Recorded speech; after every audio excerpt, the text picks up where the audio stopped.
Hello everyone, in today's video I will be narrating stories that I found off of Reddit. If you enjoyed this video, make sure you subscribe to my channel, like this video, and comment something down below. Before we begin this video, I would just like to let you know about my new store page, which can be viewed on my channel page. So if you're interested in buying anything and buy something, it's greatly appreciated. Thank you. But without further ado, let's get straight into these stories.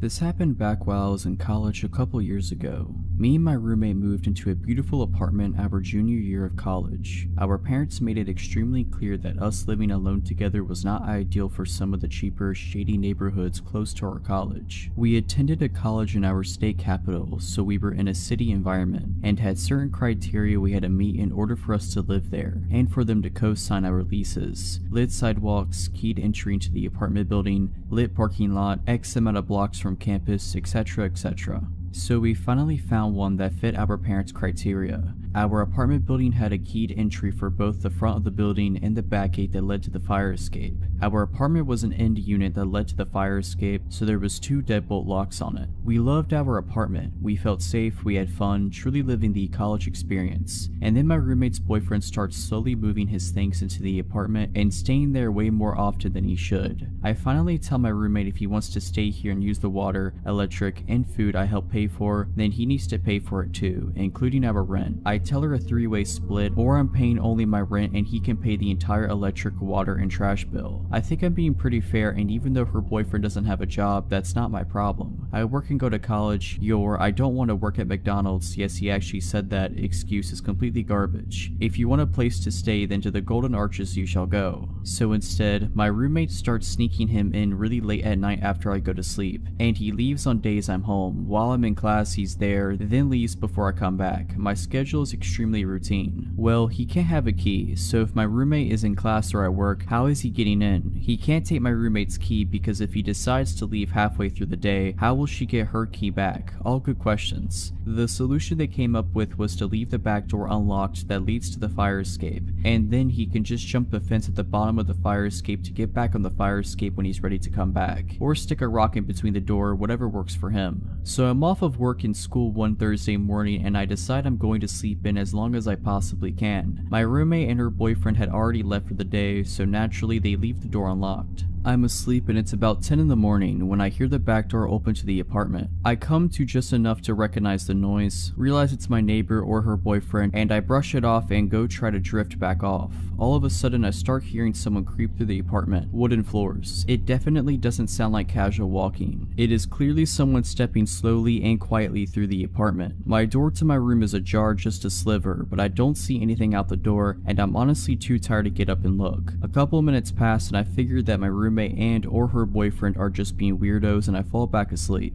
I can't be sure how much time passes before I open my eyes, but it can't be too long. I wake up to my door opening. My back is to the door and I am facing the opposing wall. I slowly start to turn over to see why my roommate or her boyfriend would dare wake me from my slumber, and there he is, a burglar. In my room, next to the bed I'm currently laying in, a 6-foot tall burglar, unplugging my TV about 5 feet from where I currently am. I immediately pretend I'm just shifting positions in my sleep and continue to roll over with my eyes as shut as I can make them seem, still open enough to watch what was going on. He hears me shuffling as I turn over, stops, looks dead at me, and luckily doesn't realize that my eyes are open just a tiny bit. He goes back to unplugging my TV, my DVD player, shoves it in his bag he's brought, like those bags from IKEA, and steals my change jar and casually starts walking out of the front door to my apartment, like he came in for a cup of tea or something. After I hear the door shut, I immediately spring out of bed, grab my phone, start dialing 911, all while locking the back and front doors. The dispatcher is trying to calm me down. At this point I am hysterical. I can't even catch my breath to tell her okay. Luckily, I told her my address before I started hyperventilating. I will take a second to commend the police department, both city and college, because they were there in less than 3 minutes. She tells me the cops are there, but they need me to go downstairs to let them in the building because they don't have the key to the front door of the building. I am so afraid to open the door to my apartment and even look down the hallway. I'm about to walk to the front door and extend my arm out to the handle when I hear hear, "Ma'am, it's the police." As if I didn't get scared enough already, they yell through the door. I am paranoid because the dispatcher just told me they couldn't get in and didn't realize someone probably let them in downstairs. I ask the dispatcher to confirm that the people at my door are actually police officers. She tells me that they are at my door. Okay, cool. I open the front door and I collapse right there. My legs completely turn into jello and I just hit the floor. I blacked out for a brief period of time, but they helped me up and sit me down on the couch. There's at least 10 officers in my apartment from both the city and college departments. When I look outside the living room window to the street below, there are 5 or 6 cop cars blocking the street. I later found out that they were doing a perimeter search around the immediate area. I'm being bombarded questions now. I have to try to find out what's missing besides the stuff from my room. I'm crying, I'm shaking. This is not at all how I saw my day off going. I tell them my roommate left the back door open for her boyfriend, they inspect the back door and blah blah. The next thing I know, my roommate and her boyfriend walk in and they both have the most dumbfounded looks on both of their faces. At this point now, there is a detective talking to me and I'm giving my statement, giving a description of the burglar, the stuff missing, looking at mugshots, etc. I immediately stop talking to the detective, look up at the both of them and blurt out, "Someone robbed us while I was asleep. He came into my room." 2 officers take her and her boyfriend aside and talk to them while I'm finishing up with the detective. I call my then boyfriend and he comes over to help me pack my stuff to stay over his house for a couple of days, which turned into staying until my lease at my place ended, around 4 months. After failing to recognize any suspects in a lineup, the cops slowly start leaving. After they all leave, I call my parents to tell them what had happened, gather my things and head over to my boyfriend's house. My roommate and her boyfriend never once apologized, not for leaving the door unlocked, but just a general "I'm sorry this happened to you" type of apology. They never asked me if I was okay, if I wanted to talk, nothing. The day my lease ended was the best day of that entire year. I couldn't wait to get away from my roommate, her boyfriend, and that apartment. They never found the guy who robbed me that day. I didn't even care about the materialistic things. He robbed me of my safety and security, and it took a good amount of counseling to get that back. I am also thankful he didn't try to attack me that morning. My friendship with my roommate was tarnished. I haven't spoken to her since. To this day, I don't sleep with my back to the door, and I always have a knife under my mattress. This happened to me 2 to 3 years ago. I was around 23 at the time. I am a female and I live in Romania. One night I was coming home from class, masters. Classes start after 6 p.m. and end at 10 p.m. At around 11 p.m. I had to take the subway for about 12 stops. The destination I have to get off at was the end of the line for the subway. At the time, there wouldn't be many people in the subway. All I need is my headset and my music and I am good to go. Said and done, I plug in my music. I pick the furthest chair in the subway, away from the only 2 people that were taking the subway with me at the time. So far so good, until I see, with the corner of my eye, a silhouette approaching me and sitting right next to me. It was a man, fairly built, dark hair, wearing glasses, a black shirt with a black hoodie, and a sickening smile. He doesn't engage in talking with me, but would just stare at my phone as I would browse through my music. I can hear him breathe heavily, not like painfully, but still like he was feeling something very strong. I feel uneasy, so I decide to change my seat and go even further behind, trying to avoid him. I pick a new chair, sit down, plug my headset again, and proceed with the remaining 6 to 12 stops on my way home. I see the silhouette growing bigger and bigger and a breeze running on my skin as I realize the guy is again sitting right next to me. Glancing in midair, dead eyes, a big smile, staring right into my phone. I panic. There are still 4 stops to go. I have nowhere to hide. I look after the other person in the subway, trying to sit next to her, thinking that strength comes on numbers. She is no longer there. I start shaking a bit, but not allowing the creeper to notice me being vulnerable. I stand up, go to the door, and just decide to stand until my stop comes. This way he won't sit next to me, right? Wrong. He comes straight after me and sits on the chair right near the door because he couldn't see my phone, on which he was so focused so far from that angle. He fixates me right in my soul with his eyes and says, "Hi gorgeous, why are you avoiding me?" I am freaking out as I look at my phone trying to call my boyfriend or message him, and he stops me by saying, "I know no one will help you. You would have sent an SOS message by now. I know you didn't." That moment I realize I am cornered. He has been focusing on my phone to see who I was talking to, trying to figure out if I panicked, trying to see if I would ask someone for help. He cornered me bad.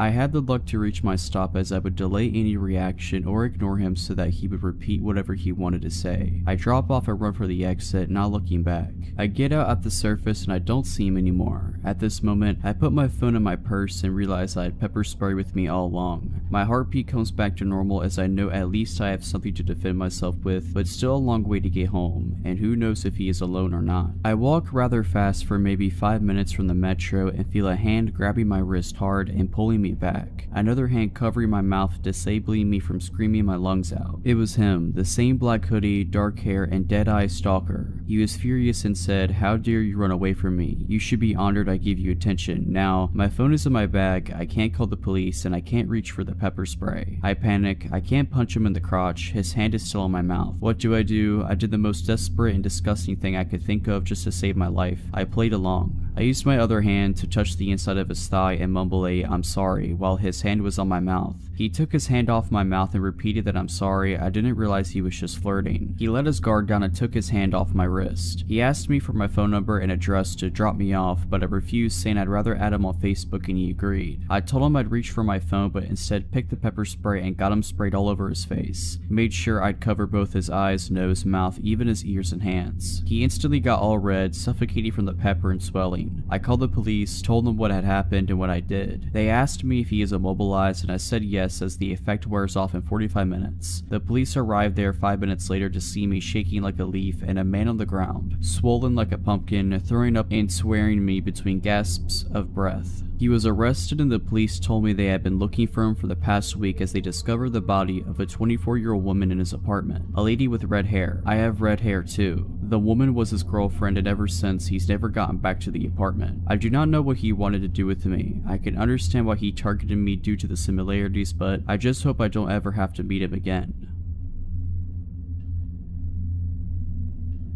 I used to live in a townhouse duplex by myself with my dog and 2 cats near a train station. There were often commuters who parked outside my place and passed by through the day and night. Occasionally, I had cigarettes or stuff stolen from my front veranda, but none of this scared me like the night I was watched. My dog lives indoors and I would take him out for a last pee before bed. My backyard light was broken and was up too high to change the bulb, so I always took him out the front. That night, it was around 11 p.m. and I took him out the front. It was a hot summer night and I was mindlessly standing on the footpath when I saw movement across the road from me. Out of nowhere, a man had appeared and was walking diagonally across the street away from me. I thought it was odd because I hadn't seen him come from the other direction. I continued to think about it. Where he came from was from outside of a house that was being renovated. I knew the owners weren't living there and thought maybe he was trying to steal some stuff. So I kept looking down the road to where he had gone. He had turned the corner down the next street. I kept watching and then I suddenly see his head pop around the corner to see if I'm still outside. This gave me the absolute creeps, so I grab my dog and go inside. I turn off all my lights and go upstairs to my bedroom, which is at the front of the townhouse and faces the street. I thought I would keep watch of my neighbor's house and call the police if he came back.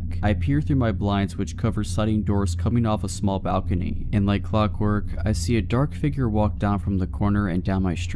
He's moving towards the house across the road, and then I suddenly lose sight of him. A tree in front of my townhouse obscures my view for a moment, and then he is there. He's not just there, he has stopped at the top of my driveway, just standing there. I kid you not, his arms were out by his sides and legs apart in an unnatural stance, like he was preparing for something, like he wanted to come kill me. My heart is racing so hard I can barely hear, and I'm standing there slack-jawed looking at this would-be assailant when one of my cats comes to see what's happening. My cat slides his body between the blinds and window, further opening it, and I see this person, this man looking up towards me. I'm thinking surely he sees me. If he does, this doesn't stop him. He starts walking down my driveway undeterred and fixated. I lose sight of him under the balcony and awning. By this time, my eyes are watering in fear and tears are streaming down my face. I don't know what to do. I go sit in my bed. I pick up my mobile and dial my dad, who lives in a suburb away. He answers. I whispered to him what was happening and he said he will be there as soon as he can. I lie down on my bed and lie as still as I can, tears rolling down my cheeks, pure fear, not knowing what this man was doing downstairs and if he could get in. What if I hadn't locked the doors? And then it dawned on me, why am I lying here in the dark crying? Turn a light on. So I did. What seemed like a lifetime but was probably just a couple minutes later, my dad arrived. He had an umbrella with him. I live in Australia, so no guns, but he could have at least brought a knife.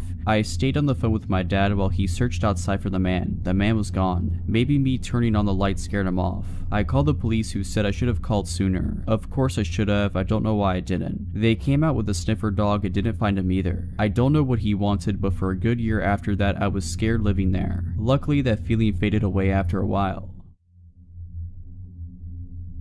This happened to me a few years back when I was in my early 20s. At the time, I worked in a department store and a makeup counter. The job relies heavily on good customer service and building relationships because you want people to keep coming back to spend money on your products. We are given personalized business cards so that we can build up our own client base. Very important for a commission department. It's not uncommon to be familiar with the people who frequently shop in the store. As workers, our training is focused on being friendly and accommodating. One day while I was working, I had to move to a makeup counter that wasn't my own to cover someone's lunch break. It was a really slow day, so I was just leaning on the counter, people watching. I could tell most shoppers were just browsing, so I kept to myself. One of the people that I noticed was a very tall and broad man. He walked very slowly, almost hunched over. His face was fixed very aggressively, like he was angry but focused. He circled around the counter a few times, but I could feel his gaze on me instead of the products. After a few rotations around the department, I decided to greet him in case he needed help.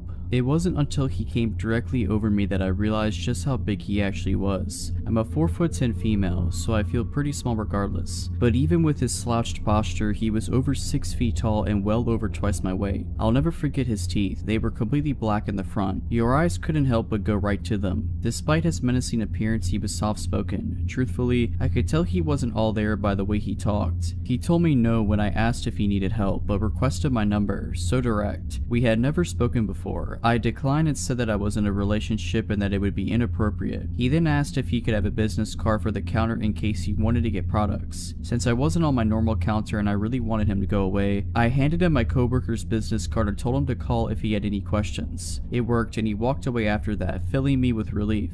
Only a couple minutes later, the phone on the counter rings. I answer with my peppy customer service voice and say, "Thank you for calling makeup brand name, how can I help you?" And immediately I know it is the same guy when he starts talking. He asks me again for my personal number and I explain once again that I cannot do that, but he just wants to talk, he explains. Since he wasn't getting the hint, I say, "I should have told you that I'm married, you can't have my number." Politely he apologizes and hangs up. I thought that would be the end of him, but for the next few weeks or so I spent much of my time at work anxious that he would show up. I would see him every week and he would lurk around the counter looking for me. Anytime I would see him, I'd immediately drop what I was going to run and hide or run to the closest customer and offer any bit of assistance to make it look like I was busy so he wouldn't talk to me. I successfully dodged him every time and it came to the point where I stopped seeing him. I was thrilled.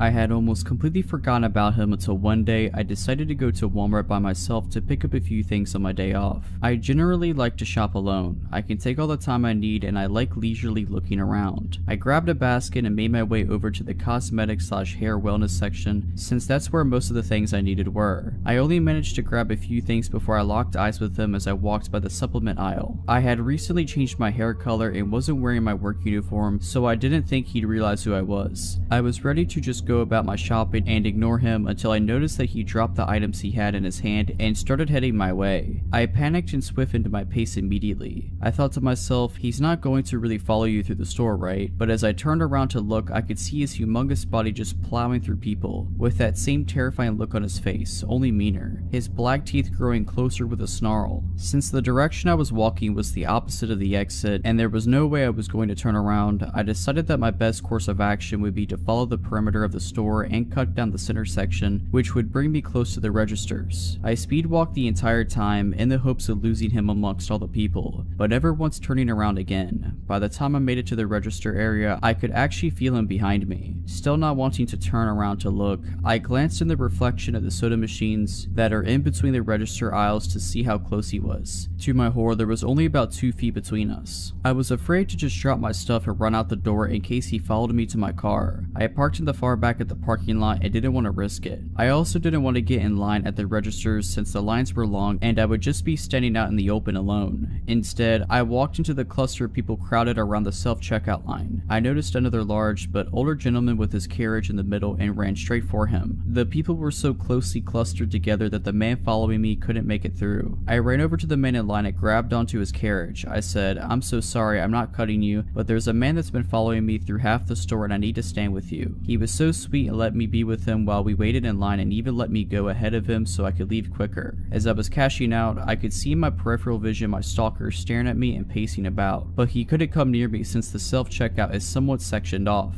By the time I had finished and grabbed my receipt, I couldn't see him anymore. I looked around but he was nowhere. I thought about asking the older man to walk me to my car, but he still wasn't finished at his register, so I decided to call my boyfriend and make a run for it. Staying on the phone, I explained to him what was going on as I sprinted to my car, frantically looking around in case he tried to follow me outside. I made it to my car safely and rushed right home, breaking down to my parents about what just happened. I could feel it in my bones that the man wanted to do something to me, and thankfully I didn't find out what that was. His aggressive aura was bad. To this day I could still remember the adrenaline that I felt when he followed me. I had never felt so vulnerable. I quit that job roughly 2 years later.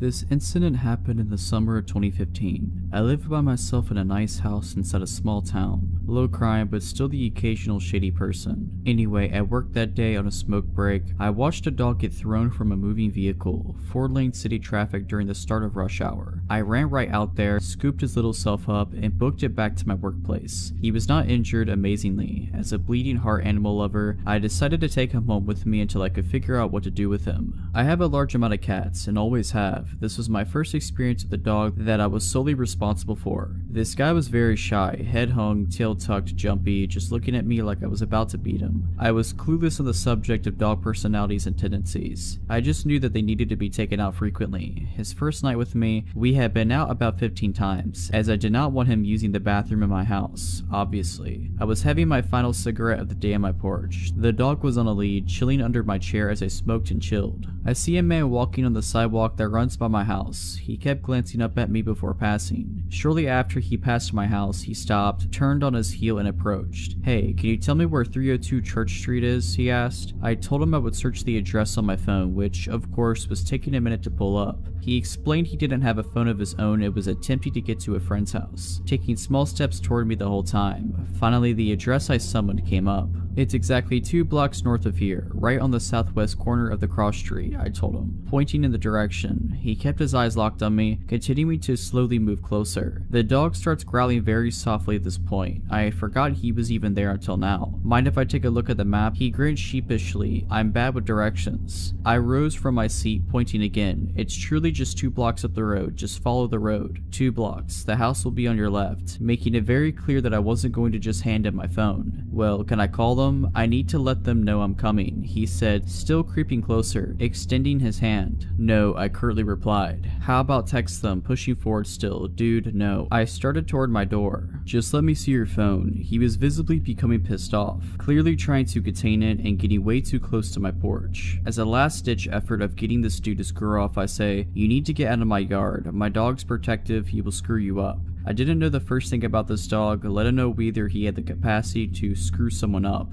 I just hoped saying would intimidate pushy phone guy. Like I had said the magic words, Pupper springs into action. The dog emerges like a bullet from under the chair, growling, snarling, and barking his head off. He jerks me near off the porch trying to get at this guy. He sounded and acted like an 80-pound attack dog, not a 40-pound timid beagle mix. I was afraid. I didn't know if the pup would turn on me. As stated previously, at the time I knew absolutely jack nothing about dogs. He backed his hindquarters into my legs, almost nudging me to the door. Still carrying on, eyes locked on phone dude and baring his teeth. Phone dude holds up his hands and backs off, stammers something like, 2 blocks north, yeah? And begins walking that way. I go inside, cut off my lights and peek out the window at him. He glances at my house, assured I'm inside, turns and begins walking the completely opposite direction I pointed him in. Icing on the cake, he pulls a phone from his pocket and raises it to his ear to make a call. The dog secured his place as a member of the family that night. He is incredibly protective of me and has frightened away another creeper since this incident. He is attached at my hip and has made it known that he is grateful to be in a safe, loving home, wherein he will never again become a projectile from a moving vehicle. His name is Hank, and I truly believe that night would have ended very poorly for me had he not been there.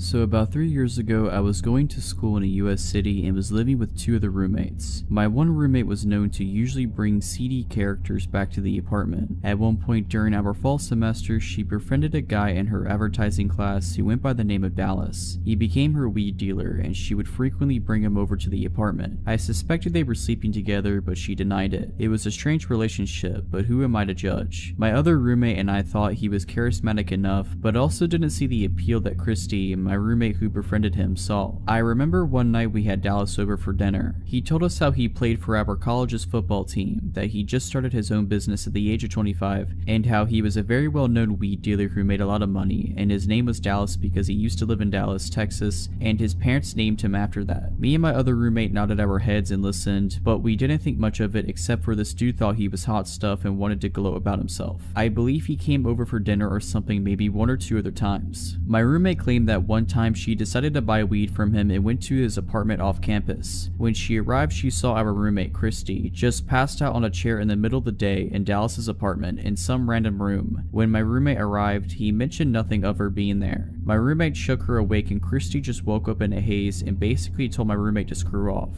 My roommate recounted the story to me and we both agreed it was weird and Dallas was probably not the safest person to hang with. After a couple of months, Christy stopped hanging with him. I remember her saying he got pissed she didn't want to sleep with him. I also found out that a friend of hers, who knew him for a long time, was engaged to him. Oh, also, his real name wasn't Dallas. Yeah, real shocker there. Fast forward 2 years. Me nor my roommate talk to Christy anymore. We are living elsewhere in said city doing our own thing. We get an alert on our phones that a girl who had just transferred to our college went missing after leaving from one of the campus bars the previous night. It doesn't take long, maybe a few days, when this huge story breaks. This girl was killed by someone she left the bar with that night. My roommate calls me and goes, "Do you remember what Dallas's real name was?" I go, "Yeah, I believe it was said name." She goes, "Go online and read this article. He killed that girl who just went missing." Sure enough, I go online and there's the most horrifying mugshot of Dallas with a photo of the girl he had just slain. It gets crazier. Apparently he had taken her home that night and attempted a one-night stand, and he killed her by blunt force and strangulation. If that isn't terrible enough, he cleaned up the evidence-ish in his apartment, threw her body in a storage container, took a lift to his grandma's house hours away, and buried the storage container with her remains in it on the property somewhere. After obtaining a video of the two of them leaving together from the bar, it didn't take cops long to bust him. Weeks after the story broke, so many girls came forward and shared similar creepy stories about Dallas, the guy who played for said college's football and ran a successful business. You can guess that none of this was ever true. Also, he was like 28 years old, claiming he was still a student at our college when this happened, prying on younger women. I just hope he rots in prison for the rest of his life. For a bit of backstory, my mom was dating an abusive guy at the time. We'll call him Ian. Because of Ian and the crazy fights they had gotten into, we couldn't lock up my house at all. He had kicked in both the front and the back door to the house and they never fixed. My mother and Ian were at the bar all day, every day. I told you this so you would know why the house wasn't locked up and where my parents were when this happened. This incident occurred when I was around 12 years old and my little brother around 10. I was a really small girl at this age and my brother was sick all the time, so he was very tiny and frail. My mother and Ian were at the bar as usual. When you opened my front door, it put you in the living room and you could see the back door. There was a hallway to the right that led back into the bedrooms, and that is where my brother and I were. We were in his bedroom with the door closed playing something on a PlayStation. It was around midnight or 1 AM and we were playing and having a good time when I heard a weird noise. My brother didn't hear it and I didn't want to creep him out. I told him that I wanted to go get a drink and told him to stay in the room and I would bring him something. To get to my kitchen, you would have to walk down the hallway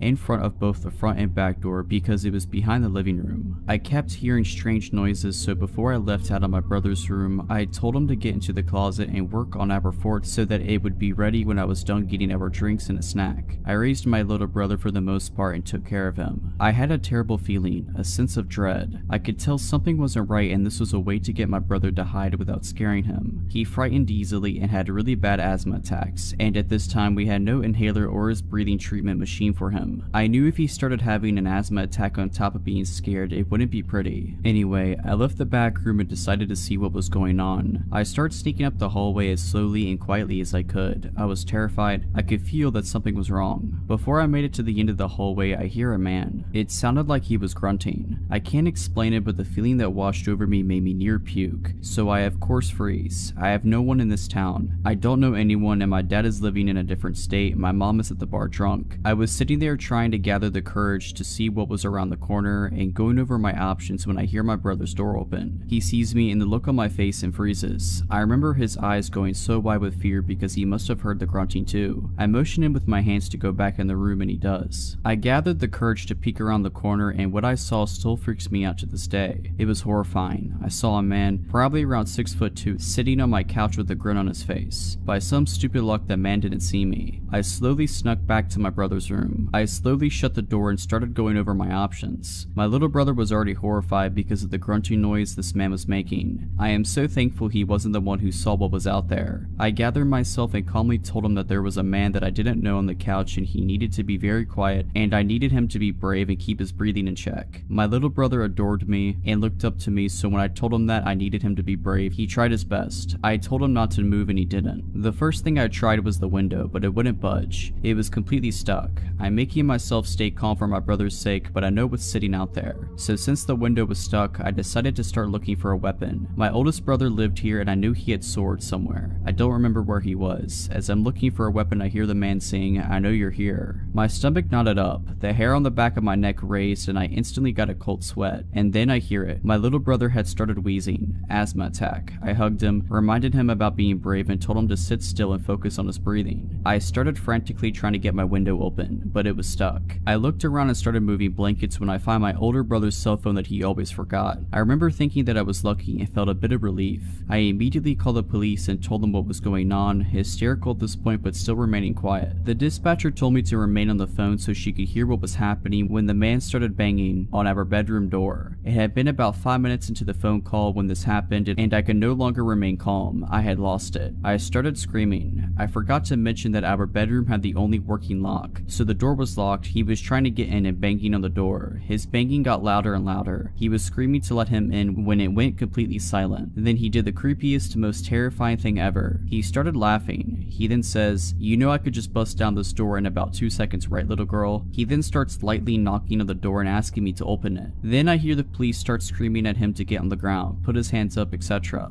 I heard him putting up a fight, followed by more yelling and eventually silence. After a few minutes there was a knock on my door, but at this point I was too terrified to open it. I thought that this nightmare guy was still there. So being in my hysterical state, I started screaming, "No, no, no, please," over and over again, sobbing and shaking. I couldn't stay brave for my little brother anymore. I was on the floor holding him this whole time, convinced we were going to die. Eventually I calmed myself a bit, and this time a female officer was at the door, so I opened it. There were about 5 cops standing in the hallway listening to me being hysterical. I refused to let go of my brother at this point, but we both ran to this female officer and just collapsed, sobbing hysterically. We had been so scared. It turns out this guy was completely wasted and high on drugs. I remember the cops walking me up to him and having me stand in front of him to ask me if I knew this man. I didn't. The man's eyes were completely bloodshot and filled with hatred. My parents were called and investigated for leaving us alone like that and for the doors being like that. My mom is a different person now, doesn't drink, and is now married to a cop. She completely changed. I remember asking her about it later on, and she told me something that I didn't know. The man had a huge knife, so that's what he was scraping the door with. He also had some rope, tape, and a tarp. I still don't know how he didn't get to us, or why he didn't just bust the door down to get us. It would have taken 1/2 kick from him to kick the door down. It was super thin. So hopefully I will never have to endure that horrible experience again. This story starts around the fall of 2017. I was walking back to work from lunch when I passed this girl and noticed she got up and started walking behind me. She took a different route and didn't follow me. A few days later it happened again, but this time she was following me. I assumed she wasn't following me at the time because where my office building is situated, you have to go up a set of stairs and pass a few other buildings, and she did not follow me up to my building. After a while I noticed we took the same train home. A lot of the time she would be watching me. When we made eye contact she'd look away. away. Then she'd continue looking when she thought I wasn't looking. There's a Whole Foods across from my office. I went there for lunch a couple times during the week. I started seeing the girl sitting in the window for lunch, and she would almost always get up as soon as I left and walk the same way I did. Around this time, I began seeing her more frequently. During lunchtime or when I got to the metro, she was almost always there. After a couple of months of this, I started noticing that she would get off at the same station as me sometimes. Sometimes she would walk the same way as me. Once I got to my place, I live in a condo with my brother, she would always pass by but never follow me up to the entrance. During this time, I started receiving phone calls at work from random phone numbers that at the time I assumed was spam. There would either be silence on the other end or the person would hang up immediately. I also started receiving fake Facebook requests from people I already knew or were already on my friends list. December of 2017 comes. By this time, I'm not going to Whole Foods as often. If she gets off at the same station as me, I go into a restaurant or go shopping for groceries before I go home. Around this time, an old friend I went to high school with contacts me kind of out of the blue. Said she wanted to follow me on Instagram. We text a couple of times and I accept her follow request. She contacts me again about a month later from a different number, but this time she's texting me frequently. I'm talking about every day / every other day. I'm not one to be mean or show when I'm annoyed too often, but after months of this, when she asks me if she's texting me too frequently, I don't hesitate to tell her that she could lay off a bit. She stops for a week or so, then starts texting frequently again. This whole ordeal should have sent red flags up for several reasons. During this time, she would ask me so many random questions, like what would you do when you're trying to get to know someone? She would ask for selfies, which I declined because I don't like taking pictures of myself, and I would tell her that there are plenty of pictures of me on Facebook. She would ask what I'm doing on the weekends and the names of my friends on occasion, which I wouldn't tell her because I thought it was weird that she'd want to know my friends' names. I only sent her a couple of videos of fun things I do, but that's it. August 2018 rolls around. I am still seeing creepy girl everywhere during the week. I get pulled into my boss's office. He says that a few coworkers received fake screenshots from Facebook of me talking badly about them. Now, I never post on Facebook and would never talk bad about my coworkers on social media. I don't have a grudge with anyone, nor do I know of anyone who has a problem with me. I managed to clear things up with everyone involved and still had my job. Of course, my friend is still texting me fairly frequently, and I tell her what happened a couple days later when I got home from work. I tell her I don't want to get much into it, but she keeps pushing for details. I finally told her I was going to go to bed and she got the message. The more I thought about all the time she texted me, the more uneasy I got. Some things that she said just didn't make sense, especially from the way I remembered her. We had kept in touch over the years, just not as frequently, and we hadn't touched base for a while before I heard from her in December. A couple of weeks later, I decided to reach out to my friend on Instagram, but the Instagram she last messaged me through wasn't there. However, there was still an Instagram for her I followed and that follows me back. I reach out to her and ask what her phone number was. Phone number is completely different, and it turns out that she was never the one texting me, nor did she request following me on Instagram. I tracked the number and it turns out to be one of those fake phone number apps. I request to be blocked from the service and I never hear from my friend again. After talking about it with my brother and a couple of friends, I'm almost 100% certain it was the girl that's been following me. These things only started after she appeared. The phone calls to my office, the fake Facebook request, etc. A few days before I was pulled aside by my boss, my friend texted me and told me that she had a weird feeling about me and wanted to make sure I was okay. I just thought that she was being weird at the time and didn't think much to it. This whole ordeal is really scary when I look back on it because I sent videos of myself and my address at one point. My friend even confirmed a post my brother made with pictures he tagged of me on Facebook. I was texting a stranger for 8 months about my life, and they also apparently have access to my Facebook page. She doesn't follow me anymore, but when she did see me on the metro, she would always sit somewhere that she was able to make eye contact with me. I'm always careful now if anyone texts me from an unrecognizable phone number. I just hope that she decided to forget me and move on. About 5 or so years ago, I was 23 at the time and had just gotten out of my first and only serious relationship a year prior. That guy was my first love, so needless to say, when things ended and he had zero interest in trying to work things out, I was heartbroken. After about a year of moping around, I decided to try actual dating. I met this guy Rick on a dating website. He was a couple of years older than me, was an ex-Marine, and good at making conversation. After a few days of talking online, he asked for my number and we decided to meet up. I drove to his house and come to find out he lived with a few other guys who looked really shady. Now, he actually lived in a good neighborhood, but the way they kept their home and the way his roommates looked was my first red flag that a inexperienced, naive girl would not fit in his crowd, but I decided to stay and give it a chance. Once he saw me, he came up, gave me a hug, and handed me a helmet to his motorcycle. Now, I have never in my life rode a motorcycle before, but I had always wanted to, so I thought why not and hopped on. Now, the street he decides to take me up is known to be a very long and windy road that is pretty secluded. It's also important to note that this is the springtime and it's about 5 p.m. when we go on our ride. I didn't realize at the time he had decided to take me on that specific road, but once we got on it, my red flags started to kick in. I began to realize that 1. It is dead silent and there are no other cars on this road right now. 2. It started to get dark, and 3. Yeah, I don't know this guy, so what am I doing? And my alarm bells start ringing. Once my anxiety kicked in, I told him that I think we should turn around and go home. He started laughing and asked if I was scared, and I said no, I just need to head home because my parents are expecting me for dinner soon. He kept riding forward. More alarm bells ringing. Pictures of me lying dead in a ditch came up.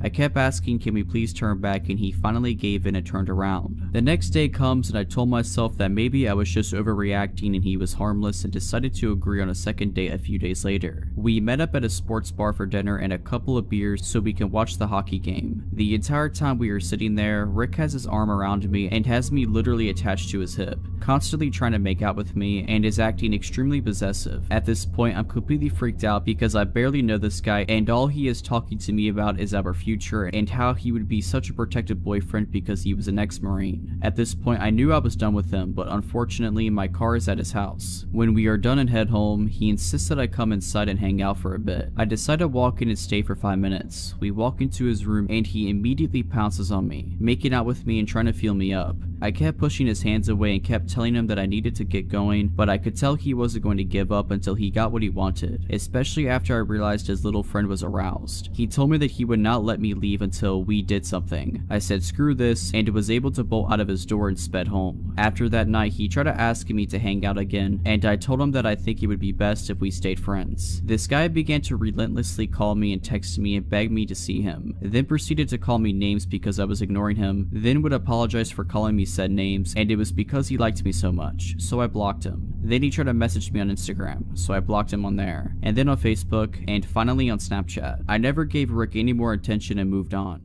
If you're liking this video, all I ask is that you make sure to subscribe to my channel and like this video. Thank you. This story happened to me about 6 months ago. I have lived where I lived for 3 years. It's a nice apartment in an amazing location, but they were built in the late 90s. In the last few years, the city I live in has had a massive population boom and people have been non-stop pouring in. Good weather, amazing economy, cool place to do stuff always. Because of this, I have seen the landlord's staff start to do heavy maintenance on the apartments to bring them up to date to attract more people to them. My neighbor lived in his apartment for something like 6 years before he ended up buying a house and moved. When he moved, the landlord immediately started redoing his apartment as one to bring up to date. The way that the apartment layout is that there are 2 stories. Where my bedroom is, on the direct other side of the bedroom wall is the staircase in my neighbor's apartment. The way my bedroom layout has my bed right up against the wall.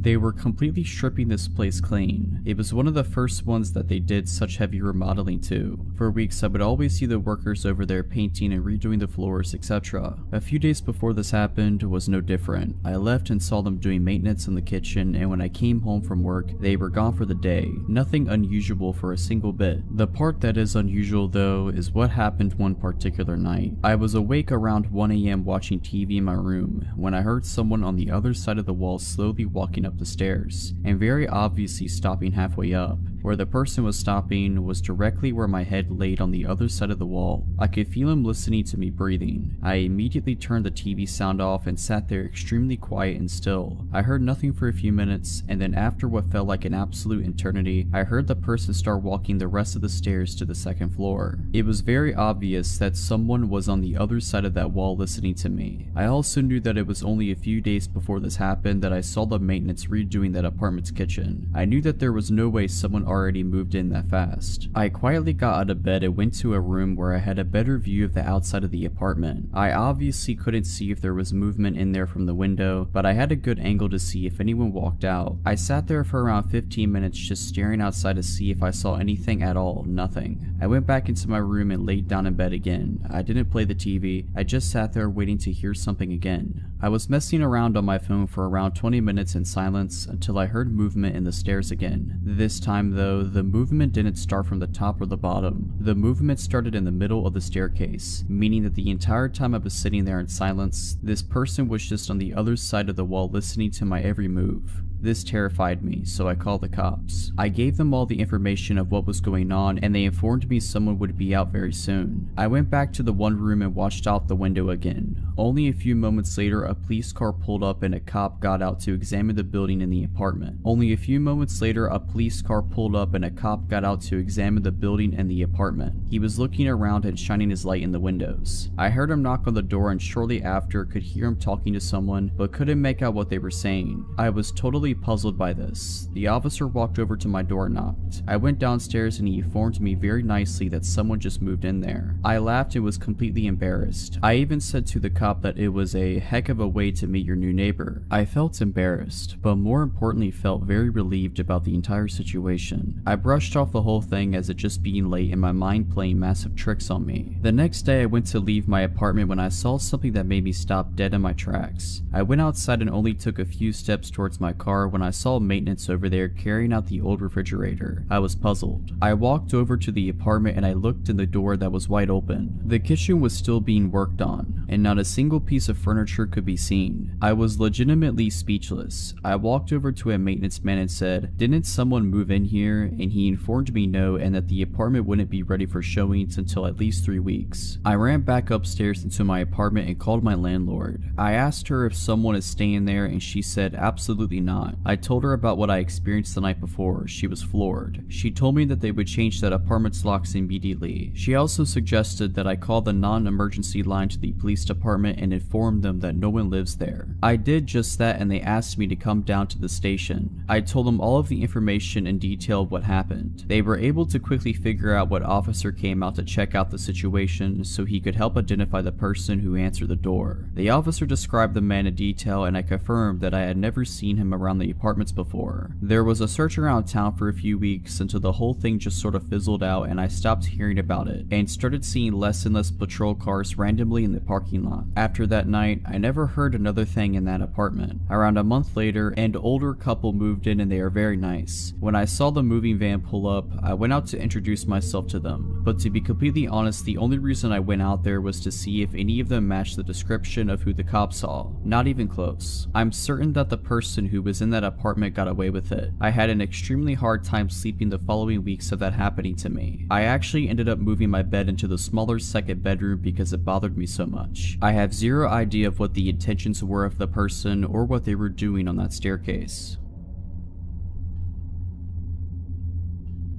I am a proud Floridian. At the time of this story, early 2000s, I was going to college in South Florida and lived with my family in my hometown in the Florida Panhandle. It's about a 7-hour drive up through Central Florida to get between the two places, so I mostly only went home for the holidays. It was the Thanksgiving in my junior year, and I was excited that I had managed to rearrange my midterms to be able to leave campus 3 days ahead of everyone else. I was expecting to beat the masses of traffic and was hoping for a quick trip back home. My roommates wanted to have a last meal together before we all left for break, so I ate in the campus dining hall around 4 p.m. and I set off on my journey around 5:30 p.m. Around 10 p.m. I had just passed my 2/3 mark, where I always stopped at this little mom and pop's type of diner by the side of the highway to grab a snack, use the restroom, and call my dad to let him know I was okay. I didn't have a cell phone yet. Well, I hadn't been there since summer and the place was out of business, so a little bummed out that I wasn't getting my chocolate chip pancakes. I just kept going. There really wasn't much built up around there at the time, so when I saw signs for a rest stop in, of all the places on this green earth, some town called Alachua, etc., so I went for it. So I went and parked directly under the street light for safety and used the facilities, called my dad, etc. I didn't see anyone else there, except for a very exhausted looking woman who approached me asking for directions, saying she was with her husband and 2 small children from Virginia and they had made a wrong turn trying to get to Disney. So I left the rest area and was walking back to my car when I noticed a beat up, unmarked, gray or bluish work van parked very close to the driver's side of my 95 Honda Civic. Yeah, okay, I thought that's pretty weird. It had Florida tags on it, so it couldn't have been the ladies I talked to in the bathroom. I distinctly remember she said she was from Virginia. I turned around and hightailed it back to the rest stop,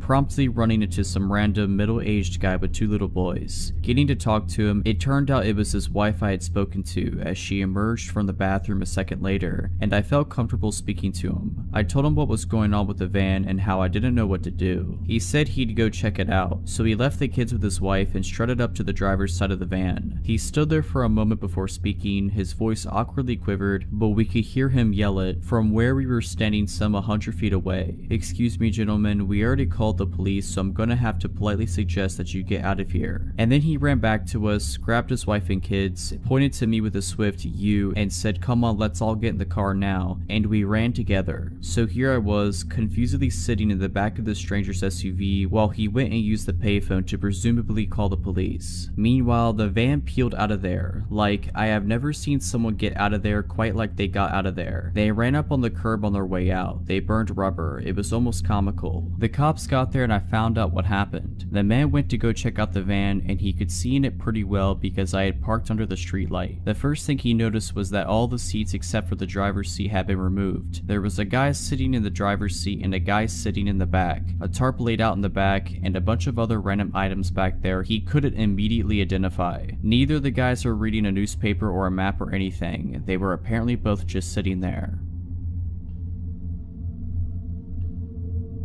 I'd say I was around 8 at the time this took place. At the time, we had to get mail from the post office in town, and so seeing my mom get the mail, my brain decided, wow, I want to be cool and get the mail like mom. That childish need to prove that I was mature. Eventually, after time and time of begging, my mom let me get the mail. I'd guess it was a weekend as the post office was closed, but you could still grab mail, just no people that worked there were there. I asked my mom if I could grab the mail as we slowly pulled up outside the post office. She nodded and gave me the keys that had the mail key and a few others. I jumped out of the old van and ran up the ramp to the building, avoiding the stairs completely. I opened the door and saw a lady and a man getting their mail, but turning to my side, I saw an older man sitting in the corner staring at me. He gave me weird vibes even as a kid, but still I gave him a quick smile and wave. Bad move. The man smiled back, revealing his stained teeth. I walked past him and went to the mailbox. Me being me though, I forgot what key was what and began fumbling awkwardly as the others grabbing mail left the building. After maybe 3 to 5 minutes of trying and failing, I finally unlocked it. I was so happy that I disregarded the man staring as I grabbed the mail. With a quick click of the lock, I closed the box and began to walk away. I found the gaze of the man as he looked at me, a crooked smile across his face. I put my open hand against the door and began to push when a pair of arms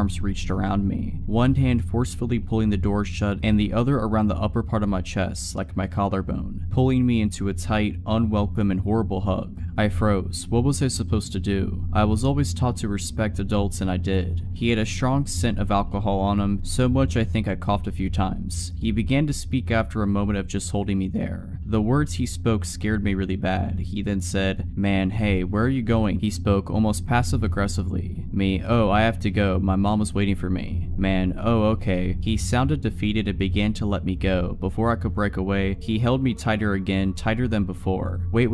I have a dog, you know." He had a grin on his face. Me, "Oh, that's cool." Man, "Yeah, and you should come with me and you could play with him." I almost went with him at that moment, but luckily something told me not to. The next maybe 8 minutes he had let me go and pulled me back hard into him, his dirty coat brushing against me. He kept telling me to go with him. Finally, he seemed to snap. Man, alright, you're coming with me. Me, what? But I need my mom. I have her keys and she's waiting for me, please. That was still my priority, her keys and mail. Man, nope, you're coming with me now. He opened the door and began to pull me out. In a moment of his weakness, I broke away, running to my mom in her car. I slammed the door shut, scaring my brother and my mother. I began shaking and crying, dropping the mail on the car floor. I picked it up and handed everything to my mom as she demanded to know what happened. I told her everything and she looked pissed. I was so glad that she was on my side. I looked outside, tears still streaming down my face, and noticed the man look at me through the car window from the top ramp of the building. I began to cry harder and panic as he started coming over. My mom stopped me as she noticed him coming. He fell at the bottom of the ramp and tripped. My mom laughed at the creep and started driving away, while she tried to comfort me, saying things like, "He was a harmless old drunk man and he didn't hurt you." I'm pretty sure I knew what his intentions were towards my younger self,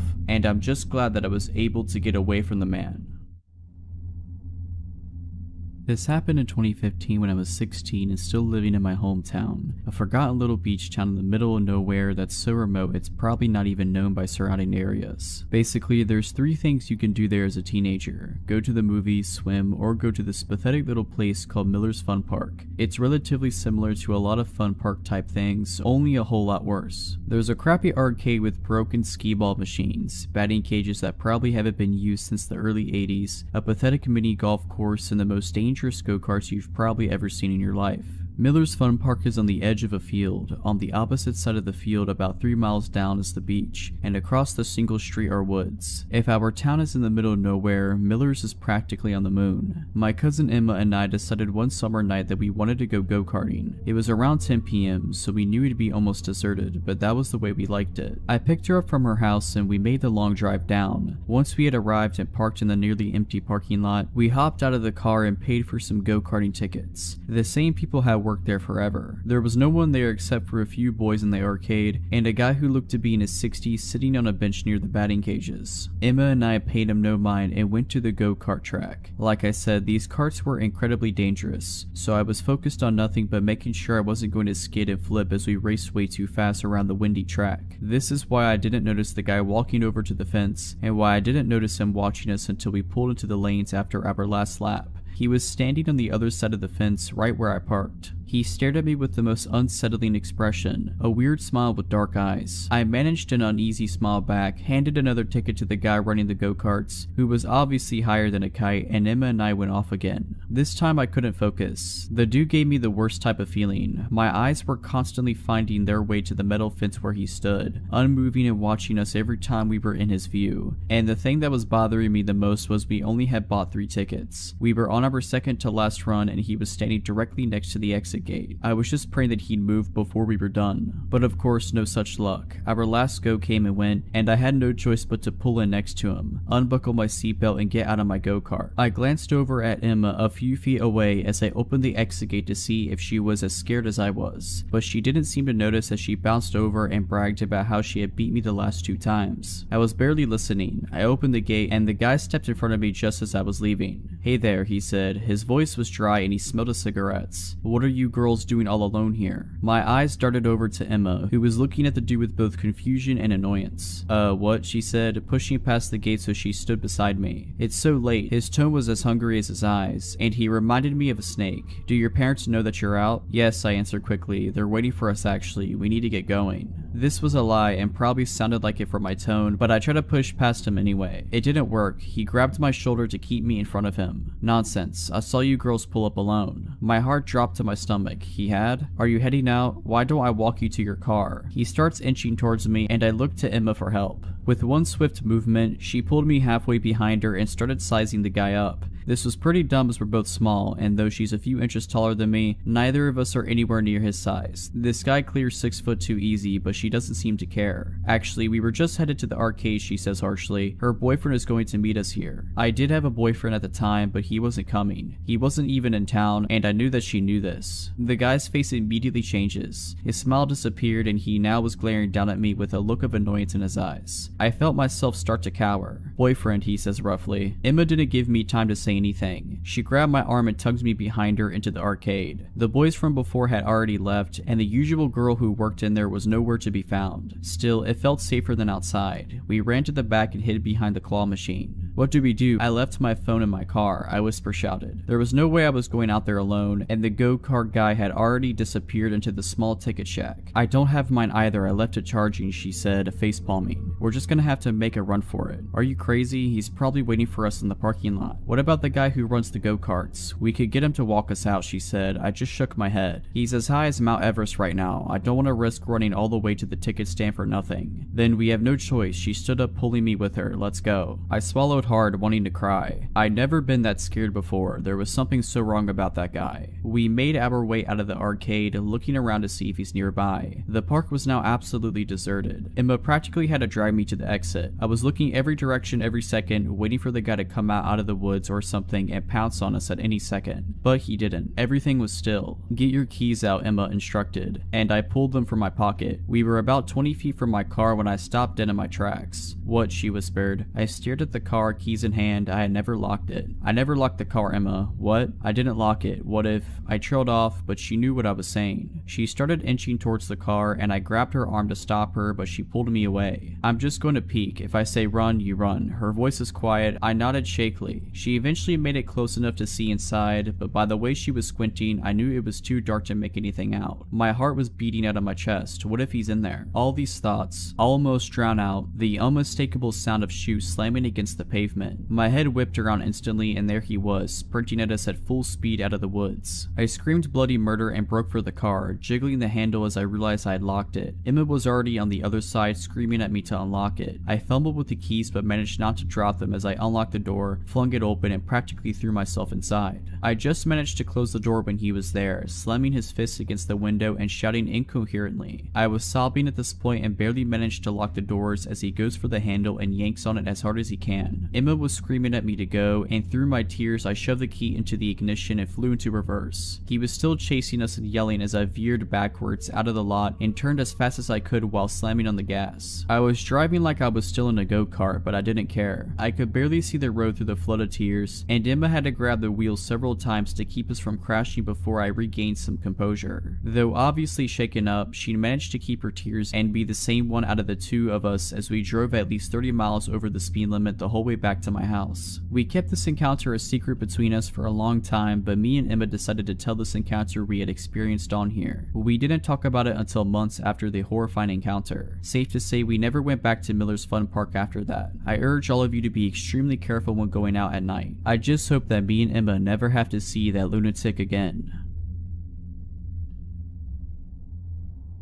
This story is about an event that happened to my mother around 1972 when she was 8 years old. To set the scene, both of my grandparents ran a restaurant/gas station in our hometown. They have always run a business of some type since the 50s. This means that a lot of days my mom would take the school bus home and stay by herself if my grandma had to stay and help run things, usually no more than an hour or two. My uncle, her older brother, would usually come home on the bus with her, but he was a little older and sometimes had football practice. So was the case on the day of the event I'm getting to. So my mother arrived home on this day, let herself in the house, and put away her things. She had just recently received a new puppy and knew the first thing she needed to do was take the pup out to the yard to use the restroom. She wrapped the dog in a white towel, this is important, and walked him outside. As she put down the dog, she shook its hair out of the blanket, flailing it about the wind. It's then she noticed the neighbor's son was staring at her from across the street. This guy was in his late 20s and was known to be very strange. My mom said he always creeped her and everyone else out. She said he would stare at her when she would play outside and made her feel generally uncomfortable. She said he appeared out of nowhere in his yard that day, and as she took out the blanket, he began grinning and waving. Feeling more than a little shook, she picked up her pup, went inside and locked the door. She began to do some homework, and after about 5 minutes of work, she heard a loud knock at the door. She slowly walked to the window to see who it was. She knew it wasn't my grandparents because of course they had keys. As she opened the blinds, her eyes locked with those of the creep from across the street, like he was already looking in the window. She jumped and said she screamed a little as she shut the blinds. She walked to the door and made sure it was locked. She said he just continued with the slow, continuous thud on the door, almost in rhythm. Knock, knock, knock. Then she really got terrified as he began speaking to her through the door. Hi, sweetie. I saw you with your doggy. Let me in to see him. She was in shock. Come on and let me in, sweetie. Please, I want to see your puppy. In full freak out mode, my mom screamed. You need to leave now. You need to go back to your house. I don't know you. He kept knocking, knock, knock, knock. I can see the fear in my mom's eyes when she describes that part. He said, "Let me in, I saw you waving your flag of surrender." I kid you not, the guy thought my mom shaking hair from the blanket was a flag of surrender and a sign for him to come over. My mom screamed, "I'm calling my dad and the police if you don't leave now." With this, the knocking stopped. She tried to catch her breath and shake off her fear. She then got up from the door and ran to the basement level of the home. It was an old house, so the kitchen and the rec room were down there along with the only phone in the house. She made it to the phone and began to dial 911. All of a sudden, she heard a shatter from the next room. She looked over to see the crazed neighbor attempting to crawl through the kitchen window. He was ripping down the curtain as his upper body got through, and my mother screamed what was happening to the police on the phone. All of a sudden, he was bleeding from the abdomen where the window glass had cut him as his lower half couldn't squeeze through. Then my mom began hearing my grandmother's screams, "What are you doing?" Then the guy yelling in pain and squirming out the window as she hit him from behind with some tool that was laying in her garden on the side of the house where the entrance to the window was. He managed to get out the window and bolted to his house. The police came, grandma called my grandfather, and he arrived as well after shutting down the business as soon as she told him. They arrested him for breaking and entering. On the day of his court date, he told them the white flag of surrender story, but this was the final nut on his crazy cake as they put him in a mental institution that day. He may have gotten out but went back because my mother said he later died in an institution. Outside the courthouse, the crazy family of the creep tried to blame my 8-year-old mother, and the man's father called my mother a harlot. We always can't help but wonder though, what would he have done to her if my grandma didn't come home at that moment?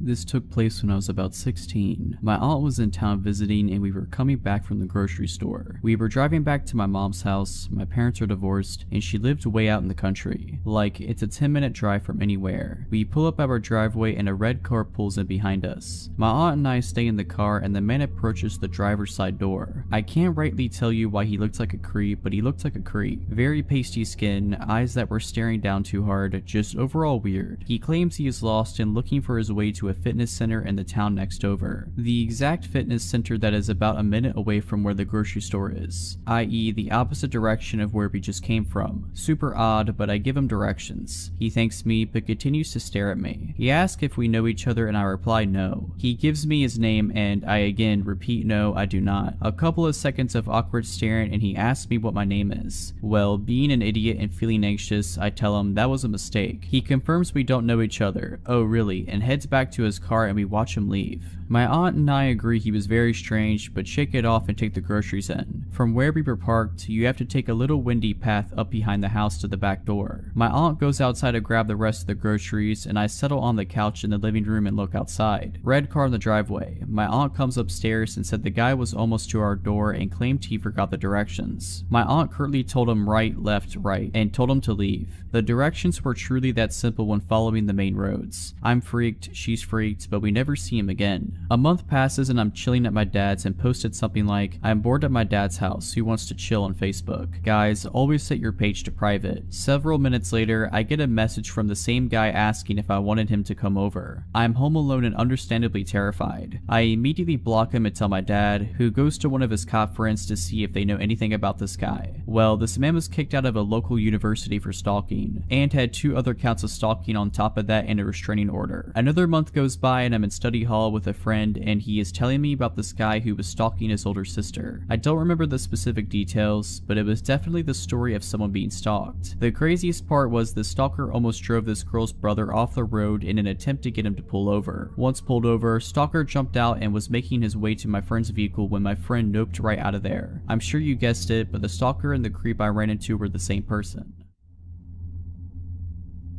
I was always the weird kid growing up, so making friends was never easy for me. I was a bit of a punk in high school, so living in a preppy, religious town was not my ideal place. Eventually, I met this boy, Sean. I was so happy to finally have someone I connected with. We quickly became best friends and hung out almost every day. He was odd, but so was I, so I just looked past it. Most of the time we were hanging out, we were also on drugs, so I figured some of the stuff he said was just the drugs talking. But one day he said, "I'm gonna stab someone this week." 4 days later, he threatened to shoot up a place on Instagram. He played it off as a joke when I confronted him about it. His parents took away his phone and forced him to move away for a few weeks to let the air clear, but we kept in contact. At this point, my dumb self realized I was in love with him. I did everything I could to clear his name. I even got into arguments with parents on Facebook. My parents begged me to stop talking to him, but for some reason, I truly believed he was good. I didn't want to believe he was capable of hurting anyone. The whole shooting thing never really blew over. When he came back to school, students would run from him in the hallways, people were sending him threats, his reputation was ruined. After all of this, something in him changed. He was angrier. We would be talking and joking around about something, and he would start attacking me with words. If I made a new friend, he'd go out of his way to ruin my new friendship. And for some reason, I saw this as him being protective. About a year went by after this. The verbal abuse continued, and I continued to do nothing about it. I was still in love with him, but I didn't act on it since he was my closest friend. To keep my mind off of Sean, I started dating a boy named Alex. Sean hated Alex, not for any particular reason, he just didn't like that I spent time with someone that wasn't him. Alex was also a weed dealer, and Sean knew this. Sean asked if Alex would front him some weed since he knew we were best friends, and Alex did. I don't remember the exact amount of weed, but it was a decent amount, enough to be mad about if you don't get paid for it. Sean never paid Alex. Alex tried to talk to him about it, but Sean always put him off and avoided him. After about a month of this, Alex saw Sean's car in a Taco Bell parking lot and pulled up. He saw Sean in his car and began to get out. Since Alex had anger issues, he also pulled out his baseball bat. Sean saw him and freaked out. He pulled out of his parking spot quickly, drove off, and called 911, calling it a drug deal gone wrong. Alex was then arrested for assault with a deadly weapon. 3 days later, when Alex got out of jail, he was driving to his friend's house, who lives in Sean's neighborhood, when he saw Sean standing in his front yard. Alex rolled out his window and called him a coward, then drove away. Sean called the police again, and Alex was arrested for stalking. Around this time, my parents caught me smoking. I didn't want to lie anymore, so I was honest and told my parents everything. Obviously, they were very mad at me for getting myself into that situation, and I had just told them I was smoking weed and dating a drug dealer, so I was in a decent amount of trouble. My parents took my phone as soon as I got home from school, and I wasn't allowed to see Alex when he got out of jail. They took my paycheck so I didn't have money to buy weed, and they made me download a tracker on my phone so they could make sure that I was home when they weren't. They contemplated calling Sean's parents and telling them we had been smoking together. I knew that if Sean got caught smoking again, he would get kicked out of his house, so I snuck my phone and texted him that my parents might call his parents, and he was pissed. He called me horrible names and said he wished he had never met me. I finally had enough and told him not to talk to me anymore. My parents never called his parents. We didn't talk at all. I asked not to be scheduled with him at work and avoided him at school. We didn't have any classes together, so it wasn't too hard, but hearing the stuff he'd say about me made it a little difficult. He had started rumors that I was addicted to coke and I was selling my nudes. This is when the text started. He began texting me constantly, so I blocked his number. Then he'd use someone else's phone to text me, so I'd block that person's number. Then he'd use WhatsApp or GroupMe to text me since we use those for work, so I just block him on there. He eventually got fired from our job because he had been writing tips on receipts if people didn't ask for a copy of their receipt and left the tip line empty. The continuous messages went on for a few weeks, and I just continued to block anyone he was associated with. I didn't want to be in contact with him whatsoever. He kept making new Instagram accounts to message me on, and all of his attempts to contact me failed. One day, I had a late lesson at School of Rock, where I took guitar lessons. My teacher had stayed late for me, so I was expecting his car to be the only car in the parking lot, but it wasn't. There were 2 cars in the parking lot, my teacher's and Sean's. To this day, I don't know how he knew I was going to be there. I quickly parked, locked my doors, and thought about what to do. I then realized he wasn't in his car, so I calmed down a bit and called inside to ask if he was there, but he wasn't. I cautiously got out of my car and got my guitar, then walked inside with no problems. After my lesson, I came out to see that he was now parked right next to me, waiting for me to get into my car. When he saw me, he began screaming profanities at me. I was paralyzed. He just sat there screaming at me. I quickly climbed into my car from the passenger door so I didn't have to walk next to him, and then drove home as fast as I could. He began asking people to ask me to talk to him at school. Of course, I didn't. Each time someone mentioned his name to me, it caused me to have a panic attack so bad I'd have to leave school. I ended up missing the entire month of November and then switching to online school. A month after I switched to online school, I was driving with a friend to pick up food for my mom. As soon as we pulled into the drive-thru, the car behind me begins to flash their brights at me. I look at my rearview mirror and see Sean's car. He has a sticker across the top of his windshield, so I knew it was him right away. I look over at my friend in fear and she said, "I didn't want to scare you, so I didn't say anything, but he's been following us since we left Target." I panic and just pretend to not notice him. He then pulled out of the drive-thru and parked right next to it by the exit. As soon as he pulled out, so did I. I sped to my friend's house, dropped her off, and went straight home. At this point, my parents thought going to the police would be the smartest thing to do. An officer came to my house and took a statement. I showed him screenshots of every message he had sent me over the months, and my friend that was in the car with me in the drive-thru talked to him as well. We decided not to press charges, but to just file an incident report. Days go by and I don't hear anything from him. I thought that maybe it was over and I could move on with my life, but my dad told me Sean had messaged him on Facebook. He had said I was addicted to pills and that I stole money from him to buy more. I've never done pills in my life. I stick to natural drugs. My parents know this, so they screenshot the messages and send them to the police. The police go by his house and tell him to stop contacting me. I continue to get messages from random Instagram accounts, and I sometimes saw his car behind me, but each time I just wrote down the location, date, and time I saw him. At this point, I started to work with Alex's lawyers to prove that Sean was not an innocent victim. Eventually, Alex's charges were dropped. Sean was proven to be unreliable since I came forward with my story. I wish I could say I had an ending to this story, but I don't. I still get random messages, but I don't bother to screenshot them anymore. Since I switched to online school, I was able to graduate a year early, and because of that, I moved away for college so I don't have to worry about him following me anymore. The last I heard about him was that he got arrested a few months ago.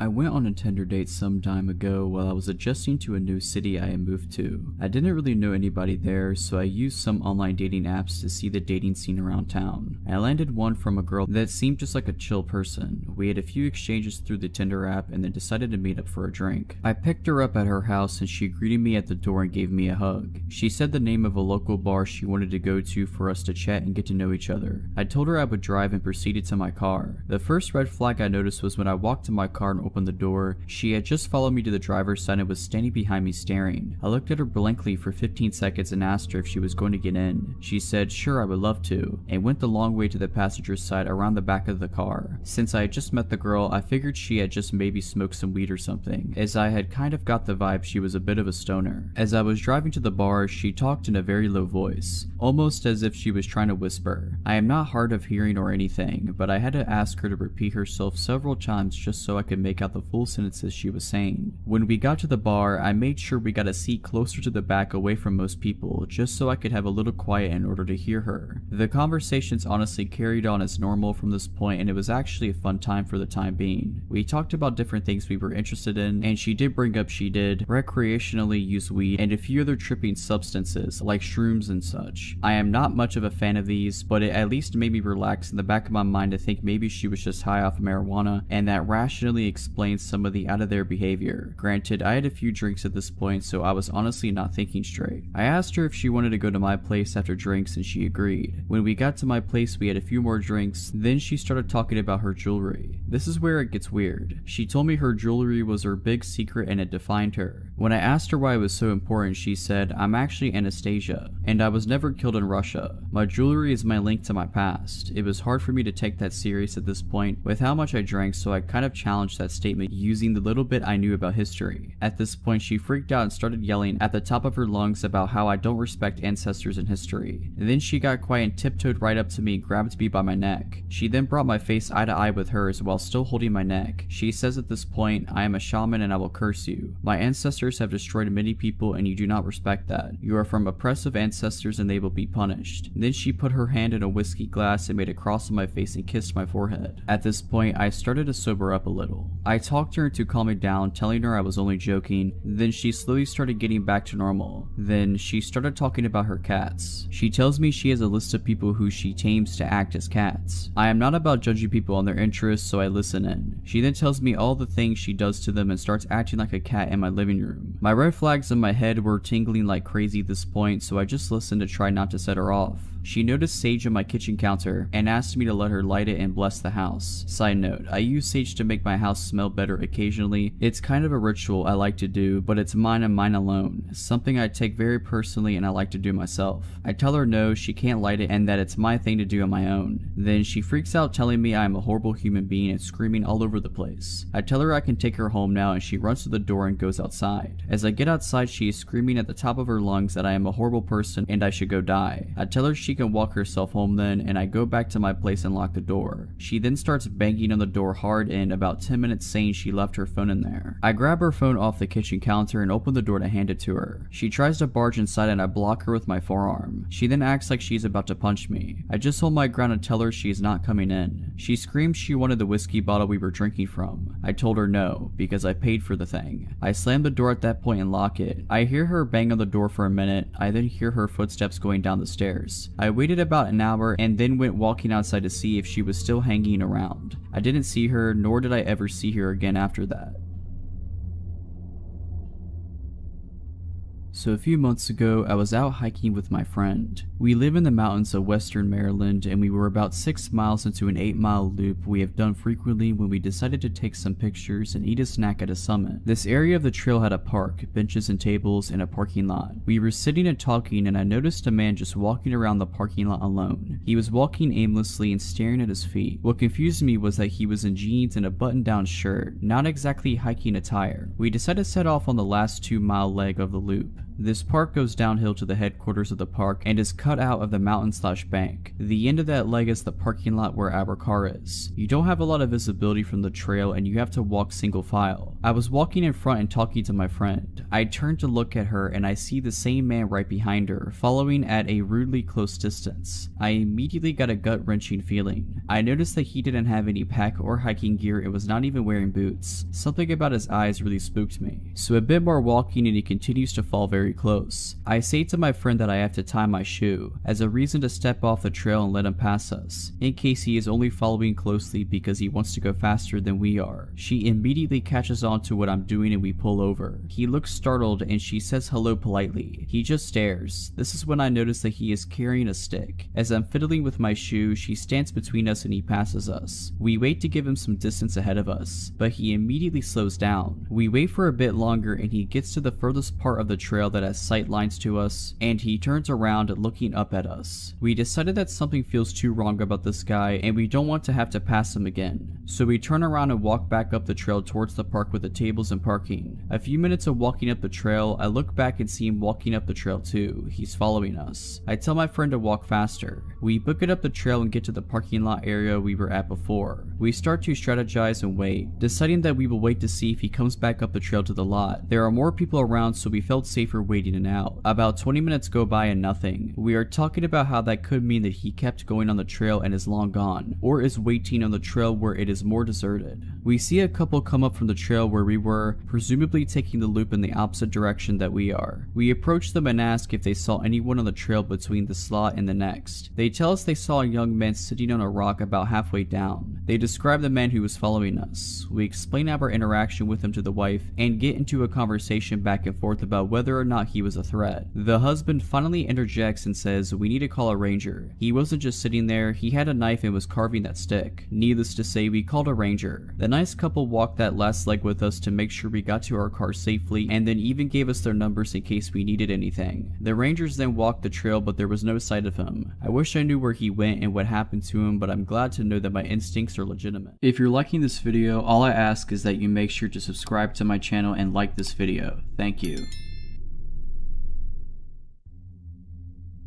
The events of this story happened 13 years ago and it still messes with me to this day, even though I'm not in any sort of danger. When I was in college, I got super depressed and stressed out near my junior year. I was always super into school and just started slipping near the end of my college terms, so it threw me off bad. Never experienced failing at subjects before and it threw me into a ridiculous stress. I graduated and figured everything would go away with that, but I found myself still feeling very mentally foggy. My sister knew how bad off I was from the last few years of school, so she hatched a plan to surprise me. I always wanted to go to Miami growing up. I know how lame that sounds, but being a girl who grew up in the Midwest and even went to college there, it was always super exciting looking to me. Up to this point I traveled but never went anywhere as lively or big as Miami always seemed. My sister planned a 5-night vacation with me as a way to get me out of this mental fog and also celebrate in our own way me graduating college. I was super excited. The few months passed and it was time for the trip. We get there and the first few nights were incredible. We hit up the restaurants I had on my little list of places to try and spend many hours by the ocean. I was never a big party girl. Up to this point in my life I was drunk maybe twice. My sister was the opposite, who was at every party that happened in our hometown. She got bored of going back to the room so early every night and convinced me to go to a nightclub with her for the first time. I fought it a bit but let my guard down because I was feeling great for the first time in a long time and was ready to try new things. It was a Saturday night downtown in the middle of summer. We get to this nightclub and the line is legit wrapped around the building. It was massive. We waited in line for what felt like forever and were let in finally. I walked in the door and felt like I got shot because of the loudness. My sister dragged me to the bar and ordered some shots of some drink with a funny name. Again, I decided to just let my guard down and try new things. As more shots went down, I decided that would be the theme of the night, trying new stuff out. I was aware how boring I was and was, in my opinion, in the most exciting place in the world. Around 45 minutes into dancing and drinking, I became very drunk. Borderline blackout. I was very sloppy drunk and was aware of it. I found myself laying on a couch thing in the upstairs area, overlooking the dance floor as my sister was dancing with some guys. As I stayed there trying to consciously sober myself up, I realized how badly I had to pee. So I brought myself up to a sitting position on the couch to stand up and walk to the nearby bathroom. As I sat up, a massive man quickly sat so close to me I could feel his leather pants pressed on my leg. Absolutely over 6 feet tall and looked like some sort of bodybuilder. Admittedly, he was very good looking, but I was so drunk that I wasn't even trying to flirt and just get up to find the bathroom. He smiled at me and yelled over the music something like this, "Leaving so soon?" I remember nervously laughing and attempted to get up, but he grabbed onto my dress and pulled me back to a sitting position next to him. His smile went away and he said in a very deep tone, "I don't remember telling you that you were allowed to leave." Even though I was very drunk leading up to this, I felt like I sobered up within seconds. I never had anything like this happen before, but I wasn't going to just allow this guy, no matter how much bigger than me he is, to do that to me. I attempted to stand up again and he did the exact same thing, but much more aggressive. I thought it was insanely rude, but I wasn't afraid because of how many people were around me. He tapped my heels with his big yellow leather boots and said, "I couldn't help but notice how much I want to screw your feet." My fight or flight kicked in. I slapped him in the face and stood up to walk away.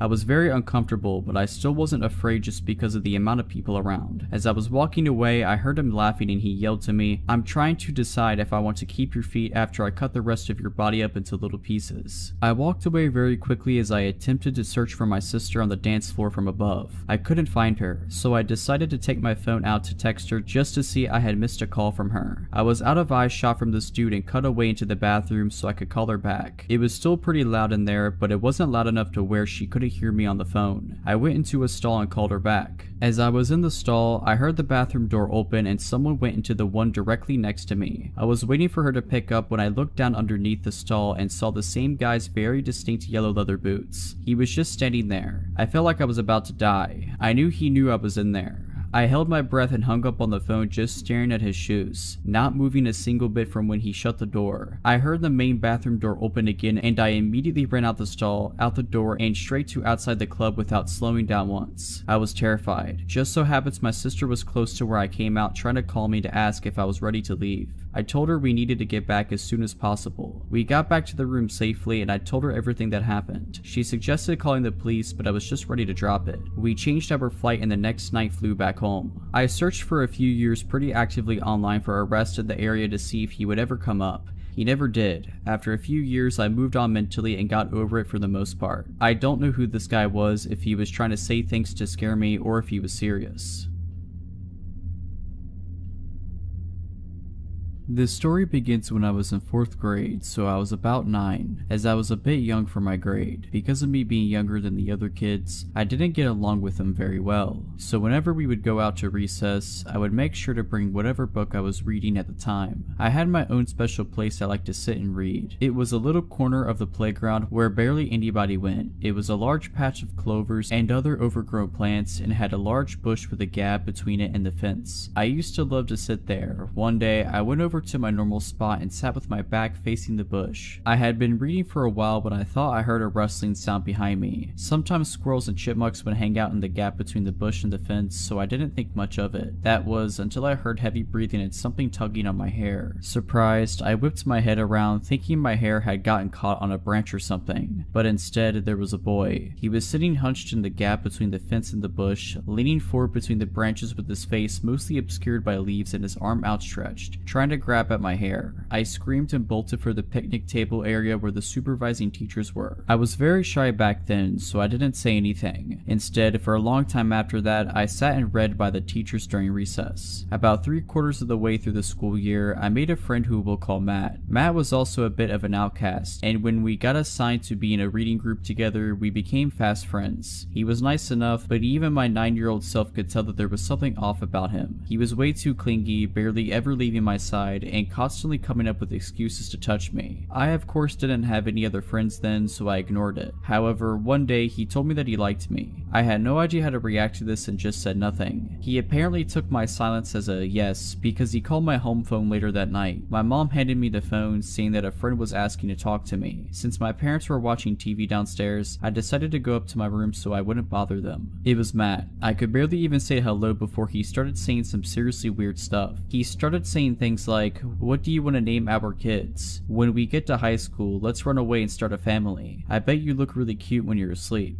Now, this would be creepy for anyone, but I was 9. I had no idea how to handle the situation, so I just stayed away from him. He was not happy about this, constantly glaring at me and just being all around super creepy. A year later, I was halfway through 5th grade and had a serious bully problem, but that's a story for another day. It got so bad that my dad decided one day to not wait until the next school year and instead switch schools the following Monday. 5th grade at my new school was great, and starting in 6th grade, my parents got me my first phone. Of course, I called up Clara, who became my friend after the Matt incident, and let her know about my new phone. A couple more months passed, and one night, I got a call from an unknown number. Picking up the phone, I froze when I heard Matt's voice. I still vividly remember what he said. "Hey, I missed you so much. Why'd you leave me?" Not even a second after he said that, I hung up, blocked his number, and called up Clara, as she was the only person at my old school who had my number. Apparently, after school, he had asked to see her phone to call his mom, as he had forgotten his at home. She handed it over to him, as she was a very kind but quite gullible girl. Soon, she noticed that he was taking a while and that he had a pen out and was writing something on his arm. She yanked her phone away and he panicked, sprinting off. Looking down at her phone, she saw that he had opened up my contact info. I was freaked out but felt safe, as I had blocked his number. That didn't stop him though. He would call me every single week from a different phone, leaving at least 10 messages every time. Every time I would block one number, he'd somehow call from another one. When I got a new phone, the call stopped and I forgot about it until freshman year. At my high school, there were a couple of kids from my old school, and I suddenly remembered Matt. I asked one of the boys, Harry, if he knew what happened to Matt. According to Harry, he got expelled. Teachers had caught him smelling and touching girls' hairs, touching female students, and trying to sneak into the girls' locker room. The realization hit me like a semi-truck. Smelling and touching girls' hair. It was Matt from all of those years ago when I was reading at that tree. I'm a 24-year-old woman, and I once worked at a pharmacy store for about a year as a cashier. I had many weird encounters because people were sometimes behind in their medication doses when they came in to pick them up, mostly harmless. The shifts were usually just one cashier and a supervisor, with the supervisor in the back of the store and the cashier alone up front. This happened close to Halloween at about 9 a.m. on a sunny, innocent day. I was just chilling at the cash register waiting for customers when a man came in and stood in the aisle across from the register and just stared at me for a good 5 minutes. I didn't realize that's actually what he was doing until he made eye contact and he didn't look away. He was tall and reminded me of Tyler Labini's character in Tucker and Dale vs. Evil, just not the least bit charming. I immediately called my supervisor up front over the loudspeaker and the guy walked down the aisle towards the pharmacy. When my supervisor appeared, I told her what happened. She downplayed it, didn't look for him, and said just to call her if he did anything. Comforting. When she was gone, the man made a loop around the store and came right to my register with a bag of Halloween candy and nothing else. I tried ringing him up quickly, but he started asking me ridiculous questions about our savings card program and insisting he sign up. I slid him a pamphlet to fill out his information because I did not want to speak to him more than I had to. He just stood there holding the pen and staring at me, then suddenly asked if I knew how trick-or-treating originated. I didn't have time to answer him before he started describing how, back in the day, the men that ruled the country would go house to house every year on Halloween and demand the daughters of every age to be handed over so they could, that was trick-or-treating in his mind. As soon as I heard that, I said, "Get away from me," and walked to the other register and called my supervisor loudly over the speaker speaker because he was blocking my way to the back. He didn't flinch as he followed me to the next register and started talking about how all women are bad and are meant to serve men. He noted my wedding ring and said my husband could also rent me out because it was his right, and on and on. I was considering jumping the side of the register to put some distance between us so I could run. Luckily, the male pharmacist heard the panic in my voice and rushed over to the front of the store. He saw the man and shouted, "Jake, get out of here." The man, Jake, just stared at him as he calmly walked out, and it was so scary and stupid at the same time. Turns out that Jake had been a regular customer until he stopped picking up his medication. Instead, he would just come in and harass female workers, and he'd been on a police-enforced ban for over a year. My savior, Mr. Pharmacist, called the police and the store manager to cuss her out for still scheduling girls alone after everything Jake did in the past, such as ripping a toilet seat off of one of our toilets and threatened to beat a girl with it who used to work there. I quickly transferred to a different location because I just could not get over it, and the manager kept scheduling us alone. The police only watched the store for a week.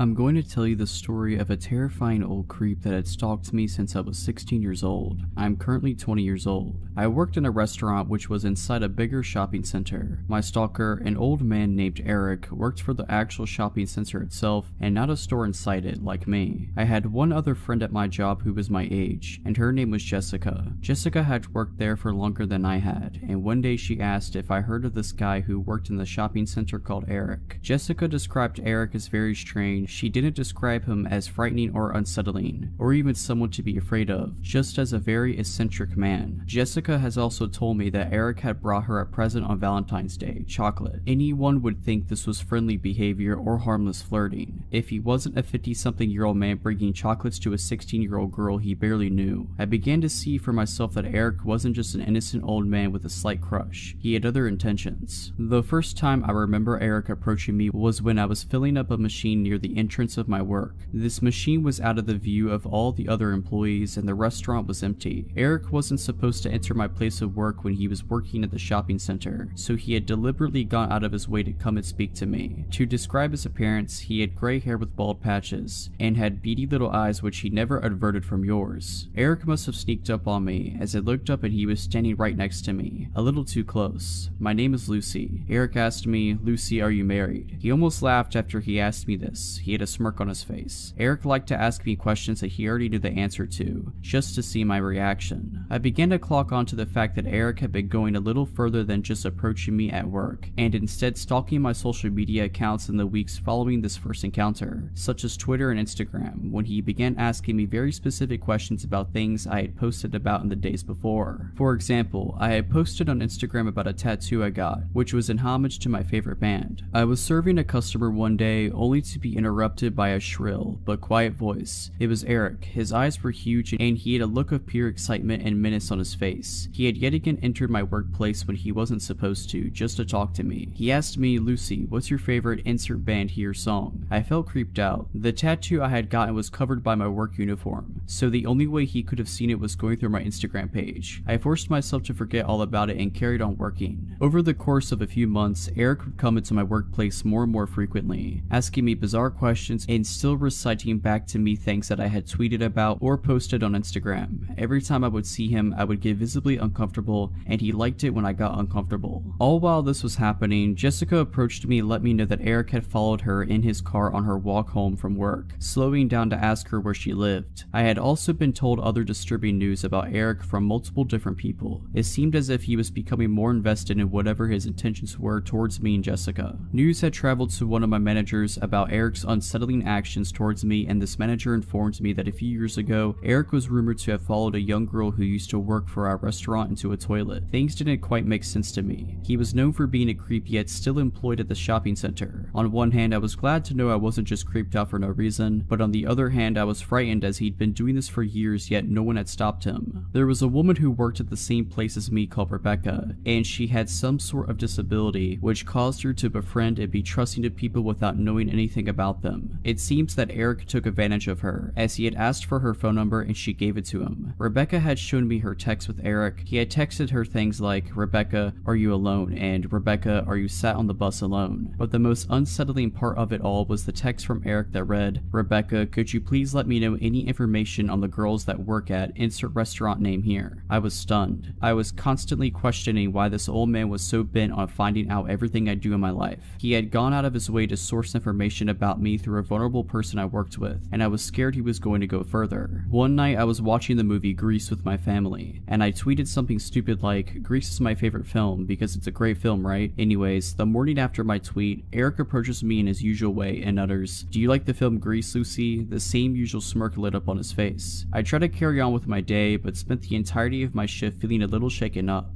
The very second I clocked out of work and got into my car, my phone went off. This was a notification for PayPal. I clicked on this notification to see that I had received £3 from an Eric, and the note attached to it read, "To Lucy, Grease is the word from Eric." He literally found my PayPal and sent £3 to it and quoted the movie Grease. If this wasn't crazy enough, in the days following I received a string of anonymous and incessant calls, one after the other. My phone rang all night. I had to turn it off to get away. Even when I turned my phone back on, the calls continued. The phone calls that I did answer were just someone breathing down the phone, making a point to breathe heavy. I had no proof that this was Eric, but it wasn't hard to put two and two together after all the links he had gone to in order to track down my personal information. If he had found out my PayPal address, my phone number, and all of my social media accounts, what was stopping him from finding out where I live, breaking in, hurting me or my family? I reported Eric to my managers and they passed my complaint on to the managers of the shopping center. At this point, I was genuinely scared for my safety. Multiple girls added to my statement and added details of times they had witnessed Eric's unsettling behavior, of times he had been inappropriate with them too. Eric had been cautioned by the shopping center's management, yet nothing was done, except the fact that he was warned not to talk to me. Eric found ways around the no talking to Lucy rule. He would make animal noises at me when he would see me, like a monkey or a dog or any bizarre noise that would get my attention. I think he just wanted me to think that he outsmarted me, and found a way around the rules. After this, I stopped working at the restaurant as a full-time job, and saw Eric less and less, which was obviously great for me. I moved cities as I went away for university, and made new friends which distracted me from my old life in my hometown. After moving away and starting my new life, I forgot about Eric. I was soon going to remember though. On Christmas Day, I was back home in my hometown with my parents. My phone buzzed with a notification. I received a notification from PayPal, and it was the exact amount of £3, only not from Eric this time, but from a girl whose name I didn't recognize at all. I opened up the PayPal app only to see a note attached to this payment I had received. The note read, "Sending on behalf of Eric."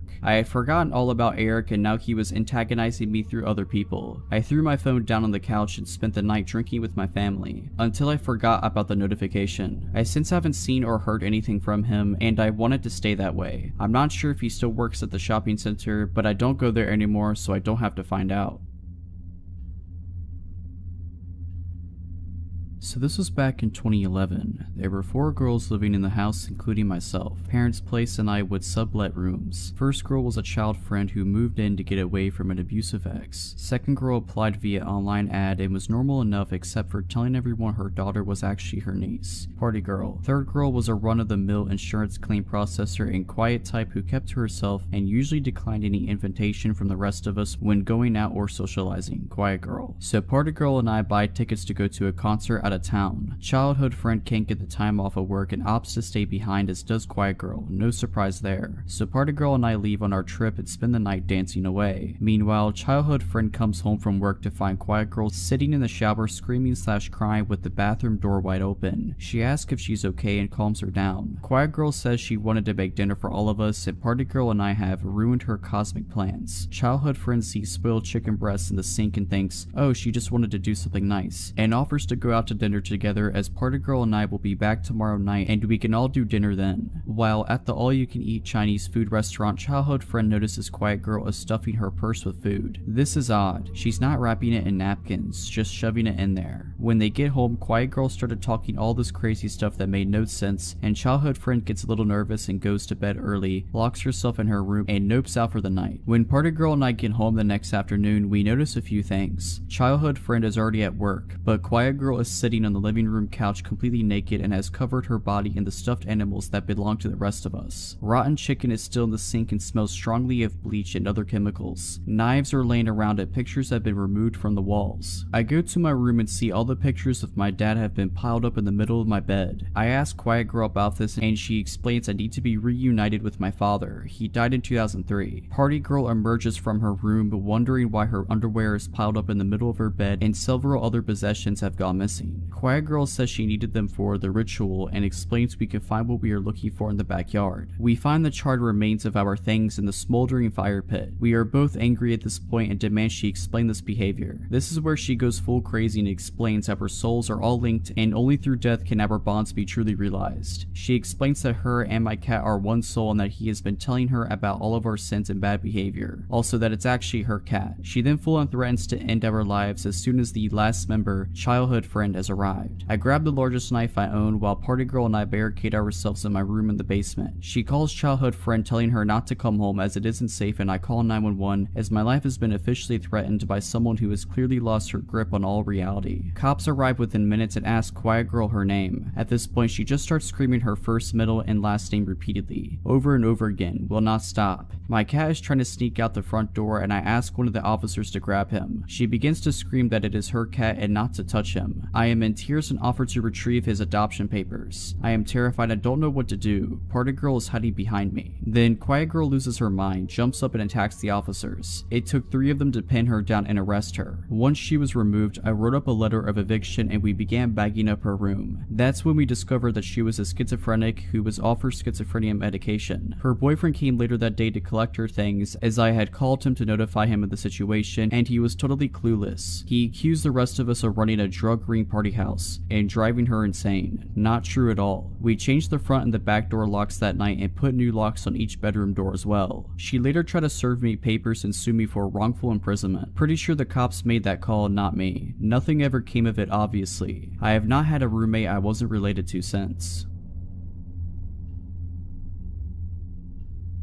This happened about 2 years ago when I was 22. After work, I stopped at a local convenience store to buy beer. The cashier looked familiar, but it's a very small town, population of 6,000. He acted odd. I asked how he was doing to make small talk and he just stared at me. I instantly felt uncomfortable, so I only glanced at him a few times before I left. I arrived home 10 minutes later and decided to browse Facebook. I had a friend request. The guy looked familiar. He was a local, so I accepted him. A few hours later, I realized it was the cashier. He'd got my name off of my ID and added me not even 5 minutes after I left. I told my boyfriend, we agreed it was weird. A few days later, he came into my work. I asked my boss, she'd never seen him in there before. He grabbed milk and initiated small talk with me. I felt uncomfortable. He asked if I remembered him, told me his name and that we'd been good friends in high school. We never said 2 words to each other. I was trying to be polite, told him yes, I remembered. After a few minutes, my boss pulled me in the office. She was watching through the window and could tell I was uncomfortable. It was a small pharmacy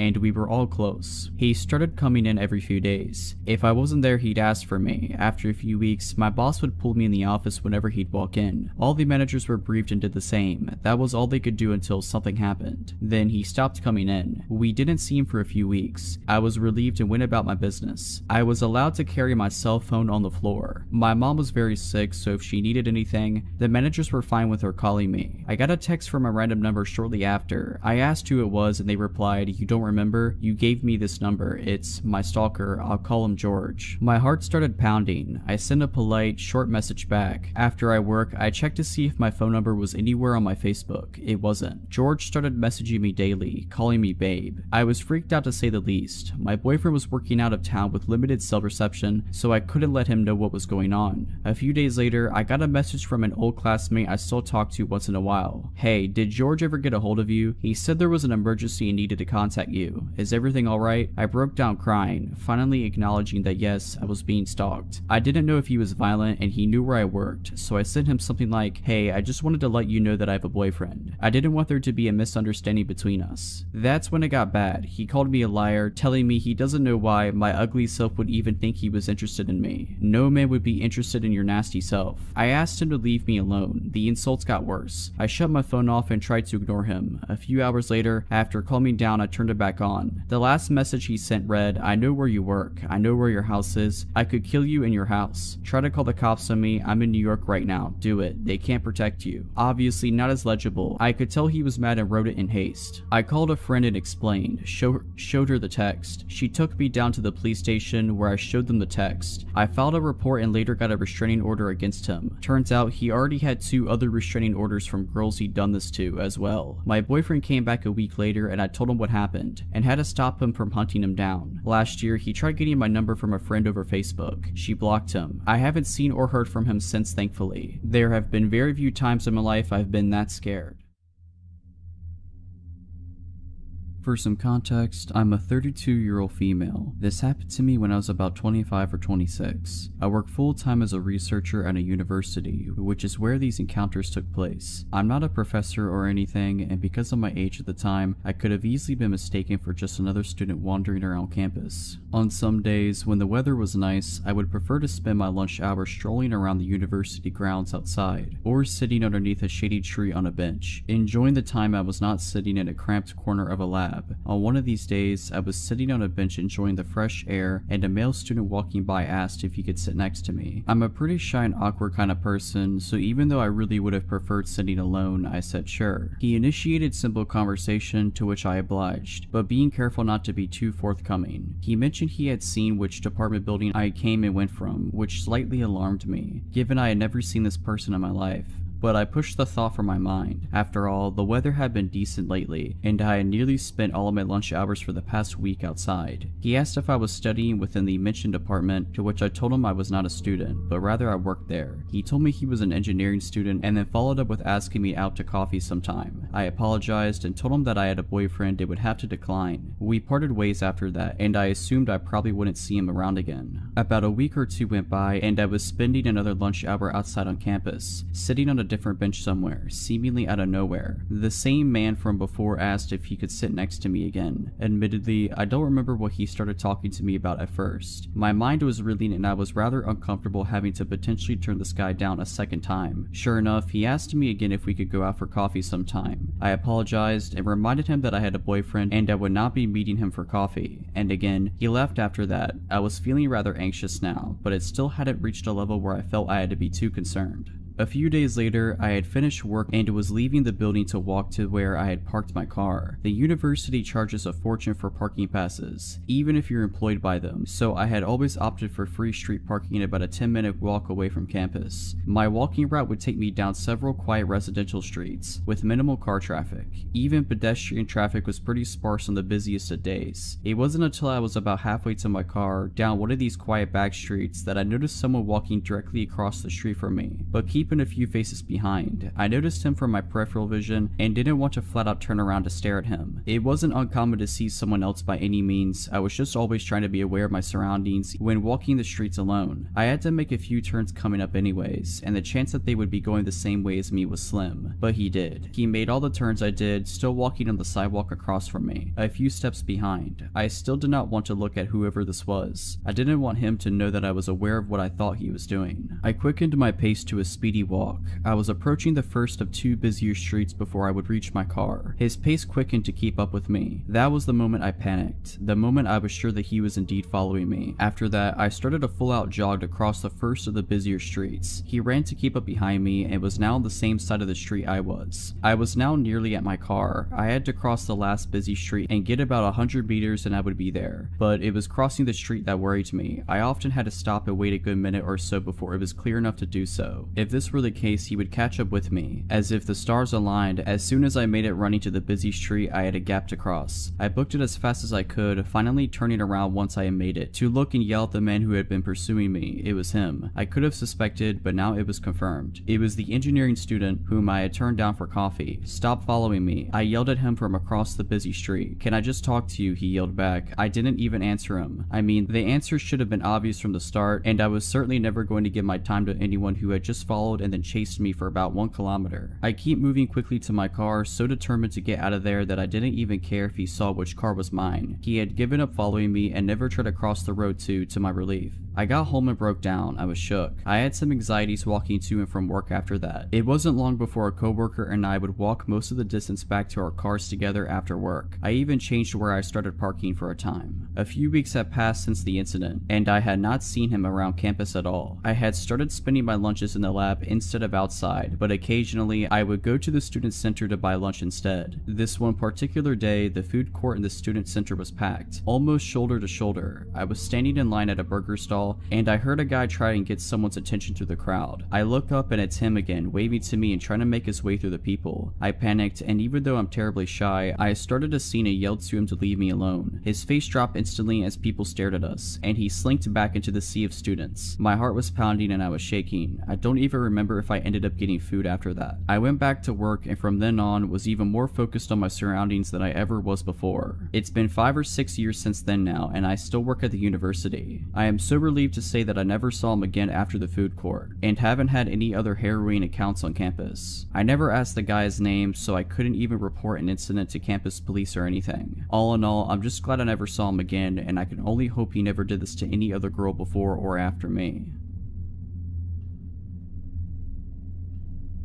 When I was in my early 20s, I moved to Southern California with my aunt. Once I had a job established and steady income, I found an apartment that was super affordable at $350 a month, plus utilities, the first red flag because California is not cheap. The other residents in the apartment was a 45-year-old male named Zach and a 45-year-old female named Tina. They weren't a couple. Tina was a little difficult to deal with, very OCD on a lot of things, and we mostly avoided each other. But this story is about Zach and his friend Mike, also 45 years old. Mike and Zach were childhood friends, and Mike lived in the same apartment complex as us, so he was over a lot. Every time I would come home from work, they would be polishing off a handle of vodka and then would go out. I wasn't super comfortable in the living situation, but it was cheap, and I was in school, and I tried to make the best of it. I got along with Zach for the most part if it was just him around, but Mike was just a time bomb. Here are just a few instances that just gradually got worse over time. The first incident. Zach invited me out with Mike and another friend of theirs out to a local bar a couple miles away. I was comfortable around Zach and I got into the passenger side of the truck. I didn't have any negative interactions with anyone until this point. Mike went ballistic in our complex parking lot about how I was selfish and had no business in the front seat because I wasn't Zach's girlfriend, etc. It was weird because a man the same age as my dad was throwing a tantrum over the passenger seat, so I just got out and went back to my apartment. My first rent check bounced. I apologized to Zach and discovered that my checks had misprinted the account number. I paid in cash and paid off the bounce check fee and thought all was okay, until I got home one evening and Mike was over as normal, but starts interrogating me on why I couldn't pay my rent. I was only 22 at the time and didn't really want issues, so I was just like, hey, I apologized and took care of it. Even though Mike didn't live in the apartment, he would not let this go. He would just scream at me saying I was lazy, that I should be evicted, and on and on. It's also important to note that Mike and Zach both had 2 DUIs.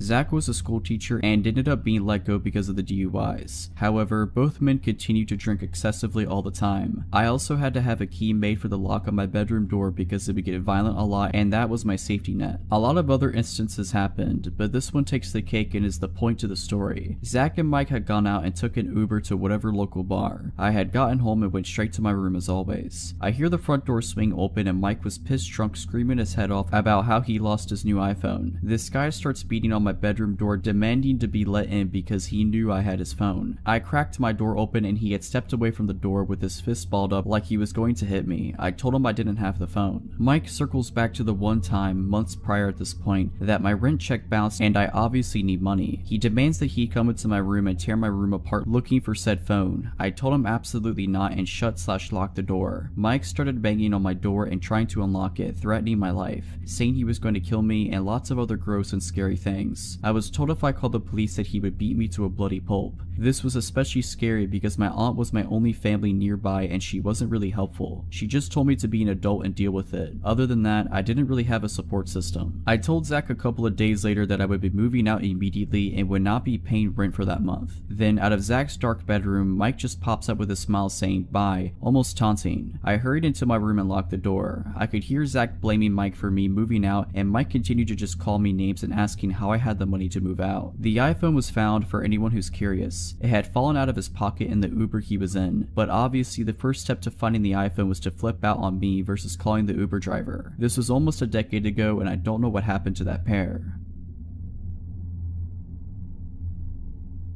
About 2 years ago, I worked at a movie store inside a mall. I was 20 at the time. This guy was over 6 foot, late 40s, very hefty, and always had this weird zombified expression on his face. He came in about once a week. One of my coworkers had even warned me about him, how he was a little off, but I still treated him with as much respect as I did everyone else. One day he came in and we talked for a bit, but it got a little awkward and I kept trying to end the conversation and look busy by tagging items behind the counter. He stood there in silence, watching me for about 20 minutes and finally left. A few days later, he comes back in and walks up to me, holding a large container. He says, "I made 4 pounds of enchiladas at home today, just for you. I remembered you like Mexican food." I don't remember at all telling him that I liked it, but I do know that I went to the Mexican restaurant across the way every lunch break. I just politely accepted it and put it in the back office. Another few days later, he came back in and had a drawing for me of a dragon. Now, I love dragons, but I never told him that. This drawing looked like it took hours to make, and at this point I was a little freaked out. I had him leave it on the counter so I could just throw it away later. Later on, I was given about a week vacation. During that week, I had cut my hair about 12 inches. The day I came back, I got a shift with my manager. I told her all about the guy, and immediately she was weirded out for me. A few minutes later, I see the dude walking around in the mall. He was going towards the exit and didn't look at me once. My manager tells me to go back to the office. I go and wait until she comes to get to me, and when she does, she tells me I need to make a report to mall security immediately. Apparently when I ran back there, he turned around to come in and walked all throughout the store. When she asked him if he needed help with something, he said, "I can't believe she cut her hair," and briskly walked out. I go to the mall security office to make a report, and we went through all the videos from the cameras of when the guy came to visit me, but there was one video that really stood out. The video shows him pull into the parking lot of the mall, and about 3 minutes later I arrive.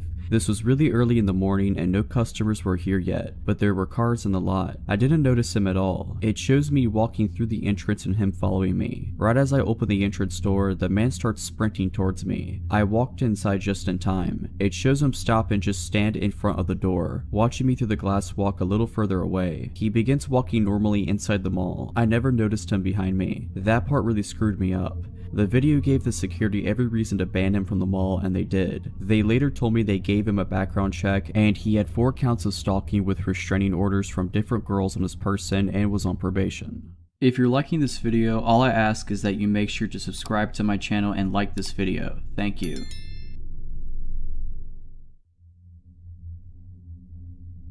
When I was like 13 years old, probably close to 12 years ago, I went trick-or-treating with some friends from school. We were the type to bring pillowcases and get as much as we could, then wait at the end of the night. We've been all over the neighborhood. We lived in a suburban area, but we were quick. We were able to get most of the houses before lights started turning off, and we all had a hefty turnout of candy. Trick-or-treating was starting to calm down by this point. The time must have been around 9:30 or 10 maybe. There was this one house with the lights off, but we still walked up anyway because there were a couple cars parked outside. We rang the doorbell and nothing, so we rang a few times, still nothing. I'm not defending what we did at all, we were seriously stupid kids back then. One of us starts banging on the door and talking bad like, "We're gonna egg your house," and so on. Right after that, this man jumps out of the door and basically slams it open. We all jump back startled. It was pitch black inside his house. Where were the other people? There were 2 cars right in front of his house. He had to be late 20s or early 30s with a scruffy beard, wearing a white beater and black zip-up hoodie, and had this look of total rage in his eyes. He comes out with this huge dog on a leash that starts barking, growling, and showing his teeth in our face. I couldn't really make it out at the time, but it appeared as though he had a knife in his other hand as well. We're terrified because we didn't expect this. He just busts out the front door and starts chasing us down, and we start sprinting away in total fear. He's screaming things like, "I'm gonna kill you," and "You shouldn't have screwed with me," or "Better hope my dog doesn't catch you," or "Get back over here." He ran after us for probably 10-ish minutes. The whole time he was just frantically waving his arm with the knife, shouting mostly incoherently with his dog by his side on that leash. It was horrifying. We got away thankfully, somehow managed to lose him after running for a while, but I can't imagine what would have happened if we stayed there for any longer. I'd probably be chow for his dog,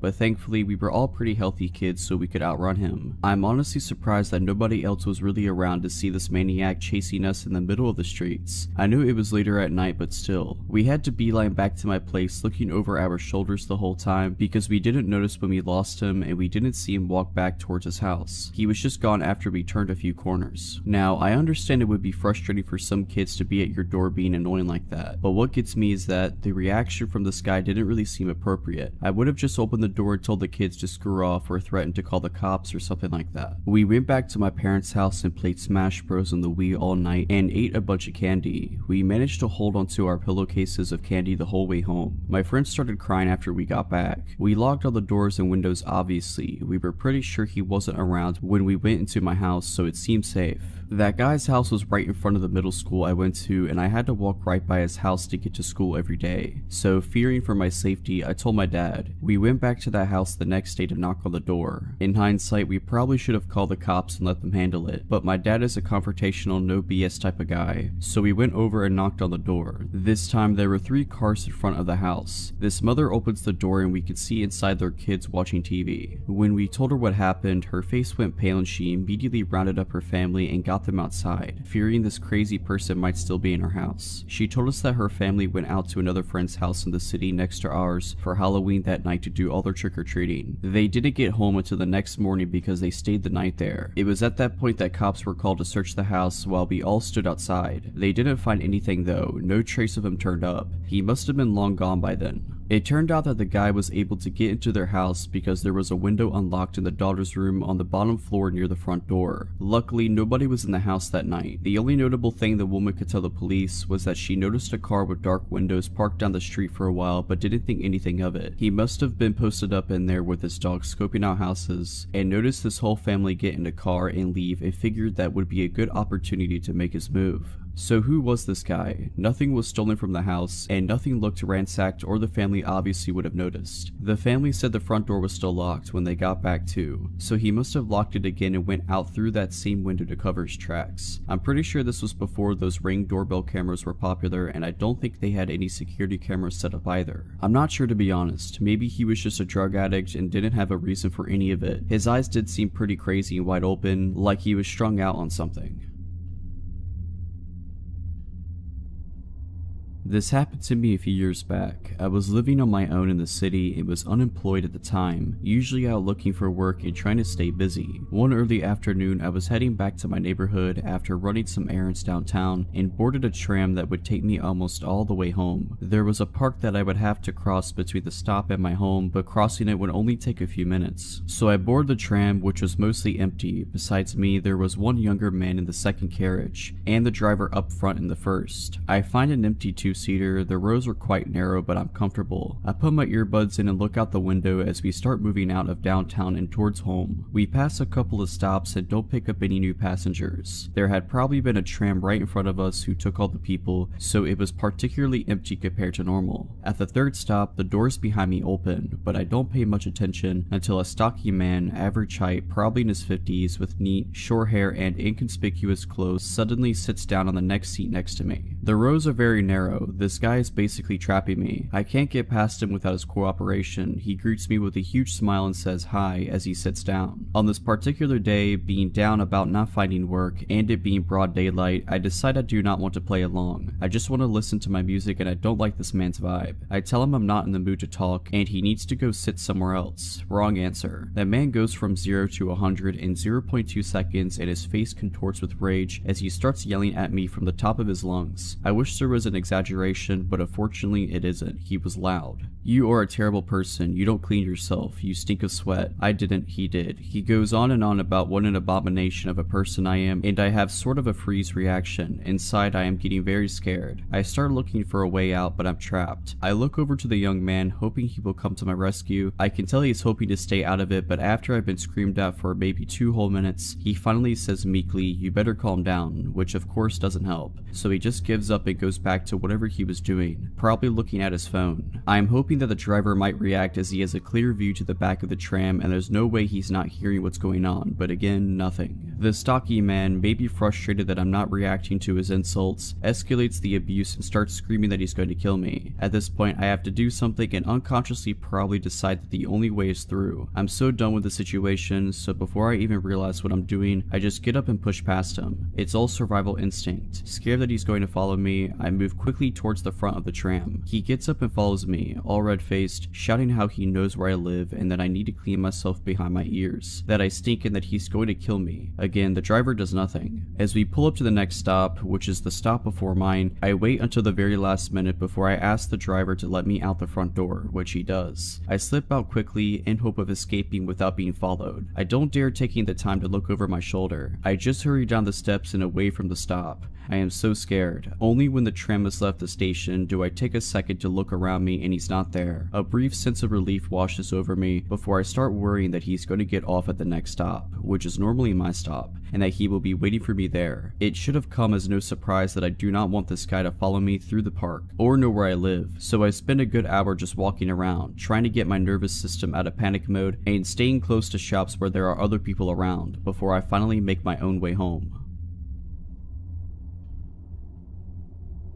This happened when I was 21 years old, and I am fully aware I made a lot of poor decisions in my younger days. I am very lucky to have survived, and here's one of my stories. I have just met with a cousin at the mall I hadn't seen in a long time. At this point, I had been living in South America for about a year and had started feeling overly confident. I have been told many times about the dangers of taking a taxi from the street. Some people always take them and some people never do. It's obviously never worth the risk, but I look obviously foreign and I should have known better. My cousin says, I always take street taxis, I'll find us a good cheap one. This was my first time ever taking a street taxi. She finds one and waves me over. Looking back, I am flabbergasted as to how I got into an all-black car. Again, these cars could just be normal taxis, they exist, but it's even more riskier than taking the yellow ones. The first red flag was how silent he is. After chatting away for some time, we realized it was taking far too long. I could see the smile in my cousin's eyes fade as we both realized at the same time that we are nowhere near home. She asks him, "Where are we going?" and he mumbles under his breath, not really saying anything. We both know at the same time that something is very wrong. I remember vaguely thinking we had just went into a circle and wondering why he'd waited so long to rob us. It had to have been over 30 minutes. He finally gets off a highway and stops the car just past the ramp, and we are on a very quiet street. He opens his dashboard and pulls out a gun. I'm terrified to say the least. In that moment, all you think about is surviving. A car drives by and he yells, "Don't turn your head." He then tells us to give him everything we have. I take off my backpack and even my jacket out of panic. He orders us to hand over our phones, which we oblige. He then says, "I will let you go, but if you turn around to look at my license plate, I will come and kill you." He lets us out of the car and we run for it, but we are in a very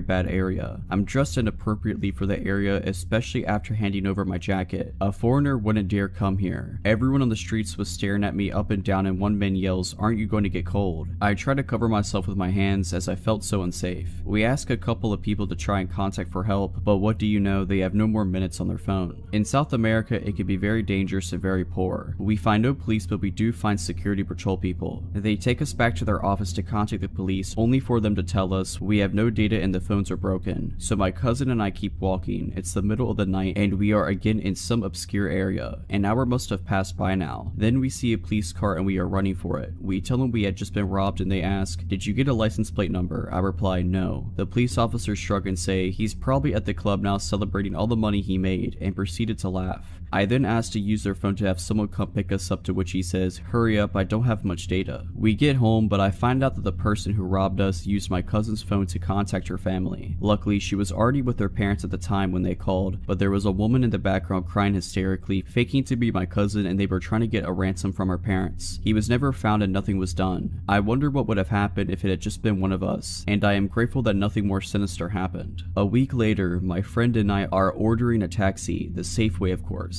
While we are waiting, a similar black car pulls up next to us, asking if we need a taxi. We immediately say no. As he drives off, I turn to look at his car, and what do you know, he has no license plate in broad daylight. I'm not insinuating it was the same person. Of course it wasn't. There are over 10 million people in the city. My point is that it happens a lot in South America, and never to get too comfortable. This experience made me realize what it's really like to live in a developing country, even if you have money and stay in good areas. You always need to be high alert, and no one is immune to the constant fear of, will I be robbed today?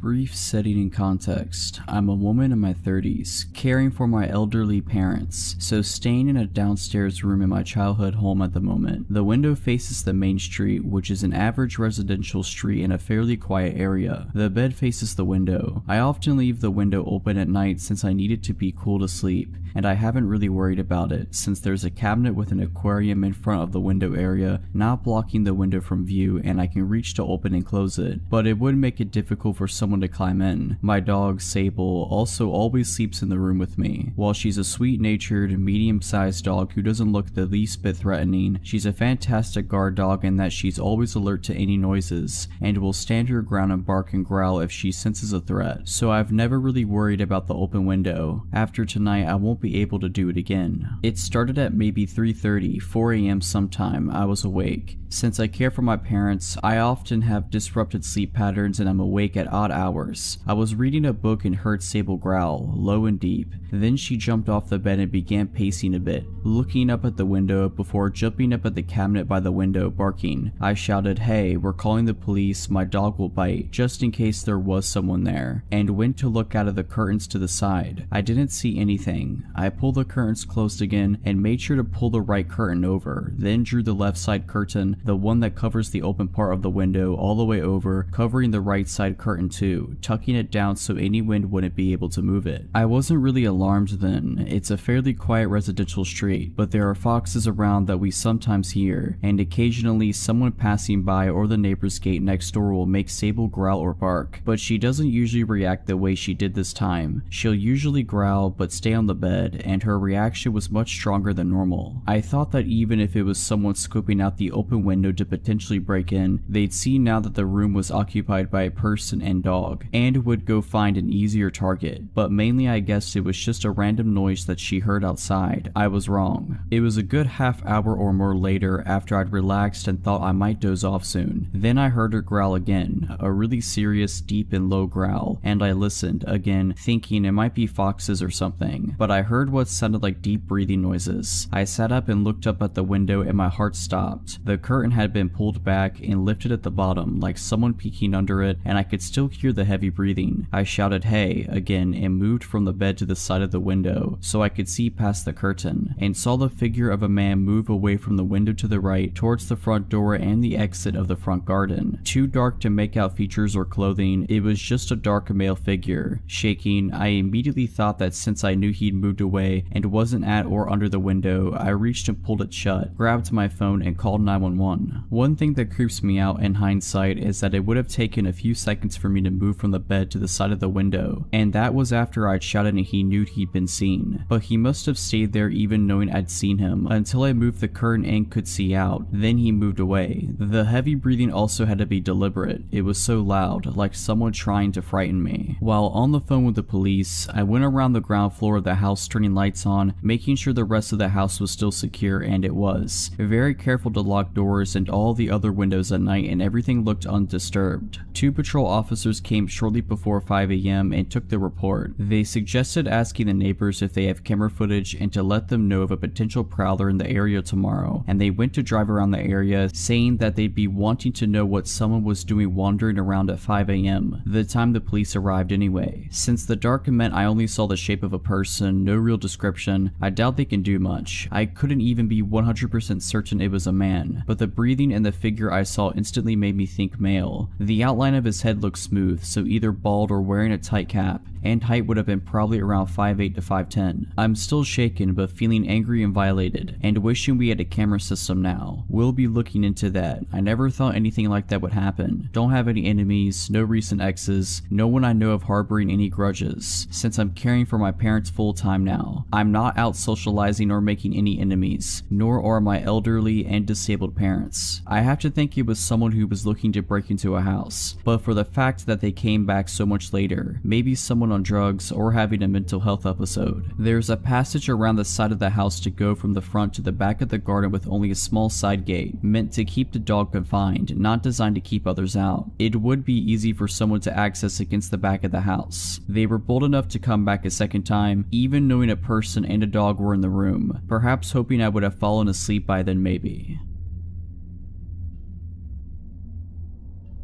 This happened a few weeks ago. I work at a gas station and have years of experience in a previous one, so getting this job was a piece of cake. Only this was different as it was lone working 8-hour shifts entirely by yourself. These shifts included night as well. So my shift started early afternoon. About maybe half an hour into my shift, this guy walks in. I've seen him before as he entered the shop the day before and randomly asked me if I had any shopping bags to spare. The guy was giving me some uncomfortable vibes, but luckily someone else was working with me that day for a short while, so I asked them to deal with that guy. My colleague said we don't have anything to spare you and told him bye. The guy leaves. The next day the same guy walks in and I thought, what does he want now? He walks up to the desk and starts chatting to me. He was asking me some advice about his living situation as he told me he used to be homeless. Since to me it's not really my place to give advice, I just shrugged and told him to just sleep on it and think about things. He then left. He didn't enter the store to buy anything at all, just a chat, but thinking back I remember that he asked what time I got off and stupidly told him 11 o'clock tonight. I went on with my shift as usual up until about 9:30 p.m. as the same guy returns, but with another guy who may I say looked dodgy, all dressed in black and hood up. The guy who entered the shop previously pokes his head into the door and asked if I do phone top-ups. We do, but something in my gut was telling me to make him leave now, so I lied and told him we do not. So the guy and his dodgy friend hang outside the store for a bit while I was serving customers, then until the shop seemed quiet again, they both entered the store and looked all around the shop. I noticed the dodgy guy kept his hands in his pockets the whole time, and then a thought struck me. I might be getting robbed tonight, so I took some deep breaths and tried to keep calm and just thought of my training I repeated in my head. I thought to myself that I should just stand and be ready with one hand under the desk hovering over the panic button. I thought to myself the minute they pull a weapon out on me is when to hit the button as its silent alarm, and just pray the police arrive on time. Well, they just ended up buying a bottle of water, as of course I did notice there was someone still outside in their car. I felt a huge sigh of relief thinking they just wanted water, or they decided not to rob me because there's another person outside. They both leave the store but again hang around outside, right by the door. Then I see the car drive away and I thought to myself, I don't want these guys in the store again, not while I'm completely alone. So I flip the switch that automatically locks the main door. Half an hour passes, I had no customers and still the two guys are still hanging around outside. I called my boss to tell him what's going on and to give him a heads up that at some point I'm going to have to call the police and have them move them along as it's making me very anxious. Then another guy shows up and joins the guys all dressed in black and wearing those COVID masks. He also hands his friend's mask too, then he makes his way around the back of the store. Then I realized the back door, the one I go out from to smoke. I ran to the back door, slammed it shut and locked it. At this point I was scared for my life, as these guys stack around the place to which felt like an hour and a half. I hid in the office watching the cameras. I picked up the phone and dialed the non-emergency number for the police. At this point I was really freaking out. The next thing I hear is my cell phone ringing as a colleague calls me to check in on me. I told him what's happening when I came out the office to take a peek, and of course those guys were right up to the window knocking to grab my attention, and they saw me with two phones to my ears. They saw me, I said to my colleague on the phone. Then I came up with an idea. I put the phone I had making a call to the police down and kept my colleague on the phone. I said, listen, I'm going to see what they want, stay on the phone. I'm going to put you on speaker. Stay quiet, don't say a word, just listen. If you hear me say the till is slow, you hang up and call the police. That's me telling you I'm in danger. So I put him on speaker and hide my phone in my bra. I head to the window. What's up guys, can I help you? Guy, why is the door locked? That's because we're in night mode right now. Doors are locked but I can serve through the hatch. What can I get you? They just look at each other and whisper amongst themselves. Guy, we'll just take some smokes and a lighter. Sure, one moment. I grab what they ask and they push a $20 note through. I grab the $20 and of course check it. Then I rang them up, but as I had their change ready, I saw one hand through the hatch. I dropped their change into that hand, avoiding contact. Okay, thanks. I stared them down and they left. I demanded that my shifts are to be changed to morning shifts after that night or I'm quitting.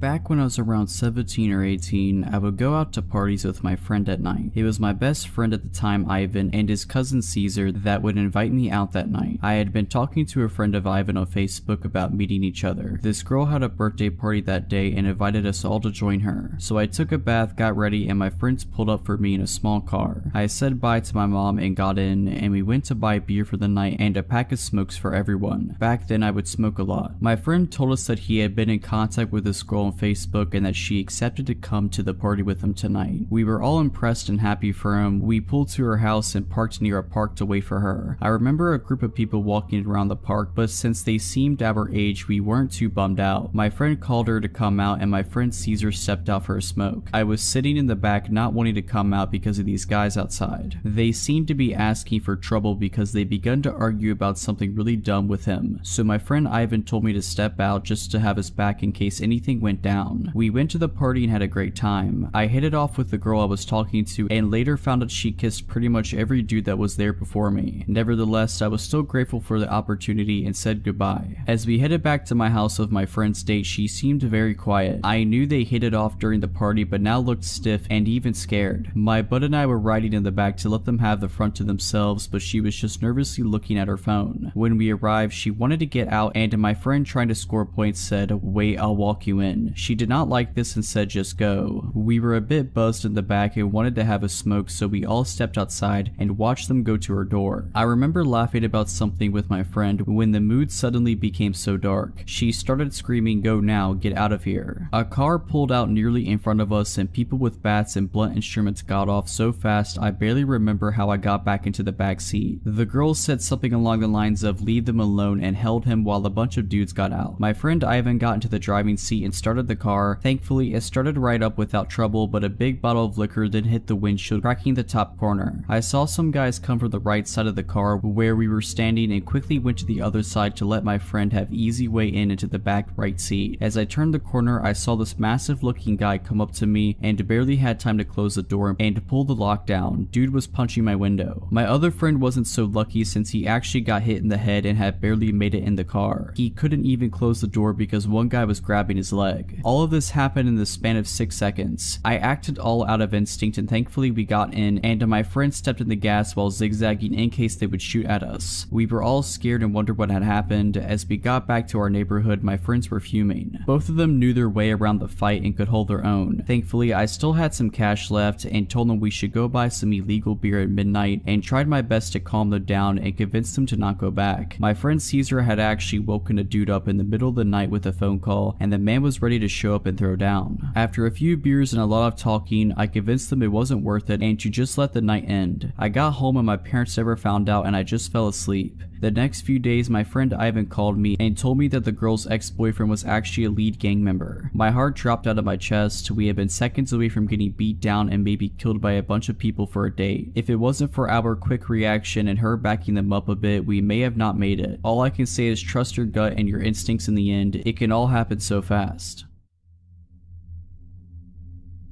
Many years ago, before kids, rescue animals, a mortgage, and a husband, I was a travel writer in Europe. I did most of my trips alone. This story is about the first time I visited Prague. I'd never been to Prague and the trip was last minute, so I had little time to prepare. My travel partner had dumped me in another country and I was determined to make the best out of my trip by visiting a place I'd never been. Upon arrival at the train station, I visited the accommodation office and asked for a hostel not far from the center. In my early 20s, winging it was part of the fun. These days, I'm far less adventurous. The hostel they sent me to was a sprawling, crumbling, slate gray, art decoration building on a nondescript street about a 10-minute walk to Stair-Mesto. The inside was probably beautiful at one time, but by the time I checked in, it was full of shabby, mismatched furniture and cheap stained carpet. Most of the light fixtures were broken, leaving everything but the lobby dark and gloomy. It smelled of standing water and dust. I found my room, a double for $12 per night, and made note of the fact that I had a roommate. She wasn't there, but on her side of the room there was a suitcase, dressed neatly folded across the back of a plastic chair, a scattering of makeup containers on the beat-up desk, and a stack of German fashion magazines on the bed. As I had no plans or goals on this impromptu trip, so I spent the afternoon exploring Old Town Square, the Jewish Quarter, and Wenceslas Square. I purchased some Czech crystal for my mom and painted eggs from a street vendor for myself. I also made reservations for a sunset dinner cruise for one. At around 6 p.m. I returned to my room to shower, change clothes, and unload my purchases. When I left my room about an hour later, there was no indication that my roommate roommate had returned at any point during the day. After the cruise, I stopped at a tiny bar in Tinska and had a glass of wine. It was nearly midnight when I returned to my hostel, so I was surprised to find that my roommate still hadn't returned. That wasn't uncommon though. Backpackers are a fickle lot. She could have gone on a short overnight trip and just left her stuff behind, hooked up with someone and was holed up at their place, or hanging out at another hostel, so I was surprised but not concerned. I took another shower before bed, however, and was surprised to find that things in the room had changed up in my return. Her bed was neatly turned down, the magazines had moved to the nightstand, and the dress was gone. The strangest thing though was the addition of a pink silky nightgown spread across the bed, my bed. Maybe she thought she still had the room to herself. I didn't see how. My shopping bags, clothes, and toiletries were in plain view. I gently moved the nightgown over to her bed and then settled in for the night as I wrote in my journal. I assumed she was in the shower or somewhere nearby, so I expected her to return shortly. After about an hour though, her side was still empty. I needed to use the restroom before I went to sleep, so I made one last trip down the hall. The building was unusually quiet. There weren't the regular sounds of chatty backpackers, the clinking of glasses, or music that would normally leak through the walls. There was nothing. It was hushed like a church after the congregation has left. I found myself practically tiptoeing back. My room was near the end of the hall and I couldn't shake the feeling that the corridor was darker than before. The few working lights were blinking as they struggled to stay lit, and it reminded me of a funhouse. A tightness began to fill my stomach and I subconsciously quickened my steps. There wasn't a soul behind me yet. I kept glancing back over shoulder, convinced I'd see someone gaining momentum on me. The only sound was the soft thud of my flip-flops as they struck my soles. I was flooded with relief as I flung open my door, but it didn't last long. Everything was exactly as it left it, except for the silky nightgown which was now back on my bed. Sleep came in fits and starts. I left the lamp on for a while, still convinced my roommate would be right back, but the shadows it cast made the room even spookier. It was too dark with the light off. I'd finally slipped into a deep sleep when I suddenly heard the door open. A man stood in the darkened doorway, the hall light behind him showing just enough for me to see his contorted face. "I didn't mean to," he sobbed. "You have to help me." Too confused and disoriented to be scared, I sat up, scrubbed at my eyes, and reached for the lamp switch. But once the room was light, I saw that the door was closed. There was no man.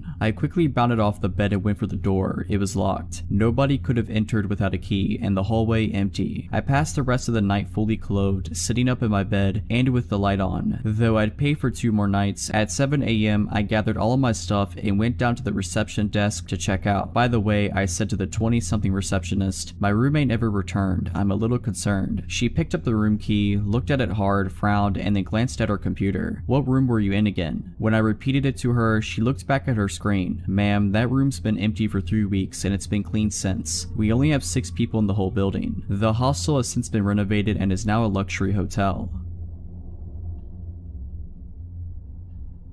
At the time of the story, it's mid-October, I'm 20 years old and a senior in college. I got out of class at 9 p.m. and headed downtown in my college town to see about an open mic thing that was supposed to be happening at a lounge. And around that time, there was a guy who would play accordion on one of the corners of the main thoroughfare. Didn't find accordion guy, and either the place was closed or it wasn't an open mic night. Don't quite remember. But as I'm walking back down one of the main streets in downtown that heads back onto campus, I came across this very drunk woman begging 2 other women for a ride home. I think the girls were getting into an Uber or they didn't have space or something. Point is, the other women weren't taking her and couldn't/wouldn't help her. Mind you, this is a Thursday at 9-ish at night. When she finds that the other women can't help her and I'm walking past, she turns to me to ask for my help getting home. For context, I still have my backpack on. My phone's running low, but I've been at this school and in this town for 3 years at this point, so I know downtown and campus pretty well on foot. To note, I do not have a car at this point in time. She gives me an address and it's maybe 15 to 20 minutes walk north, slightly northeast of where we were at, and I knew the general area where it was, so I was more than happy to be a good Samaritan and walk a drunk woman home who didn't feel safe. I would regret this later. She's incredibly thankful and overjoyed that someone is willing to help her get home. The route we were going to take was super straightforward and I knew exactly where I was in relation to the rest of the town. She says that she has to pee really badly. I reassure her it won't be that long and she'll be back at her place. She says that she was out with her boyfriend and he left her at the bar alone, drunk and mad at her about about something. Says she's from out of state. I commiserate with her that what he did was bad. She asked me about what I'm studying. I confided that I was finishing a bachelor's of science in information technology. She's bemoaning this boyfriend that's at home that I'm walking her back to. She keeps trying to walk with me up against my side or slightly behind me, and I'm like, no, walk slightly ahead of me or keep some space. She has a dermal piercing on her cheekbone that's hard to miss. She is getting more and more manic and weird as we walk along. We get about a half a mile into North Downtown, less than a mile from the address she gave me, and the boyfriend's calling her and being a real douche. I'm about done with this guy from the stuff she's telling me about this and that and the other thing, so she puts him on speakerphone and I tell him to chill out. We're on such and such road close by. His tone changes in an instant. He goes from hostile and angry to surprisingly chill. That threw up a million more red flags for me. She starts saying that I'm going to have a good time at her house. I'm looking for an exit. Every bone in my body is screaming at me to get out of this situation. We get to the end of the road, which coincides with an intersection that has a gas station. I say, hey, let's stop here to use the bathroom. She says that she doesn't have to use the bathroom anymore. I'm scared. I tell her, well, maybe you don't have to, but I do, which was true. We go into the gas station. I head immediately to the bathroom and text one of my friends asking if she was working and if she could pick me up or if I needed to call the campus safe ride home program. Friend says it'll be a minute if I'm willing to wait. I agree to wait. I come out of the bathroom and this drunk woman, if she was even actually drunk to begin with, has vanished. Nowhere in the store, nowhere outside that I care to look. I buy a soda and wait for my friend and her friends to come save me, effectively. I'm later told that maybe the woman was affiliated with human trafficking, and to be honest, with the vibes and the changes in tone and the narrative that was being spun around me walking this woman home, and how she just completely vanished on me when I got to a safe place with lights and cameras and such, I have to wonder if that wasn't the plan. I won't ever know for certain, but it certainly scared the ever-loving daylights out of me as a 20-year-old. My friend and her friends pull up and take me back to one of their dorms, and I spend more of the evening with them so I wasn't alone. Forever thankful for 3 underclassmen for rescuing me from a gas station at 10 p.m.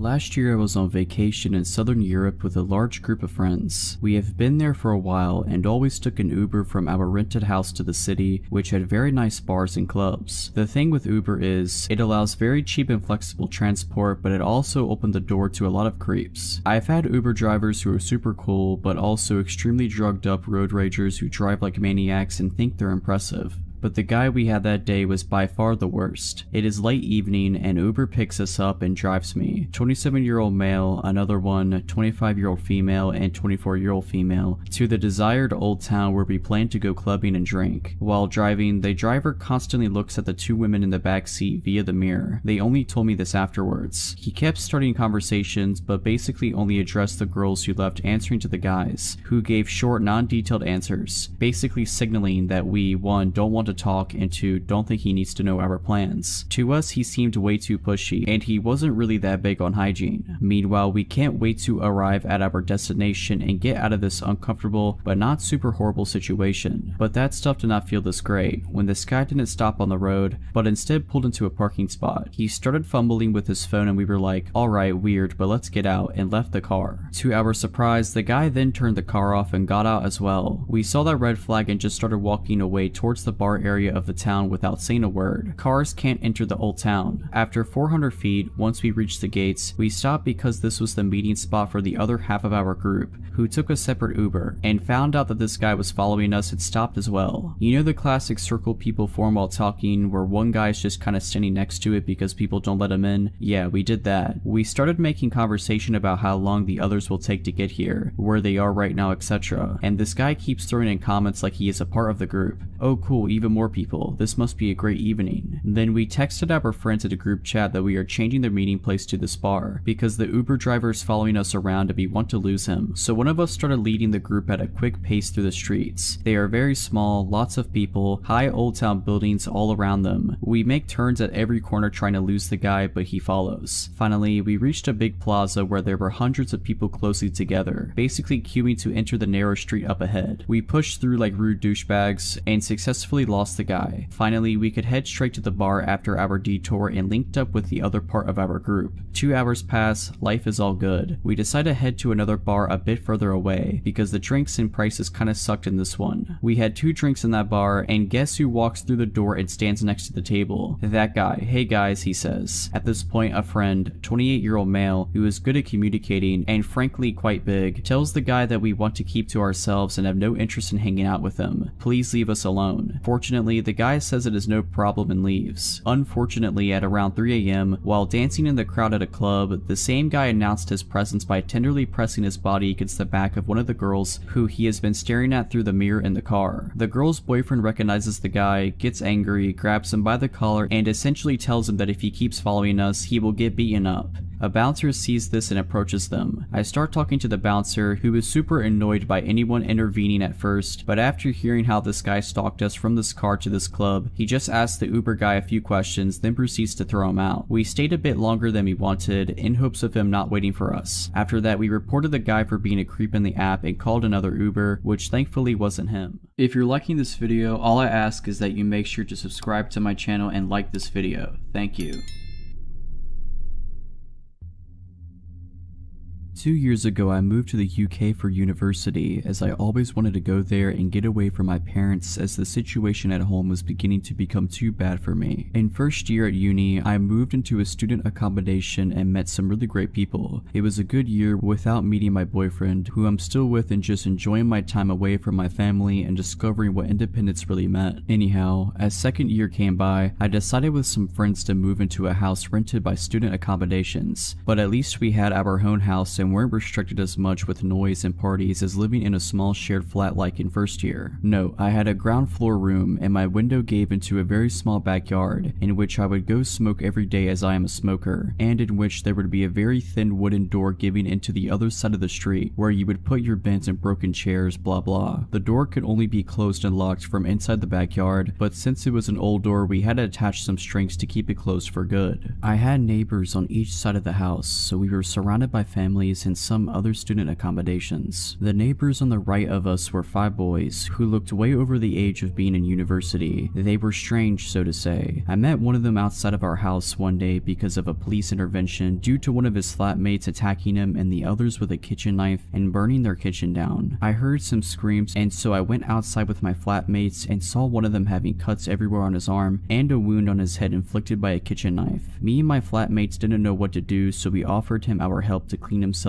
and gave him an old t-shirt to change out of his clothes. We then saw the guy who hurt these flatmates being escorted out by the police and into a van and driven off to be arrested. I don't know anything more about the story. The police didn't really tell us anything else. Anyway, the guy who we helped was quite weird. He said a lot of BS and kept trying to grab me and flirt with me, but we just wanted to make sure he was okay as we didn't know him. Then after some time had passed, I would go to uni and come back home and see him quite often in the street and just never said a word to him again. But one day he came up to me in the street while I went to the corner shop and started talking to me weirdly, and I didn't feel comfortable at all with that for some reason, so I just didn't respond to him. He then just said, "Oh, that's okay. I'll just wait in front of your house then and we can talk further." No need to say I was creeped out and just thought he was joking. So I bought my drink at the shop and headed back to my street, and as I turned into the street where my house was, I saw him with his flatmate sitting on my doorstep and waiting for me. So I went back to the corner shop and called my only guy flatmate to ask him to open the door and tell the guys to go away, but obviously he wasn't home and no one else was there either. So I literally just waited it out until they left about an hour later, and then sprinted back home and locked the front door. Note, my front door had a glass panel on it where you would be able to kind of make out who was standing in front of it. After this already pretty scary encounter, I just tried to avoid the guy and mostly succeeded for a while. But then one day, as I went smoking in the backyard, I noticed that the wooden door, which is always closed, was open, and the strings that were put there to keep it closed were cut off. For whatever reason, I didn't think anything of it and just closed the door again and put a new string on it, thinking it was one of my flatmates who took the bins out and just didn't tie it back. The weird neighbors would very often scream and yell and fight in their house, and it would take me and my flatmates up in the middle of the night, but we kinda just got used to it after a while. But one evening, my boyfriend slept over like he usually did, and he, who usually never ever wakes up because of a noise, woke up in the middle of the night because of a bang and some whispering. I was sound asleep, so he very silently woke me up.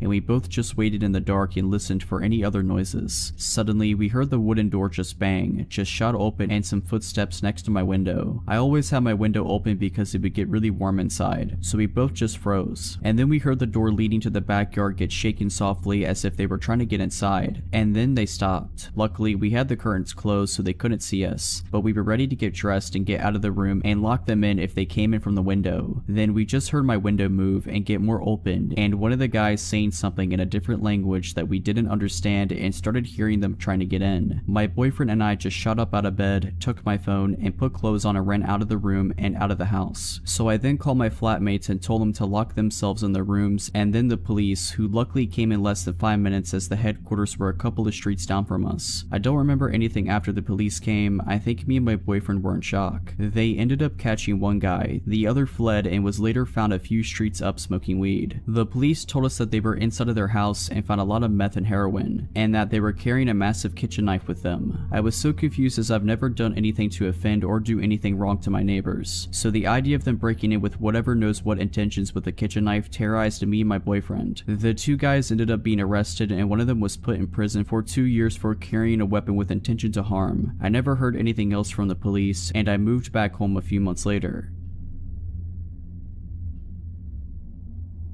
I was 17 when this story happened 3 years ago now. I was working at an old pizza shop right on the edge of my town. For context, the town I was in was an affluent, suburban town surrounded by a bypass which loops around the town. Around my town is some farmland and main roads, where all the blue-collar workers moved to after the town was gentrified 10 to 15 years back. The pizza shop was around 20 years and was very catered to these same blue-collar workers. It's around 9 p.m. and a call comes in for 2 pizzas and a 2-liter of soda. I'm the only driver in, so I have to take the delivery out. It's about a 10-minute drive to get to the location. There, I have to drive up a long, gravel driveway that took about 5 minutes to get up. My car really couldn't handle the gravel and how rough it was. Arriving at the place, I see a nice house and 2 barns plotted across the land, with wheat 5 to 6 feet tall surrounding the whole property. Being at this place when I felt truly all alone really started to make my anxiety flare. I decided to call the number on the order because I have no idea where this guy wants me to go and drop off his food. After about another 5 minutes of absolute silence, the man picks up. He had a very deep and raspy voice, like he's been a career smoker, which didn't do anything to help me feel better. I was told to meet him at his truck at the far barn on his property. I am now properly scared as my mind races of all of the worst possible things that could happen to me. I pull myself together and muster further into this guy's property. I see the man's truck as I round one of those cylinder storage units where I see his F-150 and him inside. Instead of getting out, I call him and ask him how we should do the transaction. In that same deep voice, he instructs me to get out of my car and to put all the food onto his truck bed. Since he paid with his credit card already, I thought this would have been over in 10 seconds. I do what he tells me to do and walk over to the passenger window so that he can sign his receipt. The man looks to be around his mid-40s, heavy set, with a scraggly black beard and a trucker hat. My mind was already racing on being kidnapped or murdered, so I really didn't feel safe around this guy. I asked him if he has a pen on him because I forgot to bring one. I was pretty bad at my job and he did not have any cash on him. He stares at me with these cold eyes and points into the back of his truck, saying to me, "If you ask me for a tip, I'm going to be sticking this tip down your throat," where he has a double-barrel shotgun just in the back of his car. I'm frozen in fear as I'm registering that this man has just threatened to kill me. The only thing I can muster out is okay, and I get back into my car and I get out of that farm. I was going so fast that I screwed up my car from my car bouncing around on that gravel path. I go 80 all the way back to the pizza parlor, where I tell my coworkers what happened. None of my coworkers took me seriously and just thought I was playing this up for a joke. I go home and forget about it pretty quickly, but a year later I'm working the lunch shift and the same man calls in and orders a pizza. Now at this point I am refusing to take this order. The pizza place I was working at wasn't doing well business wise, so it's on its last legs already, so management forced me into going anyways. It was only 1 to 2 p.m. on a Sunday, so at least my fear of the dark would be covered. I get there and the man is waiting for me at his actual house. He recognized me and out of all things started apologizing to me for what he said. He was excusing it, saying that he just started going through a divorce and was struggling with his emotions. I just wanted the whole thing to be over with, and he gave me $60 for what happened.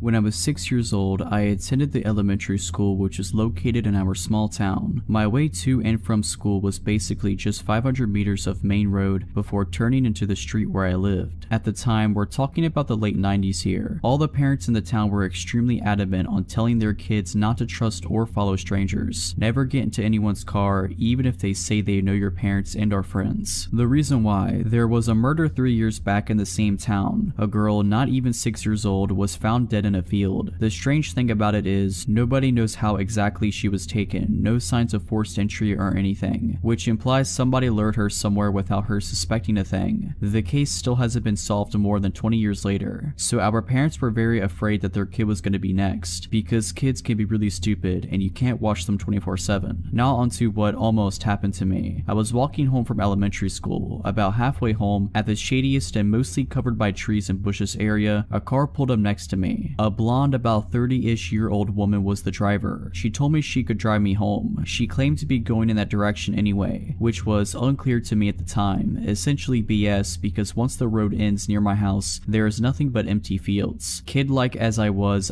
not suspicious, and was like, oh no, it's not that far, I can walk. Then she started becoming more insistent. The whole, oh come on, it is fine, nothing to worry about, and you can relax instead of walking thing. The alarm bells only started ringing when she said she knew my mother. They are friends and supposedly she was asked by her to drive me home. Thank God for my parents repeatedly talking about the tricks that people use to lure you in. I started being creeped out, continued to walk, but she kept driving beside me. Now the real weird part in hindsight was her next attempt to get me to the car. She started saying that I was obviously afraid, and cool children are not afraid of such things. If you want to be cool, you should just relax. Honestly, I did not fully realize the full extent of the situation. I just felt uncomfortable and wanted to get out of this conversation, so I just started sprinting the rest of my way back to my house. Once I got home, I stayed right next to the door and kept looking out of the window for a few minutes. And guess who drove by and basically checked out the house? That creepy woman. The road was a dead-end road, and only after 3 more minutes the car came back the same way. It took years until I realized what kind of bullet I dodged there. All I was thinking was, my parents told me not to do this. I didn't know why or what that woman wanted. The drill of hearing over and over again not to believe strangers or get into their car kicked in. Moral of the story is, even if your kids are too stupid or young, like I was, to comprehend such things, the rules of not following strangers, and the fact that strangers will lie to you for evil intentions, must be drilled into your child's head like watching both ways when crossing the road.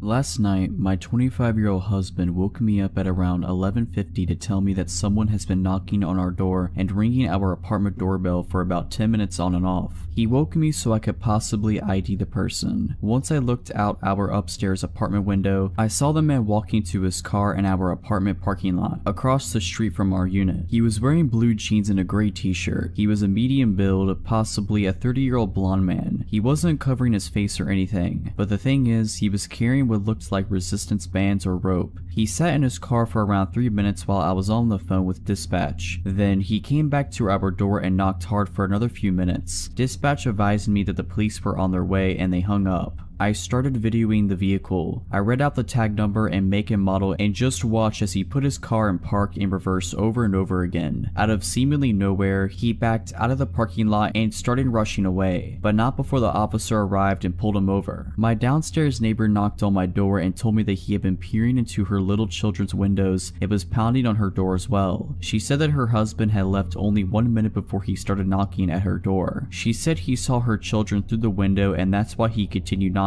Our doors are right next to one another, so he probably didn't know what door he wanted opened. He was watching us as well through our upstairs windows, so I turned all the lights out and shut the blinds while I called dispatch. The police never contacted us for a statement. I've reached out to dispatch about an update and I'm waiting to see if any action was taken. We're keeping our eyes peeled to see if he's been following us. I'm replacing my porch light bulbs with motion detectors and putting bars in our window and door tracks. My neighbor and our families are panicked, to say the least. least. He was outside for about 25 to 30 minutes. Update: I am trained in firearm usage and now live in a state where I can open carry and the background check is really quick. We are going this weekend to get a firearm. My husband will be taking some classes as he came from somewhere where owning a gun is illegal, so he's never handled one. I am still waiting on a call from the responding officer. I have his badge number and name, so if they don't reach out to me today or tonight, he might work third shift. I will call the substation. If they didn't do anything, I will go ahead and make a suspicious person's case for the paper trail. We had no odd encounters last night. However, while I was looking at the video I took, I remember that car. I was walking my dog at 8 p.m. a week ago from him to pee, and this car was driving really slowly through the parking lot and parked a few spots down from where I was letting my dog sniff. They just sat there with the car running. When I tell you my ears started ringing and I got an awful feeling, I'm not joking. I turned around and went home, didn't give my dog the chance to pee, and shut every door window. I think this man has been stalking out our apartment building, me and my neighbors, and I think he wanted to get in where those children are. I'll update more when I have new information. Update 2. It's been a week since the incident. I called the dispatch today because I never received a follow-up from the responding officer. A sergeant from the PD called me back to give me more information. He said that they pulled over the man, ran him to make sure that there were no warrants, and asked him what he was doing. He told the officer that he was meeting up with an acquaintance. The officer let him go with no further questions. I about lost my mind. The sergeant I spoke to today stated that he should have looked into it more. It was obviously an attempt at burglary with whatever knows what intentions. The responding officer is supposed to call me tonight when he gets on duty. I'm livid, honestly. Zero due diligence for this case, but there's not even a case. No case number, just a documented police contact. I'll give more info when I have it. Final update. The officer finally called me. Here's how the conversation went. I answered groggily. It was well past midnight. Hello, miss. I was told you have some questions about an incident a few nights ago. Yes, about Thursday. I wanted to know what the man told you he was doing. You know, he was looking at windows and carrying potential restraints. I'm not sure if that was relayed to you. I stopped him, ran his tags, and he told me that he was meeting up with a guy from a dating app. He seemed forthcoming and open with his motive for being there. Meeting up with wait, he was meeting up with someone by looking in windows, knocking on 2 different doors for 20 minutes. I was shocked and still not fully awake. Like I said, he seemed forthcoming and honest with me. With resistance bands, like workout bands, he had lots of belongings in his car, so he just probably had them in there. Right, but bringing them to a hookup, knocking on multiple doors, he saw the little girls through the window. He waited until my neighbor's husband left until knocking. That's on tape, officer. I checked in with the apartment management after the incident. Well, I'm familiar with this individual, and I've been doing drive-thrus of your complex to make sure he doesn't come back. I haven't seen anything. If you don't have any more questions, I'll let you go, ma'am. Doesn't make sense to me, but thank you, goodbye, and I hung up. I don't have much to say, I just feel so icky about that conversation. Nothing new has come of the situation. I haven't seen the man or the car. My mind is blown at the lack of follow-up or due diligence. I live in a suburb, it's not a busy one either. The PD has a small jurisdiction. Guess I'll have to protect myself.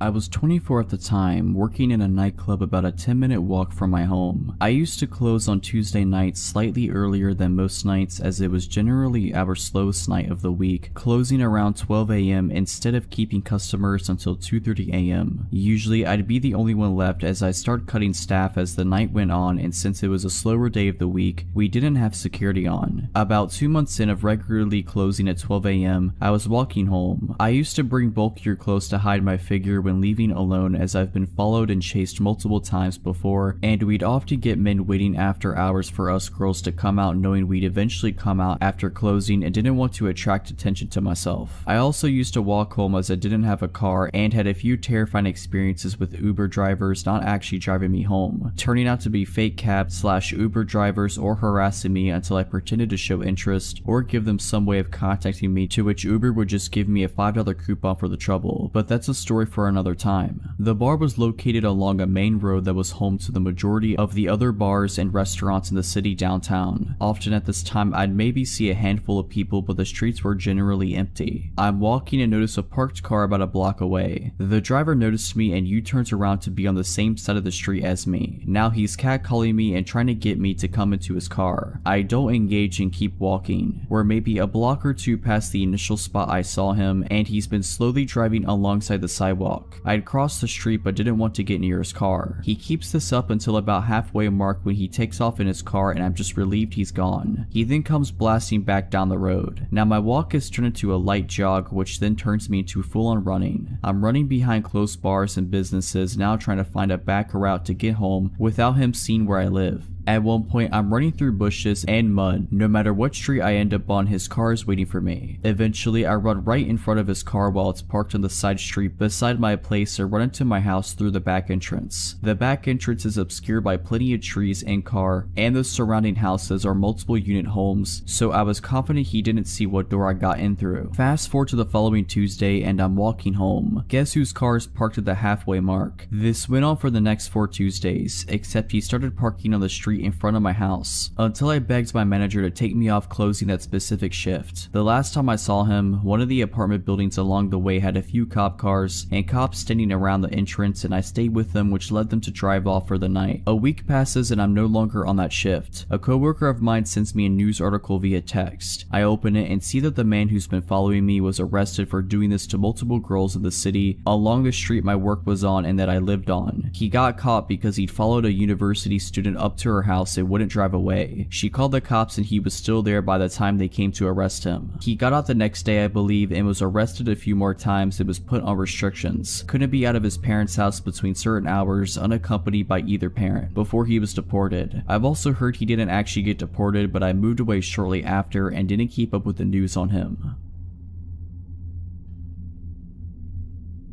It was a Wednesday night in the summer. I was off work, my husband was out of town, and our son was staying at his grandma's for the night. I was home alone with my dogs, an 80-pound Aussie mix and my 80-pound German Shepherd / Pit Bull mix. I always have issues sleeping when I'm home alone, so I tend to just binge watch TV in the living room until I can't keep my eyes open anymore. This particular night, I remembered that the trash pickup comes the next day. I decided to turn on Game of Thrones for a bit, then I would take the trash out. All of a sudden, I realized it's 1:30 a.m. and I still haven't taken the trash out to the curb. My house has 2 solid iron gates, one in the front and one to the side door / backyard. Lighting on our street or anywhere in our neighborhood isn't that great, but it's a quiet neighborhood with a lot of families and you rarely hear about crime here. I looked out the window by habit before I took the trash out and saw who I thought was my neighbor, smoking a cigarette outside of his gate across the street looking directly at me. For context, this is a normal occurrence. My neighbor across the street hides smoking cigarettes from his wife, so he typically does it late at night in front of his gate. I get off of work late, so I usually see him and we wave, say hi, chat a little, then I go inside and he makes the joke, "You didn't see me smoking," if my wife asks. So unbothered by seeing the guy, I go outside, grab my trash cans, open my squeaky iron gate and take them out to the curb. I did not have my glasses on at the time, so as usual I waved and said hello. However, the guy, who I thought was my neighbor, threw down the cigarette and quickly walked off down the street. It took a minute for me to register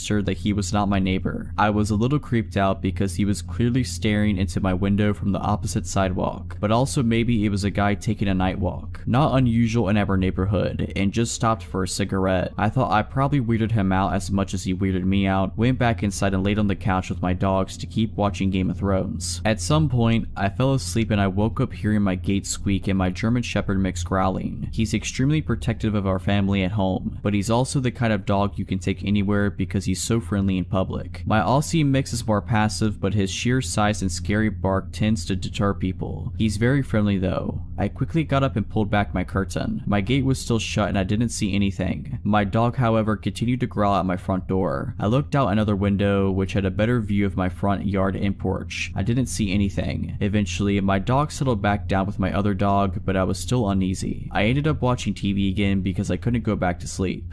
About an hour later, I definitely heard my gate squeak. We are the only ones with a heavy cast iron gate and the noise it makes is so distinct. So I look out the curtain while my dogs are continuing to softly growl. My gate is halfway open but I don't see anyone. At this point I'm panicking. In my panic I couldn't find my phone. I grabbed my wooden baseball bat out of our room, crouched down, and started going through the couch cushions to get my phone. My dogs are oddly still quietly growling instead of barking, so I assumed no one was there. The minute I find my phone, my front door handle starts shaking. I run to the side door to let my German Shepherd mix out. I know he'll protect me and he can jump the 6-foot back gate. My Aussie mix, going crazy, busts out of one of our door side lights. I heard the guy say, "Oh crap," and immediately I let out my German Shepherd mix. I jumped up to look out the window, saw my dog latch on the guy's hand. The guy starts screaming and takes off down the street, my dog chasing him. I then become terrified he'll hurt my dog, so I run out with my baseball bat, screaming my dog's name over and over. The next thing I know, my dog is prancing down the street back to me, happy with blood all over his face. I called the police. They took another hour or so to show up and didn't seem to take me too seriously. They said they'd call local hospitals, but I never heard back. I called my husband bawling and he got on the next flight home. I stayed at his mom's for a few days, too terrified to go home. I did buy my dog's giant ribeyes for being so good in saving me. I don't know what that guy wanted, but since then I've been trained in firearms and self-defense.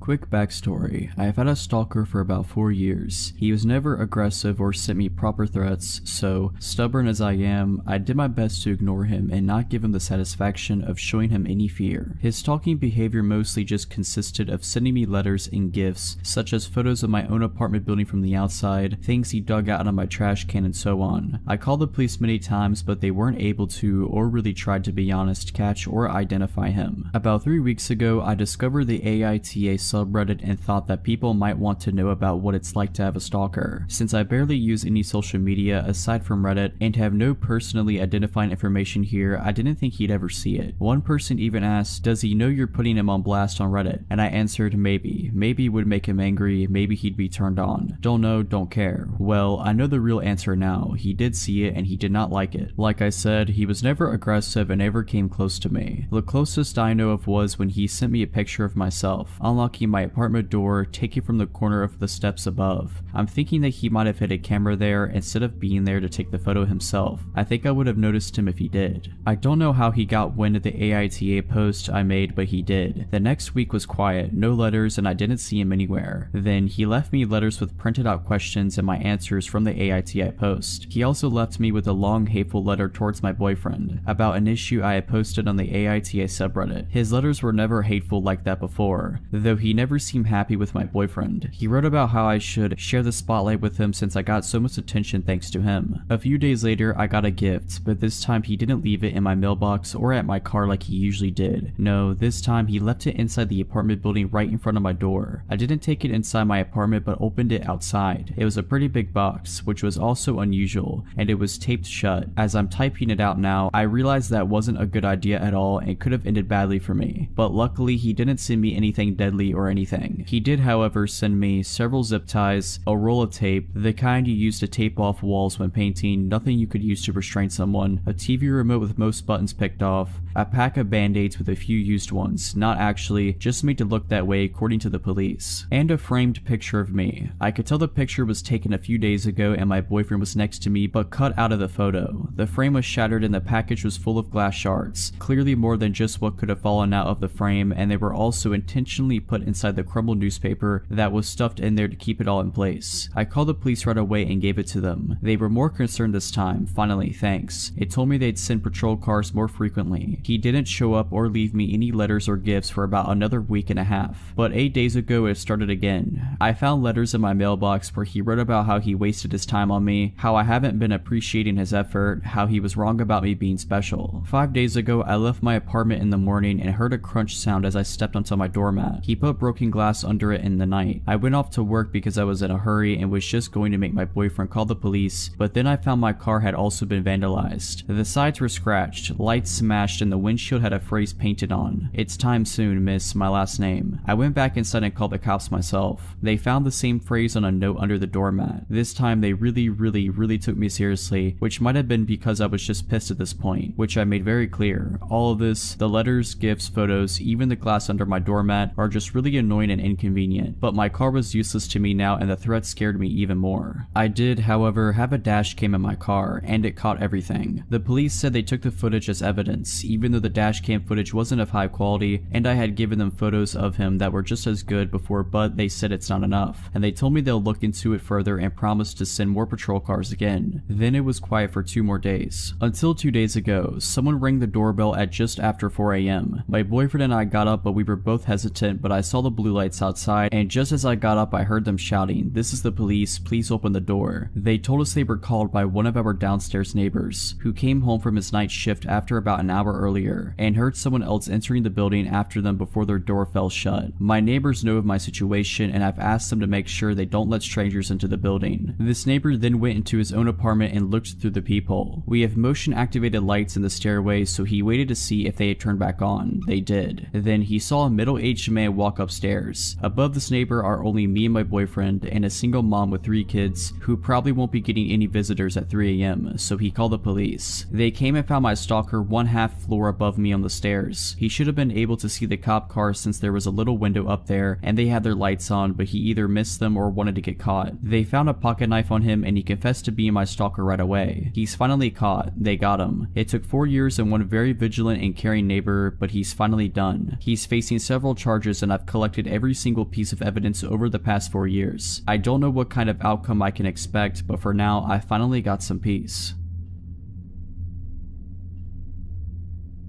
When I was a kid, my mom worked as a teacher and she was very close to a coworker of hers who had a son around my age and of whom I, as well, was very close. When my mom or her friend would head out for the night, the other would take care of both of us kids, and basically, it meant I spent half of my time over there and my friend spent half of his time at my house, which was perfect and fun for us. We lived in different cities, but since that kind of system had been going on pretty much forever since, I grew up knowing my friend's city just as well as mine. His mom was well aware of that, so that being said, whenever we were going on a walk in their area, she'd let us wander around because she knew we'd always find our way back to her. My mom though was more cautious and always kept an eye on us, as she'd walk behind us to make sure she always was able to see us. I just wish her friend would have done the same. One day, I had to be around 6 or 7, we were going on a walk with my friend Marcus and his mom Katie. It was a very sunny day and I was wearing a dress with embroidered flowers and I had my blonde long hair down. During that walk, Katie was walking ahead of us and I was chatting and just fooling around with Marcus when he suddenly remembered something urgent to tell his mom, as urgent as something can be for an 8-year-old boy. He ran up to her and left me strolling behind for a couple of minutes, just as it already had happened 100 times prior. That time though, we were circling around a big camping site and we walked by the white vans and camping cars. One of those vans had its back doors open and there was a man, probably in his mid-40s, smoking a cigarette and leaning on the vehicle. He locked eyes with me as I was approaching, then saw that Katie and Marcus weren't paying much attention to me as they were already a couple of meters ahead. Then he proceeded to pull me by my arm close to him, and so I found myself with my body touching his. So weirded out that I didn't even say a word, although I knew Katie would have heard me if I called for help. He leaned toward me as he was obviously much taller than I was, muttering something I didn't get, and he winked at me and kissed me on the lips and then pulled me to the open doors of his van. At this point, if he had pushed me just a little, I would have fell in the truck. At this point, I was just too scared to even lift a finger, and even though I didn't understand everything that was going on, I knew it wasn't okay. He put his hands on the door as to close the vehicle and I felt my heart sink. At that exact moment, some other man jogged towards us, in his 40s as well, waving hello to me and saying something along the lines of, "I lost sight of you for a bit, I was so scared." He had a very friendly look on his face and was staring at me with a great insistence and with a huge reassuring smile, and the van man awkwardly laughed and yanked me out of the way of the car, slamming the door shut. I ran to Katie as I heard the van go off and just acted as if nothing had happened. To this day, I never told that story to anyone, not to Katie or Marcus, not to my mom, nobody. I am 22 years old today.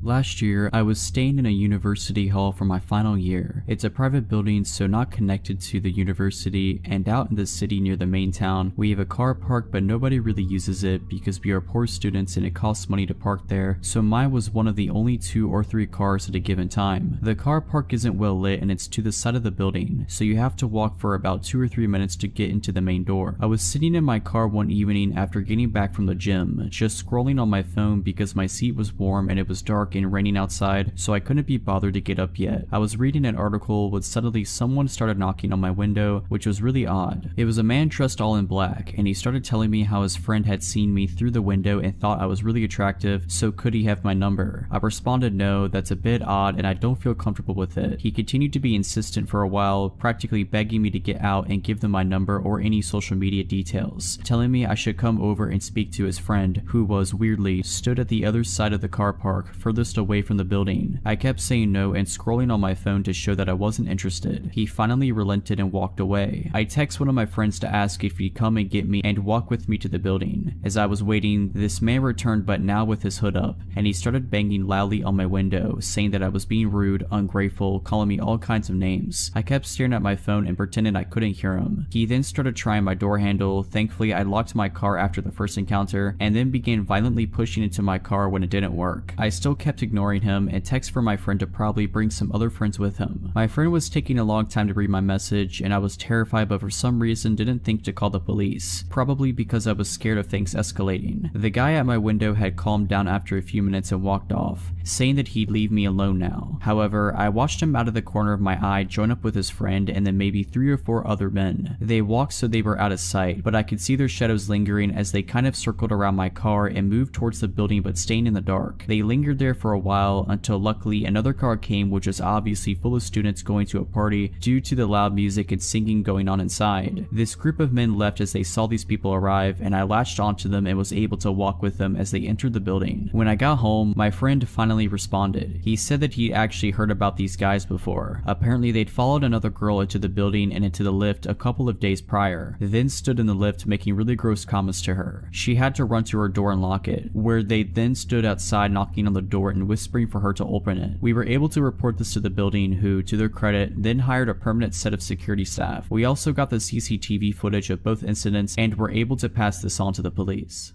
If you're liking this video, all I ask is that you make sure to subscribe to my channel and like this video. Thank you.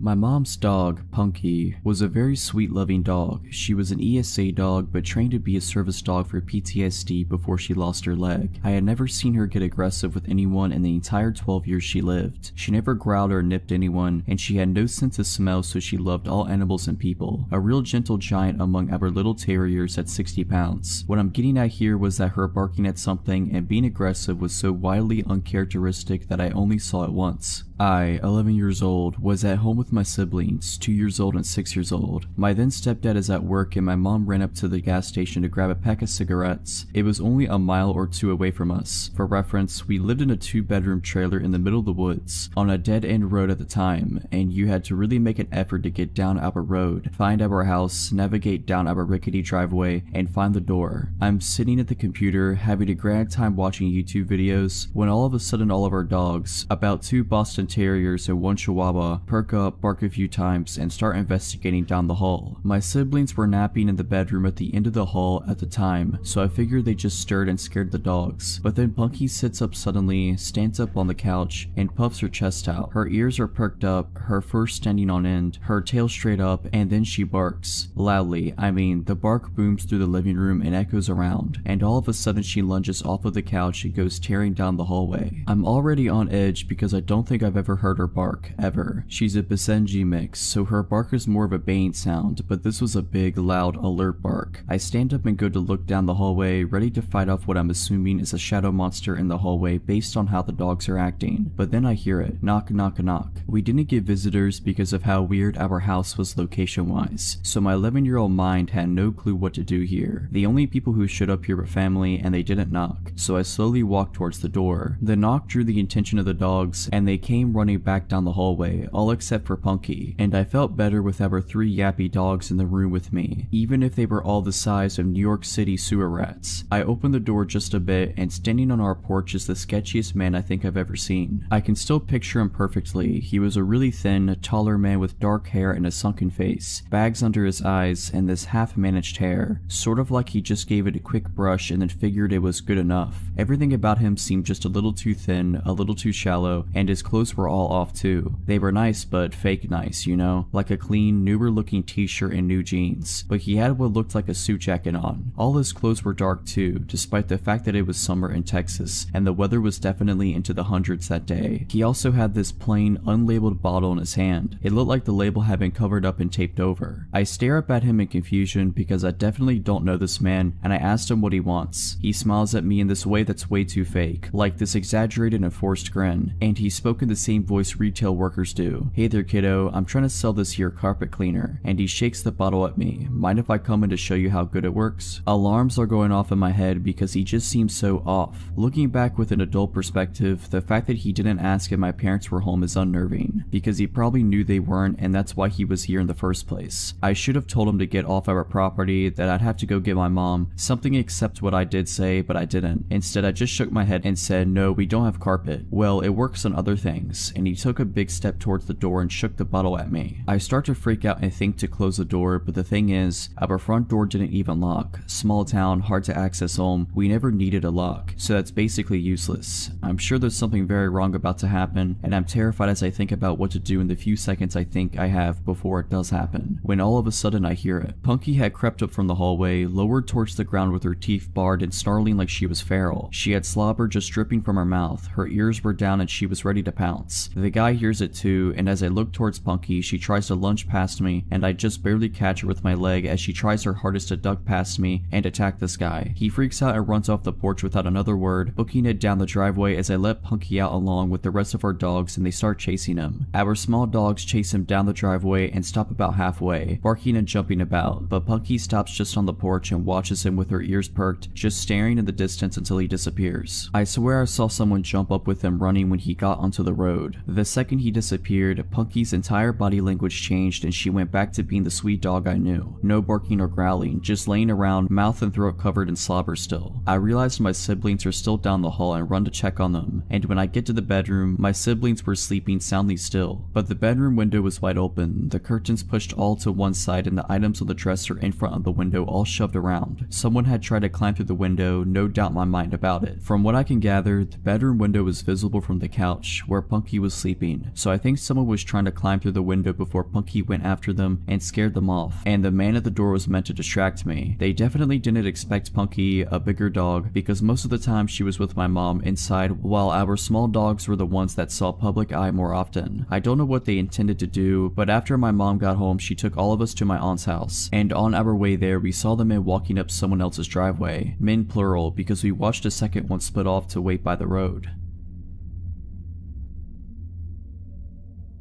In 2014, I moved to England from Canada to gain work/travel experience and also to find myself. I ended up living in Essex with 3 other roommates. They were all women, all a bit older than I was. I was 24 at the time, Megan was 31, Cherry was 34, and Cassie was 38. Megan was from New York, Cherry from New Jersey, and Cassie from Poland. All 4 of us shared this 3-story flat. The back of our home was the living room and the kitchen. The back wall was complete glass that looked out into the garden, and the garden was completely fenced in. The house had an interesting dynamic to say the least. Tons of stories from that time in my life. I adored all of my roommates except for Cherry. After living with Cherry for 7 months, I was over her antics. One day I come home from work, I lock the door, make myself something to eat, and go up to bed. I brought some work home with me, so I am in my night tie with all these papers around me and my headphones on jamming out. I had headphones on because Cherry was out to dinner with work friends. That meant booze, and then soon after that a tantrum was surely to come. I just didn't want to have to listen to her crazy scream crying. I am working away, completely focused until I feel something. I look up to see a man standing over me. I don't register it right away and passively say, Cherry's room in on the 2nd floor, and continue to work. Cherry regularly brought strange men home. He doesn't leave. Again, Cherry's room is downstairs. He then interrupts. I am not here for Cherry. A cold chill iced my veins. My fight or flight kicked in just then. I start surveying the situation. I look him up and down. He has a bottle of Prosecco in one hand and a knife in the other. He is about 5'10", wild muddy brown hair and black eyes. He has a light blue polo shirt on and one side of his collar is popped up in a distinct Manchester accent. Once I focused in, I realized his eyes were black because his pupils were completely dilated. I was in trouble. I needed an escape plan. Unfortunately, this man was standing in between me and my bedroom door. I needed to get downstairs, but I needed for him to think it was his idea. I decided to play along. Just then he uses his knife to pop the cork. Prosecco started flowing onto my carpet. I said, oh no, let's clean that up. I prefer to drink out of a proper bottle anyways. He nodded, replying, yeah, let's go. I try to act as natural as possible. I try not to show that I am shaking all over and try to gain control of my breathing. We take the long journey down to the main floor of my flat, all 3 floors. He has the back of my night tie bunched up in one hand, and I could feel the point of the knife graze my back with his other. I was trying to playfully speak with him as we walked down the stairs. I couldn't tell you what I was saying. I was most likely rambling. I couldn't hear anything over my heart beating in my ears. We get to the bottom of the stairs, and there is a hallway to my left that leads to the front door. On my right, which is much closer to us, is the kitchen and living room. We make our way into the kitchen. I point to the cabinets that had the wine glasses. He said he knew where they were and started walking towards them. I now have the kitchen table in between us. It was time to run. I burst into a sprint down the hallway towards the door. My hands fumble over the lock, shaking and sweating. I swing open the door and see 2 men walking across the street. They must have been walking home from the train. There was a big train station in front of our home. I call out to them for help, and suddenly I am flung onto the ground. Little pebbles piercing my skin sent sharp pains where they are jabbed. The intruder pushed me out of the way to run and escape. One of the men chased after the intruder while the other said for me to go inside while he surveyed my home and to call the police. I lock the doors and I call the police. While I am on the phone with dispatch, I manically run around the house to double check all the windows and doors. Suddenly, I hear a loud bang on my door. I inform the dispatch of the banging and she informs me that the police weren't there yet. I thought it might be one of the gentlemen who helped me. I go to look out the eye hole and it's him, the intruder. He came back. He's banging on my door screaming that I had his glasses and that he was not done with me. I absolutely freak out. The dispatcher attempts to calm me down, but I am losing my ever-loving mind. She then said, "They are pulling onto your street now. You should hear their sirens." I did. The intruder then blasts off. One officer jumps out of the passenger side while the car is still moving and chases after him. The second officer comes into my home, interviews me, and the 2 gentlemen collects evidence, takes photos. The next morning I am called in to identify a man they had in custody. I pointed him out. I go into a little room and the officer pulls out an evidence bag. He asked me if the items were mine. They were my underwear and photos taken from my home. The officer informed me that the intruder had been stalking me for some time now. He estimates 3 months. He had made a nest outside our home on top of a hill that overlooked into our living room and kitchen. He is a known offender and drug dealer. He then told me how lucky I was to get out practically unharmed. Others weren't so lucky.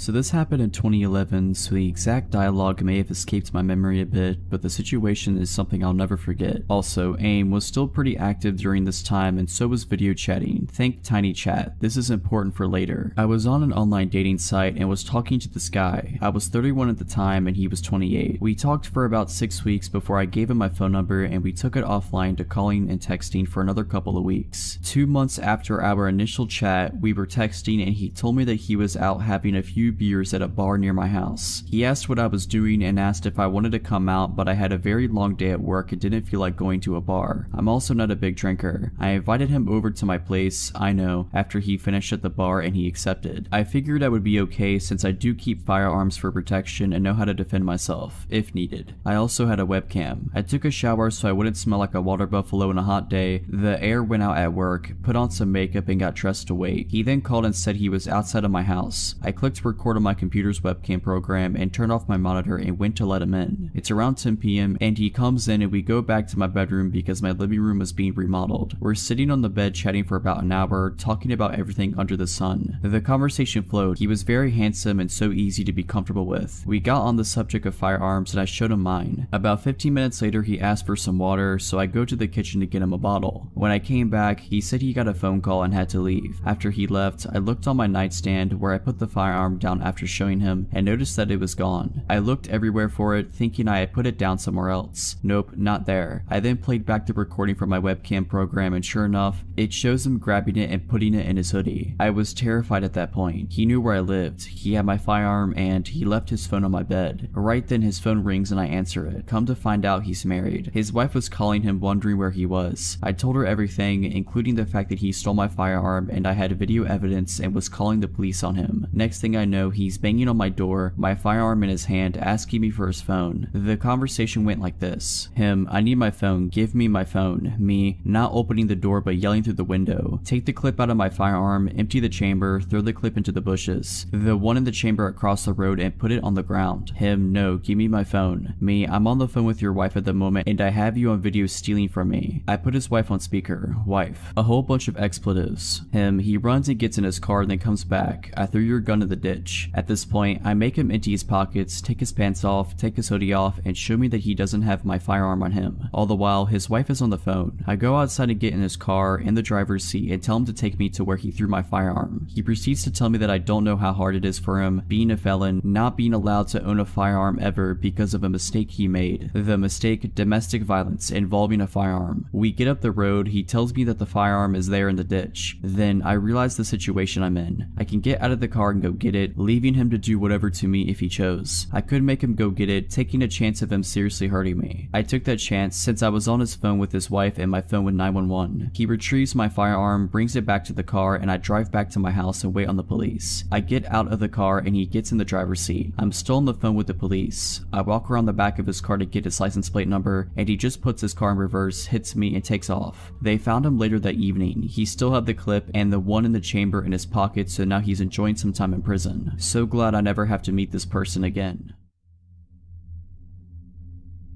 This takes place around 10 years ago when I was like 8 or 9. I lived in a pretty bad neighborhood in what was at the time a really rundown city. It wasn't good, but it wasn't bad at the same time, just a few bad apples in the tree. Anyways, enough background on the neighborhood, and now to the main story. My friends and I loved to play outside. It was the only thing we could do. No one in the neighborhood could afford any sort of electronics or any sort of fun machine to play with. We loved to just run through people's yards, cutting through houses if they just so happened to leave their door open. Now looking back on it, it is probably the dumbest thing kids our age could have been doing in a neighborhood like that. This story has nothing to do with running in people's houses. Just wanted to let you know how dumb of kids we were. Well, on one fateful day, we were playing hide and seek with 4 of us hiders and 1 of us a seeker. We thought it would have been a funny idea to go to the other side of the neighborhood so that the seeker could never find us and we'd win. We like to call that part of the neighborhood the rich part because they had 2-story houses over there and a forest with a creek in it. We were just doing our usual thing, cutting through people's yards and jumping fences, when we heard the loudest scream maybe 4 to 5 houses down. After hopping off the fence that we had just jumped, we all stopped and looked around wondering where it came from. I noticed that one of our hiders weren't with us anymore. 3 of us left. "Where's Isaac?" I exclaimed. We heard the scream again. I pointed towards where the sound came from and we all jumped back over the fence we just jumped from and ran towards the scream. When we thought we got to the spot where the screaming was coming from, there was nothing there but an empty plot of land in the forest. We all started to get scared. Did Isaac get lost in the forest? Did he get taken back there? Then we heard the scream again. It was definitely Isaac. I decided to be the man of all the other 8-year-olds and go into the forest to make sure Isaac was okay. As I started my way into the trees, I did one last look at my friends and saw how horrified their faces were. I knew at that moment that I was definitely the only one that would go down into the forest. Making my way in, I could feel all the heat in my body fading and some sort of dread starting to take over. As I walked further in, it started getting darker and harder to see. I was whisper yelling my friend's name. He responded in the most shaken up voice, "Down here, be quiet." I finally got to him and asked him what happened. He told me the story of how he got tired of running and decided to take a break on the curb to catch his breath, and that instead of being out in the open and risking the chance of being caught, he decided to go into the woods and hide. He said that after like 5 minutes after he sat down, he heard talking. Nothing that he could make out, just random nonsense. He looked around to see a man in a black hoodie hiding behind a tree on the other side of the creek staring at him, but the man took off before my friend could even get up to run away. And this is where he said he started screaming at the top of his lungs and hid somewhere else in the forest, which is where both of us are now hiding. And I kid you not, as soon as he told me this, we heard a twig snap.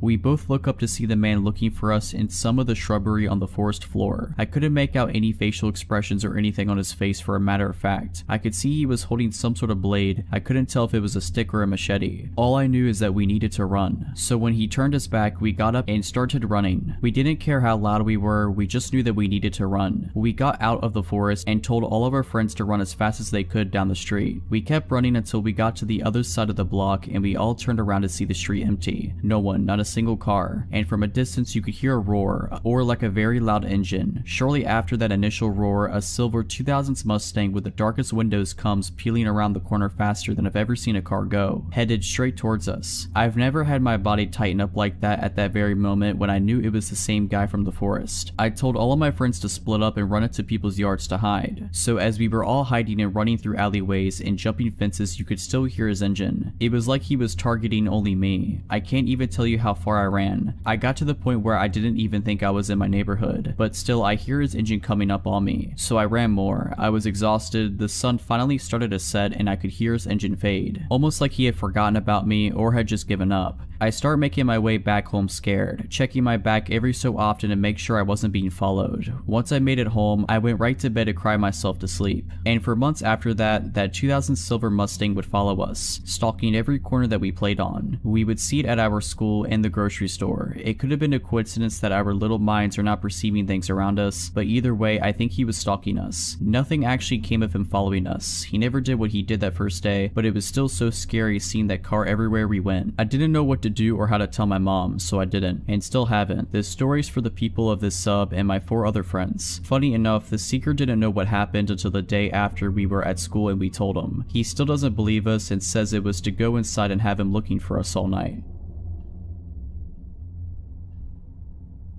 So for a bit of context, I am a college student. Without giving too many details, I am a woman on the smaller side of average female height. I currently do not have a car, so I use my bike, walking, and the bus to get around. My college has a transit service that allows you to scan in with a student boarding pass for free. Other non-students are allowed to ride the bus by paying upon entering or purchasing a ticket beforehand. I frequently ride the bus for various reasons, grocery runs, or treating myself to food. And yesterday, I had the idea of treating myself to a movie after all the exams I have been having lately. I'm an avid horror fan and knew that Terrifier 2 was in theaters, so of course I wanted to see it immediately. One of my friends told me they found it funny and really enjoyed it, which was more than enough reason to go see it. I was looking at tickets the day before yesterday and trying to decide which time slot I wanted to see the movie in. Looking back now, something in my gut told me to choose the earlier time. I wish I had listened. Another detail I want to add is that there are 2 bus sizes, a large one and a small one. The bus I rode during the incident was the smaller one. The stop where I got on the bus is the beginning of the route. Unlike every other stop, the driver usually parks the bus here for 5 minutes and gets off to use the restroom or have a quick break before continuing with the rest of the route. Upon entering the bus, I noticed only 2 other passengers, another girl about my age and an older man. The girl was in the front of the bus on the right side and the man was in the second row on the left side. I sat on the right side, several rows back. I usually read something on my phone or listened to music on the bus, so I immediately got on my phone when I sat down. Everything was okay for a little bit until I looked up and noticed the man repeatedly staring at me and looking away before staring at me again. I was immediately apprehensive but just brushed it off. He started speaking aloud out of nowhere, saying things like "beautiful baby" and "so fine" while staring at me. I was frozen out of fear and could only keep looking at my phone and trying to ignore it. This continued until I worked up the courage to say, "Sir, would you please stop staring at me?" To which he claimed he was not staring and told me I was extremely beautiful. Unsure of what to say, I just stupidly thanked him and went back to my phone. He had his body slightly turned, but when I confronted him, he faced fully forward. The driver got back on and we started moving again, so everything was calm for a bit, though I was admittedly still shaken up. This calm did not last long. Obviously, this creep couldn't contain himself and just had to voice his opinions about me out loud. He started saying similar things again, but also added some new phrases such as, "gonna make you my wife," and by far the worst one, "I'm gonna get you pregnant." I was shaking at this point and was unsure what to do. I desperately wanted to sit next to the other girl, but did not want to pass by him to sit by her. We made it to the other 2 stops before the girl got off and said sorry before leaving. My heart dropped to my stomach. The last thing I wanted was to be alone with this guy. Luckily, more people got on at the stop. A middle-aged couple and a guy about my age. In a panicked voice, I sort of shouted and asked the guy my age if he would sit with me. He was a bit confused but came to sit by me and I immediately felt relief. The stress of the situation got to me and I broke down crying. I guess the creep took this as indication to leave because he swiftly made his exit after that. The kind younger guy who sat next to me and began to comfort me. I am so grateful he chose to ride the bus that day. The bus driver noticed the commotion and called me to the front to get information in order to make a report. He told me he couldn't hear anything but that buses have video and it would hopefully pick up what the creep was saying. He told me that the same man had recently been kicked off for a similar incident and that he would be reporting this immediately. For the rest of the ride, the younger guy and I talked about things like majors and other school related stuff. I want to go into the marine biology field and he is a graduate student in mechanical engineering. I made it to the movies, it was awesome, and back home safely, but I definitely learned a lesson. My boyfriend is going to help me look into some self-defense items and he taught me a few fighting tactics. This happened several years ago. I was home alone one evening when I heard a knock at the back door. This confused me, as no one ever used that door. My husband and I lived in a fourplex at the time, and all the units had a back door at the top of a narrow staircase. These doors were a little inconvenient to access, as you'd have to go around the building and up the narrow stairs, as opposed to the wider main entrance at the front. It didn't make sense to use the back entrance, and I couldn't think of anyone who would go to that door to visit. As I approached the back door, I saw two tall men in the window, standing at the door. I did not feel safe opening the door, so I called out hello. One of the men tapped on the window. "Yes, hello, may we come in? We are with Bresnan." At the time, my husband and I had Bresnan for cable, but did not have any issues with it. I replied, "We're not having any issues with Bresnan, is there a problem?" "Ma'am," the man said, "can we come in? We're servicing the area and it's important we look at your cable." I shook my head. "We're not having any issues," I repeated, "so there's no need to stop by." "Ma'am, we are visiting every resident. Let us in so we can do our job." I noticed the man grab the doorknob and try to open the locked door. I slowly grabbed a knife from our knife block and held it at my chest. "We're not having any issues," I repeated, trying not to convey shakiness in my voice, "so you don't need to be here." The two figures appeared to shuffle and then straighten. "Ma'am, let us in. We're on a deadline and need to do our job." I glanced at the clock, gauging when my husband would arrive home from work. I gripped the knife tighter. "Ma'am," I saw him try the doorknob again. Just then, a thought came to the forefront of my mind. "I'm sorry, I can't help you. Could I please get your names and badge numbers? I can give your supervisor a call to let them know our cable is fine." I heard another shuffle and one of the men replied, "No need to, ma'am. We're sorry we wasted your time." With that, both of the men exited the staircase and disappeared into the night. Shaken up, I held the knife tight and tried to get my bearings. I remember making a mental note to call the cable company. When my husband returned home, I told him what had happened. I was still very shaken up and had started crying again after he came home. He immediately called the Bresnan Cable Company and spoke to a representative, who informed us that no one from their company was out on assignment in our area. The next day, we asked our neighbors if they had a visit from the company. No one had.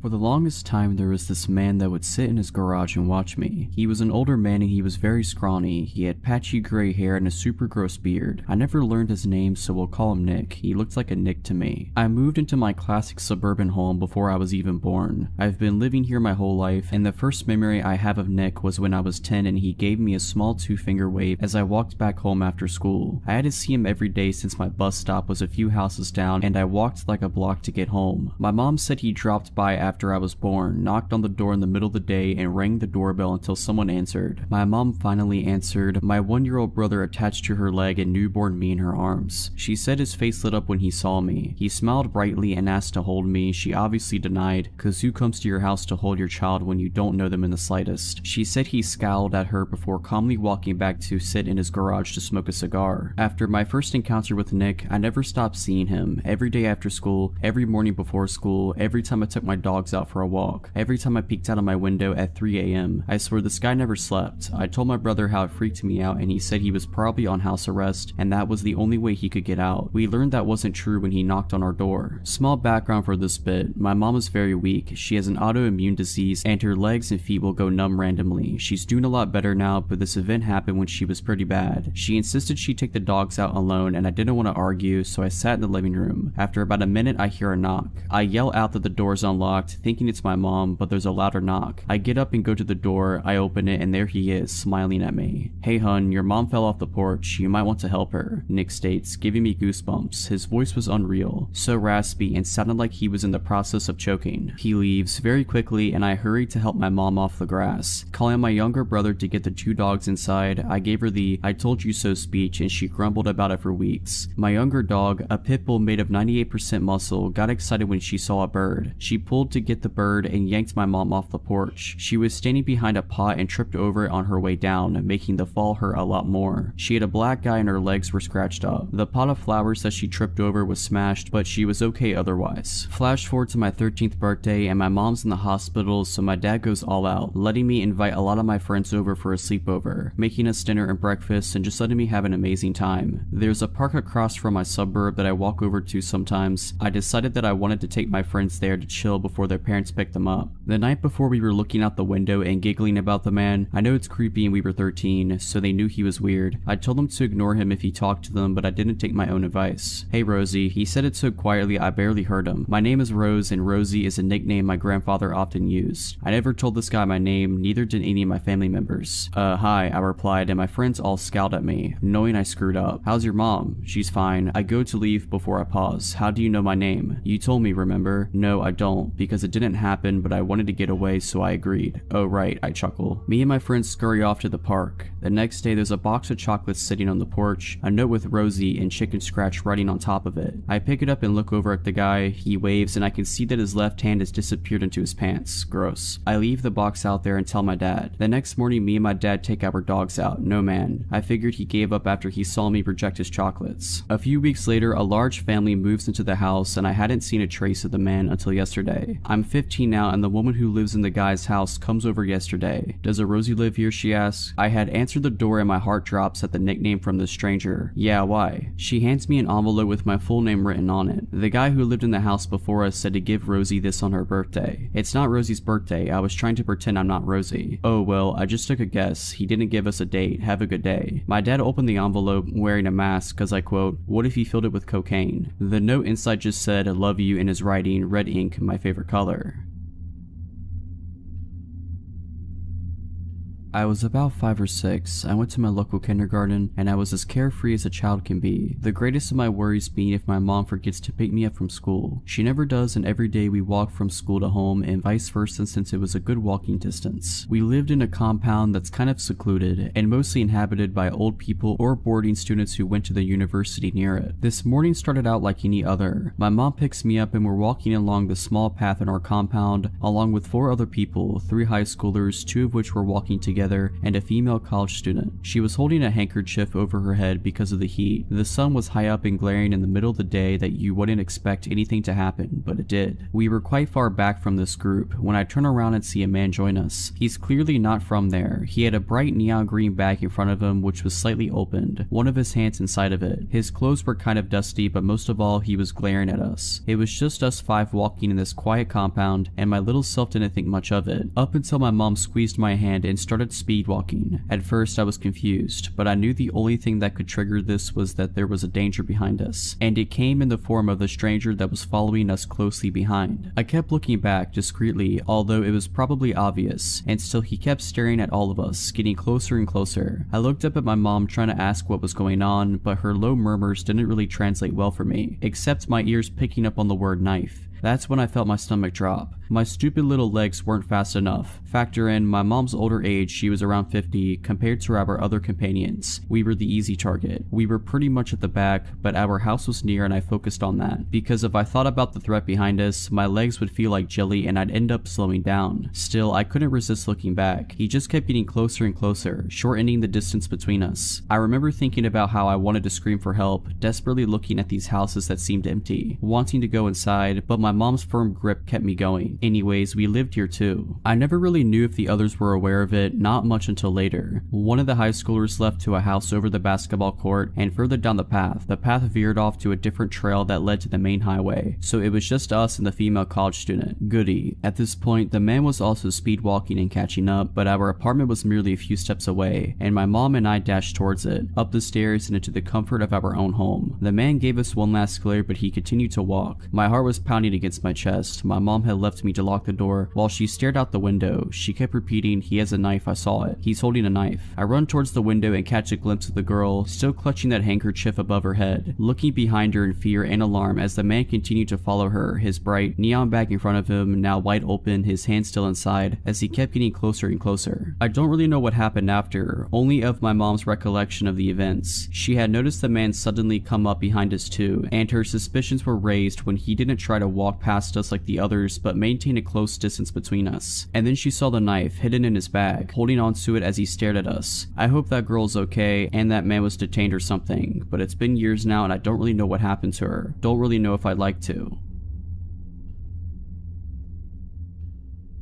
This happened about 5 years ago. I was around 16 to 17 years old. I always enjoyed walking. I would spend at least 1 hour a day walking the roads around where I lived. One day I was out doing my normal route, walking down my street that my house was on, taking a right out to the main street, and following it until I got to the end. There I would cross the crosswalk and retrace my steps to go home. On this particular day, I was about 20 feet from where I would leave the main road on my journey back home. I had my headphones in, blasting music as always, which can be a bad habit as I was young walking alone, but since it was daylight and the roads were pretty busy, I figured I was safe. But man, was I ever off with that assumption. As I was about to pass the entrance of a side street before leaving this main road, a black Ford F-150 pulled up. He stopped and gestures for me to walk in front of him, so I do so. I was about to go on my merry way when I barely heard someone trying to talk to me. I turned down my music, taking out my headphones as I looked to see the man in the black Ford still stopped at the entrance of the side road. I looked at him puzzled, trying to figure out if he was talking to me. I pointed at myself and he grinned, nodding. "What's a beautiful girl like you doing out here?" he asked. I laughed awkwardly. Walking," I replied, seeing as the answer should have been obvious. "It's a beautiful day for that," he commented, just seeming to make small talk. "Yeah," I stated before going to turn around and continue my route home. "Wait," the man called. I stopped and turned around, just trying to be polite. Even though the encounter was odd, I didn't see too many red flags yet. The man continued to compliment me. I grew incredibly uncomfortable at this point, seeing as this man had to be in his mid-40s. He had a bit of a receding hairline with black hair, a nose with a protruding bridge, blue eyes that were surrounded by slight wrinkles, and it was dressed in a dress shirt, so I instantly brought up my age. I was hoping saying this would get this fully grown adult man to back off, but he didn't. "Oh, that's okay, come on sweetheart, get in the truck." That's when I started panicking, red flags shooting up everywhere. Stranger danger. I laughed nervously, looking at the cars around me to see if anyone was noticing what was happening. Nobody did. "No, that's fine, my house isn't far." "No, really, get in the truck, I'll bring you home." "No." "Come on, just get in here with me." He called as I turned and started walking away. I was hoping he'd just drive off somewhere else, but he didn't. Instead, he drove extremely slow, following me, complimenting me, and trying to pressure me into his truck. I thought fast of multiple options for different scenarios, but I chose a simple one. I pulled out my phone, and while still walking, I lifted it up to my ear, pretending to loudly answer a call. "Hey dad, yeah no, I'm just on Interstreet name here. I'll be home in about 10 minutes. I stopped pretending to listen to her reply. "Okay, you're outside waiting for me? Awesome, yeah we can do that when I get back. Love you." After he heard me say that, he took off, tires screeching. I ran back home and made it back within about 6 minutes, actually calling my dad on the way, who made a call to the police, who showed up shortly after and took my statement and description. Turns out there was a man on the loose in my area who was exposing himself to kids and trying to pick them up. If you're liking this video, all I ask is that you make sure to subscribe to my channel and like this video. Thank you.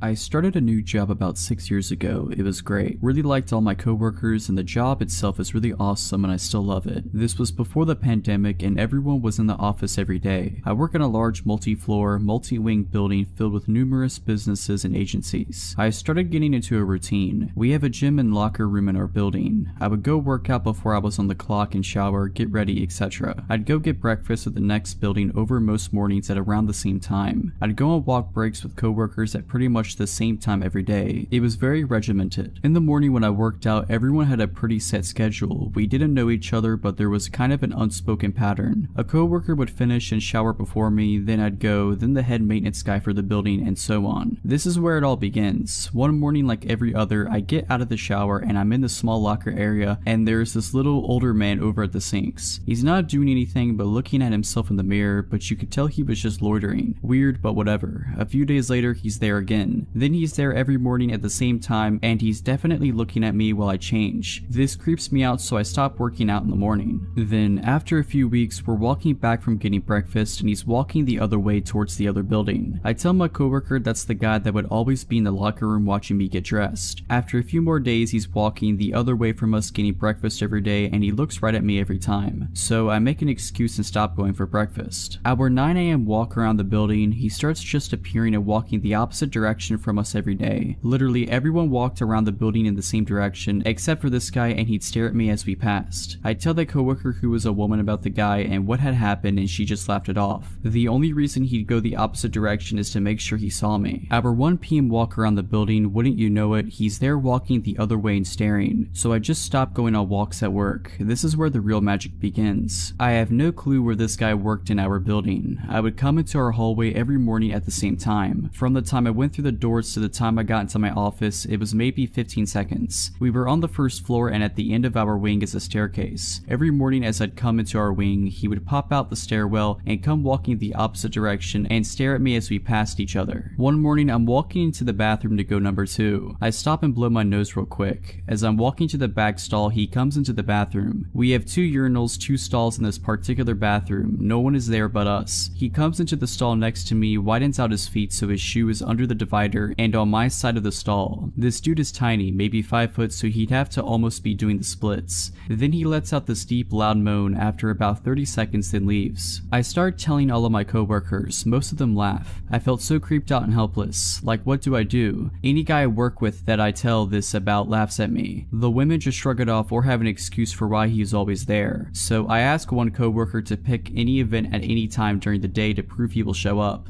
So we decide to go out for a walk at noon. After 5 or 6 days, there he is. Now she believes me. Everyone in the office knows now. I've told my wife all about this and she is supportive. She has had her share of workplace creepers as well. I get to read the texts and emails. My closest coworker and I decide to start working out at 1:30 p.m. every day. I want to get my gym time in, but I don't want to do it alone. After about a week and a half, guess who starts showing up every day? He'd just come in and loiter around. Mind you, the guy has never tried to talk to me before and vice versa. 2 guys lifting weights and this little old creepy guy just sitting there watching me. Here's where it hits the peak. My lifting buddy had to cut out early one day. My stalker is there with us. I was just going to leave, but screw that, I don't want to let this little weirdo control my life anymore. There is an elevated padded stretching platform on the weights side of our gym. He takes his shoes off, lays on his back and starts doing hip thrusts in the air and holding it while he stares right at me. I'm walking around trying to pretend I don't notice him while he follows me with his eyes, pelvis elevated in the air. After 20 minutes of this, he puts his shoes back on and goes into the locker room. I'm texting my lifting partner and wife the whole time telling them this is going on. My wife tells me to confront him, I don't. I get in the locker room to grab my bag and he's at the sink, the top couple buttons of his shirt unbuttoned, and he's rubbing water all over himself while looking at me in the reflection in the mirror. That was it for me. I started working from home almost exclusively after that, then the pandemic hit and I've been remote ever since.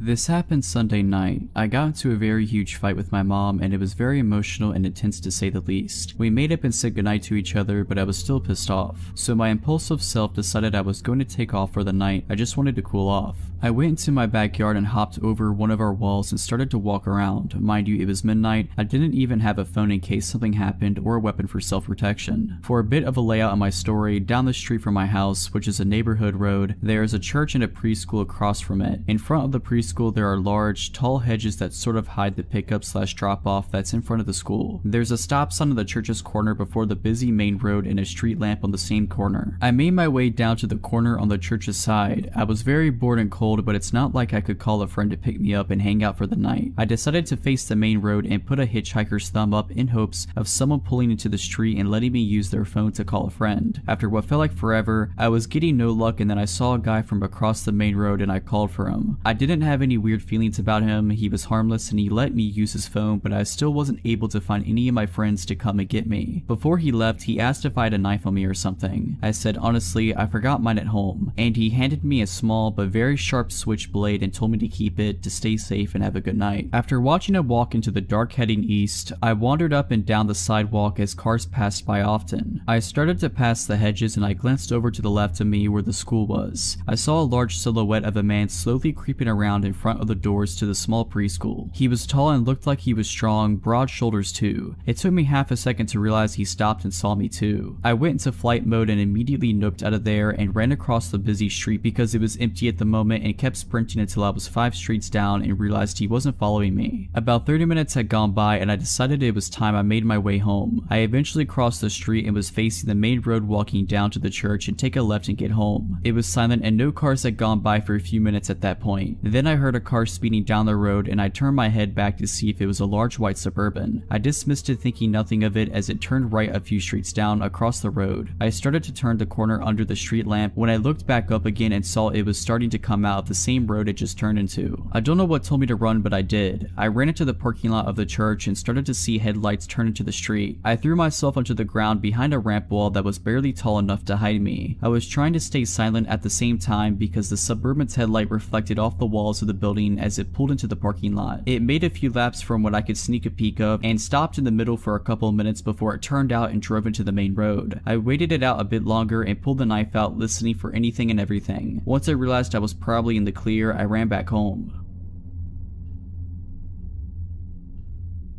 I'm a French student doing a master's in Amsterdam in the Netherlands. I live alone in an apartment in a building where there are only students. I'm 22, enjoying life peacefully. To give you a bit of context, I live in a calm, good neighborhood. The only noises I'd hear are the tram or parties in the building since a lot of students are there. One night around 10 p.m, I hear a knock on my door. I live on the 3rd floor, and to get to my front door, you have to open the main door, which needs a key. And then you need to open the door to my corridor with the same key. So people who want to come into my door must have the key, call me, or ring at the door so I could open the doors for them from my apartment. Nothing of this happened. I just heard a knock on my door. I usually open the door without a second thought, whether it's my landlord or a neighbor asking for something. As I told you, I feel pretty safe in the building, but this time, for some reason, I had a bad feeling about this. I didn't move at first. I thought the person would just leave. I'd finished my assignments. However, the knocking continued for 30 seconds. I said yeah in English. The person knocking doesn't say anything. I ask in English again, who is it? The voice answers in English, it's Uber Eats, which is weird because Dutch always speaks Dutch and I recognize the voices and accents of everyone on my floor who have the key to access the floor. So it wasn't a neighbor, it wasn't my landlord, it was somebody claiming to come from Uber Eats. But the issue is I didn't order anything from Uber Eats that day. The voice was unfamiliar, in case it's a prank or a neighbor pulling a joke. It was also a deep voice, at least 40 and probably a smoker. I replied that I didn't order anything, you must have it wrong. After a few seconds, the knocking continues and the same voice says, I'm pretty sure you did, I have an order under your name. I start panicking. I look around and pick up a knife in case he breaks the door because the knocking was getting a bit louder. I checked if my door is locked, it wasn't. I was literally 10 centimeters away from him. My front door was the only thing keeping him from me, and I'm glad it doesn't open from the outside. You need a key to open it even if it's not locked. I step back and I ask again, what's the name? He seems to be thinking for a few seconds, then a final knock occurs. It was loud and it translated some anger or frustration. Finally, I hear him going down the emergency stairs right next to my apartment. The steps were heavy and the person was clearly in a hurry. I don't know what he wanted or what would have happened to me if I had opened the door as I usually do. I still haven't understood how he got through the 2 doors, and why he did come specifically to the last apartment on the 3rd floor. Did he try others before? I posted a post about it on the WhatsApp group we have in the building. No one saw anything suspicious. No one opened the door for anyone.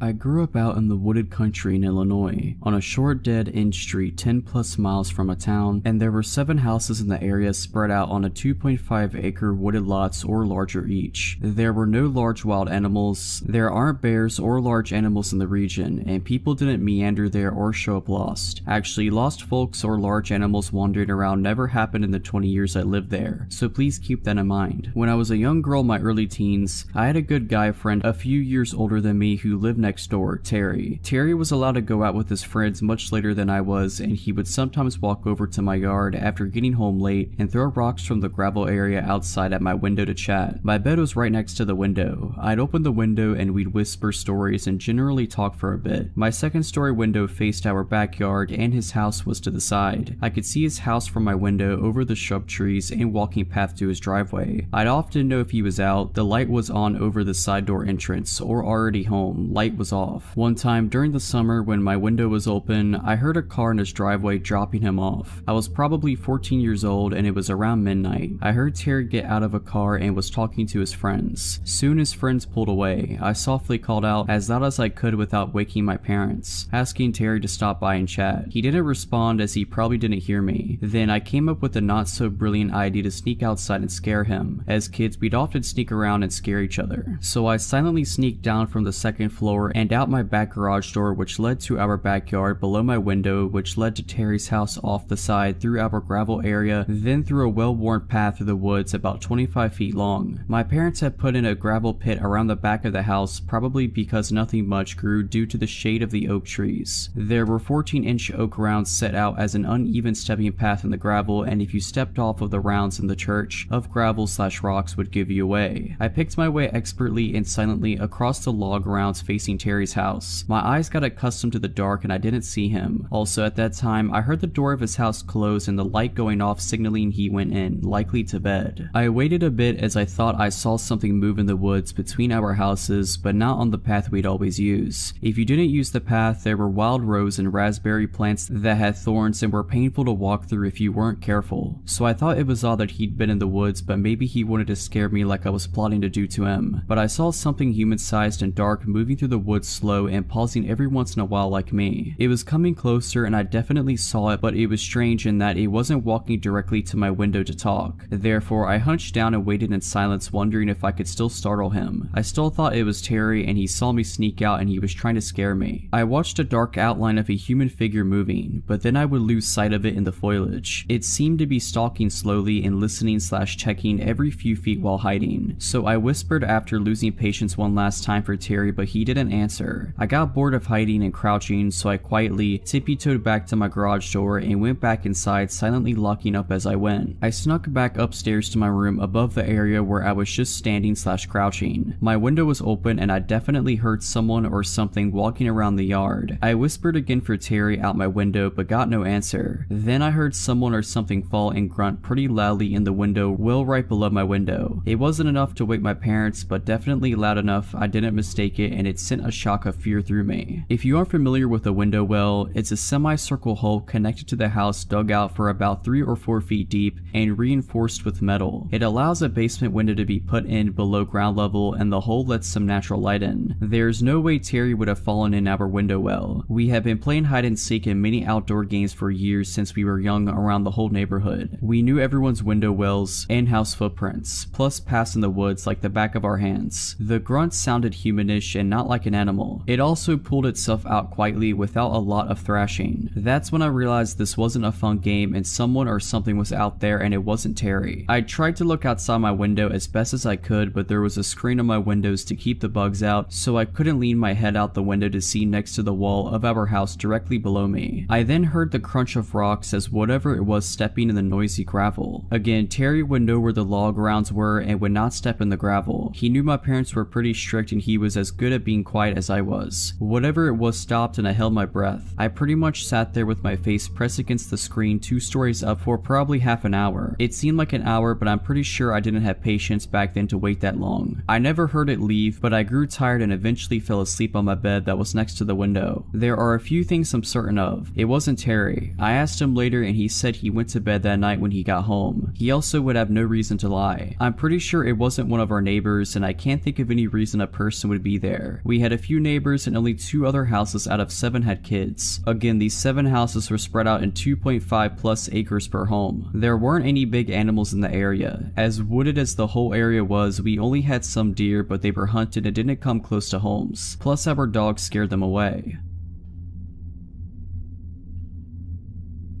When I was 25, there was a short time I was staying at my aunt's. It was her, my 2 cousins, and I. She lives in a nice apartment complex and her unit is on the lower level. Her living room has a lot of windows that she keeps open for fresh air and for her cats to people watch. Her unit happens to be on the corner near a grassy courtyard path. When I had first moved in, I noticed a man who gave me an off vibe. My cousins and aunts said he lived upstairs and 2 units over, recovering from hard drugs that permanently messed him up. His parents paid for him to stay there as they didn't want him with them. They also said other than hearing him mumble and say weird things, no one ever had an issue. My aunt works nights and leaves at 3 a.m. My younger cousin works nights and leaves at 2 a.m. That usually left my same aged cousin and I the only 2 there until we leave for work around 8. For context, it is a very open living room to dining room plan. My aunt always has people staying over, so she has a second couch in the dining room in place for a table. This is where I slept. She stayed on the one in the living room. My aunt has also never been one to lock her doors until this incident. One night I'm on my phone trying to sleep at about 1 a.m. and hear a man yelling. He's yelling, "Don't shoot," and banging on the door to the right of ours. 2 male college students live there and just told him he had the wrong apartment and to leave. He says sorry and walks off. I am looking through the kitchen window, which is in direct line of sight from my couch bed, and it's the weird neighbor who sees me and grins. He then walks back to his home. I was unsettled but not enough to wake anyone else up over it. Told my family nonchalantly the next day in a LOL that was weird way. My cousin and I watch a movie and head off to bed. I have a very hard time staying asleep, but I woke up this time to the feeling of someone watching me. I check my phone and it's around 3:30 a.m., so I know it's not my aunt or cousin. I sit up and figure I'll go watch TV on my aunt's couch since she was gone already. The feeling gets stronger as I am in the living room. Then I see the shadow of a person standing still in the grass courtyard looking in. I froze. I immediately go back to my couch to get my phone. As I do, the person is gone. I am now trying to calm myself down and think of waking my cousin up when I hear the creepy man's voice. He is now at the kitchen window, which looks out directly in front of her front door. I drop to the floor out of his line of sight and start frantically trying to call my cousin. The man is now saying things to the window/front door like, "I'm going to hurt you," and "I'm unarmed," over and over again. His face is up against the window. Then he starts talking about wanting to pet the cats he saw through the window. I can't get a hold of my cousin. It's been about 20 minutes of this. At this point, in this situation, I didn't have many options. I could jump up and run for a knife, but I need to go to the kitchen. I could try to respond and ask him to leave, but I've learned when you underestimate crazy, you lose every time. I now hear him knocking and knocking while repeating his nonsense. I'm doing that ridiculous looking army crawl snake slither across the floor down the hall now. I see the door handle start to turn. I'm about to jump up when my cousin bursts out of his room directly across from the front door. Now, he's not the biggest guy, but he was intimidatingly mad at the circus show taking place at his front door. He starts yelling at the guy that he needs to get off of his porch and that he's calling the cops. The man tries to say, "I'm unarmed. I'm not going to hurt you. Don't be afraid." My cousin goes off and yells, "That's dandy. It's 4 a.m. You need to leave or I'll call the cops." So this guy backs up with his hands in the air and leaves. Needless to say, we didn't go back to sleep.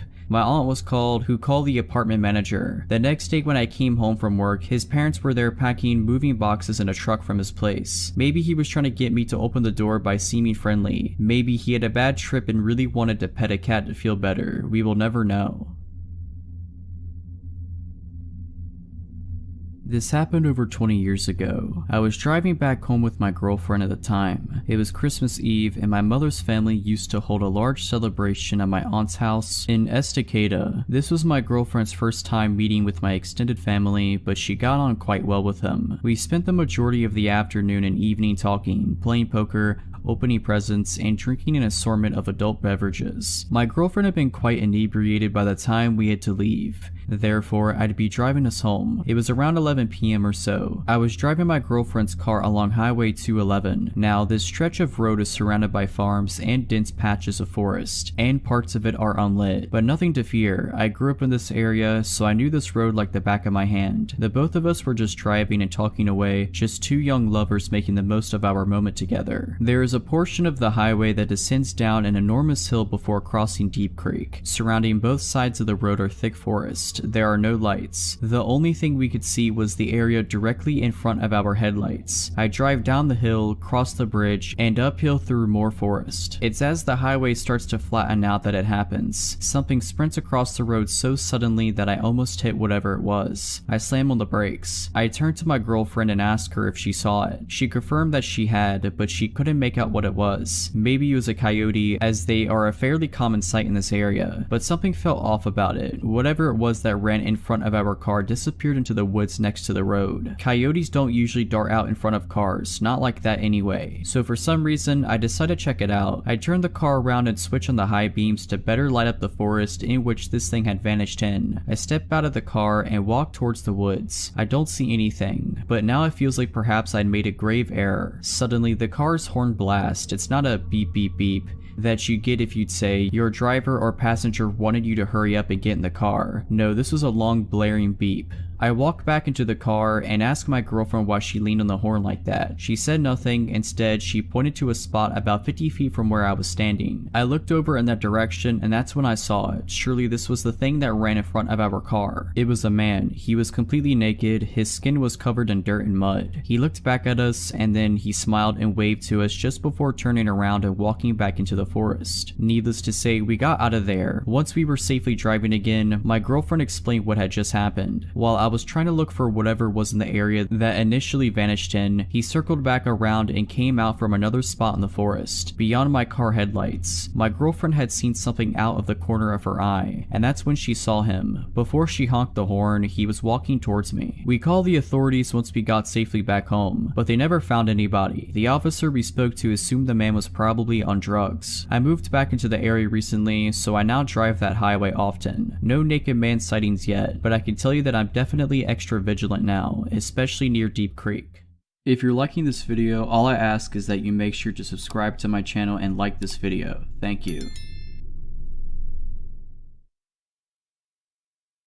This happened like 12 years ago. I was 14 and my sister was 12. It was during summer vacation and we were hanging out, just the two of us outside, midday. We lived in a smallish town where during weekdays it was pretty empty because adults were at work. Anyway, we'd been messing around, picking flowers and other random stuff, when we decided to cut through a massive field of undeveloped land on the edge of our suburb. It was technically a shortcut to get home, but it wasn't the best idea because it was really bumpy, potted land that other kids and teens left all sorts of stuff laying in. Well, our bad decision came around and bit us. We hadn't made it very far in the field when my sister got two bad things at once. Some sort of twisted metal, maybe an old piece of tool, pierced right through her foam flip-flop and into her foot, and right after it happened she shrieked, jerked, and twisted that ankle on the uneven ground. She started crying and howling and I was worried. The metal hadn't gone too deep and I was able to stop the bleeding with the hem of my shirt, but she couldn't walk anymore obviously. Our parents weren't available, didn't know where we were, and this was before I had a cell phone. My sister was still on the ground crying and I was trying to calm her down when something made me feel like looking up. Y'all, it was the feeling of being watched. Out of the field, across the road, standing on the corner in the distance was some random guy watching us. He was too far away for me to see him clearly. All I could tell for sure was that he was blonde, probably adult, and dressed too warmly for July. He was all alone, stock still, just staring at us. I looked back at my sister and basically said to get on my back. I was carrying her home. We were leaving right now. Now, I had to carefully pick my way through this stupid field in my own bad flip-flops, with my crying sister on my back.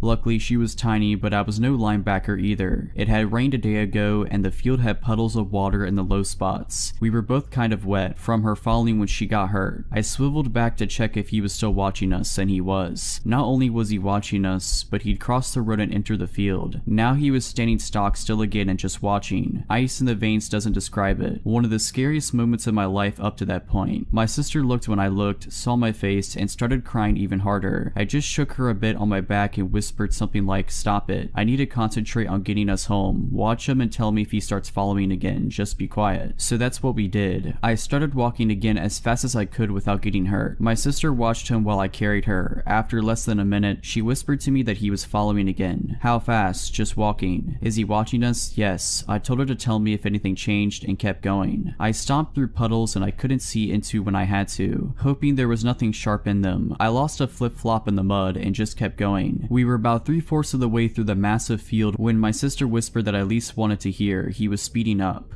I turned us right around, so we were facing him head on, and as loud as I could, I yelled something like, "Hey, we see you, leave us alone, I'll call the cops." Nothing. He'd stop again when I stopped, but gave no sign whatsoever he'd heard me. Just nothing. I turned us around again and kept going. My poor little sister was shaking like a leaf and just saying my name over and over again. It was awful, and there was nothing I could do but keep going. Eventually, he started following again, at a slow pace. I finally made it into our suburb, out of the muddy field and onto solid concrete. Told my sister to hold on as tight as she could and booked it. Started running with her on my back as fast as I could. We couldn't see him anymore, didn't know what he was doing or where he was. Every muscle hurt from carrying her so far. My bare foot was all scratched up from the road, but I didn't stop. I kept moving. With my sister looking out behind us, it felt like my heart was going to explode. After what felt like forever, I made it to our house, ran across the yard, up the drive, put down my sister, who started crying again. My hands were shaking so badly I could barely use my key. We made it in safely and called my mom. She had us lock every door and window and came rushing home, but nothing happened after that. He never found us, we never saw him again.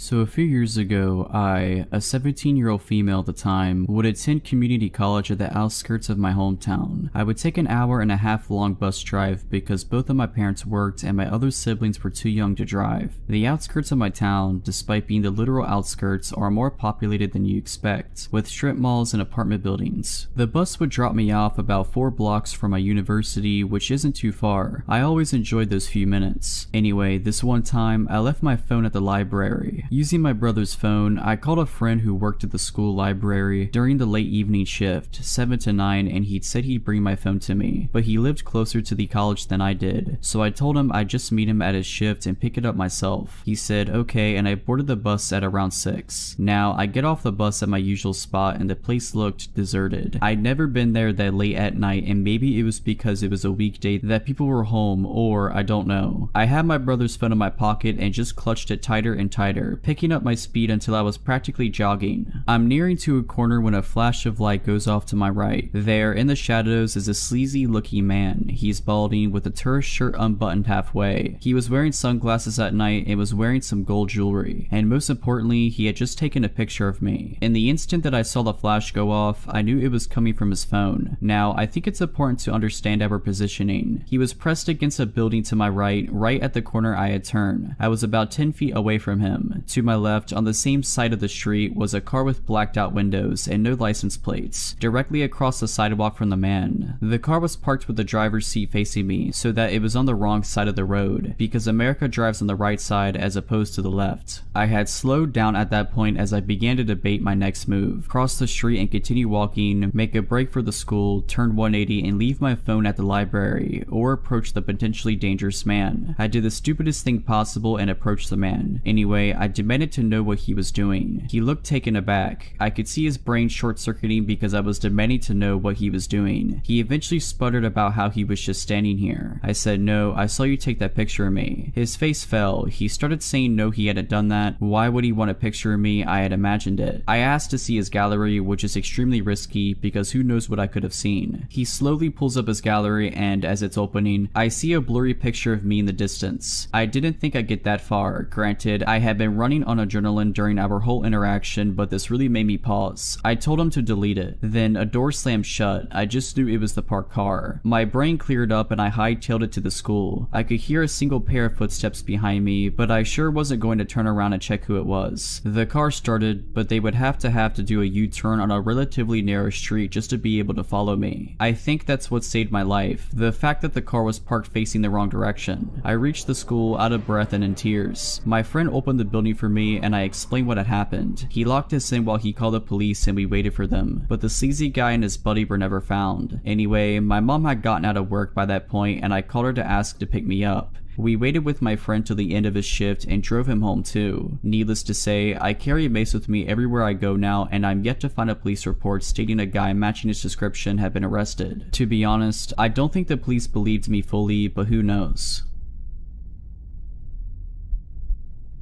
I'm a single male, 33 years old, who lives alone in Denver. My apartment complex is not what you would call a nice building. I'm on a road close to Colfax Avenue, which if you're familiar with the geography of this area is not the safest boulevard in town. I'm a few streets away from it, but close enough that I wouldn't consider this an up-and-coming neighborhood. This evening, I was watching Netflix on my couch. My 2 cats were cuddled up against me as I lay under a comforter. The night before, I had watched a horror movie that was scary enough to leave me in an unsettled mood, making it hard to sleep. So this night I decided to watch a stand-up special instead. Keep it light so I wouldn't have any trouble getting some shut-eye. I have classes early the next morning, so I was surprised when I made the conscious decision to turn on a second stand-up special and let myself fall asleep on the couch. I was just so comfy where I lay and didn't want to move, not even to turn off the several lights on throughout my apartment. I remember dozing off around 11 o'clock. It was effortless, which meant I was really snug under the covers with my cats flanking me on either end, creating a tucked in feeling. And all of a sudden, I'm not sleeping anymore. I am woken up by a knock at my door. Then a man's voice says maintenance. I just sat there, sitting bolt upright on my couch. I knew something was off. I looked at my phone, which was by my left hand, and the time was 2:15 a.m. I didn't move. The floors of my apartment are old wood and there are many creaky floorboards. I didn't want whoever was knocking to know someone was at home and awake, let alone alert to his presence. My cats got up and ran over to the door as they normally would, but but I stayed still and listened. After a few minutes with no answer, the man walked away from the door and down the hallway to the stairs. A moment after that, I heard the back door to the building swing open and closed. I have one window where I have a partial view of that door, so I break my paralysis and race over to it. I saw an old looking green SUV sitting in the no parking zone just in front of the back door. It must have been running the entire time because I didn't hear it start up and the brake lights were glowing red. Someone, presumably the maintenance man, got in the car and it drove off. I don't know how this individual got into the building in the first place, as you would need a key to do so. I don't know what his intentions were, but no one knocks on someone's door at 2:15 a.m. claiming to work for the landlord with good deeds in mind.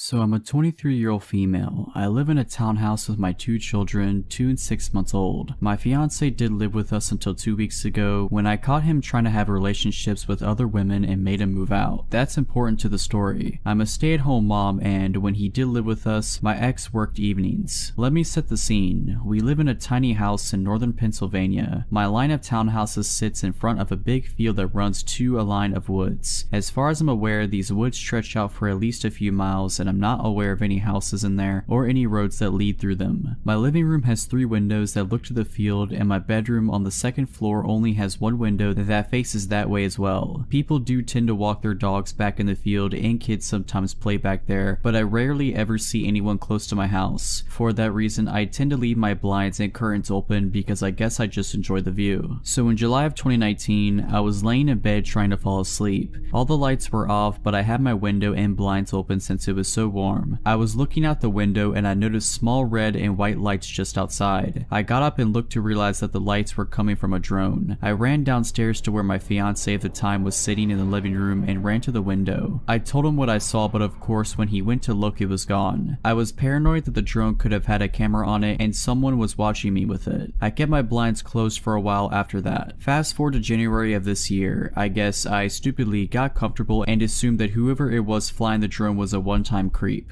My blinds were open and I had just gotten out of the shower. I was sitting on my bed pretty much naked except for my underwear, scrolling on my phone when out of the corner of my eye I saw lights again out of the dark window. It was that drone again. I ran out of the room and waited for a few minutes. I peeked back into my room and it was gone. I quickly shut my blinds and got dressed. Honestly, I felt sick at how stupid I was to leave my window open again, especially when I was practically naked. Now for the real disturbing part. My 2-year-old son and I were out in the field 2 weeks ago, 3 days after I kicked out my boyfriend playing ball. I had my 6-month-old strapped to me in a baby carrier. Probably about a half hour after we had been out there, I heard a slight whirring noise coming towards us. I looked up and saw the drone flying towards us. I looked around and didn't see anyone. It stopped right over us. I freaked and grabbed my son and dragged him into the house, looking back at the tree line every so often as we went. I knew they had to be hiding in there. I went inside, closed the blinds, and called my mom and told her about the situation. She told me just to keep an eye out. I said I would. My son likes to line his toys up against the window, so I figured it wouldn't hurt to open them up just an inch or so. A little while later, after we ate dinner and it was almost dark, I was feeding my 6-month-old and my son was playing. He was standing over by the window, lining up his toys. He started saying dada, dada. I assumed he was just missing his father and dismissed him by saying he was going to see him that weekend. He kept saying dada, dada, though. I looked up and saw him pointing to the window under the little gap the blinds didn't cover. I froze. I remember that he calls any man with facial hair dada because it reminds him of his father, but there was no way someone would be bold enough to actually come up to my window. Not when my neighbors are literally right there. Anyone could see them, but there aren't any lights back there, so unless someone actually stepped out of their house, I guess nobody would see them. Maybe it was my ex, but he should be at work at that time. I ran to the window and moved my son. I didn't want to lift the blinds, but honestly, I was sure it had to be the person who had been creeping on me for the past year, and I wanted to see who it was. I pushed the blinds up and was looking at a man who I definitely had never seen before, crouching in front of me. He was bald with a mustache and goatee. I have no idea how old he was. He could have been anywhere from 30 to 50. When he saw me, he smiled and stood up. I yelled and told him to screw off and that I was going to call the cops. He just stood there, smiling at me like some freak. I was about to close the blinds again when he said something I couldn't hear. I told him to leave again and he said, louder this time, "I just want to talk to you." I shook my head no and yelled the same thing to him. He started started slapping his hands on the window, yelling no no no over and over. I grabbed my phone, scared he was going to try to break in. I dialed 911. My kids were crying from the yelling and I felt on the verge of tears. I told the operator what was going on. The whole time I was on the phone, the man was pounding on my window, screaming now. He was yelling all kinds of nonsense, and I only caught some of it. He said he's been watching me for months, I'm beautiful, he wants to come with them, he'll kill my children if I don't. The operator told me to go into an upstairs room and hide until the police arrive. My town doesn't have a police department, so we rely on the state police. She said it would be about 20 minutes, but to stay on the phone with her. The man was practically punching my window now and was just screaming like a maniac. I was about to grab my kids and run upstairs when I heard someone else screaming. The man bolted. I looked out and saw my neighbor and his girlfriend. I opened the window and my neighbor said that he heard the man, so he ran around the building. He said when the guy heard him, he ran back to the woods and disappeared in the tree line. They said they also called the police. I thanked them 100 times. The police arrived 10 minutes later. They did a quick search around the buildings and found the man and arrested him. I don't know why that guy targeted me or why he waited so long to do something. I'm just happy my neighbors were there to intervene, or who knows what would have happened.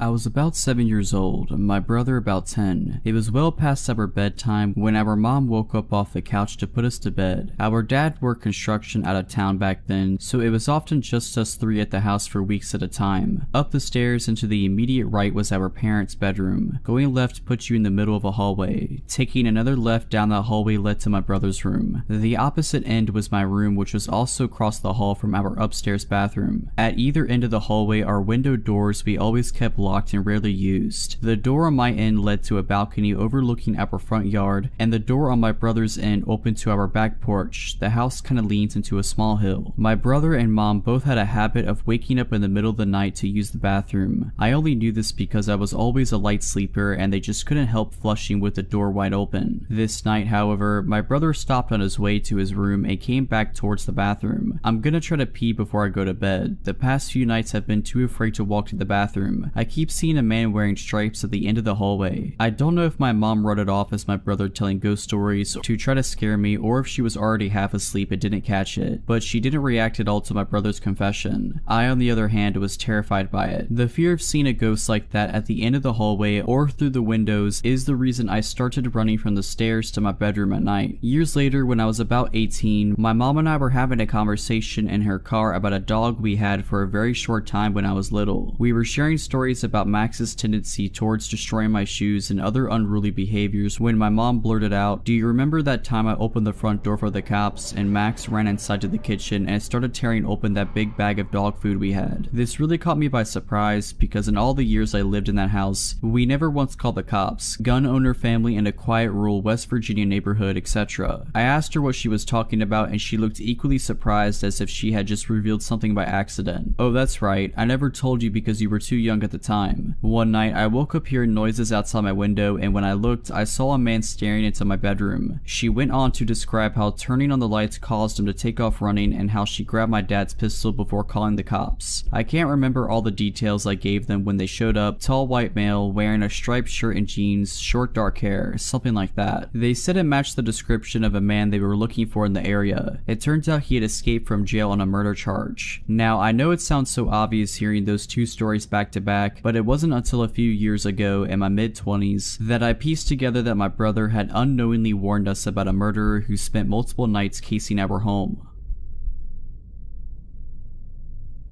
At the time, I just turned 17 and was still pretty naive. I live in England, so it is legal to work in a bar and serve alcohol supervised, but not to drink alcohol. Not that it stopped me. I worked in a working men's club filled with middle-aged elderly people. Most were really nice. I sold bingo tickets twice for a week for my dad's cousin and I was pretty good at it. It's not typical to get tips here, but I earned more in tips than I did my actual wage. On a Saturday, my dad would come with me to have a drink with my elder sister while they played competitive darts in the main bar overlooking my booth. This one particular night, there was a middle-aged, average-looking guy, a little on the plump side but generally unnoticeable. On the first round of selling tickets, he was at the fruit machine opposite the entire time, looking over at me occasionally. The second round he approached me, asked me what I was selling, how bingo worked, etc. Clearly had never played before, but hey, everyone starts somewhere, right? He bought some tickets and offered to buy me a drink. I declined and informed him I was underage. By now I had a bit of an uneasy vibe vibe and didn't want to take a drink from a guy I don't know. He then offered a cola, complimenting me a little too hard. Again declined and went on my way to help with the game in the main hall, part of my job. Third time, he stood against the wall adjacent to me and just watched me work. He'd waited until the queue calmed down and bragged about how much money he had and now he wants to be my sugar dad. How cute I am, commenting on my figure. I was trapped in my booth. I was late into the main hall, so the concert chairman, guy who calls out the bingo numbers and gives out winnings, comes out and asks what was going on. This guy claims we were just talking. I apologized to the chairman and he walked me to the hall, said he could see I was freaked out, so I told him everything. He made the bar staff aware, who also made my boss, my dad's cousin, aware also. Last round of selling tickets, he doesn't even wait for me to get back in my booth. He grabs my butt, telling me how he wants to be my sugar dad once again, tries to push me against the wall and is suddenly spun around, not just by my dad but my boss and numerous staff members and customers who heard and saw what went down. He started arguing his innocence until my dad not so politely introduced himself. He knew he was screwed. My dad punched him in the nose, blood running down his face. Everyone picked him up like a plank of wood and threw him out the closed door. Never saw him after that. Everyone checked up on me to make sure I was okay. My sister covered the rest of the shift and I had a free bar tab for 2 months. If you're liking this video, all I ask is that you make sure to subscribe to my channel and like this video. Thank you. I was 22 and living on my own for the first time when this happened. I had just gotten off work around 11 in the afternoon. To reach my apartment building, I could either walk on the sidewalk or cut across this communal garden. I saved about 1 whole minute of walking time by cutting through the communal garden, but being young and stupid, a lot of times I took the shortcut. That night, I got that weird feeling to not take the shortcut. I kept to the sidewalk, but there's no one else around. When I got past the garden, all of a sudden, this large man pops up from its exit path. There was no way he could have been in front of me or just behind me as I was walking. I would have noticed him. The only logical explanation was he had been hiding in the pitch black garden. A drunk who had been sleeping it off. No, my body was screaming at me to get out of there. I began walking faster. My dad had taught me to always carry my keys in my fist with the key pointed out in case I needed to punch someone, so I had that, but I'm 5'4" and probably weighed 110 pounds. This guy was tall and big. My only chance was to outpace him. I'm speed walking at this point and I feel him matching my pace, getting closer. He's breathing heavily. I feel this angry energy coming off of him, but my apartment building is right there, so I put on a burst at speed. When I reach the entrance, 2 people are leaving and hold the door for me. And him. I don't know why I didn't tell them I thought this guy was following me. My mind froze and I was just trying to get inside my apartment. Plus, I was still trying to rationalize it. Maybe he was visiting someone in the building. Maybe it was all just a coincidence. Don't be paranoid. Besides, it took only a couple seconds for them to be out the door. I had missed my chance. I'm climbing the stairs as fast as I can. It's a 3-story building and I live on the 3rd floor. He's climbing the stairs too, still right behind me. I get to my floor, which has 4 apartments on the right side and 4 on the left. I pass by apartments 1 and 2. He's still right behind me. I stop at apartment 3 and he stops in front of apartment 4 where I know he doesn't live. He hasn't said anything, just breathing hard, and I think there's no way I'm going to open my apartment door and have him push me inside and assault me or worse. He also hasn't knocked on the door of apartment 4. Worth noting is that the apartments are U-shaped, with mine and my neighbor's door being very close together. So I banged my own apartment door as loud as I could but yell my neighbor's name. Hey Kevin, let me in. This startles the guy, even more so when my own apartment door doesn't open but Kevin's does. Kevin sees the guy standing right in front of his door and asks what he wants. The guy starts mumbling something about the wrong apartment, but I have my own door open so fast that I am inside my place in a flash, blocking the door behind me. I grab my cordless phone to call the police, but I hear Kevin through the door telling this guy he needs to leave. The guy does. Kevin knocks on my door, asks if I'm okay. I thank him, say that I am, but inside I am still frozen, adrenaline pumping, scared. I thank him again and tell him to have a good night, lock my door again. I have my phone in my hand, ready to call the police, but I start trying to rationalize it again. What exactly happened? A guy followed me home but then said he had the wrong apartment. Are the cops going to care about something minor like that? I try to calm myself down, but I'm also berating myself. Why didn't I run the instant I felt him following me? Why didn't I tell the people we passed when the front door opened that I thought I was being chased? Worse, why didn't I tell Kevin that the second he opened his door and saved me? He could have let me inside his apartment and we could have called the cops together. But because of my stupidity, everything felt so ambiguous and I was questioning myself. A couple of weeks later, I'm visiting my grandparents and my grandfather is reading the paper. He tells me that a woman was assaulted in the apartment building across the street from mine. It's the same guy. He had multiple convictions for assault and had recently been released on parole.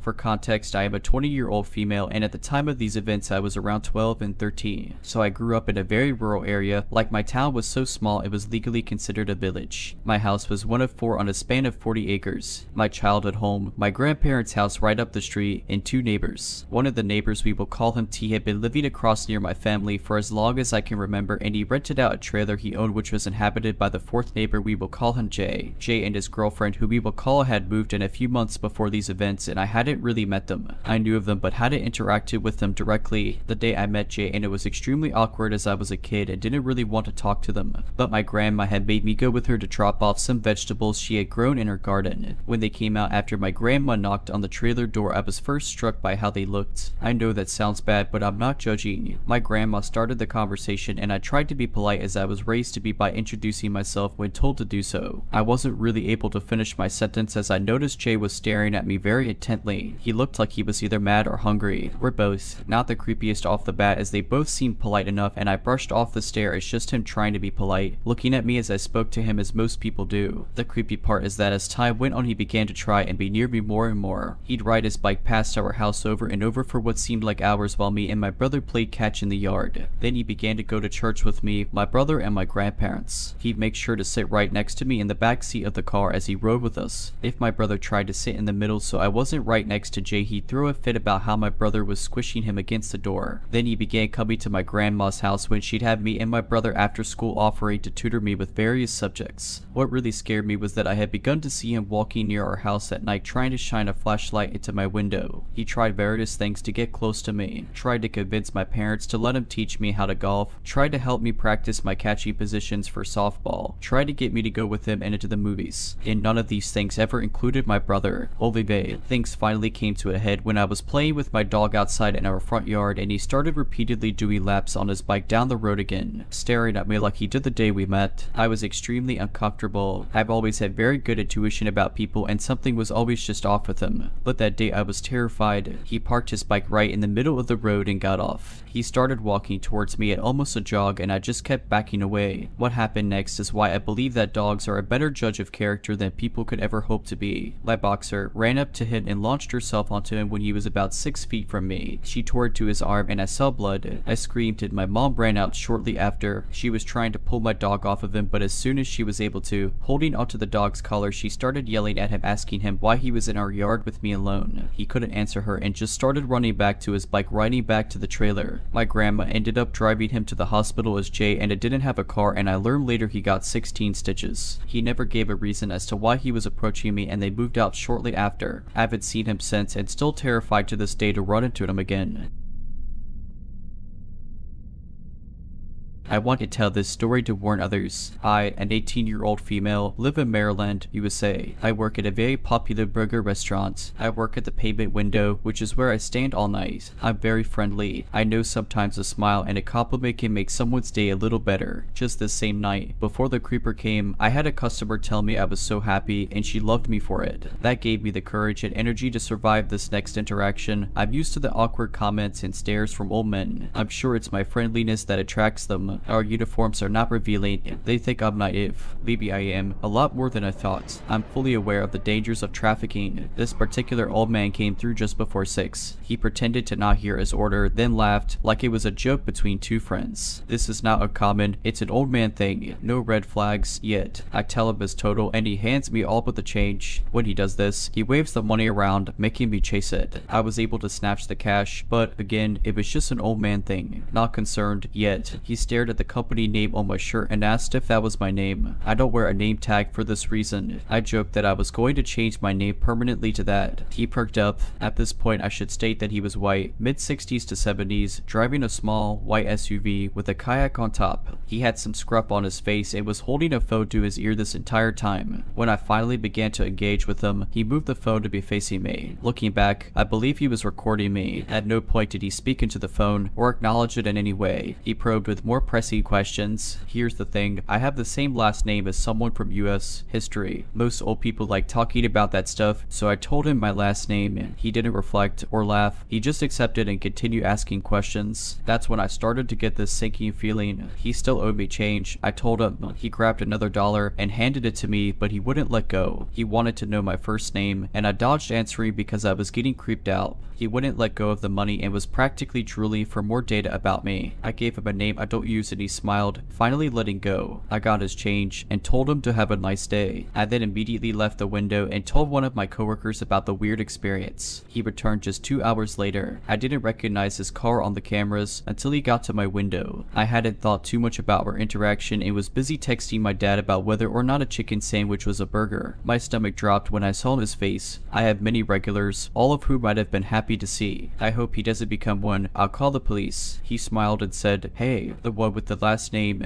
I half smiled back and wished for the days when we all wore masks. I tell him his total and he makes me chase the money again. For the entire time, he had his phone against his ear, facing me. He starts asking even more intimate questions about me. I lie or dodge them best I can, giving him 0 correct answers, wanting our interaction to be as short as possible. Some of the questions he asked me: how often do you work? What time do you leave? How old are you? For that one, I knew he wouldn't leave without a number, and I had a nasty feeling the younger wouldn't be the better. So I said, probably 20s. He joked about me being legal. I made a face and tried to get his change even faster. He asked if I had a boyfriend. I was getting more and more nervous, so my answers started getting more sarcastic. I told him boys are trouble. He specifically talked about himself and said he'd treat me right. I handed him his receipt and told him to have a great night. He threw his hands in the air and was saying, "Don't be like that, I'll treat you right." I shut my window and said bye. He made a bit more of a fuss, but eventually drove forward. From his question about when I got off work, I believed he was watching the restaurant. I was shaky by this time and called my mom. She immediately drove up. I talked to my manager and I was a little unsure of the car's color, so he checked the camera for me. Shout out to my manager, he's the best. I continued at my window, watching for the old guy, but I didn't see him again. I left an hour early and gave my manager specific instructions to not place a girl at my window.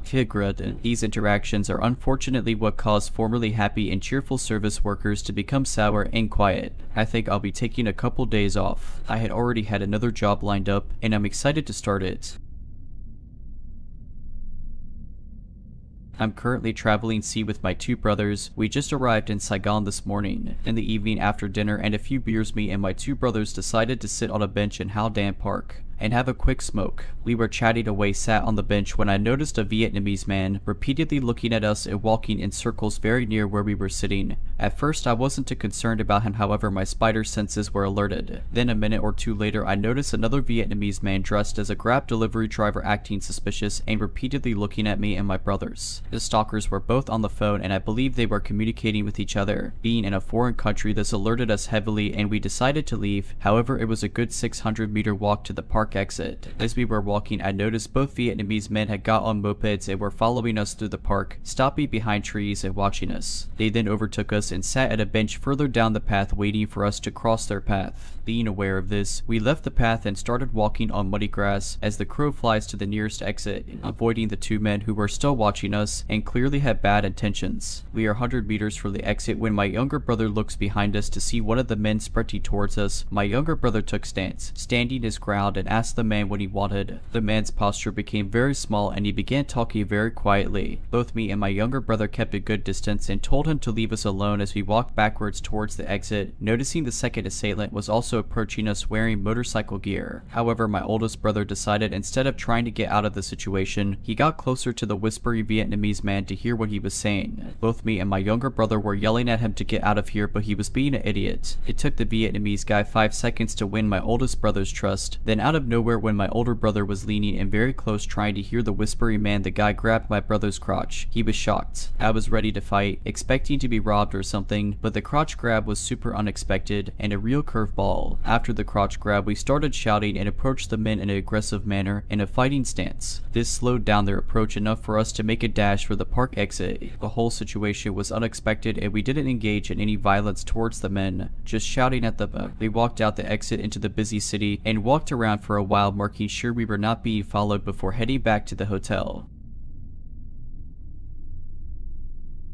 I was a sophomore in high school when this happened. It was during May and I stayed after school with half of my grade due to an award show. It was conducted by the literature department and our principal. Lee and my group actually won the best message award for our short film. Anyways, after the award show was over, me and my friends went back to our classroom to change into more comfortable clothes and to spend some more time together while we waited for our parents to come pick us up. Only 5 of us were in that classroom. As time went by, 3 of my friends left with their parents. It was only me and my best friend in the classroom. 30 minutes later, her dad called her to say they were waiting for her on the school's yard. By the way, our classroom is on the 3rd and highest floor. Together we walked down the stairs to the ground floor. She asked me if I wanted to come outside with her and maybe wait in the waiting area next to the security. To this day, I curse myself for not saying yes. Instead, I said no and decided to wait in the waiting area inside our building. I could have went to my principal's office and wait with her since she liked spending time with me and talking to me. If you couldn't tell, I was a nerd and one of the top people in my grade. Anyways, in my school there were 5 couches in the waiting area for both students and parents. As I was walking to the waiting area, I saw a janitor but didn't think much of it. I put my bags down, but as I was about to sit down, I had a weird feeling like he was watching me and my moves. I felt too uneasy to sit down, so I stayed standing up while holding my bags in case I had to run or throw them to save myself. As a reflex, I raised my head and looked at him. He continued to look at me. It was as if we were in a race where neither of us were looking away. Believe me when I say I wanted to look away but couldn't. Maybe it was because I saw him as a threat, or maybe it was because I was too scared and uncomfortable to move. He had this weird smirk on his face, but since it was getting dark, I couldn't exactly tell. I don't know how long we looked at each other, but I broke out of my trance when I saw my classmate from the previous year walking outside the building. In a desperate attempt, I waved at her and she saw it. Then I remember her coming in and walking towards me saying, "I saw someone waving," to which I replied with, "Oh, it was me. I thought you left and was surprised to see you, so I waved at you. Actually, if you don't mind, can you walk me to the waiting area next to the security?" As we were walking outside, I looked back and saw the janitor still staring at me. I was wearing high heels, a short skirt, and a tight shirt, but it was an award show and we wanted to dress up. I don't think that these sort of stuff happen to women because of what they wear, but I do think he was staring at me because of my attire. At the waiting area next to the security, I was so anxious while waiting for my mom, thinking, what if he comes in here? Even when my mom came in, when I got in the car, I was shaking slightly and wasn't in the headspace to speak about anything. So I told my mom that we got an award, but that I was too tired to speak. Also, to anyone wondering, I only told this story to 2 females I used to work with outside of school. I never had the courage to tell my parents or anyone in my school. However, after this incident, I tried to not be alone at school and always have someone with me in case something like this were to happen again. One of the reasons I never told anyone was the fact that nothing physically abusive happened and I probably couldn't prove anything. This was a hard dose of reality for me since I realized that females weren't safe anywhere, not even in their high schools. Writing this makes me feel better in a way that I can finally let it out of my system. If you're liking this video, all I ask is that you make sure to subscribe to my channel and like this video. Thank you.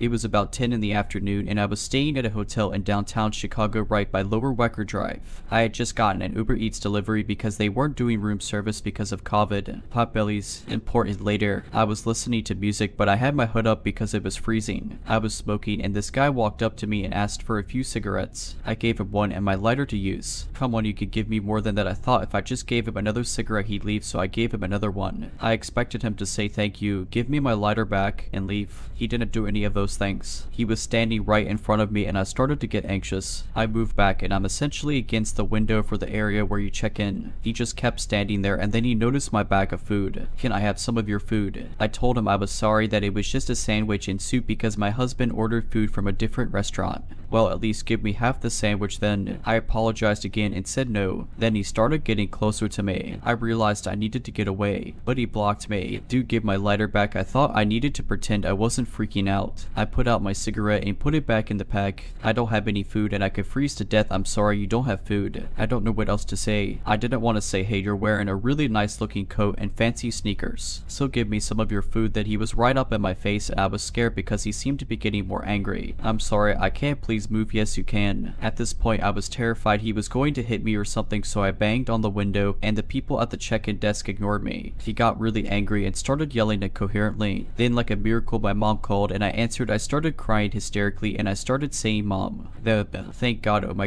God, this guy won't leave me alone. My mom told me to do anything to get away." At that moment, the guy stepped back and looked around. There was no one around, but I took advantage of him being distracted and pushed past him and ran inside. I was crying so hard I could barely get words out. I was so scared, and I realized because I tried to get help and nothing happened. If my mom hadn't called, I don't know what would have happened. Later, I thought even if I gave him the soup, it would be like when I gave him a cigarette and it wasn't enough. I did go back down for a cigarette later, but I stayed by the revolving door. This woman was also smoking, and I told her what happened. She showed me her mace and said all women should have it.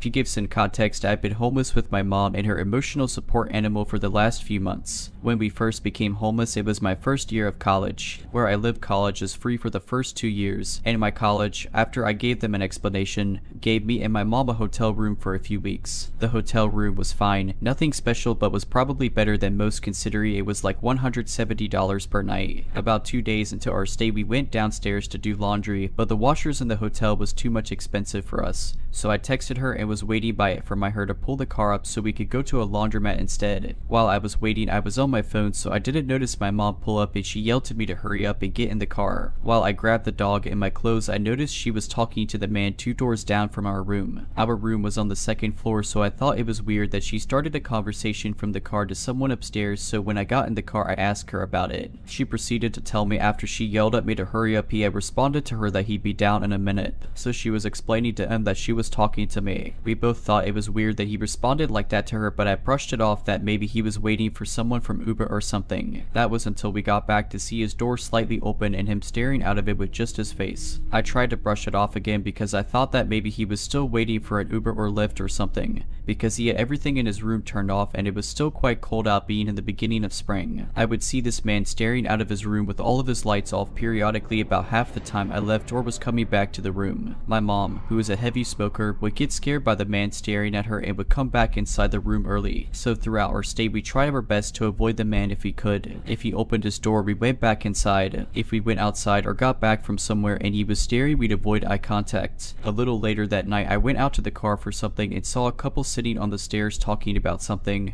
but I didn't think much of it. Later that night, it was probably about 3 in the morning, I was gaming with my friends and my mom was up watching TV. We're both night owls, when all of a sudden our dog started barking at the door. We thought this was weird since she had never just barked randomly at the door, only really barking when she wanted food we were eating or when she wanted to play. I grabbed her and put her in my lap, petted her while I played to calm her down. Her barking at the door became something she did often during our stay there, and it was almost exclusively at night within the hours of 2 a.m. to 7 a.m. We didn't figure out what her barking was about till the end of our stay in the hotel. Our last day there, we saw that couple moving out of their room. Turned out they were next to us, and my mom got to talking with them while I was putting our stuff in the car. It turned out the couple was moving rooms because the man from 2 doors down was harassing the couple, knocking on their door and singing to the woman through the door late at night. Our dog was more than likely barking at the man whenever he approached our room, as one night we were awoken by what sounded like a knock before our dog started barking. But by the time I checked the door, there was no one there. He was probably trying to do a similar thing he did to that couple with us, and with him staring out the door, he was more than likely mentally unwell. And while I hope he gets the help he needs, I also hope he didn't do something potentially harmful to anyone else who ended up in the rooms next to him.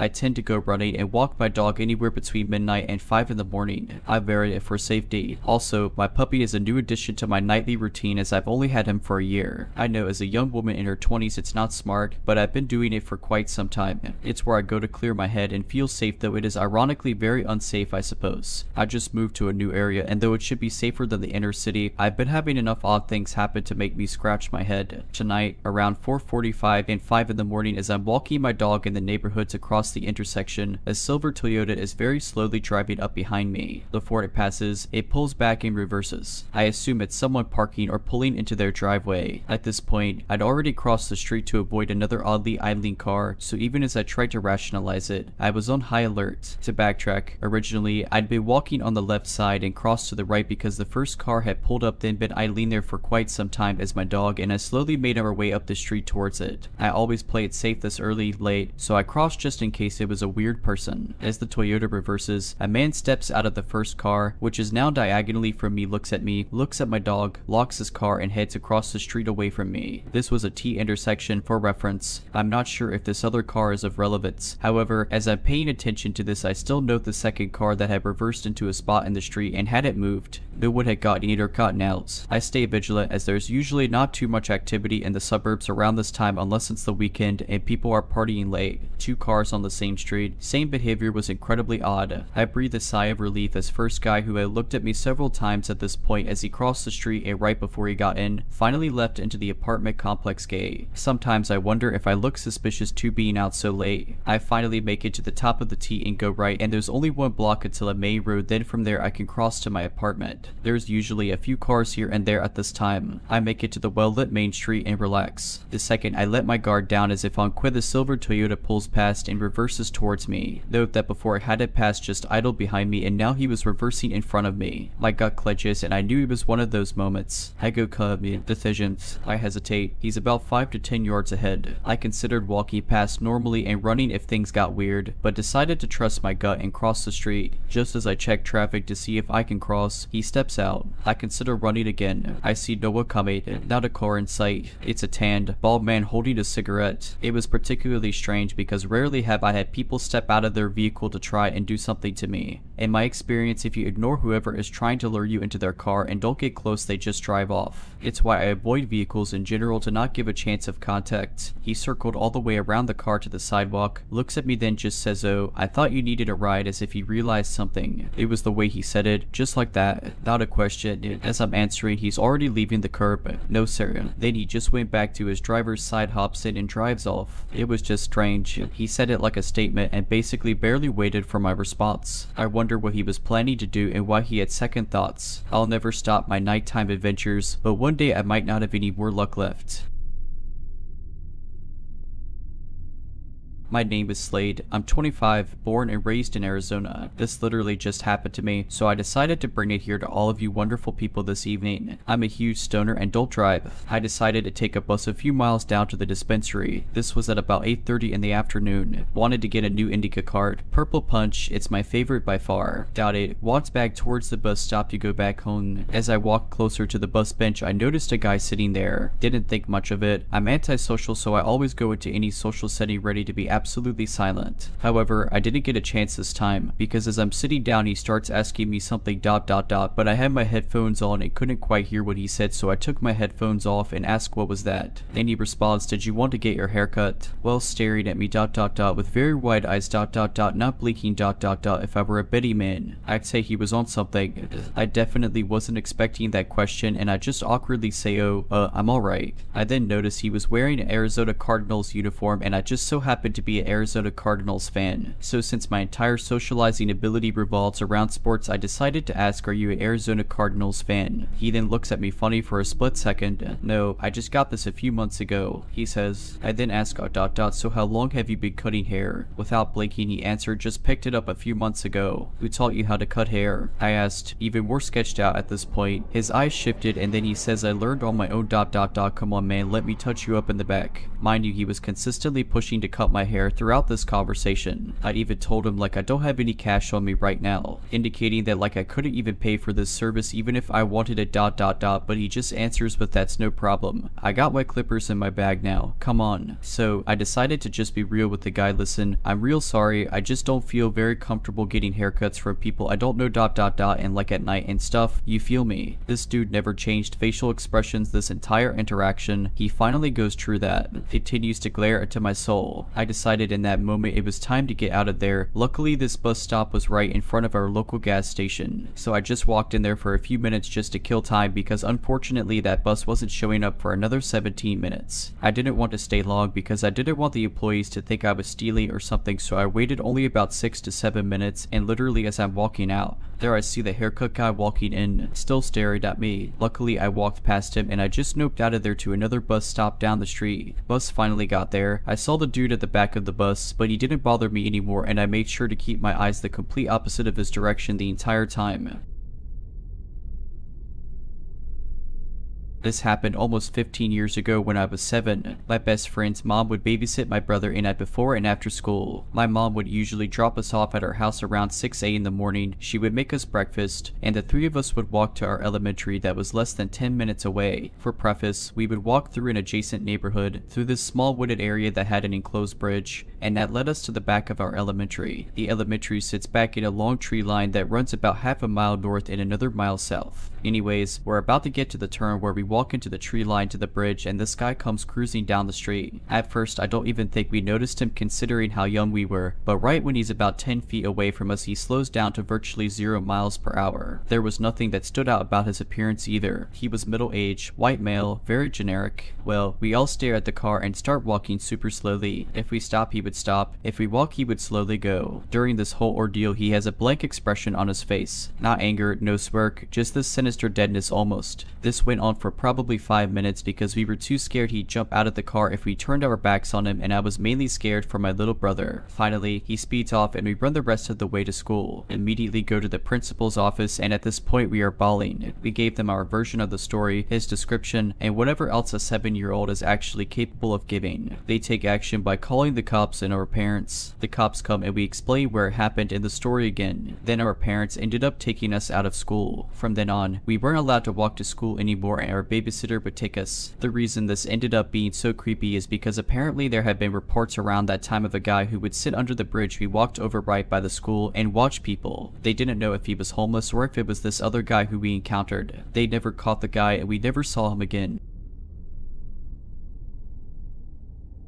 One night my mom asked me to throw out the trash. I live in a tiny residential complex meaning 6 to 7 small buildings together bounded by a common walls and fencing. It also has 2 small parks in it, so my area is pretty safe. Not a lot of people enter here because it's a bit secluded. That night not a lot of people were present and I was going towards the garbage can which was right outside the complex. It was dark when I first noticed this guy. We made eye contact and I could tell he was struggling a little to find the address. I just ignored him and threw the trash into the can. While returning, he was still there in the darkest corner and again I eyed him suspiciously. I really like to help people with addresses. So he called me towards him and said he lost his job in COVID and now has to do this but is not very good at directions. I still was standing at a safe distance because I found this guy suspicious. I asked him where he wanted to go and he answered a location opposite to where I live. I asked to use Google but then he took out his phone and said, "This is my company phone, I don't know how to use it, please tell me how to." I just told him to type the address and well, he already knew how to use the Google Maps because the address was already typed in, but still kept asking me how to. I didn't realize that, but he was trying to get me closer to his bike. I was cautious, so I took the phone from his hand and started the maps and handed it to him. He was still asking obvious questions, but I already started walking away. Then he started saying thanks in a very sweet voice that gave me the chills. He was complimenting me how sweet of a girl I am. I waited before going to my building in case he was following me. You might think the interaction I had with him wasn't that creepy, but here's the deal. After a few days, I heard a similar story of the delivery guy asking for the same address from my friend, but the creepy part was he gave her the phone and started jacking it in front of her. He even threw a used tissue on her feet while wiping his kids with the tissue in front of her and then trying to touch her. I then heard the same story from another friend, but her story was even worse. She met the same person as well in our local area doing all of the same stuff and jacking it in front of her. He somehow got her number and found her house. He called her and told her that he knew where she lives and how he likes her and all. Turns out a lot of girls of my age group saw and helped this guy and saw him pulling out his thing in front of them and jacking it.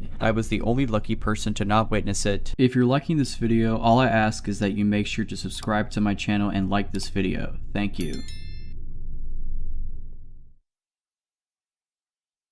When I was little, I lived in an apartment complex that consisted of 2 buildings with a slight gap in between them. It was only about 50 feet, so I'd often walk by myself to go visit my mom's best friend in the other building. The apartments were surrounded by thick woods that had blackberry brambles so thick you couldn't stick your hand in without getting torn up by thorns. One afternoon, I went to my mother's best friend's apartment to deliver Girl Scout cookies and stayed later than I meant to because I was fascinated by her aquariums. It had started to get dark by the time I was leaving, but I wasn't scared because the buildings were so so close. I had taken about 10 steps when my inner voice started screaming. I'm older now, so I recognized what it was, but at the time it was like being overwhelmed with a feeling in my gut. I looked into the woods across the parking lot and saw the intense red glow from someone taking a drag on a cigarette. I turned back towards my apartment, trying to pretend I hadn't seen anything, but then I heard the sound of something large moving in the woods. I turned my head for just a moment and there was a gaunt, scary looking man starting to run at me. I took off, screaming bloody murder, knowing I was less than 50 feet away from the safety of my apartment. I could hear his feet slopping the pavement behind me and he was gaining on me. I was nearly on my porch steps when my uncle, who lived next door, opened his door to see why I was screaming bloody murder. I collapsed into his arms screaming about the man chasing me from the woods, but by the time Mike opened his door, the man was gone. At first they didn't believe me because there'd been nobody there, but I was so hysterical they decided to check it out. They noticed an area that had been disturbed in the blackberry brambles, but they were so thick, Mike had to use his machete to cut through them. About 2 feet into the area of the disturbance, there was a small clearing with a pile of cigarette butts where the man had been standing, watching and waiting for me. The man chasing me had disappeared, so they think he ran between the buildings when I started to get close to my apartment door. So about a week after this incident, my mother's boyfriend and I were riding dirt bikes through the woods by our apartment. There was a retainer pond that we liked to fish at, so we were headed out that day to see if we could catch anything. We discovered a campsite on the trail that hadn't been there a few weeks prior, and Russ decided to check it out. It was just a tent, cooler, a fire pit, and trash strewn everywhere. The trash part really bugged Russ because we believe in the leave it better than you found it principle, and I could tell he was pissed. As we approached the tent, he announced himself to see if anyone was there, and when they didn't respond, he pulled back the zipper of the tent. After looking inside for a moment, he ordered me to back up, but the damage had already been done since I had gotten a clear look at what was in the tent. Attached to the walls and littering the floor was some of the most brutal and sadistic adult magazine content anyone could imagine. And the worst part of it was the graffiti that had been added after the fact. Most of the models had their eyes scratched out, lines across their throat like they'd been cut, and there was blood drawn dripping out of their orifices. It's been over 30 years since this happened, and the image is still splashed right upon my memory. There was a torn sleeping pad, and the pad looked like it had a substantial stain that could have been blood. Russ stood there in silence for a minute, then told me to get on my bike because we were going home. When we got home, he called the sheriff, then led them out to the torture tent in the woods. They destroyed the campsite, and it was never spoken of again. I never put two and two together as a child, but as I got older, when I thought about it, I realized how unbelievably lucky I am.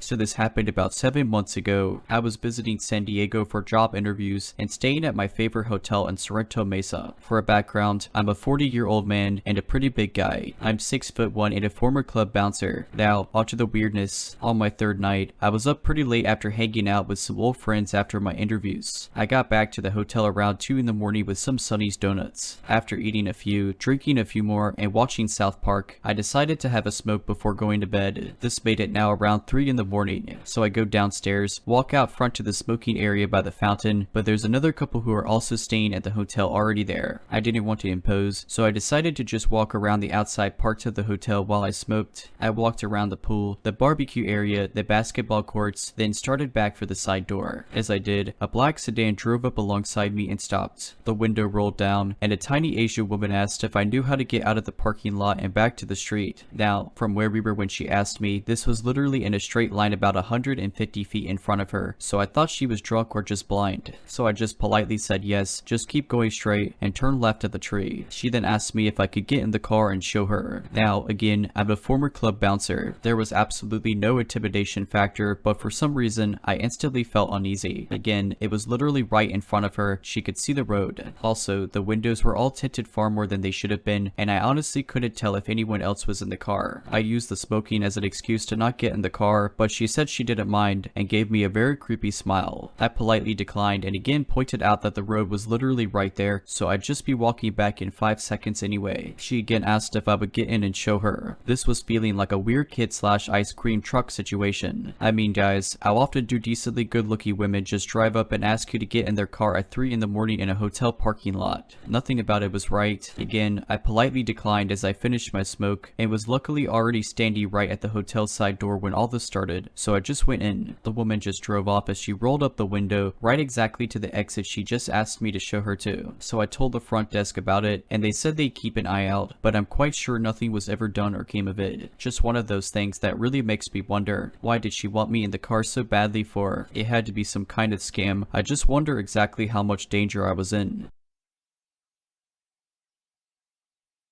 I live in Sacramento, California, where every summer we have the state fair. I was in my late teens and my friend and I decided to check out the fair together. Parking was $10 and we were cheap and decided to park across the street. Well, a few streets deep in from across the street because a lot of people had the same idea. The fair was typical fair stuff and we had fun. It was almost 10 in the afternoon and we decided to get out of there. The fair was lit up with lights and chaos, but the further we got away from it and the deeper we got into the back streets across the street from the fair, the darker it got and the less people you saw. My friend faced me and said maybe I should get my mace out just in case, and we both laughed because both of our families at different points had given us mace to stay safe, but because we were young and dumb we thought we were invincible. My friend drove, so she was digging in her purse looking for her keys and slowed down while doing so, and I was a few feet ahead of her. At that moment the fair fireworks started popping off in the sky and I turned around to look for several seconds. It was walking backward while doing so. I turned around and at the moment as I was passing a creepy gray van, a man popped out behind it and grabbed me forcefully with both arms around me and started picking me up. Immediately my friend ran up and sprayed mace in his face. She was able to do so because the mace happened to be attached to her keychain, which she just got out of her purse. She accidentally got some mace in my eyes and it hurt, but even though my eyes were burning, I vividly remember opening them up enough to see that there was this cloud of mace floating in front of the guy's eyes as they were wide open as if the mace did not affect him at all. Then he said calmly in a creepy voice, "I was just looking at her." We both screamed bloody murder and he let me go and we ran all the way to her car and got the heck out of Dodge. The weird thing is we didn't even go straight to the police that night because I wasn't sure if that was enough of an offense to do so, which I am in my 40s now and know that it is. I should have gone straight to the police then. I tried calling the non-emergency line the next day to report it as I was suffering from red and swollen eyes from the mace and I was being placed on hold and not being taken seriously, so I eventually let it go and moved on with my life. A week later I heard in the news that there was a man wanted by police that lingered around the American River trails who was abducting women and taking them into his van and assaulting them. I always wondered what would have happened if my friend wasn't there. Would I even be here? I have never been so thankful to be maced in the face. Ladies ... even men carry mace or some type of self-defense tool. It's an unpredictable, scary place out there sometimes. This happened almost 10 years ago when I was about 18. I wanted to go pick up some groceries at our local Walmart. It was around 11 in the afternoon at night and I just got off work. I usually have no problem going anywhere by myself, but on this specific night my inner self was telling me to invite my friend to tag along. I am roughly 5 feet tall, female, and 105 pounds, but I don't get spooked too easily and always carry pepper spray with me. Anyways, I call my friend to ask if she'll accompany me and I go and pick her up. We walk into the produce side of Walmart and almost right away I noticed this man staring at us very intently. He was around 5'5", kind of heavy, had a Hawaiian shirt on, and looked of Hawaiian decent. So we're over by the fresh produce and I am keeping my eye on him as he pretends to be looking at bread but clearly keeps putting things back. I turn my back for a second to grab something, then I hear a male's voice ask, "Hey, do you guys know of anywhere I can get food this late?" For more background information, I lived in a city of about 50,000 people. Right across from this Walmart was an Applebee's, a McDonald's a quarter mile up the road, and other various places to get food. Plus, we were in the middle of a Walmart, so I don't beat around the bush and flatly tell him about a couple restaurants around where we were. He then asks, "Well, what's fun to do around here?" It's late at night, so nothing really to do except maybe go to Applebee's or a local bar. I tell him Applebee's is open and we have bars downtown, but that's all I am aware of. He proceeds to ask what we're doing when we leave and I tell him we have to leave now. He apologizes and says he didn't mean to be creepy, so we walk away and are looking for the frozen aisle when I spot him on the opposite side walking by. I tell my friend I had a bad feeling about him since we walked in and wanted to test out if he was following us. We walk a few more aisles and sure enough he is on the other end nonchalantly walking by pretending not to see us. I backtrack a couple of aisles to get something and he walks up pretending to look at things. I finally ask if I can help him with something. I think I threw him off guard by being so direct because he stutters and asks what aisle the milk or something is in. I tell him and we leave to check out. Well, wouldn't you know, he's in the checkout right next to us with a pack of gum, no milk or whatever else he was looking at. He finishes first and watches us as he leaves the store. Me thinking he's gone by now tells my friend let's just run to the car. So we run out to the car, looking around to make sure we don't see him. Now here's the super creepy part. As I am leaving the parking lot, we spot him sitting on the trunk of his car watching people leave Walmart. I drive by to get his license plate number. He sees us and rushes into his car. I speed off as quickly as possible so he doesn't see where I went. I then call the cops and tell them what happened and relayed the license plate to them. So creepy Hawaiian shirt guy who was supposedly looking for a place to eat while in the middle of Walmart. Please let's never meet again.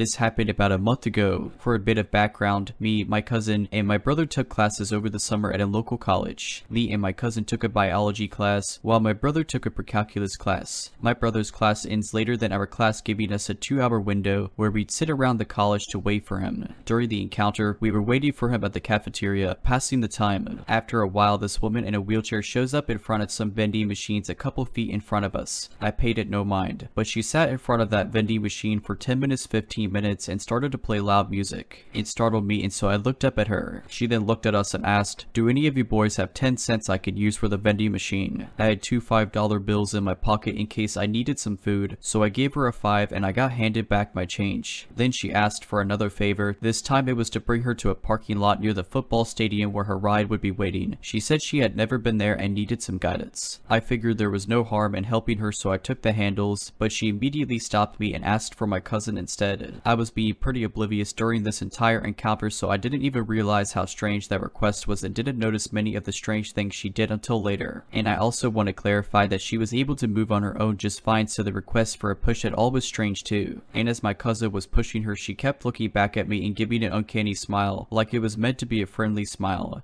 but it came off more like she had some sort of malicious intent. After we arrived, she looks at us and asks, "Could you two stay with me until my ride comes?" Still giving us the smile, but we reluctantly agreed. You know, once I had to go back and forth from here and the other parking lot. It was so annoying, she recalls as we wait. Me and my cousin shuffled at this because we found this extremely unsettling. This was because it meant she lied to us about not knowing where she was going. Even stranger, she tells me about how she loves to smash glass bottles to tame her anger ... like the glass bottles she had in her hands at that moment. I hadn't caught onto the strangeness yet, but my cousin was unnerved. He was trying to discreetly point out that no cameras were around me and that not many people were around, but I didn't catch any of it. At some points while we were waiting, this one car would keep circling the parking lot too. We asked if it was her ride, but she told us that her ride was a van. At that time, our ride came, so we apologized and left. We've told many other people about this story and they all agreed that she was acting pretty strange. Later I realized how it seemed like she was trying hard to be friendly, how anxious she seemed, and how many of the things she said didn't match up and seemed off. The main thing that fueled me seeing this as odd was the fact that according to my cousin and his sibling, there was an email sent out warning people about a potential human trafficking scheme caught on campus. I couldn't confirm the validity of it because me and my brother aren't actually enrolled into the school and therefore don't get messages about anything going on around campus, but nevertheless, it's caused me to relook what happened through that lens.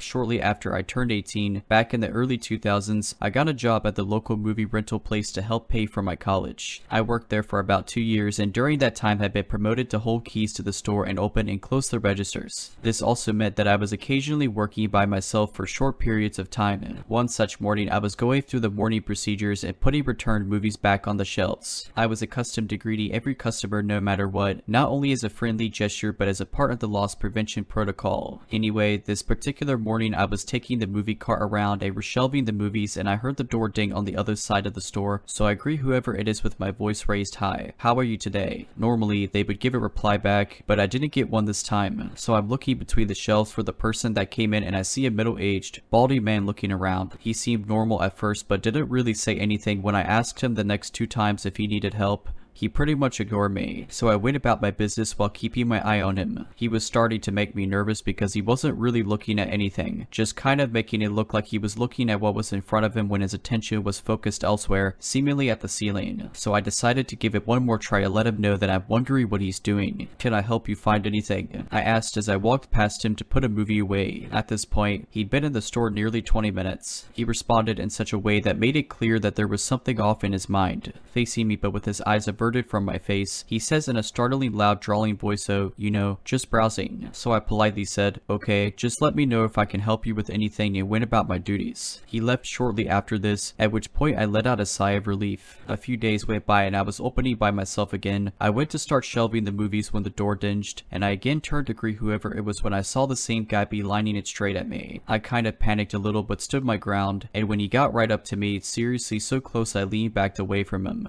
He lifted an open can of nuts and offered cashew. "Oh no, thank you," I said. I asked if I could help him find anything and he didn't answer, and he went to the start of the wall where the movies that started with it were located. which was just a few feet to the left of where I was putting up the B or C movies. He was very obviously pretending to look at movie boxes by picking them up and flipping them over and then putting them back. He continued this and shuffled along behind me as I moved down the wall. After a few minutes of this, I got uncomfortable and took the cart to the front counter, at which point he left the store. A few customers came and went, and I went back to shelving the movies. When I was around the M area of the movie wall, cashier guy came back and continued his pretend perusal of the movie boxes, always just a few feet to left of me. So in the next area of the store, there were shelves that went a bit higher than the rest, and on the very top shelf, there were softcore movies. There was also a back room that contained the hard stuff, but I only went in that room one time right before I quit just to see what it was like. Anyway, I was shelving the movies with cashier guy near me, not saying anything to me until I get to softcore section. He reached for one of the boxes at the top, which made me shudder, and says to me in his loud, strange voice, "I bet you have one of those big football player boyfriends." Thoroughly creeped out and disgusted, I go straight to the front counter and another male customer walks in. This guy finds what he's looking for and goes to the register. I whispered to this guy that there was a man bothering me and I asked if he would stay until the guy leaves. He shrugged and just kinda stood by the door awkwardly until cashier guy walked out. I thanked the guy and he left. I went back to the shelves and not 5 minutes later, cashier guy came back and again tried to engage me in an awkward conversation. I went to the front counter and called my mom. She and my sister were out getting lunch, so I told her what was going on and they brought me something to eat. As soon as I picked up the phone, he left the store. He didn't come back that day. Next door to the movie place was an electronics store that was run by a very nice and talkative man. I never spoke to his wife, but I knew English wasn't her first language. He would come over and use our shrink wrap machine and talk and make us laugh. One evening after my encounter with this strange man, the nice guy from the store came in more serious than normal and warned us about a man that had come in while his wife was working alone and he was out getting food. The man was walking around picking things up and putting them back down in such a way that made him uncomfortable. I knew who it was right away. After a while, the nice guy from the store's wife asked if he was going to purchase something and he picked up a random house phone and asked how much it was. She told him and he got upset at the price. He took it to the counter anyway, and when she rang him up, he tried to pay with a crumpled up check from his pocket. She refused to accept the check and he got angry, so she called her husband to come back and handle the situation. Her husband told the man that the check was suspicious and they normally wouldn't accept it as payment.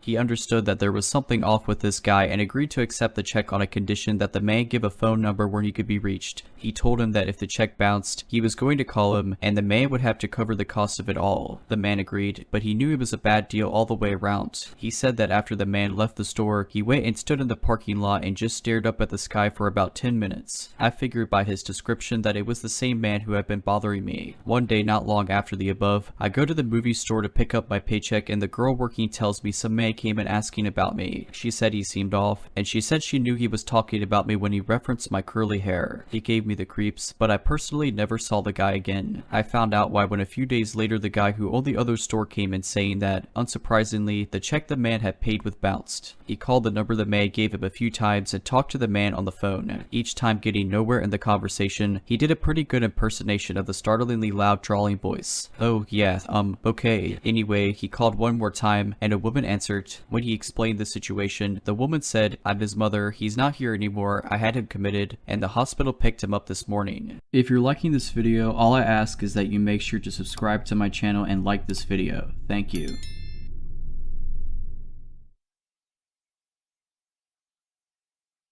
The town I lived in could not even be called that. It was a settlement of perhaps 24 acreages clustered together near a lake, and boasted just an elementary school with grades kindergarten through grade 5, and no stores. On this particular day, I was at that school playground alone, swinging and pondering life. None of my friends were around, but the solitude never bothered me. I was perfectly content, swinging and daydreaming as I often did. That is when I noticed the van behind me. It was your classic creepy van. Older, large and boxy, white generic van. And what struck me as odd was how slow the van was driving. It could not have been driving faster than 10 miles per hour. Still swinging, I craned my neck and watched this van slowly creep along and then out of my line of vision. I thought that was the end of it when, a few minutes later, along comes the van again, ever slow, and this time, driving on the road in front of the park the best way to vision where I was is that of a square. Road wraps completely around the playground, which is situated on a slight hill. I watched the van creep along, turn left and out of sight, and back behind me it came creeping along, ever slow and present. As I watched it disappear for the second time, I recalled an incident that took place just 2 months prior. In the nearby town where I was attending school, a few kids in the grade below mine had been approached by a man as they walked home from school. who offered them candy. He had allegedly been driving a white van. School officials had urged us to stay very vigilant. I began to run across the field, determined to beat the van to that road. Don't panic, I told myself. It's probably not the same guy. And that is when the idea hit me. Oh, the idiotic, dangerously foolish idea hit me. I was going to hide myself in a nearby bush, and as the van crept by, I would obtain its license plate and give it to the police. It would be to Ozzy, 12-year-old self. What were you thinking? I was thinking, because I did just that. I hid in the bushes, and I waited, and waited. I waited to no avail, and as I waited, the logical part of my brain kicked in. This was an extremely lonely, well-concealed spot of land.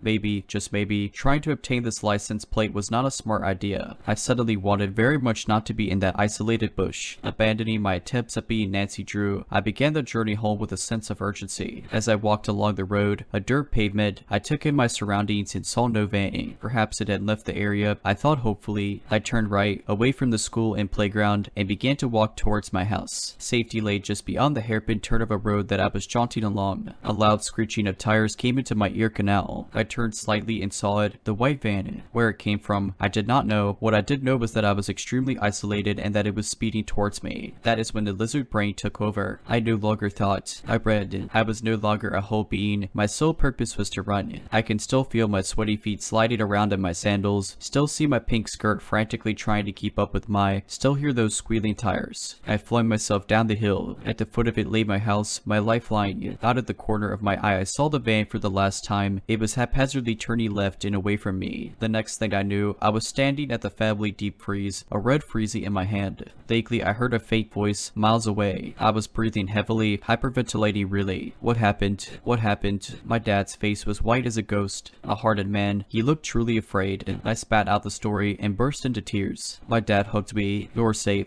he assured me. Then he left, determined to find this van. As he was gone, I run throughout the house, locking the doors when Dad returned. He told me he had seen no van. It had disappeared into the afternoon sun. Dad phoned the police anyway, and he stressed the similarities between what happened to me to the reports of what happened to my schoolmates. Unfortunately, the police never came to talk me. I don't think they really cared. I stayed in the house for the next few days, afraid to venture out. As the days wore on, I regained my confidence to return to the park, and life went on. I never did see that van again. I still shudder to think about what may have happened all those years ago if I had let that van catch up to me.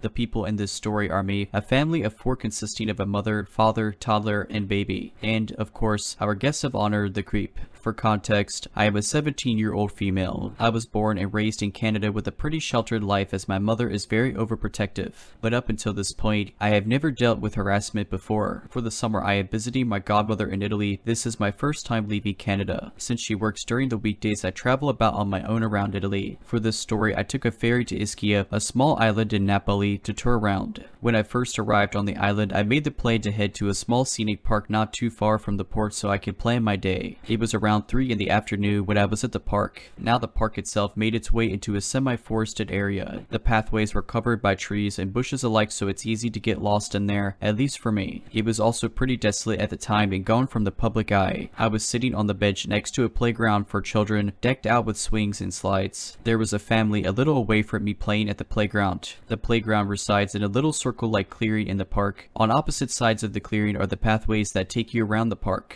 The paths have trees making a tunnel-like path, so it can be hard to see down it unless you are directly in front of it. From where I was sitting on the bench, which was near the north pathway, I could directly see down the south pathway. Now I was sitting at this bench for a while, mind you, as Italy is pretty hot and I'm not used to the heat. My head was down looking at my phone, so I wasn't exactly paying attention to the outside world. But I would look up periodically to watch the family play. It was around now 4 in the afternoon, which was nearing when I had to leave to catch my ferry back. As I was about to pack up, I look up from my phone and see a guy standing in the path across from me, the south pathway. Now I wear glasses. My eyesight isn't that good, so I couldn't really make out what this guy was standing there for at first glance. I also didn't want it to be known that I had my eyes on him, so I would try to get a better look from my peripherals. After a minute of watching this guy and trying to figure out why he was staring at me, I come to a horrifying conclusion. conclusion. To put it lightly, this guy was jacking off in public while watching me. It was light out and a literal family was not even 10 feet away from me. This was the first time I've ever experienced anything like this, so I was scared. Let me make myself clear, I look like a teenager. I have acne and a baby face, so it is very clear I am underage. As I was sitting there panicking about what to do, I see this guy move side to side on the path to get a better look at me. The creep looked unassuming, with some gray basketball shorts, a black graphic shirt, and a balding head. From what I could tell, he was around his early 30s. I don't speak much Italian, and with how frazzled I was from this all, I could not utter a cohesive sentence. After sitting on the bench for another minute trying to calm down and think clearly, I pull out my translator app and type in a message to translate to Italian. Now, to not alert this creep that I knew what he was doing, I stood up casually and began to make my way to the mother of the family, who was with her young baby at the time. The father and the toddler, I believe, were God playing off a little farther in the trees as I could not see them. While shaking with nerves, I approached the mother and hold up my phone with the message on it without a word. Now, from where the mother was, you could not see down the path, so she was none the wiser about what was happening. Roughly, my translated message went along the line of, "Hello, sorry I do not speak much Italian, but I am in need of help.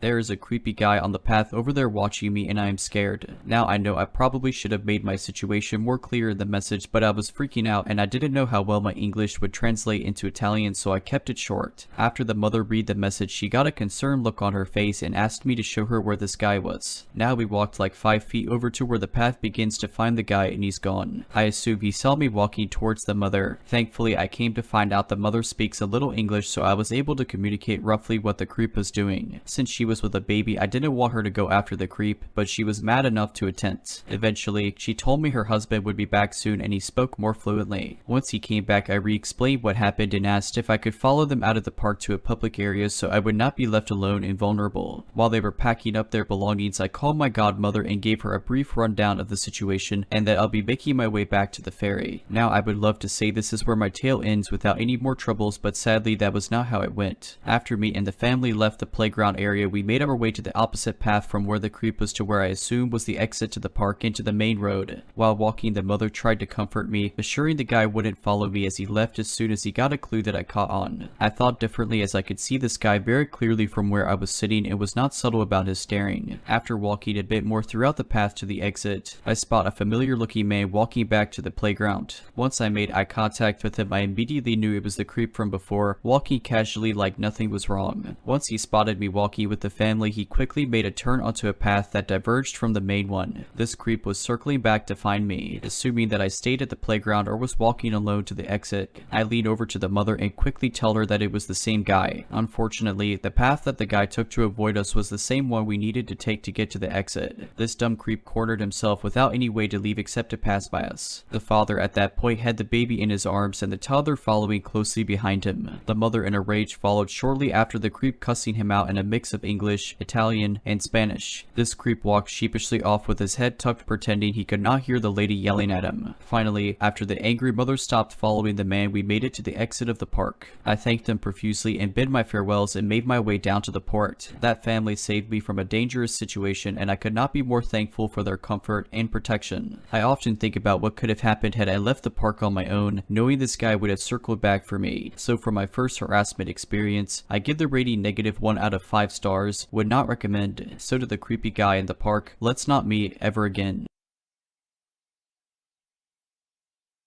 At the time of this happening, a 23-year-old female, was 19 and homeless in a big city. I just recently moved to that city and was on my way back to the shelter from the public library. I was taking a shortcut through an alley wide enough for a car to go through, and I noticed an old beat-up looking car come into the alley and driving slowly behind me. I figured they probably just didn't feel like they had enough room to pass me, so I picked up the pace and crossed the street. They drove to the same side of the street that I was on and kept pace with me. There was just one guy in the vehicle, looked to be in his mid-20s and Hispanic. He rolled down his window and said, "Hey, are you okay? How old are you?" I looked like I was about 14, and I'm pretty short, so I got that question a lot. I just responded, "I'm fine, and I'm not a minor if that's what you're asking." He asked me if I needed a ride, and I politely declined. Then he starts telling me he's just really concerned and wanted to talk, really insistently and smiling through almost this entire interaction. I asked him why we couldn't just talk on the street where we were, and he dodges the question and again asks me if I'm sure that I don't want a ride. My gut was telling me he had bad intentions, and if I were as young as I looked I might have fallen for it. Instead, I looked around me to make sure I wasn't going to get ambushed and walked up to his passenger window. I told him in the most threatening voice I could muster, "I know you don't really want to talk. I'm sure you have worse things in mind, and I've memorized your license plates and I'm going straight to the police station. I better not ever see you again." I never saw him again. Unfortunately though, I forgot to write down his plates and the shelter curfew was going into effect soon and I didn't have time to file a report at the station. It didn't occur to me to call the non-emergency number. I also purchased as large of a knife as I legally could for self-defense. If you're liking this video, all I ask is that you make sure to subscribe to my channel and like this video. Thank you.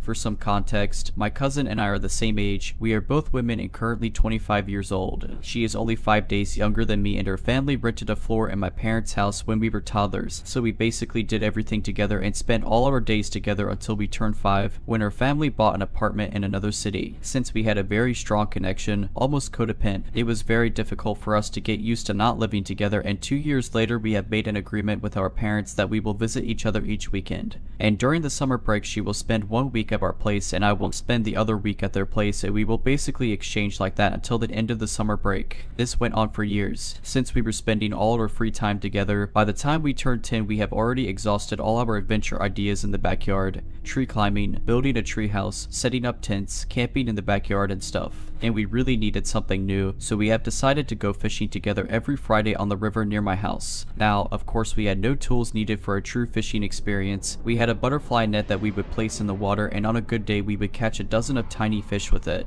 That was enough for our restaurant game. We would come back home, bake the fish under the sunlight, and then serve it and decorate it in plastic plates that we would later serve to our imaginary customers. We've done this for weeks and always made sure we were safe while doing it, and that wasn't that difficult since it's a very peaceful neighborhood, and there was usually no one else at the river at the time we were there. But one day it was different, very different. How I remember it, a couple of days ago the memory of this encounter suddenly spilled out in my mind. We were either 10 or 11 years old and it was Friday. She was at our place that week, so we took the butterfly net and went fishing on the river. We were alone, sitting under a large willow tree right next to the river. Suddenly a man showed up from nowhere. He was standing a couple of meters away from us. He had a blackish hair with plenty shades of gray, so I'm guessing he was in his late 40s or early 50s. He had a dark blue shirt, a little smudged on the collar. He asked us what we were doing and we said we were fishing. He continued walking back and forth on that part of the shore. Then he came a little closer and we got up. He told us he was having issues with his wife and we just nodded our heads, trying to avoid the conversation and follow the don't talk to strangers rule. We didn't ask him anything. He took a flip phone out of his pocket and opened it in front of us. "I have to show you my wife." He said. "Okay," we replied. When he found what he was looking for, he came even closer and turned the phone towards us. It was a picture of a completely naked woman sitting in a chair with her legs spread. We just nodded. He then proceeded to show us more pictures, and it was quite clear that it wasn't his wife because the pictures were of the same woman.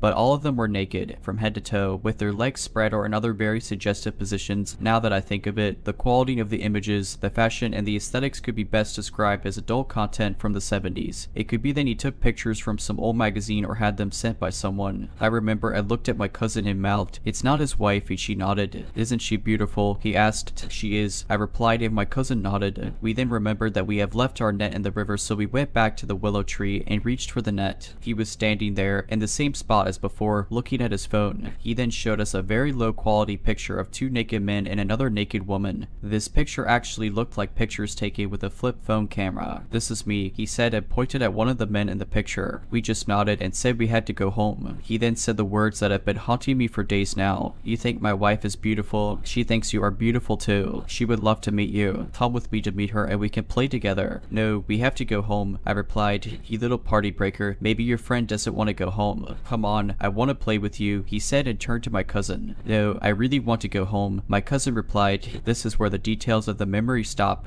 What I remember next is him giving up, just not being there anymore, and us leaving, giggling and laughing as we walked away and mocking his voice and his tone on our way back home. But I found it weird that only after so many years have I remembered this situation, and I've brushed it off as a potential dream or false memory. But since his words kept echoing in my head, I called my cousin and described my memory word for word as I've described it here, and she said that it did happen. just slightly different from how I've remembered it. How my cousin remembers it, it happened, all the details are correct, but once she told him she really wants to go home, he was way too close and we were scared to start running or turn our backs. Since we thought that he could catch us, so we stayed there for a while and kept pretending like he was not there. We played with our cat, the tiny fish, in a bucket filled with water and talked about our fathers who work in the police and how they're so strong that they could kill a man with one punch. The man didn't believe our exaggerated story and he kept walking in circles around us, not too close, but he did keep an eye on us the entire time. And we waited, and waited, and waited, and at one point he went into the bushes behind us to take a piss. This is when we got up and started running. We ran across the bridge and kept running until we got to the part of the neighborhood where there are lots of houses. When we were already close to my house, I stopped in the middle of the road and said that my legs won't move, so she helped me get down on the side of the road and we sat there until I felt better. Today I know that what I experienced was a state of shock. Once I felt better, we went back home, threw away the fish, and decided to never go fishing again. For some background first, I'm a 29-year-old woman. I live in an apartment in a sketchier side of my town, so I'm not unaccustomed to strange people pulling up and strange things happening. I've been through a home break-in, so I'm very hyper-vigilant when it comes to keeping myself and my home safe. I also smoke cigarettes, nasty habit I know, but having cats and not wanting my house to reek like smoke, I'll walk out to my balcony to smoke. That's exactly what I was doing when this happened. I was sitting on my balcony, smoking and just enjoying my night, when I noticed a car I've never seen before pull into the back parking lot of my apartment right by my balcony. I initially felt a bit off, but I didn't want to come off as being the paranoid neighbor, so I keep sitting and smoking my cigarette. Then I hear footsteps making a beeline through my backyard. There's a large and burly man that I've never seen before walking briskly through my backyard. Again, I still don't try to make much of it because they might be there for my neighbor. My anxiety is definitely on alert, but not in panic mode, until I realize he's going straight for my portion of the backyard. He then does something that is still freaking me out as I type this. He stops right in my backyard and looks up at me on my balcony, not saying a word. Now I'm in absolute panic mode. I audibly say, "Oh no," spring up, slam and lock my balcony door, run to my upstairs bathroom, and dial 911. I listened to every sound from downstairs while I stood panicking in my bathroom, and truthfully it sounded like someone was messing with my back door. I don't know for sure because I was in hypervigilance. I do know he was in my backyard for a few minutes because I was in my bathroom for several minutes until I decided to peek out my balcony window. I saw him walking to his car and getting in. That also tells me that I don't think he was here to rob me, but something more sinister. Luckily he was lazy because again, I live on the cheaper side of town, so you can imagine the quality of my doors and locks. I'm really hoping it was just some guy who was drunk, high, and had the wrong house, but my gut is telling me otherwise. Regardless, I hope we never meet again.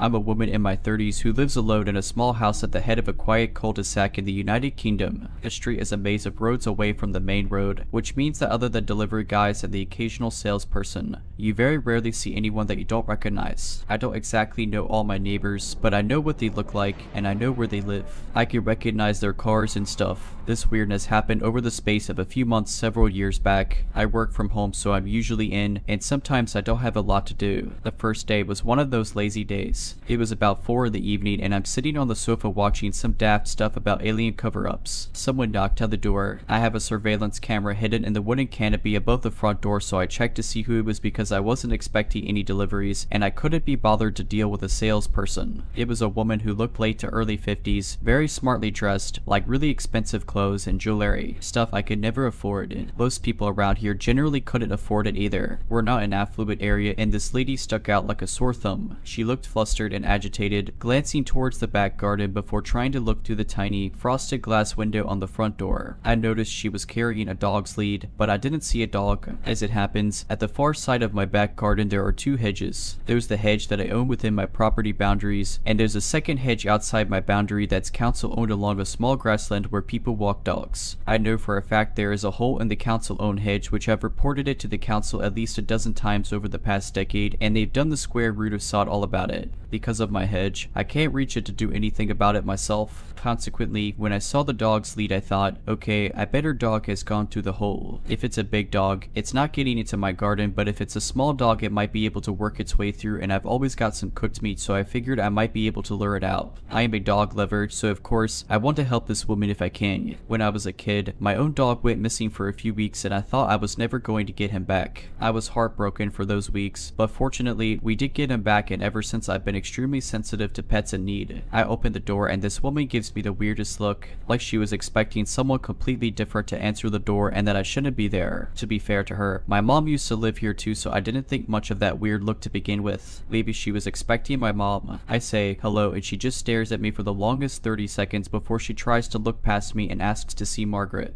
I don't know what it is about other people's mistakes, but whenever someone has the wrong number, I always end up apologizing as if it's my fault. So that's what I did, apologized and told her there was no Margaret at this address. Again, she gives me that look, only this time there's anger behind it. Yes, there is, she insists. It occurs to me at this point that I have a relative called Margaret, but she lives about 60 miles away and I haven't seen her in years. Nonetheless, just in case she's got her addresses muddled, I ask, are you looking for Margaret? But she just hisses at me, you know exactly who I'm looking for. What have you done with her? I'm absolutely lost at this point. I've lived here 20 years, and I know the name of the previous owner, so I know she's not asking for them. I also know the names of the neighbors, and the names of the people who have lived on the street in the time I've been here and since moved. None of them are called Margaret, so all I can do is tell her she's got the wrong address. No, this is. You're lying. That was a tad alarming, and she's at the right address. She's not knocked on the wrong door. However, she clearly thinks I've done something to somebody who to the best of my knowledge has never lived here. I don't know how long the previous owner had this house, but we must be talking about at least 30 years since anyone called Margaret might have lived here. It's at this point that I notice that she's subtly wrapped that dog lead around her now clenched fist like she's planning to use it as a weapon. In my youth, I did plenty of self-defense training, so I'm not exactly scared of her as such, but I'm obviously getting a bit concerned about the situation that's brewing. I don't particularly wish to get involved in a brawl on my doorstep with a complete stranger. I'm torn between shutting the door in her face or trying to de-escalate the situation. In the end, I close the door a little so she's got less to aim at and tell her, look, I don't know who you're looking for, but if you think something's happened to your friend,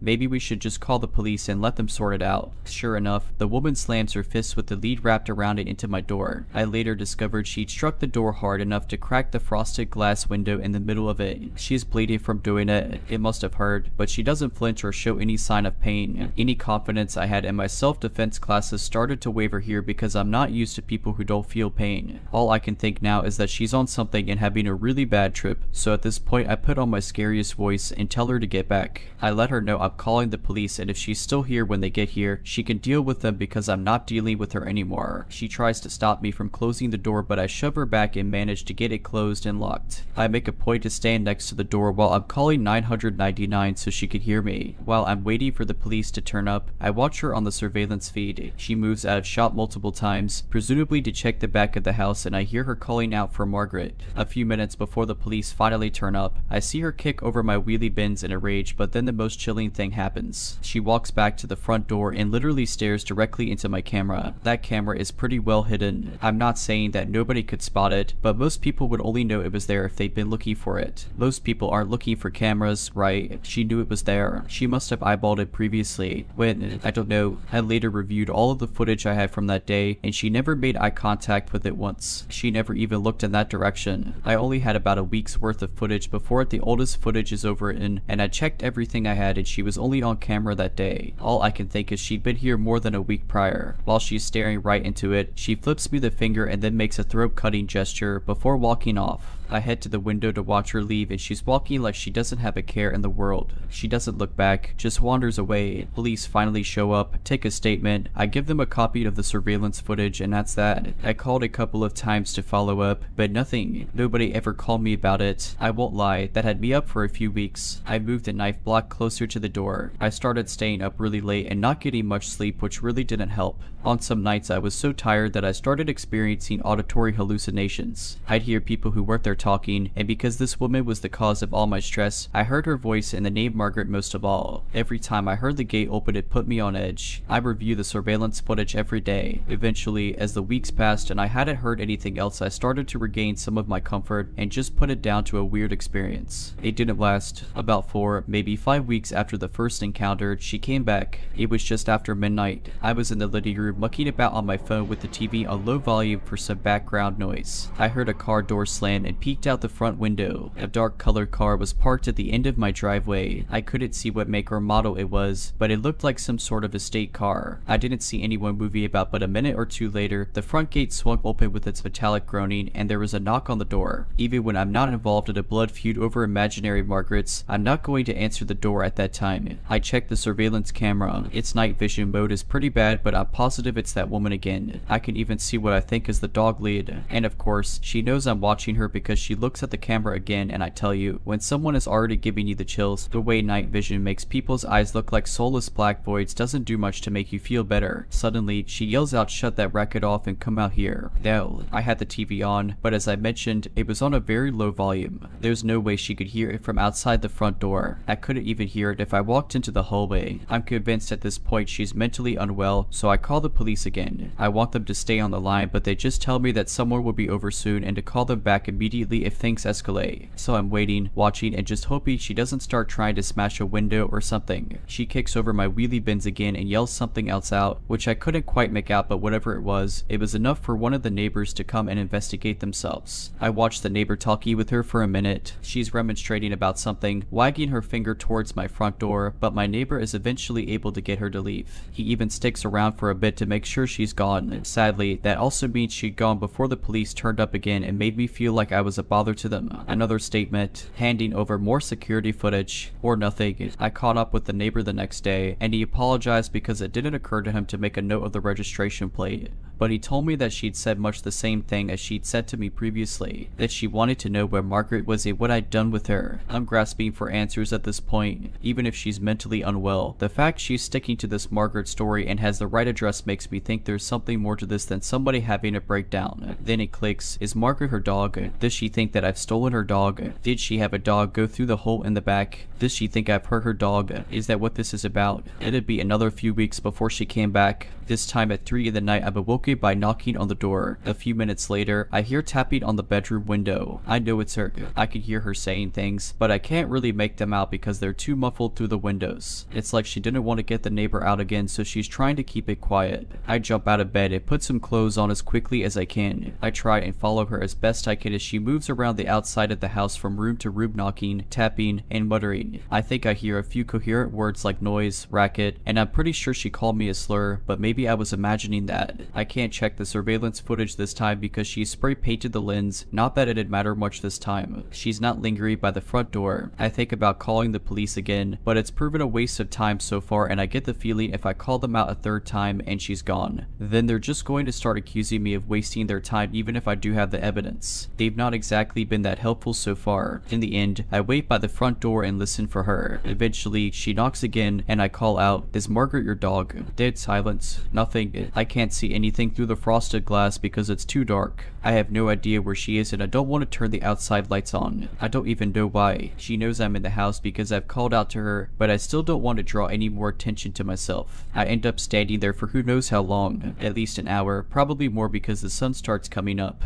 My heart is going a mile a minute pretty much the whole time. Once it's bright enough, I start checking through windows to see if I can see her. Nope, nothing. I tentatively open the front door and look outside. Still can't see her. I grab something to arm myself with just in case, can't remember what now, and check all around my house and the back garden. She's not there. As I'm heading back to the front door, I spot the oddest thing. The gate's closed. That gate is physically attached to the side of my house, and when it opens and closes, it makes a fair bit of noise. You definitely hear it if someone opened or closed it when you were standing next to the front door, but it's closed. So what does that mean? Did she jump it somehow? It's possible, I guess, but I wouldn't want to try it. Anyway, I open the gate and head out to the end of the driveway. I look around and there's no sign of anyone. I turn back to the house and see she's spray painted liar on the front of my house and left the dog lead on the floor beneath it. That was, thankfully, the last time I ever heard from or saw this woman, but I think she still comes by sometimes. Ever since all this happened, I get these creeped out feelings occasionally at night and check out the window. I don't know whether I'm imagining it or what, but now and again, I swear I see a dark colored estate car out on the street. Not parked at the end of my driveway these days, but I just can't shake the feeling she's in there, watching my house. Perhaps she was looking for her dog and she keeps thinking that she'll see me with it. If you're liking this video, all I ask is that you make sure to subscribe to my channel and like this video. Thank you.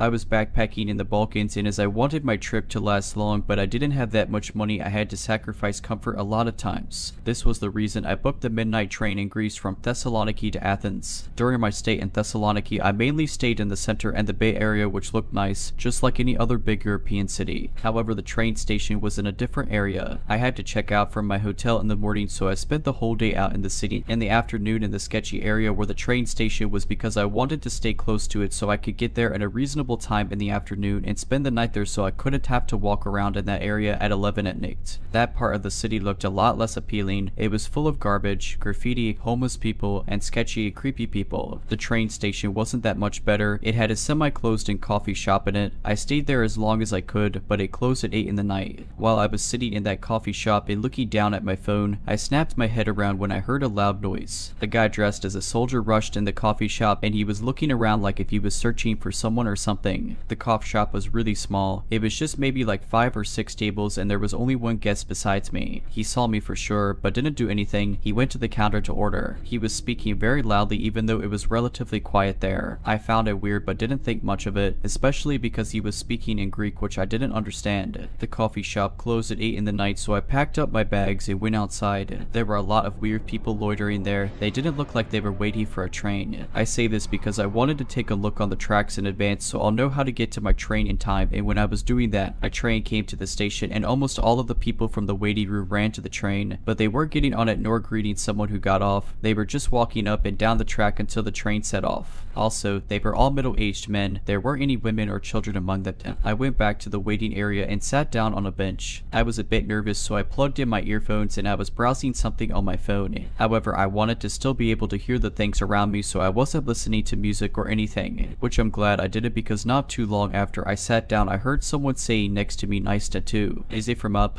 I knew they said it to me because I have a tattoo from the movie Up on my forearm, so I pulled out my earphones and looked next to me. There was the soldier from before sitting next to me. It was weird. He started talking to me in English automatically, but I have a little Hungarian flag on my backpack which indicates that I'm not Greek. I replied to his question and we started talking. The conversation at first was pretty normal. We were talking about tattoos and movies, then traveling. When I mentioned I wanted to visit Macedonia in this trip, he got a little political and heated. He started talking about Greek politics and the relationship between Greece and Macedonia very angrily. Through the whole conversation, he was acting a bit weird. I can't explain why, but it looked like something was off about him. At first, I was relieved that I was next to a soldier in this sketchy place, but after a while, I started to question if he really was a soldier or just pretending to be one, because he was creepy, and he was constantly checking his bag, but just from the outside, he looked like there was a long object in it which could have been a gun. But if he really is a military person, then it could be normal. I don't know the Greek laws if they are allowed to carry their weapons off duty or not. He asked me if I was traveling alone and for how long I planned to stay in Athens. I answered with honesty. I told him I was alone and that I didn't plan to stay for long in Athens as I was planning on catching a ferry from there. He then asked me if I'd like to stay in his place for free, but I declined. He asked this a few more times, but I said no every time, and then the speakers turned on and they announced that the train to Athens will be here soon. So we both got up and started to head to the tracks. He said he needs to get his luggage from the luggage storage, so we stopped there. It was right next to the steps to the train tracks. He took out a big, old, heavy suitcase from there. It looked like even he was suffering from its weight. Then he really loudly slammed the storage metal door. I don't know why he did this. It was unnecessarily loud. Everyone was looking at us. It really was loud. The whole station could have heard it. We then started walking up the stairs, but he stopped and said he needed to use the restroom and asked me to wait for him there with his suitcase. He didn't even wait for my answer. He ran back to the waiting room. It was really odd. Why would he trust a stranger with his luggage and leave it with me? I stood there for a few minutes and was waiting for him, but I started contemplating if I should just leave his suitcase there because I was afraid that I'd miss my train. I even thought about that. What if there was a bomb inside the suitcase? Otherwise, why else would he leave his belongings with a random girl he just met? The fact that he was acting really strange didn't help with it either. I waited a few minutes, then he showed up. He asked me once again if I wanted to stay in his place in Athens, but I said no again. We got up to the tracks and our train just came in. He insisted on sitting next to each other, but I didn't want to sit next to him, so I said I have a seat reservation and that I'm really tired. I probably sleep through the night anyways. He said he'll ask the person working on the train if I can switch seats with a reservation. He left his luggage next to me once again and went to the nearest employee. This time I didn't stay there. I got up the train and looked for my seat. Fortunately, there were a lot of people, so I blended in easily. I took my seat, and a few minutes later a normal looking man sat next to me. Thankfully, the soldier didn't come looking for me and I've never seen him again, not even in the Athens train station. I know this story is not too extreme, but it still bugs me to this day to what were his intentions. Was he really a soldier and a nice guy, just a bit weird, with some kind of mental illness? Or a crazy psychopath pretending to be a soldier to look more trustworthy?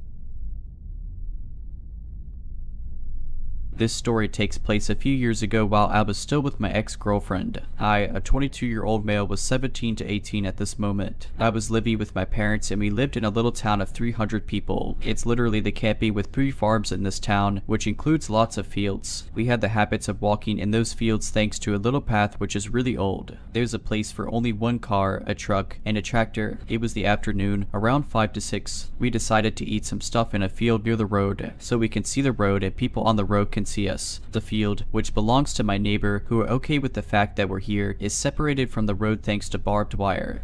We smoke weed, we drink, we eat, and we listen to music. Everything is alright. However, at one point, a car parked on the middle of the road and a guy went out of his car and is doing stuff in the bushes. At this point, I'm thinking, okay, the dude is just picking stuff up like nuts or whatever because it's the end of the summer. But I keep an eye on him. I talk with my girlfriend just like I did all afternoon until then, and I look back at him. The guy is standing still behind his car and he's looking right at us. Motionless, I don't say anything and looked back at my girlfriend. I give another look about a minute later. The guy moved. He's now at the other side of his car and same thing. No bullshit, just looking at us. The same process is about to be repeated 2 or more times with him at different locations around his car. I have chills and thinking this situation isn't normal at all. The guy suddenly went back into his car and moved away. At this moment, I told to my girlfriend, pack up your things, we're moving. She thinks I'm overreacting, thinking I'm paranoid because of the weed we smoked, but she listens to me. We're back on the road, going the other way the guy went. The road is a circle, every way leads back to my house. And guess who has turned around and is coming right behind us with his car? This guy, still looking at us while driving. He keeps his road and turns around to keep staring at us. This process repeats 2 times. At this moment, my girlfriend told me I was right, so we took his plate and tried to call my parents. No one is answering. The last time the guy passed at our level, I can clearly see something on his passenger seat, but I don't know what. But my neighbor came right behind him with his truck. I stopped my neighbor and told her what we just witnessed. She gets us in the truck. We went back to my parents' home. My dad is a cop, so I told him the plate. He looked at it. The car belonged to a grandma and was stolen. A few weeks later, everything is normal. I go take my bus in the next town, which is about a 7-minute ride on my bike. It was still dark because it's pretty early in the morning. When I left my parents' home on my bike, I noticed light behind me. It was his car. I don't know how he knew I was there. Maybe it's pure bad luck for me, but I'm 100% sure it was his car. He followed me until I took a path which a car can't use, only bikes and pedestrians can take. I turned off my light and rode until I went to my bus in the complete dark in order to not be seen by this guy. I kept using this way for the next 2 years, and I've never met him again. I used to work at a pizza shop down the street from 2 in the evening until they closed. I usually didn't get off until 11 at night or so. I had a car, but was close enough to walk, so I did that most days to save gas. This particular night, I was doing my usual thing, jamming to one of my playlists, tired, but happy to have a good job and just generally happy with the way my life was going. Up ahead, about a block from my place, I see an attractive guy in dark clothing walking, but not with a purpose really. He was taller than me, maybe 6 feet tall or so, and had shaggy brown hair. The closer I got to him, the more I could tell he was really good looking. Like, even in the dark of night I was starting to get excited. His features kind of escape me now, but I do remember his hair and his thick eyebrows. I took an earbud out and, because I'm from a dangerous city and never really cared about stranger danger, I decided to talk to him, maybe even flirt a little bit. How is your late night going? It's good, just looking to get drunk. Oh, that I can help with. I've got a mini bar at my place. I lived just down the street. That was, not verbatim, how the conversation went. During the walk back to my place, I got no red flags from this guy. He seemed totally normal and I was honestly thinking, wow, just through sheer luck I meet this super hunky guy and he seems cool and fun. I was beside myself really. So we get to my apartment on the 2nd floor. I jump into host mode and offer him to have a seat and make himself comfortable. The apartment is about 640 square feet, so it's very small. Except for the bathroom, you can see the rest of the apartment from from any area. I head into the kitchen, and while I'm pouring drinks, I glance back over at him. It was then that I noticed the first red flag. As I was asking him questions, he is more delayed with his answers, especially more so than he just was on our walk there. It was just odd to me. I go back over to the couch, pass him his drink, and sit down next to him. "So, what do you do for work?" I asked. "Oh, I'm not here for prostitution." He put his drink down on the table. "What do you mean? I'm not after that either." He stands up. "What you got?" he asks me. His nice guy vernacular and friendly face are now gone. I'm having a hard time processing what he means by this. I said, "What you got?" The second I stand up, he pushes me back. I fly across the room, hitting the floor, but not hard enough to pass out or anything. I get right back up, but he's already grabbed my laptop and my work bag. As I start towards him, he cuts around me and makes his way towards the front door. I'm right behind him when he makes it outside. I manage to grab hold of him and we tussle again in front of the door. Now I shout out, calling on help from the neighbors. It's late at night so no one comes. I'm shouting, "Please help. I'm being robbed." The thing is, he has my laptop. It's not just any laptop. I hate to admit it, but my entire life was on that laptop at the time. Important photos that I did not have backed up, thousands of dollars of music programs, video game programming stuff for a development team I helped, really expensive software, stuff like that. It was, in my mind, irreplaceable. I give chase down the stairs, across the dog walk park, and as I start to gain on him, we tussle again, and the only thing I can focus on is my laptop. I knew that I had to, at any cost, get my laptop back. That was absolutely all I cared about. Somehow I get a grip on my laptop. I tug at it again, and I guess he decides I'm not worth all of this struggle. He gets up and starts to take off again. I now realize he still has my work bag. It has my cell phone and wallet in it. I take off towards him again, and this time, he shouts back at me, "Follow me and I'll stab you again." This makes me stop in my tracks and he gets away. Underneath a street lamp, along the sidewalk, I immediately inspect myself. Was I stabbed? No way. There's no way. Then I see blood running down my leg. I see blood on my arm. 2 places where he cut me good. I'm scared, but the blood makes it look worse than it is. I decide that's enough. I got my laptop and that's all I really wanted anyway. I hobble back home and get inside and lock my door. I called the cops using my neighbor friend's phone the next day and filed a police report explaining the situation, showing the stab wounds and declining medical services. So all that guy got was a crappy cell phone and a wallet with like $40 in it. The cop called my friend back several days later and said that they were not able to find the guy and that he would keep me posted. This was years ago, so I don't know where the robber is now, but I have every electronic thing of importance backed up on multiple drives to this day. If you're liking this video, all I ask is that you make sure to subscribe to my channel and like this video. Thank you.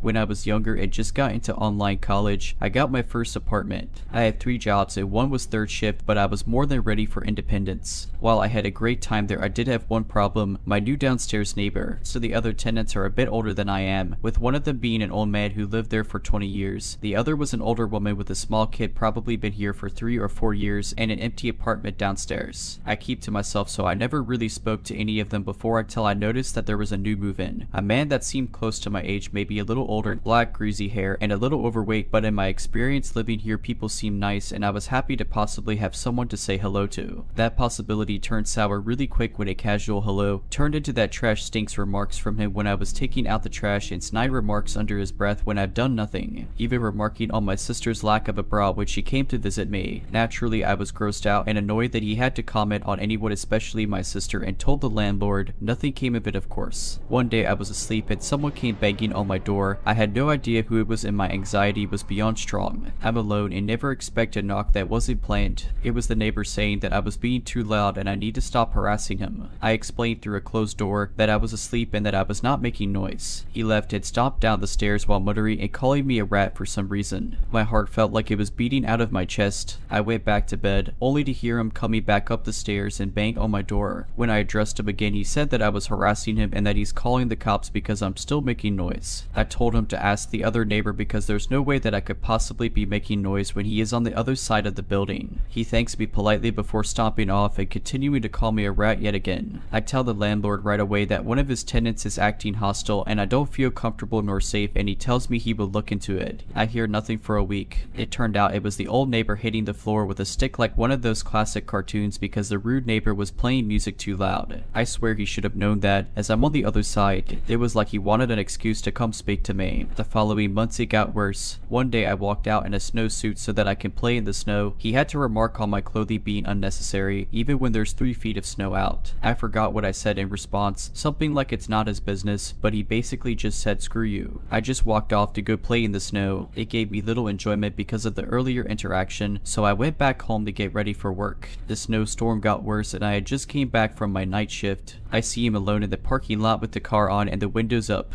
I was on high alert as I carefully walked around and up the alley to my apartment. The second I closed the door to go upstairs, I hear loud, wall-shaking music. It's him. He's blasting his car music at max volume in a snowstorm at 3 in the morning. I was surprised and confused because what was his reasoning? He did it until 8 in the morning and I found out later it was despite the old neighbor for telling him his music is too loud. Soon it all started getting serious, cursing in the hallway and playing music louder, with the police knocking at our doors asking us about a noise disturbance, and now a mutual hatred amongst the neighbors at the jerk who kept us all up. But that's not the worst part. I just got back from my night shift and it's 3 in the morning yet again. I'm dragging my tired feet over to the mailboxes that are right inside the townhouse door. As I'm looking through the advertisements and letters, his door opens at the top of the stairs. My stomach tightens, hoping I don't have to interact with him, but drops when he starts speaking unintelligibly. At the top of the stairs he's gurgling and mumbling something. What? I said, but he repeats the same weird sounds again, only more aggressive. I felt something was more than off, and got right around and out the door heading back to my car. I thought I'd rather sleep in my car than possibly be attacked in the hallway, and as I'm having the thought, I hear the window above slam open. I freeze and then spin back around the edge of the corner. It's him, and he's looking for me out the window. I stand there for a moment listening to him, and he's speaking gibberish and yelling. I thought to myself that it was my chance to sneak upstairs, past his door, and into my apartment. I sped up the stairs and past his door to the second flight of stairs. Right as I reach the top of second flight of stairs, his door swings open with a big slam that makes me jump, and I hear him muttering and gibberishly speaking loudly while walking up the stairs. My heart is beating out of my ribcage as I am simultaneously walking and fishing my keys out of my bag. I kept fumbling the keys looking for the correct one in the dark hallway as I hear him walking up the last couple steps. I mentally told myself not to panic as I spot the correct key and slide it into the keyhole on the first go. I swing the door open and practically launch myself inside before slamming it shut behind me. I pause and hold my breath as I hear him just 5 feet from my door, muttering gibberish and calling me a rat before walking back downstairs and out the building. I watched him through a crack in my window blind, pacing back and forth, muttering, cursing, and at one point screaming before walking off into the night. With a little bit of relief, I head to bed hoping he doesn't come back. The next day I get a text from the landlord. He says that guy was arrested and won't be coming back. Seems he was off his medication again and attaches a link in the text. Of course I raised an eyebrow to that comment thinking, now you tell me. The following link showed a mugshot and a description of his nightly activity to include stealing from a Turkey Hill, threatening cops that he'll shoot them, punching one of them, and previous to all this it said, earlier in the night when he dropped his pants and rubbed himself against a window then ran around the town square while yelling. Never did see him again, just his family coming in and moving his stuff.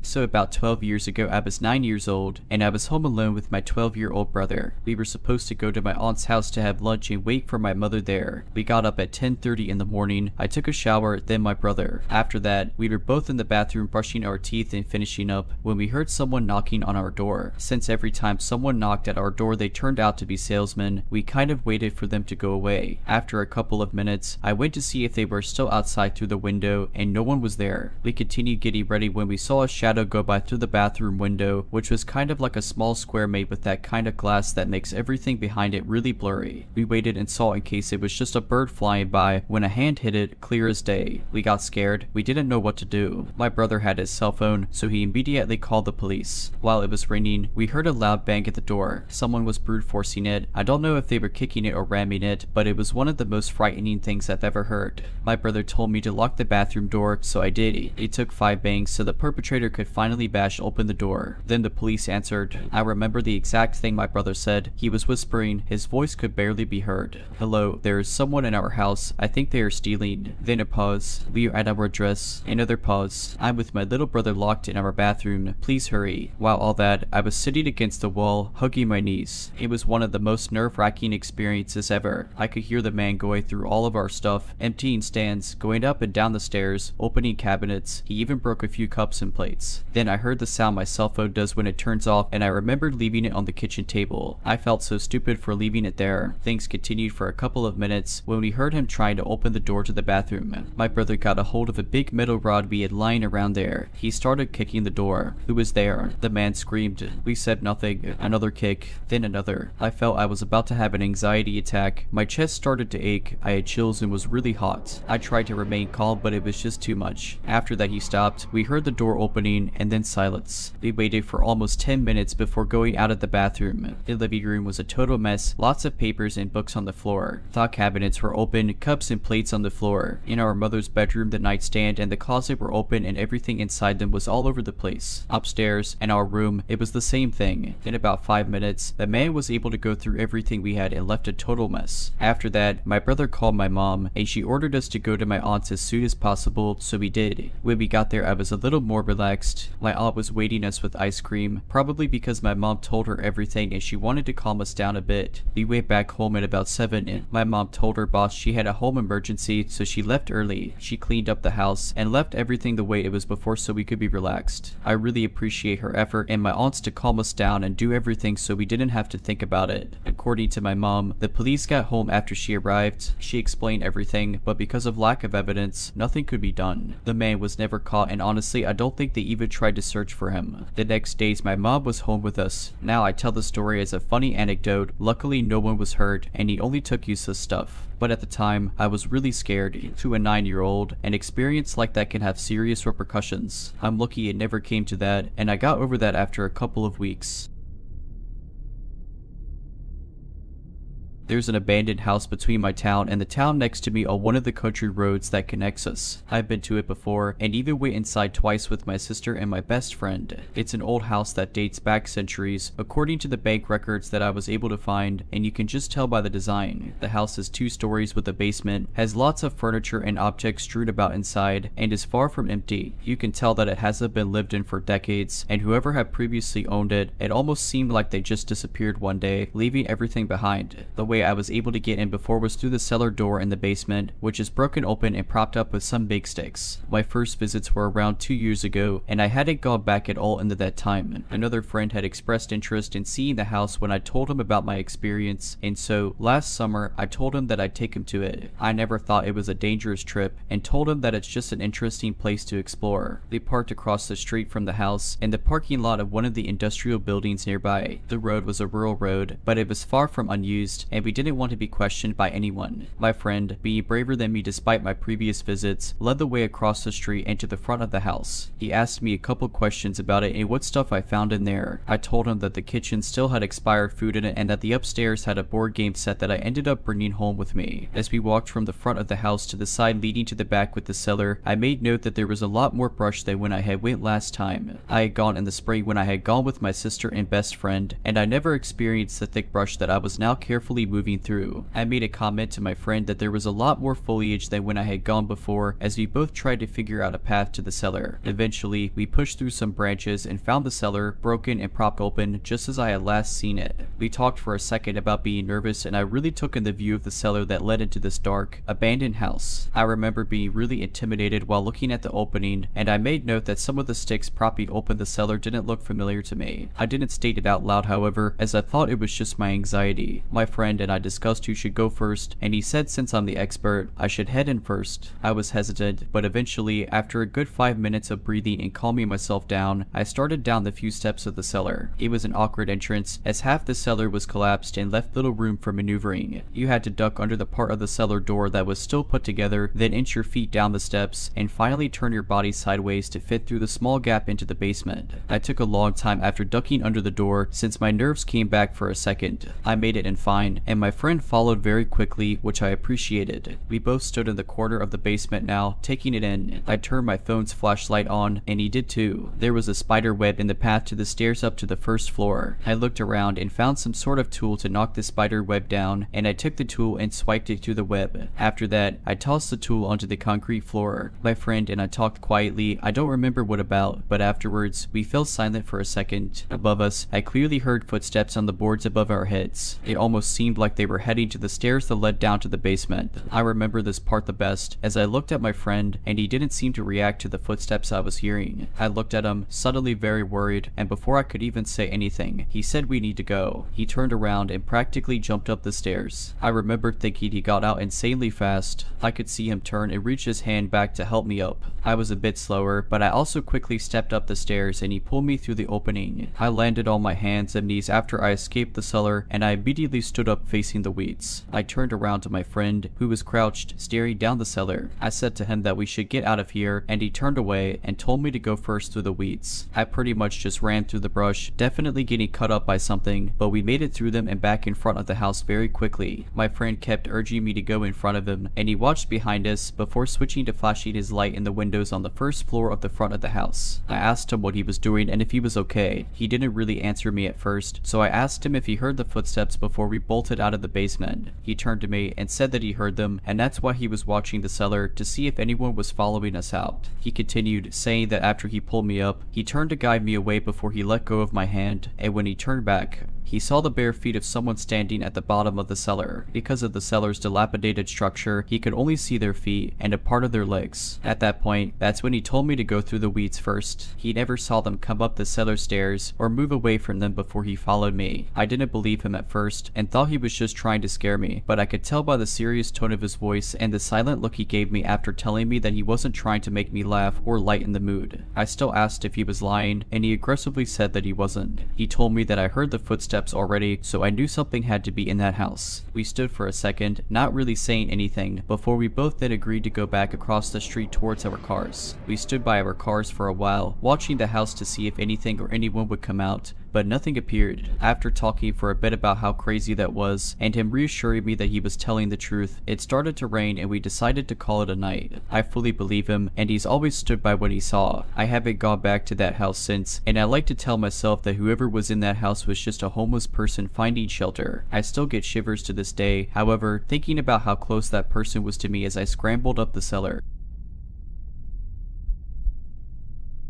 Now this is something I really want to talk about to be sure that everyone is cautious and stays level-headed at all times. Now for context, I lived in the middle of nowhere in Canada. It was an old town that had quite a few abandoned buildings due to absence of residents. Lee and many friends were tired of the lack of entertainment options for us, so what we did was explore these abandoned buildings. Prior to the experience I am about to talk about, we never had anything too crazy happen to us. Occasionally we'd see a small bit of blood like liquid, and we did see a pentagram on the ground from someone who went to a house previously, but nothing too bad, until the last time I had gone exploring abandoned buildings. Now when I was younger I used to go to a daycare that was part mental hospital. Weird combination, I know. It closed down due to a lack of patients and lack of children at the daycare. I decided to go back there with my friends a few years ago. For context, I was 15 when this happened. Most of my friends were the same age. When we did get there, it was rather cliche. There was fog, it was rather dark, and there was a light drizzle of rain. We went to the main gate, which was padlocked shut. We decided to help each other hop over it and made a ton of noise. We were laughing and giggling the whole time, unsuspecting of what was to come. We looked around the small play place with flashlights we had on our person. Even with our somewhat powerful flashlights, our visibility was rather limited. We decided to enter the decaying building. Glass and dirt crunched under our feet as we stepped into the daycare section of the complex. There were still old toys, with chips from previous furniture, old torn dolls, and toys strewn about. The further we walked around the daycare section, we naturally became more and more silent, until all we could hear was the crunch of the dirt under our feet. I found some crayons in a plastic container in the corner of the room. I walked over to pick them up, when all of a sudden we heard a loud crash coming from behind a metal door leading to the psychiatric ward part of the building. My friends and I all looked at each other. As a whole, we were a group of 5, most of them were very bold.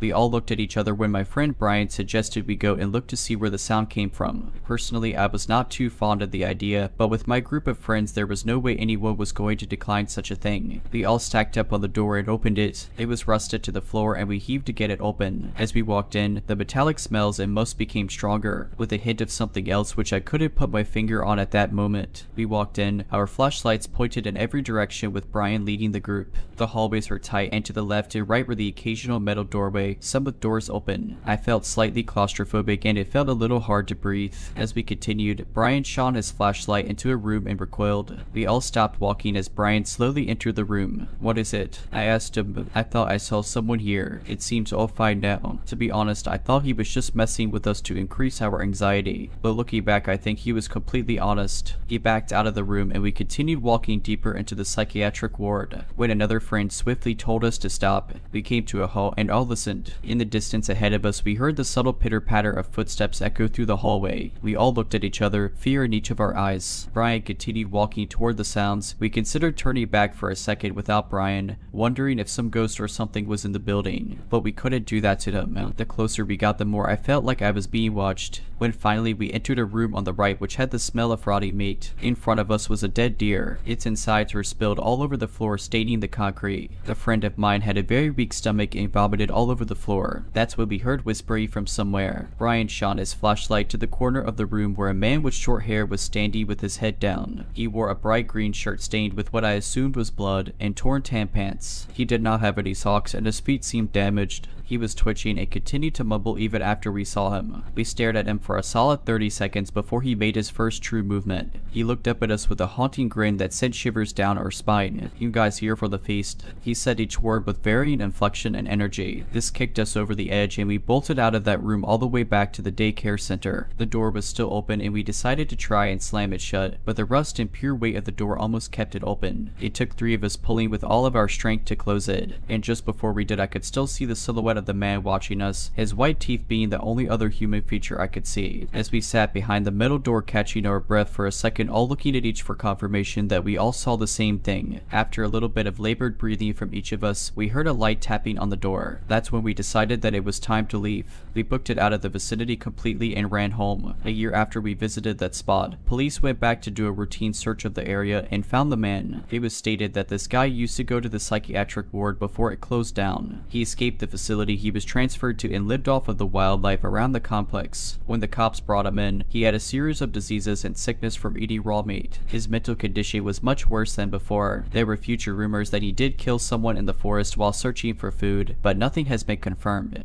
If you're liking this video, all I ask is that you make sure to subscribe to my channel and like this video. Thank you.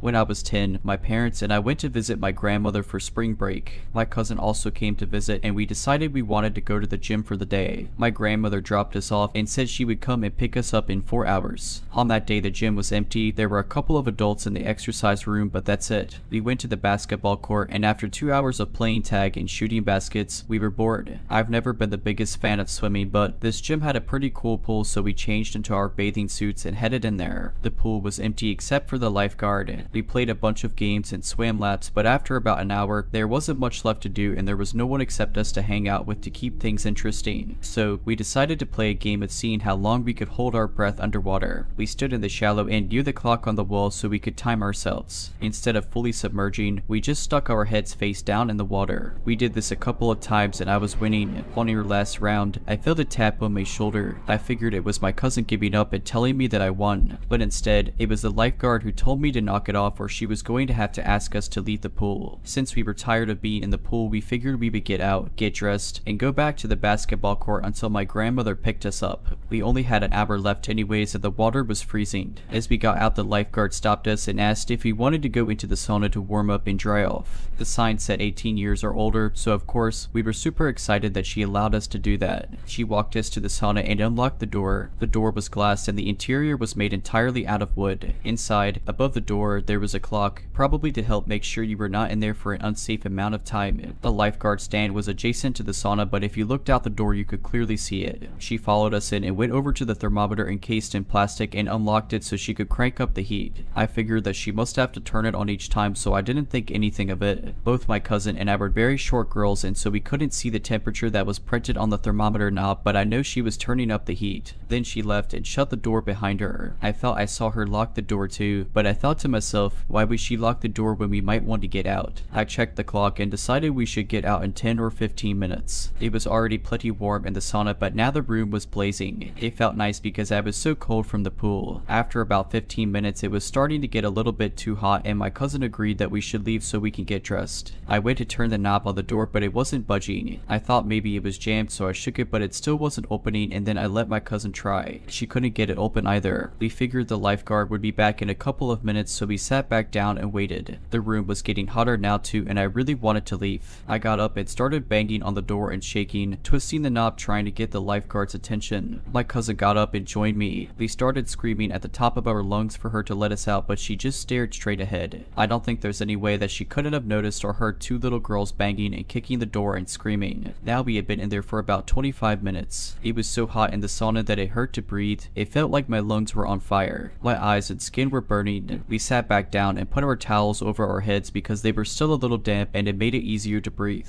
I was so worried about my cousin as she is a couple of years younger than me. I looked at the clock and saw that we had been there for 35 minutes. I got up and walked to the door again and saw the lifeguard still just staring straight ahead. Again, I tried to get her attention by screaming that we needed out and banging on the door as hard as I could, but still nothing. I was starting to get pretty dizzy, so I went to go sit back down, but the wooden seats of the sauna burned my skin. My towel was completely dry, so I put it underneath me to sit on. My hair was also dry, but I wrapped it across my face to cover my nose, and I squinted my eyes so that they didn't burn as bad, but I could still watch if anyone walked past the door. It helped a little bit. My cousin was laying face down with the towel over her head, not moving or saying anything, so I nudged her to make sure that she was still okay. She was, but I could tell that we really needed to get out of there soon because she seemed a bit disoriented. It had been 45 minutes now and I was extremely nauseous. There was no way that the lifeguard would forget that we were in there, and I thought she would have to come back soon, but there was this little voice in my head telling me that maybe she purposely locked us in there. Finally, a man walked past the door towards the pool, but for some reason, I just couldn't get up.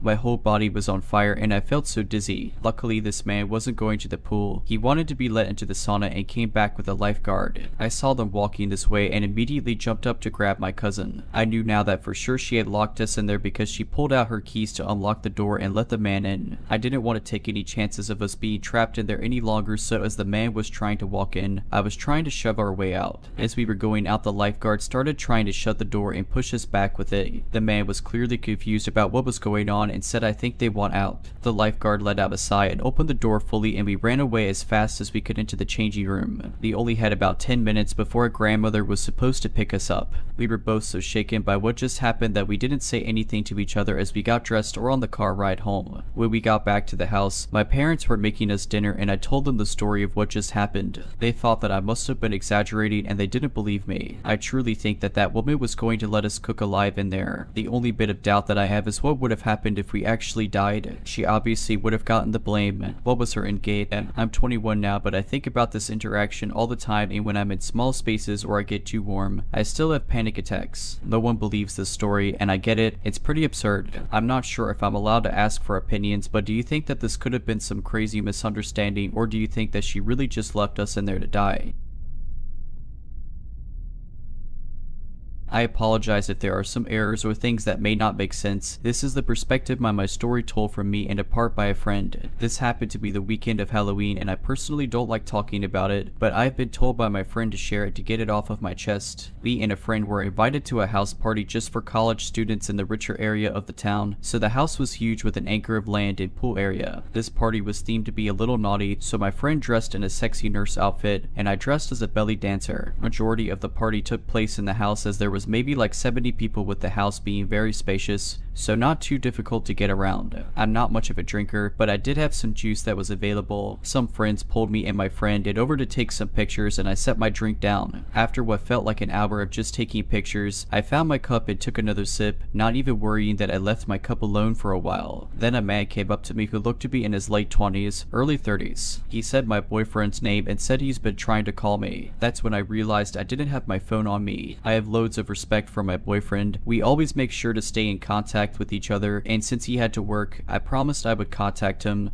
but I had just forgotten. The man said it's urgent and said I can use his phone to call at one of the rooms. So not thinking at all, I followed the man. If my boyfriend really wanted to call me, then I knew it would be something terrible. As we entered the room, I felt as if I just ran a mile and felt winded. The man closed the door behind me and sat me on the bed and gave me his phone. I started to feel more weak, like I just got a migraine and just couldn't call. Then I was helped to lay down and within seconds, I was out cold. I woke up later, not sure where I was or what even happened. I found my friend rubbing a napkin on my tummy while yelling. It took me a bit to come back to reality, and I realized I was in a bedroom with my friend cleaning some stuff off of me. That's when I had a panic attack and just realized that I quite possibly have been used. My friend calmed me down and told me that didn't happen. She explained that she couldn't find me anywhere and assumed I went to the bathroom. But after like some minutes, I still didn't show, so she went looking for me, eventually checking the bedrooms and found me laying in bed with the guy sucking something out of my belly button. Apparently he was playing shots with my unconscious body and sucking alcohol out of my belly button, licking salt from my chest,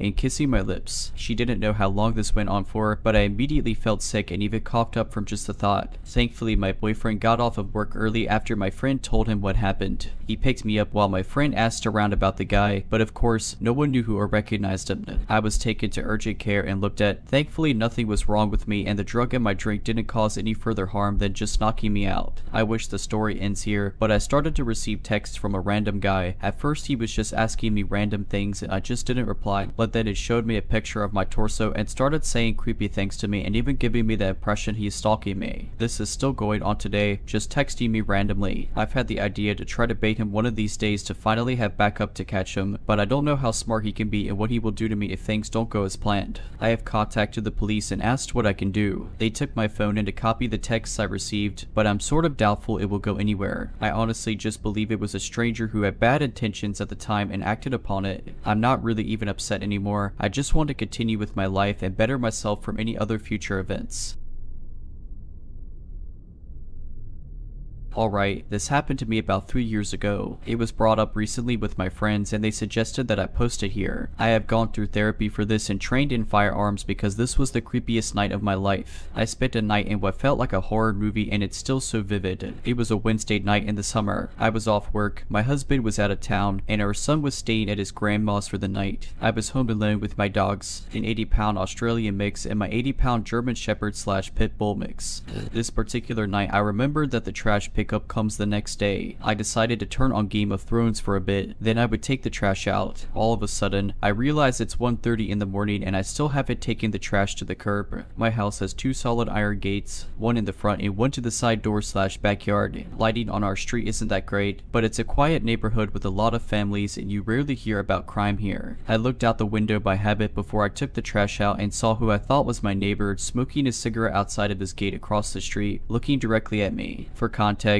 this is a normal occurrence. My neighbor across the street hides smoking cigarettes from his wife, so he typically does it late at night in front of his gate. I get off of work late, so I usually see him and we wave, chat a little, then I go inside and he makes the joke he didn't see me smoking if my wife asks. So unbothered by seeing the guy, I go outside, grab my trash cans, open my squeaky iron gate, and take them out to the curb. I did not have my glasses on at the time, so as usual I waved and said hello. However, the guy, who I thought was my neighbor, threw down the cigarette and quickly walked off down the street. It took a minute for me to register that he was not my neighbor. I was a little creeped out because he was clearly staring into my window from the opposite sidewalk, but also maybe it was a guy taking a night walk and just stopped for a cigarette. I thought I probably weirded him out as much as he weirded me out, went back inside and laid on the couch with my dogs to keep watching Game of Thrones. At some point, I fell asleep and I woke up hearing my gate squeak and my German Shepherd mix growling. He's extremely protective of our family at home, but he's also the kind of dog you could take anywhere because he's so friendly in public. My Australian mix is more passive, but his sheer size and scary bark tends to deter people. He's very friendly though. I quickly got up and pulled back my curtain. My gate was still shut and I didn't see anything. My dog, however, continued to growl at my front door. I looked out another window, which had a better view of my front yard and porch. I didn't see anything. Eventually, my dog settled back down with my other dog, but I was still uneasy. I ended up watching television again because I couldn't go back to sleep. About an hour later, I definitely heard my gate squeak. We are the only ones with a heavy cast iron gate and the noise it makes is so distinct. So I look out the curtain while my dogs are continuing to softly growl. My gate is halfway open but I don't see anyone. At this point, I'm panicking. In my panic, I couldn't find my phone. I grabbed my wooden baseball bat out of our room, crouched down, and started going through the couch cushions to get my phone. My dogs are oddly still quietly growling instead of barking, so I assumed no one was there. The minute I find my phone, my front door handle starts shaking. I run to the side side door to let my German Shepherd mix out. I know he'll protect me and he can jump the 6-foot back gate. My Australian mix, going crazy, busts out one of our door side lights. I heard the guy say oh crap, and immediately I let out my German Shepherd pit bull mix. I jumped up to look out the window, saw my dog latch on the guy's hand. The guy starts screaming and takes off down the street, my dog chasing him. I then become terrified he'll hurt my dog, so I run out with my baseball bat, screaming my dog's name over and over. The next thing I know, my dog is prancing down the street back to me, happy with blood all over his face. I call the police. They took another hour or so to show up and didn't seem to take me too seriously. They said they'd call local hospitals, but I never heard back. I called my husband Bali and he got on the next flight home. I stayed at his mom's for a few days, too terrified to go home. I did buy my dog's giant steaks for being so good and saving me. I don't know what that guy wanted, but since then I've been trained in firearms and self-defense. If you're liking this video, all I ask is that you make sure to subscribe to my channel and like this video. Thank you.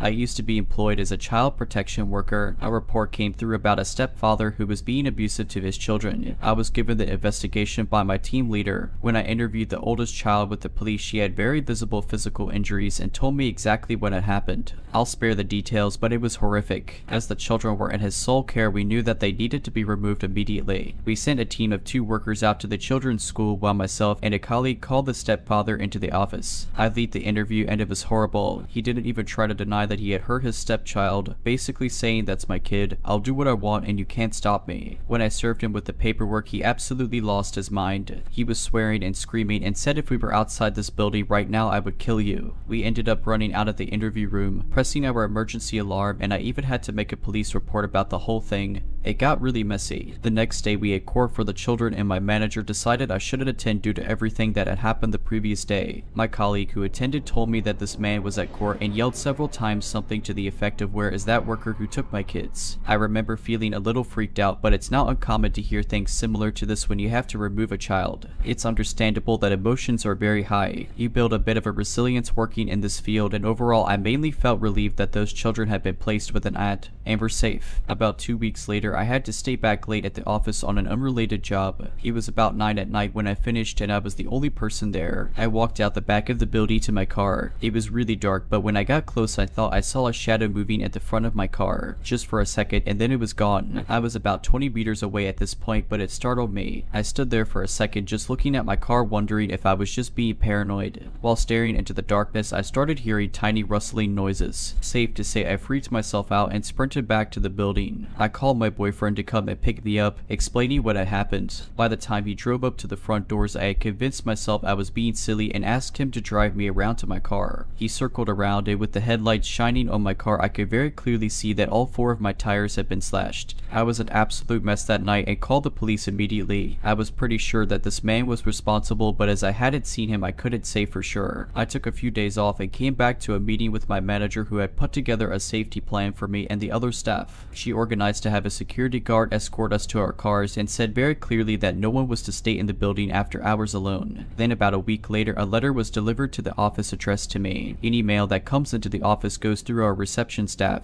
Our lovely receptionist opened it and it was a note that said you're as good as dead. The words were typed and printed. She was an older woman and burst into tears when she read it. It didn't say who had sent it, but I am convinced it was the same man. Over the next few weeks letters kept coming, each one getting longer. They addressed me as a bit in a home record saying that I kidnap and abuse children. It was just horrible stuff. The threats in the letters were the worst. The person writing them threatened to torture, kill, find out where I live, and to burn down the entire building. To be honest, the police were less than helpful. They basically said that given the nature of our work they couldn't conclusively say it was this man, although they had questioned him. To me it all seemed like a pretty massive coincidence. I'd never had anything like this happen before. They did say they were taking the letters very seriously and tracking down where they'd been posted from, but I never heard anything back about that. My workplace took the threats very seriously too. All of the security was bumped up across the building and all staff completed refresher training on emergency management. One day on the way home from work I noticed that a car was following me. At first I thought I was being paranoid, so I drove down a bunch of little streets, double backed onto the same route in a way that would make absolutely no sense. Even after all that, a dark green Camry was still paced a little way behind me. I freaked out but had already planned in my head what I was going to do in this situation. I headed straight to the police station attention, planning to pull right up to the front of the building and beat my horn until I had someone's attention. The second I pulled into the police station, the green Camry drove straight past and disappeared down a nearby side street. I sat there for a good 20 minutes, too scared to get out of the car in case they came back around the corner. It dawned on me that in my panic I'd forgotten to get the license plate. That upsets me to this day. I told the police what I knew, but they told me that the man didn't have any car registered in his name. This was the final straw for me. I was a nervous wreck. I was looking around constantly at work and at home. I knew that he lived relatively close to me, so I even stopped going grocery shopping in case I ran into him. I stayed on stress leave for a month and heard from colleagues that the letters kept arriving. I was very honestly ready to quit, but then COVID happened. It really changed everything. Everyone went into lockdown and all access to the office was restricted. I started back working from home, driving a work car to and from appointments. I didn't go into the office regularly anymore, only allowed in small working groups when absolutely necessary. Over the next year, the letters slowed and eventually stopped. By the time we were allowed back in the office, there hadn't been any sign of this man for almost 7 months. About a year later, I left child protection. I don't know what happened with those children, but my hope is that they are happy and safe with their family. And as for the man who I believe stalked and threatened me for doing my job, let's not meet ever again.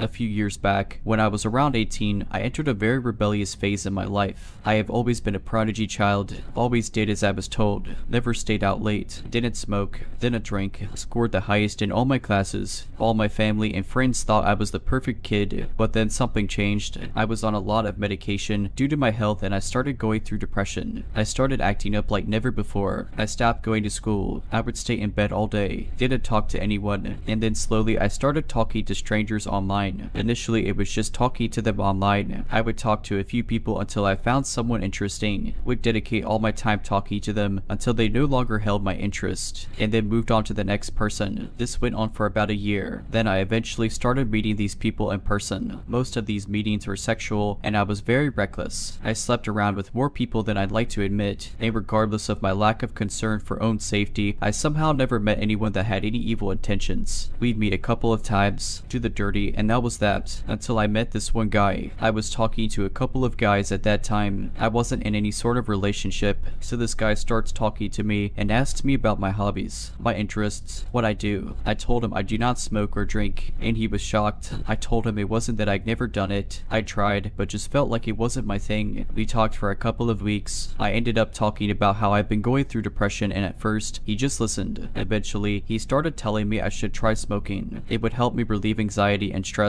and I always turned it down, but he was relentless. After a month or so of talking online, we decided to mate. We had never had any sort of sexual conversation or anything, so we were just going to meet as friends. I was supposed to meet another guy, an acquaintance, for something I needed, so I suggested to the online chat guy that we meet briefly for lunch and then he can drop me off to the other guy's place. He agreed and we decided on where and when to go. The day we were supposed to meet, we met at a local cafe. We had brunch and then I got in his car for him to drop me off at the place I had to go. It was a good 45-minute drive, so I put on some songs and decided to relax. 5 minutes into the drive, he offered me a cigarette. I declined. He insisted and kept insisting until I gave up and agreed. I opened the box and there was only one cigarette in there. I told him it was his last one and asked if he was sure he wanted me to smoke it since he would have enjoyed it more than he said yes. I took the cigarette out and there was something odd about it. It didn't look like it was store-bought. It rather looked like it had been rolled by hand. But then again, I had never smoked enough cigarettes to be sure, so I lit it and smoked it. I couldn't smoke even half of it. It made me inexplicably nauseous. So I gave up halfway through and offered it to him. Instead of smoking it, he put it out and threw it away. I thought that was weird, but assumed he probably didn't want to smoke while driving. 30 minutes into the ride, I started feeling very sick. My whole body was shaking. I was extremely nauseous, and I could barely keep my eyes open. I kept telling him I wasn't feeling good and that maybe we should go to the nearest emergency room instead of where we were going.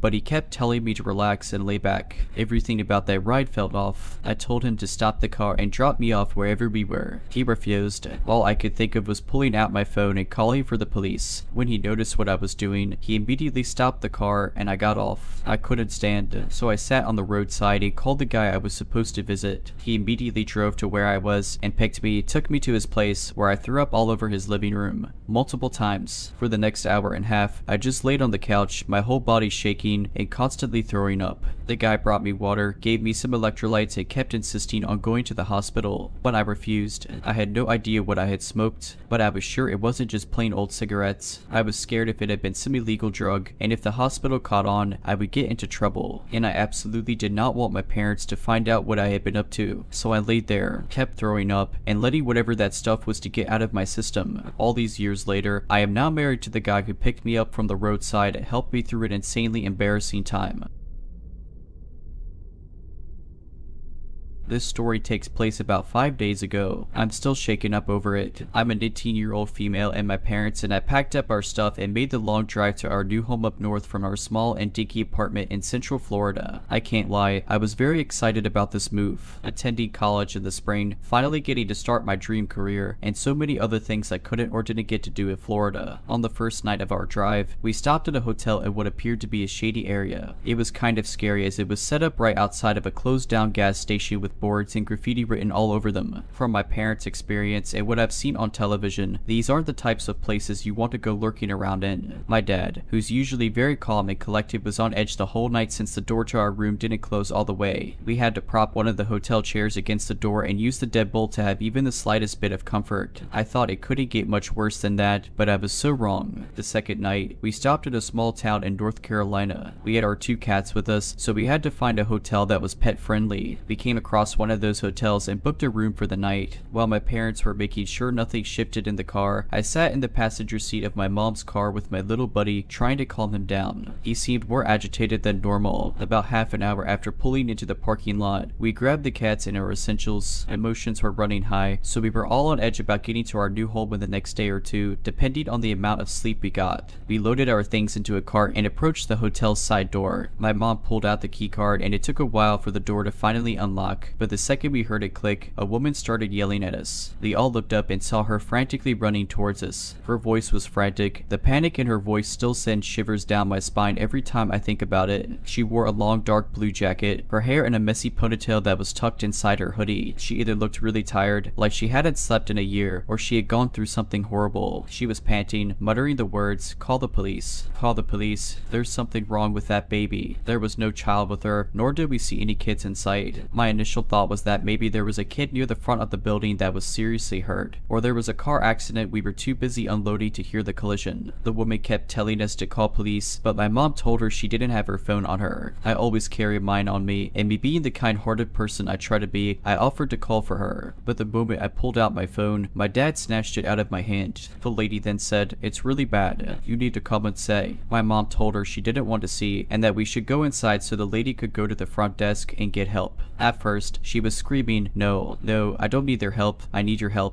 But my mom kept insisting that we go inside. At this point, my little buddy was whining and clawing at his pet carrier, trying to either get out or attack this lady. My boy might look like a sweet ball, but if provoked, he's a scratchy machine. The lady took one look at him and attempted to reach for him, saying, "Yeah, let's get the babies inside." The way she said that was creepy. This time she sounded like she was on drugs or had bad intentions. I scooped up my cat before she could touch him, and we led her to the front desk where she told the hotel worker the same story she told us. The hotel worker tried to calm her down, and while the lady was distracted, my parents and I walked toward the elevator and started getting inside. As I looked back at the lobby, I saw the woman staring at us, her eyes full of anger now. She then started charging at us, and before I even had a chance to react, my mom pushed me and my furry baby into the elevator, them standing in front to protect me. I could see the woman still running towards us as the elevator was closing. I remembered the small screen near the elevator in the lobby showing which floor the elevator was heading to, so to stop this crazy lady from harassing us all night, we pushed all the floor buttons and we stopped on every floor. First the second, the third, the fourth, then the fifth. After the fifth floor, we pressed the button back to our original floor and quickly piled into the room. Silence. My heart was pounding the entire time. My body started shaking at what just happened. As I got my cat out of the carrier, I heard my mom and dad talking about that lady. My dad speculated that maybe she had a mental illness or was on drugs, whereas my mom said she could have been a trafficker with the way she was trying to get us to come with her and see the supposed situation. That's when my heart broke. I try so hard to see the good in people, but at the same time, I try to keep the best distance I can. But this was the first time someone ever approached me. I was so gullible to almost believe her story. My guard had slipped. I tried to hold back my guilt and fear as best I could, but I ended up breaking down. My mom hugged me, saying everything was going to be okay. But no matter how many times she and dad kept saying that, my body continued shaking and my paranoia lasted throughout the night. Even at the slightest creak creak. I shot up from the bed and looked out the peephole thinking the lady had found us. Luckily, she wasn't there. That night, we all decided we were going to get up around sunrise and reach home before nightfall. No more hotel stops, no more creepy people, and no more shady areas. As we checked out the next morning, the same employee from the last night was there and we asked her what had happened after we got into the elevator. The worker told us after that, the crazy lady left in a huff, her hands clenched into fists, but then the worker revealed a detail that my mind keeps going back to. When she turned to go after us, she saw a syringe in the crazy lady's jean pocket. I don't know if she had already used it or was planning to use it on me and my family. It makes me wonder what the outcome would have been had my parents not been there and if I had given the lady my phone instead of offering to call for her. Would she have sold us into trafficking? Would she have robbed us while we were injected with whatever she was on? Anyway, we made it to our new home 2 days ago, but the fear of that night still eats away at me. It goes to show that no matter how panicked and frightened someone may sound or act, you truly don't know if they're in genuine trouble or if they have bad intentions after gaining a random stranger's trust. Please be careful out there, guys. I, unfortunately, had to learn the hard way that not everyone in this world is a good person. I'm just happy to still be alive and safe. I hope I never see that crazy lady again. If you're liking this video, all I ask is that you make sure to subscribe to my channel and like this video. Thank you.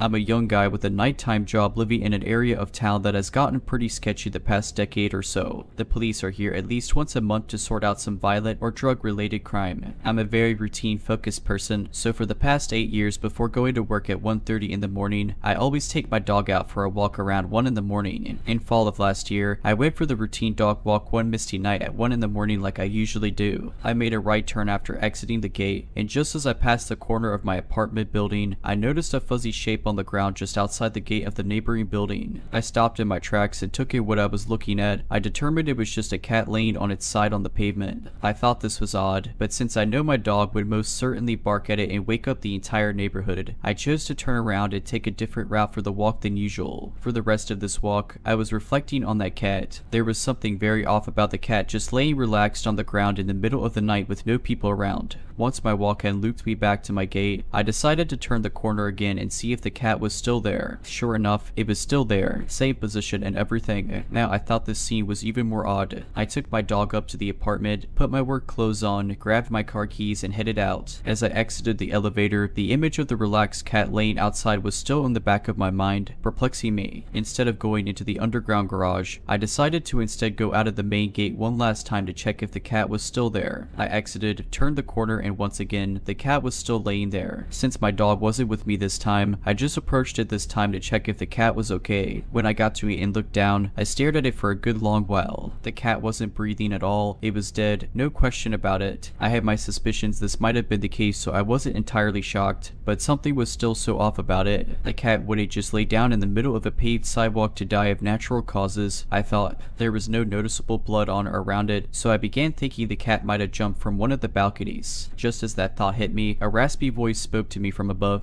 "Yeah, there she is," the voice said in a very matter-of-fact type of tone. I got spooked and quickly glanced up through the mist. I saw a middle-aged woman on the 5th floor balcony leaning over the railing, looking down on me with a lit cigarette in her hand. When our eyes met, a cold shiver shot through the top of my scalp all the way down to my toes in an instant. I may have misinterpreted her facial expression due to the fog, but I could swear she was smiling when our eyes met. Without responding, I immediately turned and quickly walked over to my gate. As I walked, I could hear her laughing. I practically sprinted to my car in the garage. Once I sat down inside, I considered whether I should call the police or not, as every aspect of what I had just witnessed gave me the impression that this neighbor of mine had killed the cat. I dialed the number but decided not to, as they might want me to stick around for questioning, which might get me late to work. So I went on with my night as usual, doing my best to forget about the incident for now. When I got home later, the cat wasn't there anymore. About a week later, I walked past a neighbor living in the same building as me. We had some usual neighborly small talk, but she interrupted herself to ask me whether I heard about what happened in the other building last week. I said I didn't. She told me that a woman on the 5th floor had thrown her cat down from the balcony in a rage because it peed on the living room carpet. The cat had apparently not died immediately, but all its legs were broken from the initial impact with the concrete pavement. Police were called around 5 in the morning when another dog walker saw the cat. The woman had still been out on the balcony by this point, talking to the guy while he called the police. I believe the woman's other cats were taken away from her and she was fined a few $1,000s. She still lives there there, and I sometimes see her leaning on the balcony railing when I'm walking my dog. I've never interacted with her after that, and I sincerely hope she never speaks to me again.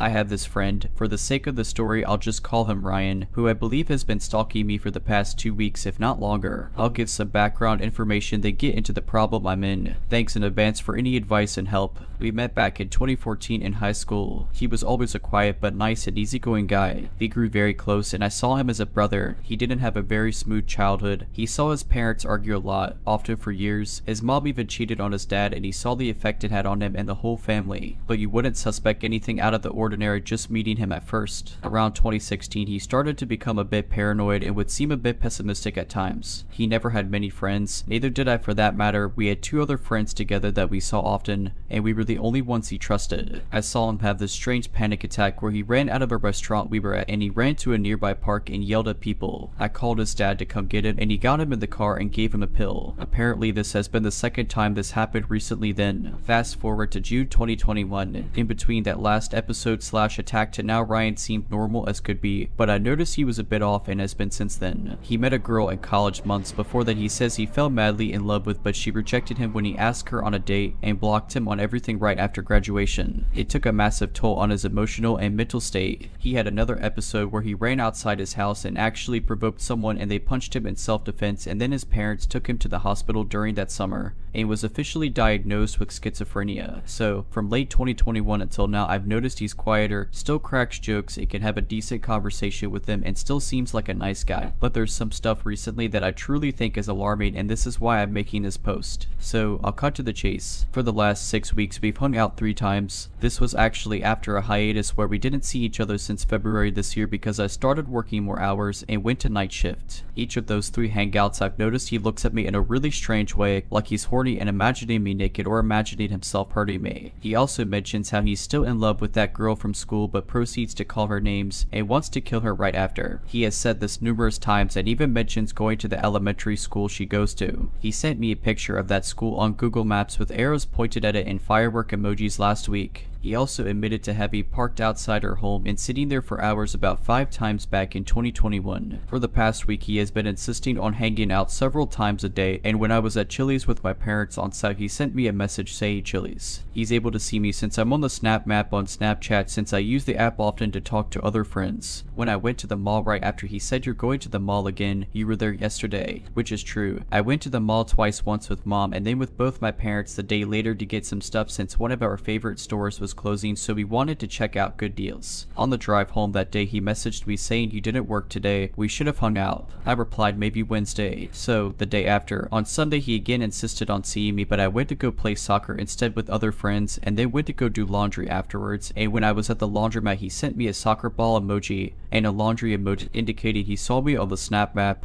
Here's the thing, he keeps mentioning where I am and it's always within 10 minutes of me being on my phone. He's actually done this for the last 2 years, but never this frequently. It used to be like twice a month and I brushed it off, but now I'm noticing something actually concerning. He has also been calling me boyfriend and sending heart emojis the past week, and when I told him I might see him this week he said you think I can wait that long to see my boyfriend. This past Sunday I didn't reply to him for 4 hours and he kept asking if I'm mad and then said he wants me to reply no longer than a minute after he texts me each time. I have the feeling he's just constantly on his phone looking for when I'm active on social media, and I really don't know why. He also admitted to me a month ago that he makes fake profiles to be able to gain access to that one girl's Instagram and look at her pictures, and he says he jacks off to them. All of this is concerning. He currently doesn't have a job and hasn't had one for the last 2 years. I'm the only friend he sees and talks to, and I feel he's developed a compulsion or fixation or dependence or a mix of all 3 on me. And as I mentioned, he has said he wants to kill the girl that used to be in his class, and he knows where she lives and he knows where she works. I have not mentioned my thoughts on this to him again out of fear. He currently takes medication daily and he said he's been seeing a new therapist for just a month now, but I don't know if any of those are even working. I am asking for any advice on how to approach this and what to do. My concern is that if I tell anyone like the police or the girl he will find out and retaliate by hurting me or my family as he knows where I live. Any help is appreciated.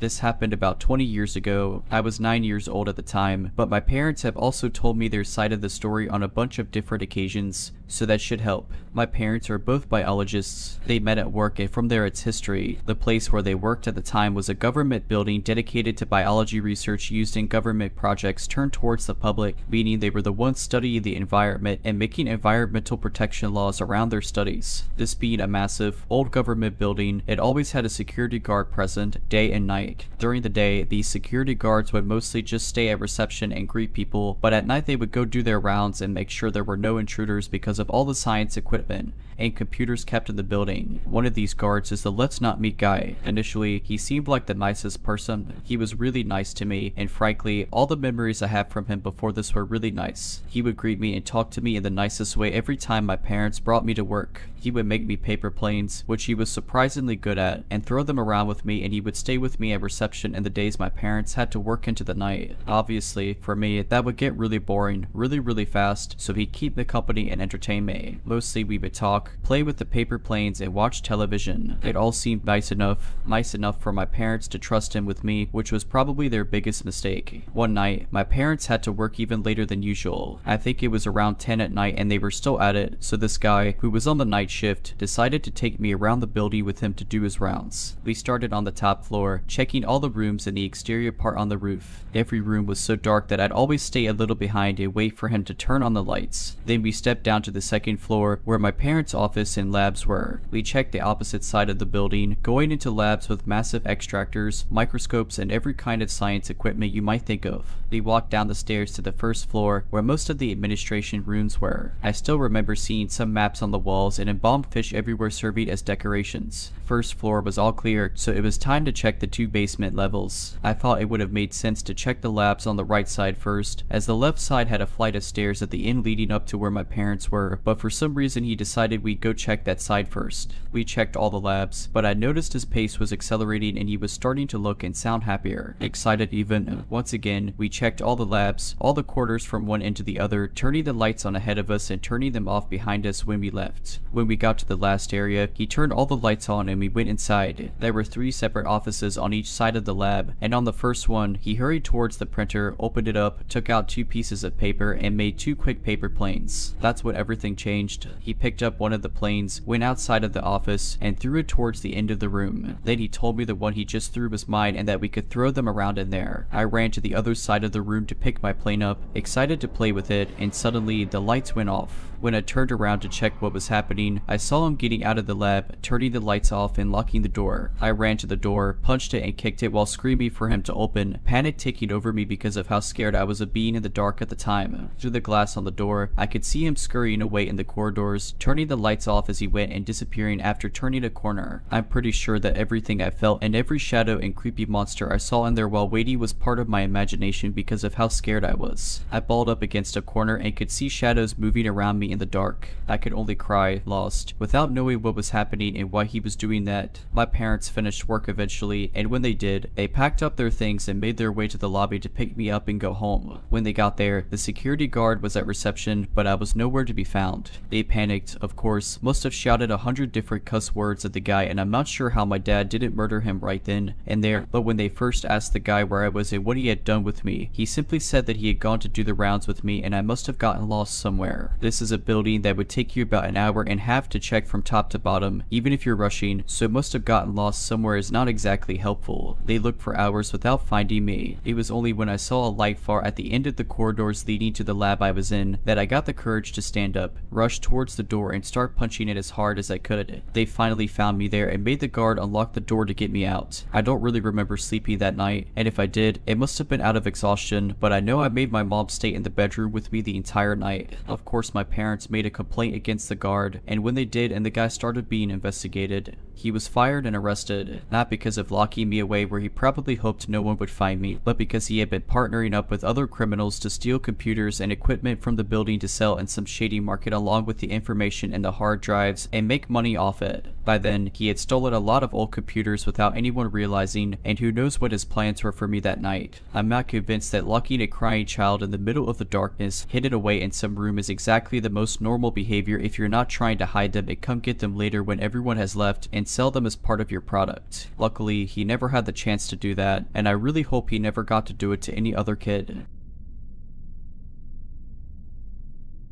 This is about weird encounters I've had with a music teacher when I was a kid. I, a 20-year-old female, took orchestra classes when I was in middle school. Now, it's important to mention that I was an incredibly quiet and shy kid back then and had trouble with confrontation. When I was in 6th grade, our first orchestra teacher left the position and they rehired our new teacher. Our new teacher, I'll call him Mr. Smith, was generally disliked by everyone. He was in his 50s to early 60s, and to an 11-year-old, very tall. He was already imposing because of this, but what made it worse was how he treated his female students. One day in class, we were all struggling to play a song correctly. Mr. Smith became frustrated and didn't think any of us understood the beat of the song. He looked around the class, saying he needed a volunteer. Everyone became silent, including me, but I had the misfortune of locking eyes with him. He then called my name and waved me up to the front of the room. What happened next was not something anyone was expecting. I picked up my instrument to take up front with me, and he said, "No, leave your instrument. Just you." I was very confused, but did as he said. I walked up to his side, and he instructed me to stand in front of him. At this point, the class was beginning to snicker, and I was just very uncomfortable. "Move closer." I took a small step towards him, and at this point I was too scared to look at his face. All I could see was his buttoned shirt in front of me. He made me walk closer until I was inches from him.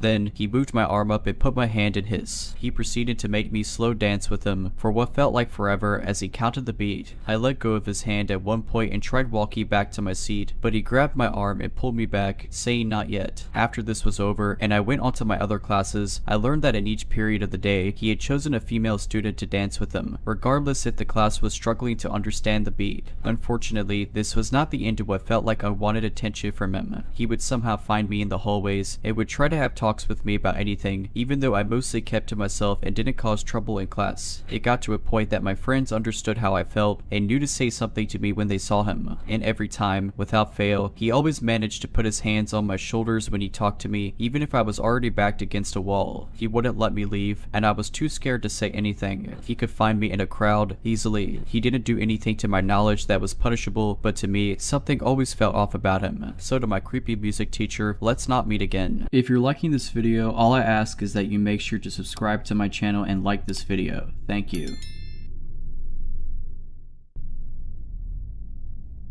I work at a truck stop in Massachusetts in the United States. There is a 24-hour bathroom and gas station in this truck stop. One day after work, where my restaurant closed at 12 at night, I decided to go and sit with my friend who works at the gas station. His name is Jake for this story. He's 30 years old, as I usually did from about 12 at night to 2 and 3 at night. It was an average night at the beginning as there were not many customers. I sat there and drank my beer and relaxed while he fared with the customers buying gas and scratchers. At about 1:30 at night, there were some more customers coming in. I saw 2 cars park around the same time, one at a gas pump, one in front of the store. Obviously this is normal as we always look toward the front door when somebody drove up, especially because we'd either be smoking pot or doing something else. I remember hearing the vehicles pull up and looking upwards toward the customers a few seconds later. I saw a lady walking from the pumps with what looked like a young girl who was likely related to her, and another car parked in front of where the clerk's window is. I saw the woman walk up to the door with her daughter, and another gentleman was walking behind them into the store. As the older woman opened the door after walking over from a pump, her daughter took a left turn, seemingly headed to the bathroom, as a lot of customers on our rest stop are travelers, and a 24/7 restroom is pretty rare in my stay. I saw a man get out of his vehicle, which was parked right in front of the cashier's window, which is Jake's window. The mother walked in and we greeted her as usual, whereas right after we watched the man walk up and open our front door, the man pulled on the gas station / store's front door and then looked to his left. I was watching both customers with both eyes, and it was indeed strange when I watched his eyes veer to the left. Suddenly he let go of the front doors as he quickly decided to speed around the corner. Like I said already, I saw this woman's daughter go in that direction, which is the only way to any other section of the truck stop at this point, and the bathroom. So I looked at my friend who I was keeping company during his 10 at night to 6 in the morning shift. I said quietly but also decently loud, "Does that look weird?" He looked at me with eyes that said more than words with the swift saying it does to me. Keep in mind, a lot of Massachusetts states trooper pull up to this location as there are very little rest stops within 20 miles as we are in a more urban area. No trooper pulled up this time, however. I didn't know much of what to do, so I turned around as the mother bought items and I opened the doors that led into the dining room of the rest stop. Since I worked at the fast food restaurant here at 4, I knew about almost everything. I just walked slightly around the corner and peeked past the cash machine where both of the bathrooms were. When you first walked into the 24-hour restrooms, the immediate left is the men's restroom. If you continue to walk about 8 feet farther past the wall and look to your left, you'll see the women's room. So I slightly hid myself and looked through the glass door which we had locked about 3 hours and 30 minutes before. I didn't really see the woman's daughter pass. When I looked up I could see the same man, clearly passing right by the first hallway where the men's restroom was into the hallway where there was no room, except the women's room. I waited until I really knew he had certainly entered the restroom. I really did not want to take any chances. I unlocked the door and I pushed myself through, and the women's restroom door was already closed. On the camera footage, all you can see is me push the door open with an arm cocked back, slightly moving, then the door closes. I ended up punching a man in his face, then I kicked him with the side of his head. He fell backwards and hit the back of his head on the sink. I got completely terrified and called the police. I told them I had assaulted a man in the women's restroom of our local truck stop, but thought it was for a good reason. State troopers had arrived after not even 3 minutes. I already had my hands up at the gas station and air section. They asked me what had happened and I told them everything. After the state troopers witnessed the camera footage recorded by the gas station into the rest stop bathroom, they made a decision. The state troopers came up to me and said any driver who is stopped by a law enforcement officer for a traffic violation and is not wearing a safety belt can be fined $25. They charged me a $20 fine. I will not name any officers that were involved in this situation. I do not know what happened to the possible creep, and frankly, I really will never care for the rest of my life. I don't think I really saved anybody, but I hope that day I made somebody really rethink their decision in doing what they wanted to.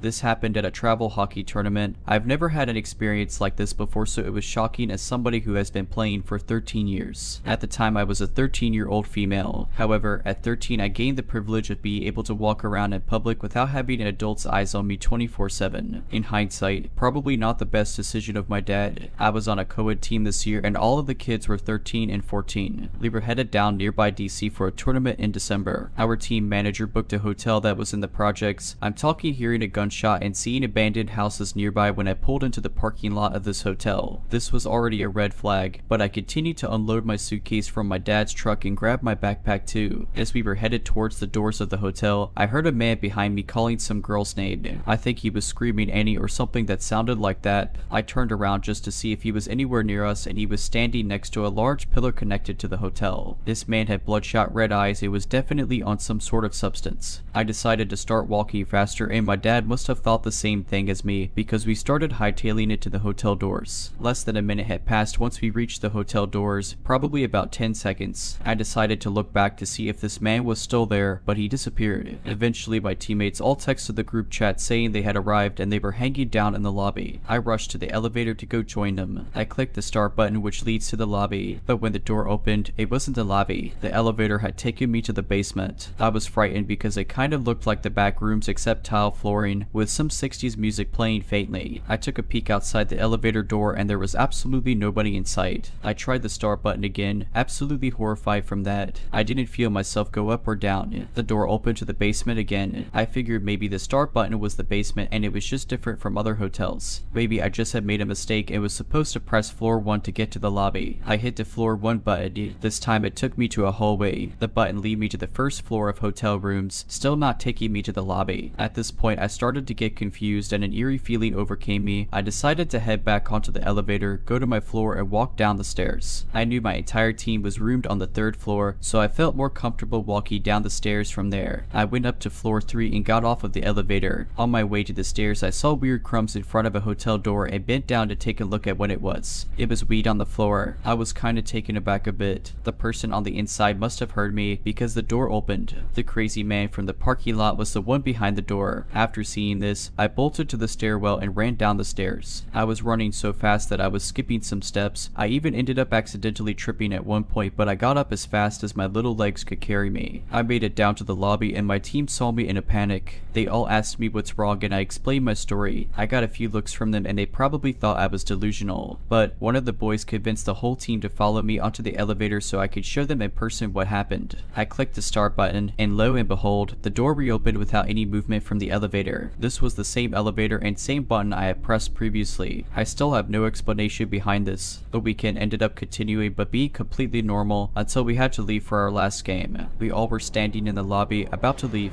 We walked out into the parking lot to see that one of the cars had been broken into, and it was my teammate's. This car had a back window that was pretty big, so you could see what was inside of the trunk. Well, turns out that somebody had broken into the vehicle thinking it was full of something valuable. The only thing left behind in the trunk was both of my teammate's sticks, so he definitely wasn't looking for equipment. Joke's on him though, because hockey equipment smells absolutely rancid, and he probably had a not so nice surprise when opening up the bag. The hotel workers actually checked the cameras, and guess who it showed? The crazy man from the parking lot. So crazy man, let's not meet.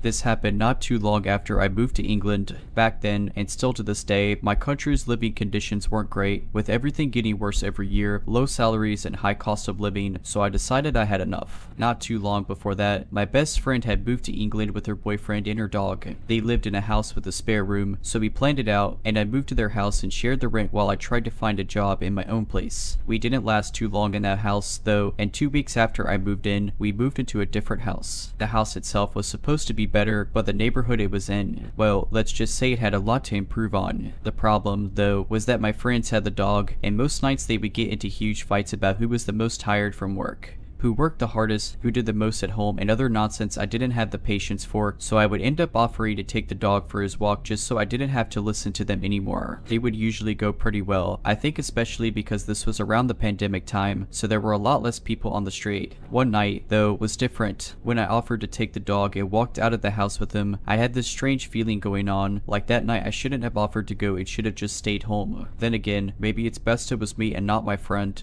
Back then I was 25 going on 26, well built and broad-shouldered and could easily take a fight, even though I'm not a very tall guy, so would probably present a bigger threat than my friend. I went down the stairs, walked out of the building with a trash bag in hand, dumped the bag and went on my way to the close entrance. As always, when I got to the main road, because I like to keep the walks different and fresh for the dog, I looked both ways to decide which way to go. That's when, to my left, I noticed this guy jogging in my direction. What troubled me, though, was that he was jogging in completely normal day-to-day clothes, not dressed to go out for a run at all. Thinking I didn't want to be judgy people and didn't want to be feeling uneasy, I decided to just walk the other way and try to ignore the guy running my way. If it was the case, I would cross the road and see what happened. I wasn't the only one feeling uncomfortable, though, as the dog was refusing to just go about our way. He was an intense dog, with a massive focus when it came to trouble, and was a mix between a bulldog and a Portuguese hunting dog breed, so he was medium-sized, muscular, and had this habit of staring people down in a way that would make everyone uncomfortable. And that's just what he did then. I turned to my right, started walking down the street, having to pull the dog along every 5 seconds because he wouldn't stop turning around and observing the guy,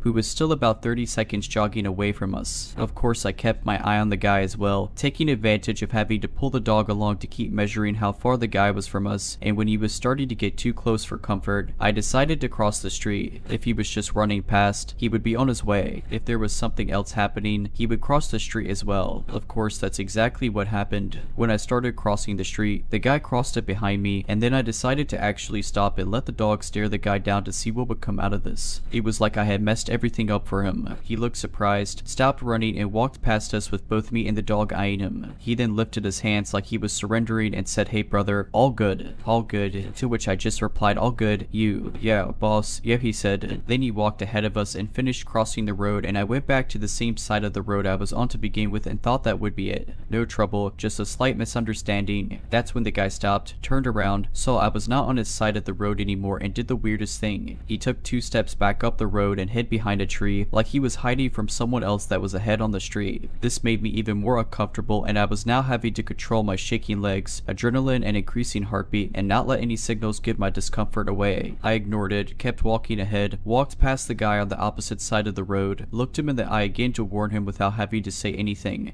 and kept walking. 10 more steps was all it took. With this weird guy behind me, I heard something shuffle ahead in the street. Initially, I thought this could be a fox, but stopped when I decided the shuffling sounded like it was coming from something way bigger than a fox or a dog. Another person, maybe. Then I saw it. There was someone else hiding behind one of the upcoming house's trash can, waiting for me to get there. I could see a part of their back showing up from one of the sides. I don't know if me and the dog could have taken them on or not, but I decided then I wouldn't risk it for me, let alone risk the dog's life. life. I turned around and started walking up the street again, walked past the first guy, who was still huddled behind the same tree, nodded at him, said goodnight and left. The surprise in his face confirmed everything to me. They were not expecting me to understand what was going on, were not expecting me to turn around and simply walk away, and the first guy was not expecting me to still interact with him at all. For the night, I decided to just let the dog do his business in the little grass area behind our building, and that was it, considering that this was a very dangerous and high crime neighborhood which keeps getting worse. And a month later, my boss's son and his friends were mugged at knife point with a machete just up the road from where this happened. I think I made the right choice that night.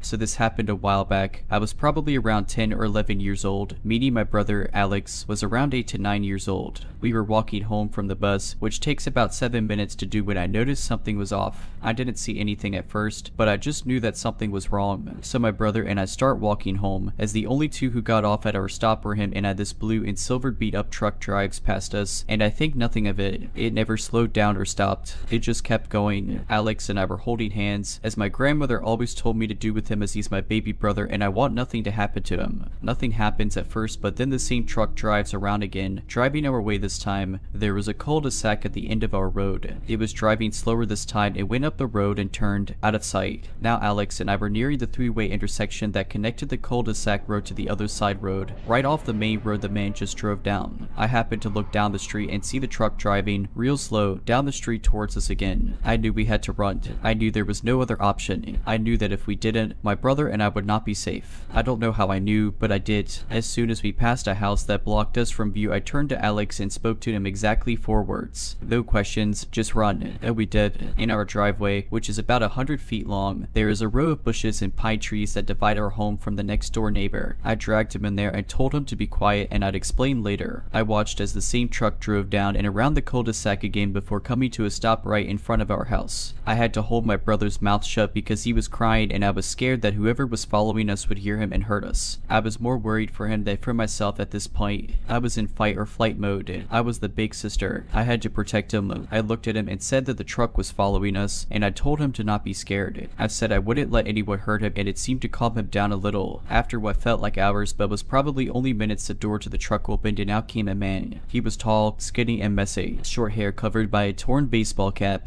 ripped jean shorts, and a puke green tank top. He entered our yard and looked around a bit. Alex and I were still in the bushes and I was trying to find a way to get to our house safely without getting this dude's attention. The guy left after what felt like forever and entered his car. He started it and drove away slowly. I waited a few minutes to make sure he was gone before turning to my brother and saying, "We need to run. When I count to 3, we are going to run behind the house to the back door." "Okay," he agreed, and we waited a few more seconds before I started counting. I still didn't have a good feeling about this, but I knew we had to move. I started counting. As soon as I hit 3, we booked it across our driveway and into our front yard to go around the house. As soon as we left our spot, I heard it. The sound of accelerating. He saw us. He was waiting for us to leave. He chased us up our driveway as we ran around the side. I grabbed Alex's hand and practically dragged him around the house and made him run ahead to the garage door to see if it was locked while I searched for my house key, which was about 20 feet away from me. The garage door was open. I swear to God I saw this man round the opposite corner of the house that we did as I entered the house. We entered and I slammed it shut, locking it and deadbolting it. I didn't stop running until I opened the house door and ran downstairs with Alex, screaming our safe word. My grandmother made a safe word for us that was a normal everyday word that we could use if we were in danger, just had to scream it basically. It woke my aunt who worked the night shift and was sleeping. We told her everything and she stayed up with us until my grandmother got home. They called the police and that was my first ever interaction with an officer. The man was never caught. To this day I don't know what he wanted, but I'm sure it wasn't good. I'm just glad my grandma drilled stranger danger into my head. I don't know where my brother or I would be right now if she hadn't. So to the messy man in the blue and silver truck, let's not meet again. If you're liking this video, all I ask is that you make sure to subscribe to my channel and like this video. Thank you.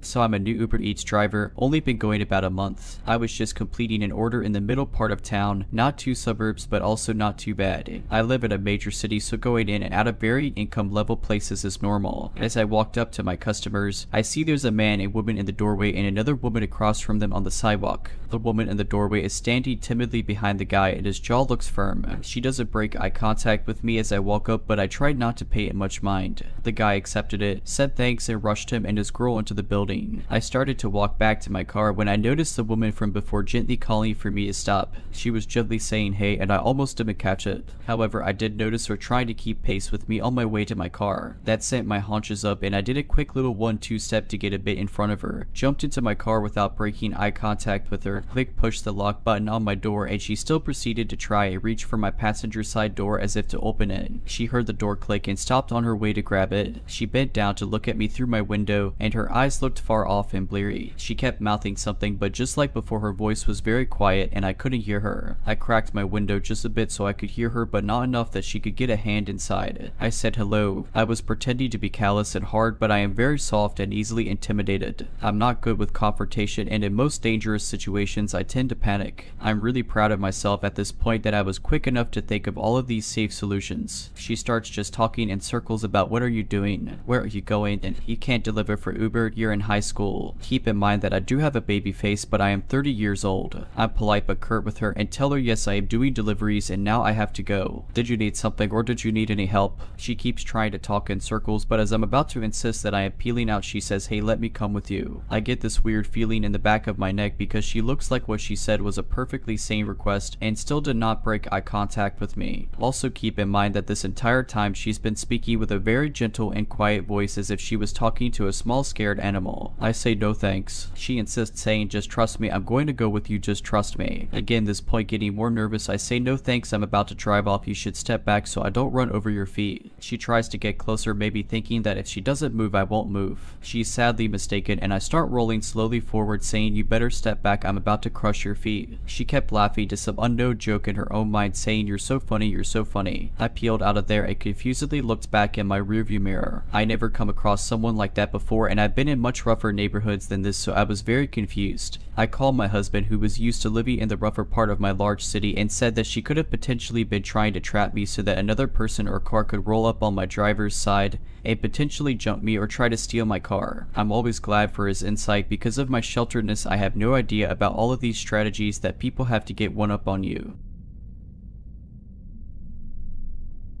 Hello, I wish to tell you where my fear of going in water comes from. It's something I was never ashamed, but I never told the real details to anyone. To begin with, I never had a fear of water when I was young. I was a good swimmer with a lot of imagination who loved The Little Mermaid, the Disney and Anderson versions, but after meeting someone when I was 13 years old, it changed everything. Now, a little introduction to my childhood to understand the context. My mom couldn't have a baby because she had an illness, so she and her husband adopted me when I was a baby. I never had difficulties regarding that and had a happy childhood being an only child. They are my mother and father, that's all. However, one day, they divorced. My dad had an affair with a younger woman, she got pregnant, and he told my mom when the pregnancy was almost done. I was 9 and it broke the relationship I had with my dad and gave me insecurities about being unloved by him. My parents stayed friends only for me, and for many years, I spent half of the summer holidays with one and the other half with the other. This summer, I was with my dad, his new wife, and my half-little brother, and I hated it. Being a teenager who despised this new side of my family and being forced to go with them to a beach, I was always grumpy and dramatic. It was a small nudist beach, a new thing my father discovered while having a new partner. I didn't really care since I could wear a swimsuit. One day, my dad came back to us with a guy around 50 who introduced himself as an English teacher. Let's call him Alex. Usually, I had nice grades, but I wasn't very good in English, which wasn't my first language, so my dad told me Alex agreed to teach me a bit and help me do my summer homework. I was happy, seeing their opportunity to not have my father helping me do them. So, the next day, Alex came back to us and helped me do a few exercises while my dad went away to go swimming. After an hour or so, Alex proposed to go in the water and I accepted. I said to my father's new wife where I was going and followed Alex. He gave me a tuba and a mask to watch the fishes. Now, I know it was stupid. I was well aware of stranger danger, but I was happy to have a distraction and didn't think this guy was dangerous because he got introduced by my father. There were a lot of waves and the sea was so clear I remember watching in fascination all the colorful fishes around me. I followed Alex without difficulty and we turned around some big rocks. There, he gave me the sign to go up and told me we could rest here. Like I said at the beginning, I was a good swimmer, so I put the tuba away from my mouth and said that I wasn't tired at all. I don't know if he didn't hear me or didn't care because the next moment, I felt hands around my hips forcing me onto his naked lap. I panicked, my head got under the water while the guy was pinning my back against his front. I don't remember if I had to tube it back into my mouth, but my feet couldn't touch the sand at the bottom and I couldn't get to the surface. I thought I was about to drown. I was so scared I don't even know if he was hard or was trying to touch me. I kicked and struggled until he let go of me. I climbed on the rocks and got onto the shore before going back to the beach on foot. The rest of the day, I was silent but nobody seemed to notice, except during the evening when my mom called me on my phone and she immediately knew something was wrong. I briefly explained to her what happened and she told everything to my father, who confronted Alex the next day. We never contacted the police and I never met him again. Maybe he wasn't an English teacher to begin with and was looking for an excuse to meet a naive teenager. The moment Alex grabbed me was so quick, maybe 20 seconds, but it left a huge scar on me. I can't go totally underwater while being unable to touch the bottom without panicking. I don't swim anymore. I know it could have ended way worse and that's the only thing I'm glad for.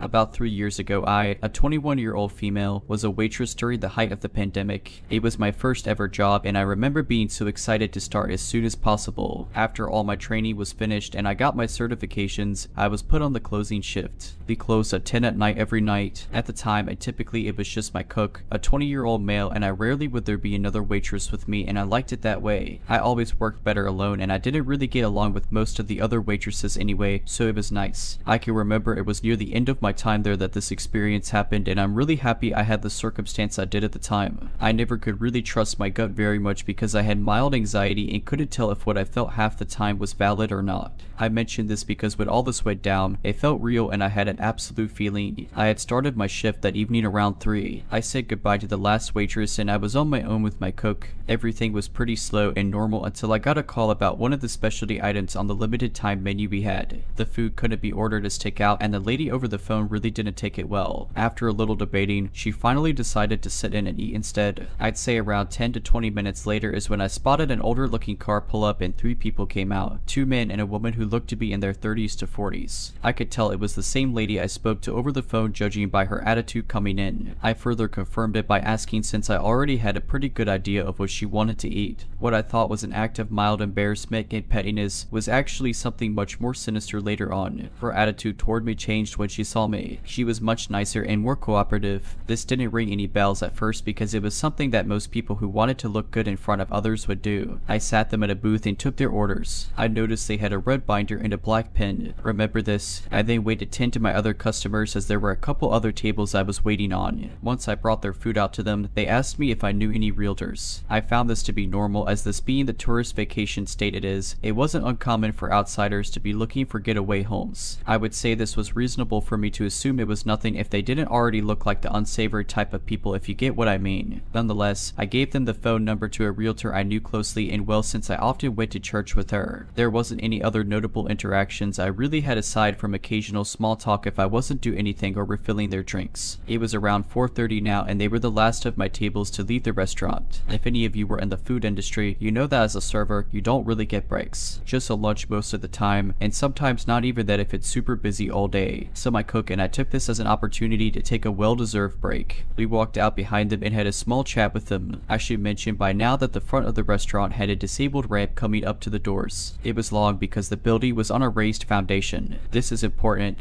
Now, I didn't really notice it at the time, but one of the men took my cook to the other side of the ramp, down near the end, and was chatting with him over a cigarette. I was behind the railing at the top of the platform where the ramp plateaued. Luckily, the other man and the woman were on the other side of the railing about 5 feet below but in front of me. We were having some small talk and they started to ask some personal questions such as if I lived in the area, if I smoked weed, how old I was, stuff like that. I hadn't quite learned yet that telling strangers such personal things wasn't a good idea, however this for some reason was starting to raise some red flags. I gave very vague answers to all her questions as best as I could. Unfortunately, they still persisted in trying to have some sort of communication with me outside of my work, whether or not I said no. I suppose when they finally realized that I wasn't going to give that information up, the woman woman finally got to her point. She had told me that she had a business offer for me. It was for a cleaning service. I don't like cleaning anyway, so regardless I would have said no. However, what she said next solidified my answer. She proceeded to tell me that she owned a maid service called the Pretty Kid is Maid Service. She said she needed pretty and young girls like me, that she had 10 girls now as it was that she wanted to expand. She mentioned how they get paid $30,000 and how it would be a great opportunity for me to help her with her business. I instantly knew at that point that it certainly wasn't a maid business and I was in danger. However, I didn't understand just how much danger I was in. I politely declined her offer and told her I liked my job as it was, that I was satisfied working for my boss. She tried to further convince me by telling me how easy it was and reiterating how much I'd make under her supervision. She mentioned how she had a van for her business and described it to me. I can't exactly remember what she told me, but I do remember how she told me to follow her to her car. She said she'd show me a picture of her van in her car, but her phone was in her hands. I knew for certain I wasn't going anywhere with her or near that car. I declined yet again and said that I was fine right where I was. I said she could show me on her phone instead, but she was hesitant. After which she proceeded to end the conversation and left with the two men. A little shaken, I walked back into the restaurant with my cook and told him what I had just experienced. He joked about how I'd have good money if I went with him. Because I didn't take the situation as seriously as I should have, I laughed with him. At the end of that night, when the cook's grandmother came to pick us up, I mentioned the weird interaction. A panicked look came over her and she sat silent, staring at me. I got confused and asked her if everything was okay. That's when I learned the signs of human trafficking. She broke it to me that I was almost trafficked and I was incredibly lucky I didn't get kidnapped. My stomach dropped and I started to panic at the realization of just how much danger I was in. Nothing really happened after that, except for the red binder and the black pen I told you remember. I went to work the next day and a customer walked in. Now normally in my part of town, not many people like to sit and relax for a while. They're mostly there to just eat and leave as it wasn't exactly a cafe. While I get into my apron and sit this gentleman, he was well dressed, not in a suit and tie, but just nicely dressed. He was alone. I sat him at a single booth and took his order of one single coffee. He had a red binder and black pen with him. I didn't even notice until my cook from the night before reminded me of it. I was so shocked at the fact, and it unsettled me even more that he proceeded to sit there for 3 hours, watching me as I tended to my tables. I kept asking him if he needed anything else, and he asked me if people never just sat and relaxed with coffee. I sort of shrugged and said no, not here. Now this might come as a surprise to some of you, but servers, believe it or not, do listen in on some of your conversations. I'm lucky I did with this one. I specifically remember him speaking over the phone about finances and how he needed to find another house. He spoke about moving money and how he was going to pay his girls that night. I ran to the back of the kitchen and told my cook.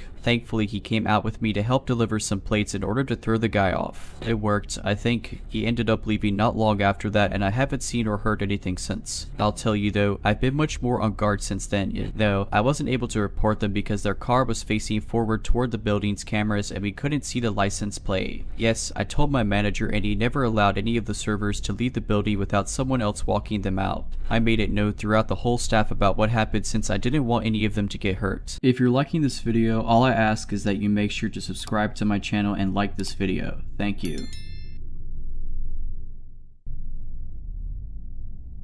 It was the middle of summer and my parents had left for the weekend to go to our house in the Cape Cod. It's about a 2-hour drive away, so it's no big deal for them to leave me alone for a few days. My mom had made some pulled pork and pasta for me to heat up to eat whenever, and I had some money if I wanted to order a pizza. Things were all good. The first night I was alone, I stayed up until 3 in the morning playing my console, so I woke up really late the next day. I checked my phone when I woke up and saw it was a little past 1. I had made plans to play some street hockey with my friends at 3, so I threw myself out of bed and stumbled into the shower. I take really long showers, so when my parents are gone I go mental. I was in there for about 45 minutes on my phone scrolling through social media when I heard my front door open. The bathroom is directly up the stairs from the back door, and the thing is pretty loud when it opens and closes. I immediately froze, since obviously I was supposed to be alone. I waited for about 2 minutes, ears trained and trying to hear anything else. Nothing. I figured it was just the wind or maybe my parents were home early, so I turned off the shower, wrapped my towel around myself, and slowly walked down the stairs to check it out. So the stairs to the kitchen are pretty tight and walled in. I can't see into the kitchen when I walk down. Even though my house is very old and each step on the stairs makes a super loud creak, I still took my time and tried to be as quiet as possible. I probably took 45 seconds walking down all 12 of the stairs. So when I get to the second to last stair, I take a little breath to compose myself. In my mind, I knew I was being stupid. There obviously wasn't anything in the kitchen. There's no way I wouldn't have heard another noise, and there's no reason for them to still be in the kitchen kitchen even if there were burglars or something in the house. After sort of mentally chastising myself for being such a scared cat, I sort of chuckled to myself for being so stupid and just normally walked the last 2 stairs and turned the corner into the kitchen. Standing about 2 feet away from me in the middle of my kitchen is a man staring straight at me, perfectly still, with a massive smile across his face, just staring at me. The thing I remember most vividly wasn't his face or his smile but his arms. They weren't just at his side, he held them in the strangest, most abnormal position I've ever seen. I don't know why I remember this so much, but it's just the weirdest position someone could put their arms in I've ever seen. Honest to God, I think I almost had a heart attack right there. Looking back, I can realize how creepy this situation was, but in the moment I just took a step towards him and punched him as hard as I could in the jaw, sort of half slapping / pushing him towards the ground. The second I connected, I ran up the stairs, dropping my towel in the kitchen with my heart beating out of control. I sprinted into my room and locked the door behind me. I quickly put a chair up against the doorknob. Almost without thinking, I immediately called the cops and, nearly in tears, told the operator what happened. As I sat on the floor of my room, in practically the fetal position, staring at the door praying that a cop would be here soon, I noticed the light coming from the gap between my door had stopped. The guy was standing outside of my door. There's no words to describe the feeling I had. I was paralyzed with fear, watching the shadow across the bottom of the door shift in tiny ways. I stayed balled up, staring at the gap, praying the man would go away for what seemed like an hour. All the while, the operator on the phone was asking, "Hello, are you there? Hello." I didn't want to make a noise, and even if I wanted to move my arms to bring the phone to my mouth, I don't think I could have. Eventually, the light returned to the gap, and I heard the faintest of footsteps, slowly creaking the wooden floorboards as he walked down the hall. It was silent for minutes as I just sat there curled up, unable to even speak. I heard banging on the front door and the sound of 2 officers entering my house. I finally felt safe, and I opened the door to the 2 of them standing there. I almost cried. Nowadays, my parents don't even leave me home alone anymore, thank God, and I check every lock on the house before going to bed. Even working with sketch artists and a few lineups, the police never found whoever was in my house. I have no idea what he wanted or who he was, but regardless, let's never meet again.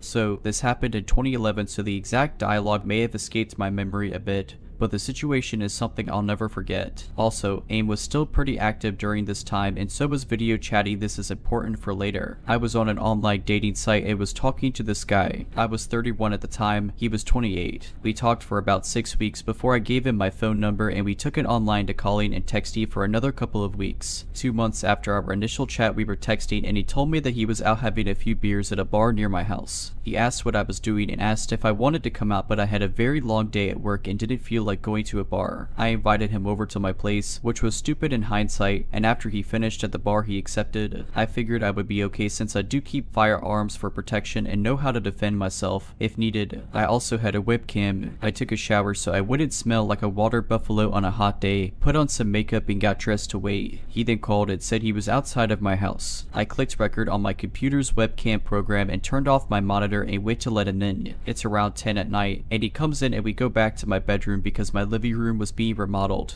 We're sitting on the bed chatting for about an hour, talking about everything under the sun. The conversation flowed. He was very handsome and so easy to be comfortable with. We got on the subject of firearms and I showed him mine. About 15 minutes later, he asks for some water, so I go to the kitchen to get him a bottle. When I came back, he said he got a phone call and had to leave. After he left, I looked on my nightstand where I put the firearm down after showing him and noticed that it was gone. I looked everywhere for it, thinking I had put it down somewhere else. Nope, not there. I then played back the recording from my webcam program, and sure enough, it shows him grabbing it and putting it in his hoodie. I was terrified at that point. He knew where I lived, he had my firearm, and he left his phone on my bed. Right then his phone rings and I answer it. Come to find out, he's married. His wife was calling him wondering where he was. I told her everything, including the fact that he stole my firearm and I had video evidence and was calling the police on him. Next thing I know, he's banging on my door, my firearm in his hand, asking me for his phone. The conversation went like this: him, I need my phone, give me my phone. Me, not opening the door but yelling through the window, take the magazine out of my gun, empty the chamber, throw the magazine into the bushes, the one in the chamber across the road, and put it on the ground. Him, no, give me my phone. Me, I'm on the phone with your wife at the moment and I have you on video stealing from me. I put his wife on speaker. Wife, a whole bunch of expletives. He gets shocked, runs and gets in his car, then comes back, telling me he threw my gun in the ditch. At this point, I make him empty his pockets, take take his pants off, take his hoodie off, and show me that he doesn't have my gun on him. All the while, his wife is on the phone and I go outside and get in his car in the driver's seat and tell him to take me to where he threw my gun. He proceeds to tell me that I don't know how hard it is for him, being a felon, not being allowed to own a gun ever because of a mistake he made. The mistake, domestic violence with a gun, and we get up the road. He tells me my gun is there in the ditch. Then I realize the situation I'm in. I can get out of the car and go get it, leaving him to do whatever to me if he chose. He was about 6'4" and I am 5'3", or I could make him go get it and take a chance of him seriously hurting me. I took that chance since I was on his phone with his wife and my phone with the police. He retrieves my gun, brings it back to the car, and I drive back to my house and wait on the police. I get out of the car and he gets in the driver's seat. I'm still on the phone with the police. I walk around the back of his car to get his license plate number and he just puts his car in reverse, hits me, and takes off. They found him later that evening. He still had the magazine and one in the chamber in his pocket, so now he's enjoying time in prison. My mom's dog, Punky, was a very sweet, loving dog. She was an emotional support animal dog, but trained to be a service dog for post-traumatic stress disorder before she lost her leg. I had never seen her get aggressive with anyone in the entire 12 years she lived. She never growled or nipped anyone, and she had no sense of smell, so she loved all animals and people, a real gentle giant among our little terriers at 60 pounds. What I'm getting at here was that her barking at something and being aggressive was so wildly uncharacteristic that I only saw it once. I, an 11-year-old girl, was at home with my siblings who are 2 and 6, and my then stepdad is at work, and my mom ran up to the gas station to grab a pack of cigarettes. For reference, we lived in a 2-bedroom trailer in the middle of the woods on a dead-end road at the time, and you had to really make an effort to get down our road, find our house, navigate down our narrow driveway, and find the door. I'm sitting at the computer having a grand time watching videos when all of a sudden all of our dogs, about 2 Boston Terriers and 1 Chihuahua, perk up, bark a few times, and start investigating down the hall. My siblings were napping in the bedroom at the end of the hall at the time, so I figured they just stirred and scared the dogs. But then Punky sits up suddenly, stands up on the couch, and puffs her chest out. Her ears are perked up, her fur standing on end, her tail straight up, and then she barks. Loudly, I mean, the bark booms through the living room and echoes around, and all of a sudden she lunges off of the couch and goes tearing down the hallway. I'm already on edge because I don't think I've heard her bark, ever. She's a Basenji mix, so her bark is more of a baying sound, but this was a big, loud, alert bark. I stand up and go to look down the hallway, ready to fight off what I'm assuming is a shadow monster in the hallway based on how the dogs are acting. But then I hear it. Knock, knock, knock. We didn't get visitors because of how weird our house was location-wise, so my 11-year-old mind had no clue what to do here. The only people who showed up were family, and they didn't knock, so I slowly walked towards the door. The knock drew the attention of the dogs, and they came running back down the hallway, all except for Punky, and I felt better with our 3 yappy dogs in the room with me, even if they were all the size of New York City sewer rats. I opened the door just a bit, and standing on our porch is the sketchiest man I think I've ever seen. I can still picture him perfectly. He was a really thin, taller man with dark hair and a sunken face, bags under his eyes, and this half-managed hair, sort of like he just gave it a quick brush and then figured it was good enough. Everything about him seemed just a little too thin, a little too shallow, and his clothes were all off too. They were nice, but fake nice, you know, like a clean, newer looking shirt and new jeans, but he had what looked like a suit jacket on. All his clothes were dark too, despite the fact that it was summer in Texas and the weather was definitely in the hundreds of degrees that day. He also had this plain, unlabeled bottle in his hand. It looked like the label had been covered up and taped over. I stare up at him in confusion because I definitely don't know this man, and I ask what he wants. He smiles at me in this way that's way too fake, like this exaggerated and forced grin, and he spoke in the same voice retail workers do. Hey there, kid. I'm trying to sell this here carpet cleaner, and he shakes the bottle at me. Mind if I come in to show you how good it works? Alarms are going off in my head because he just seemed so off. Looking back with an adult perspective, the fact that he didn't ask if my parents were home was unnerving, because he probably knew they were, and that's why he was here in the first place. I should have told him to get off our property, that I'd have to go get my mom, something except what I did say, but I didn't. Instead, I just shook my head and said, no, we don't have carpet. Well, it works on other things. And he took a big step towards the door and shook the bottle at me. I start to freak out and think to close the door, but the thing is, our front door didn't even lock, so that's basically useless. I'm sure there's something very wrong about to happen, and I'm terrified as I think about what to do in the few seconds I think I have before it does happen. when all of a sudden I hear it. Pucky had crept up from the hallway, lowered towards the ground with her teeth bared and snarling like she was feral. She had slobber just dripping from her mouth, her ears were down and she was ready to pounce. The guy hears it too, and as I look towards Pucky, she tries to lunge past me and I just barely catch her with my leg as she tries her hardest to duck past me and attack this guy. He freaks out and runs off the porch without another word, booking it down the driveway as I let Pucky out along with the rest of our dogs and they start chasing him. Our small dogs chase him down the driveway and stop about halfway, barking and jumping about, but Pucky stops just on the porch and watches him with her ears perked, just staring in the distance until he disappears. I swear I saw someone join up with him running when he got onto the road. The second he disappeared, Pucky's entire body language changed and she went back to being the sweet dog I knew, no barking or growling, just laying around, mouth and throat covered in slobber still. I realize my siblings are still down the call and run to check on them, and when I get to the bedroom, my siblings were sleeping soundly still, but the bedroom window was wide open, the curtains pushed all to one side and the items on the dresser in front of the window all shoved around. Someone had tried to climb through the window, no doubt in my mind about it. From what I can gather, the bedroom window was visible from the couch where Pucky was sleeping, so I think someone was trying to climb through the window before Pucky went after them and scared them off, and the man at the door was meant to distract me. They definitely didn't expect Pucky, a bigger dog, because most of the time she was with my mom inside while her small dogs were the ones that saw public eye more often. I don't know what they intended to do, but after my mom got home she took all of us to my aunt's house, and on our way there we saw the men walking up someone else's driveway. Men plural, because we watched a second one split off to wait by the road. So, to the two men apparently going door to door to sell their unlabeled carpet cleaner, I'd really rather not meet again. At the time this happened, I was a 13-year-old girl, so this happened 2 years ago and I was fairly naive. I was a major introvert and only friends with a few people in my class. I wanted to be social, but I preferred to be alone and read or write. Classic nerd things. In early November, I got a text on my phone that was from a few classmates whose phone numbers I had and around one or two I couldn't recognize. It was a group chat, asking if we wanted to hang out at night near a park at our school. My parents, being strict and paranoid, would never let me go. Luckily, or what I thought was luck, they were heading out for an overnight trip. They would be back around 4 in the morning and everything fell into place. Once my parents left around at about 8, I ran out the door and made my way to the park. The one thing I made sure to do was lock the door. My parents were paranoid after all, and it was their biggest thing that they engraved into me. Once I arrived at the park, I noticed a creepy figure near the edge of the woods. No one else seemed to notice it. I didn't mention it though to anybody else there. The night drew on and on. I was having the time of my life, ignoring the gut feeling I had telling me to run. Every so often I would look over my shoulder and the man would still be standing there. Around 9:45, 4 out of the 10 people there had to leave due to their curfew. It was getting cold and was nearly pitch black with a few street lights every so often. The rest of us decided to go as well, since it felt more eerie and quiet. The place we were hanging out at was a field that was fenced in with a few exits and entrances. A large wide field with a small park in the back and our giant middle school behind us. The front of the field faced the empty road and the right and left sides were surrounded by forest. All of the people left were getting picked up by cars, meaning that they went the opposite way of the road since that's where the parking lot was. The man stood by the right forest/road exit that I needed to take to get home. I walked away from my group.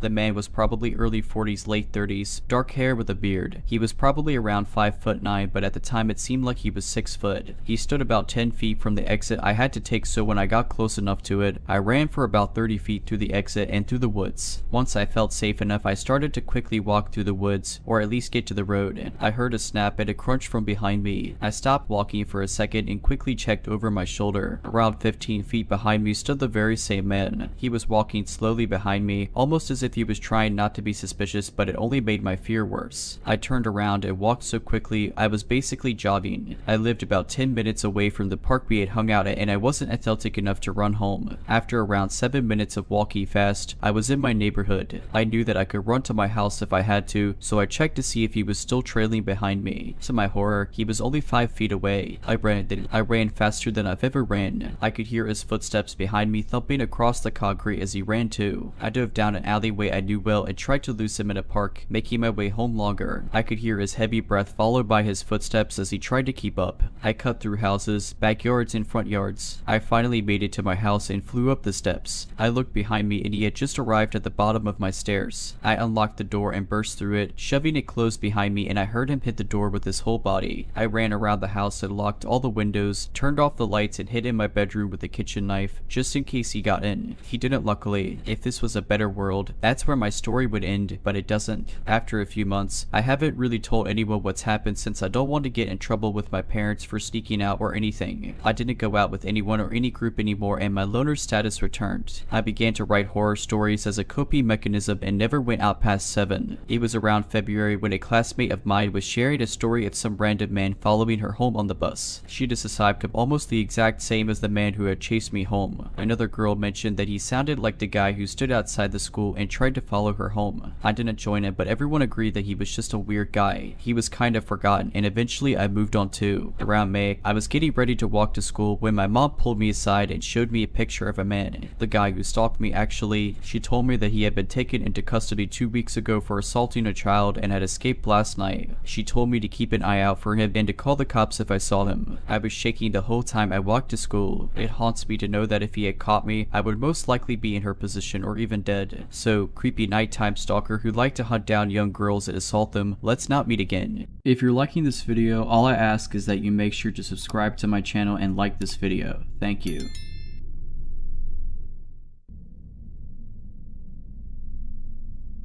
For context, I'm in school still and work for my family member on certain weekends at a local college selling concessions at the stadium. It's about once or twice a month and the stadium is off towards the edge of town. It's Friday night. I just had gotten out of school and I had to go straight to work. I get to work for 4 hours, a half shift tonight, and my boss, who is my aunt, tells me we need more spoons for tomorrow's event. We sell ice cream, and these events have like 5,000 plus people at them. I say okay, I'll go grab them on my way home. The only store open with heavy duty spoons is all the way on the other side of town, and I still wanted to go meet up with some of my friends and mess around. I decided to take the faster but more sketchy way around the outskirts of town. I live in a weather bipolar state. It snowed last night, but I figured the roads would be fine enough even if they weren't plowed. I take off to the store and the first 5 minutes go by and nothing is wrong. I haven't seen a single car or any buildings the entire time, but keep in mind it's approaching 9 in the night and I'm on the outskirts of town. And no one really takes this way in case they really have to. All of a sudden I see something in the corner of my eye and it looks like a man, roughly 5'8" I'd say, wearing shorts, a shirt, and a backwards hat. He's in the ditch, walking in snow when it's 10 degrees out. My first thought is to pull over, but I'm on the phone with my mom at the time and she warns me not to as some things have happened before in this town. An example, a couple years ago a college girl was kidnapped and found dead rolled up in a rug in 2014. I consider stopping, but for some reason I tell myself not to.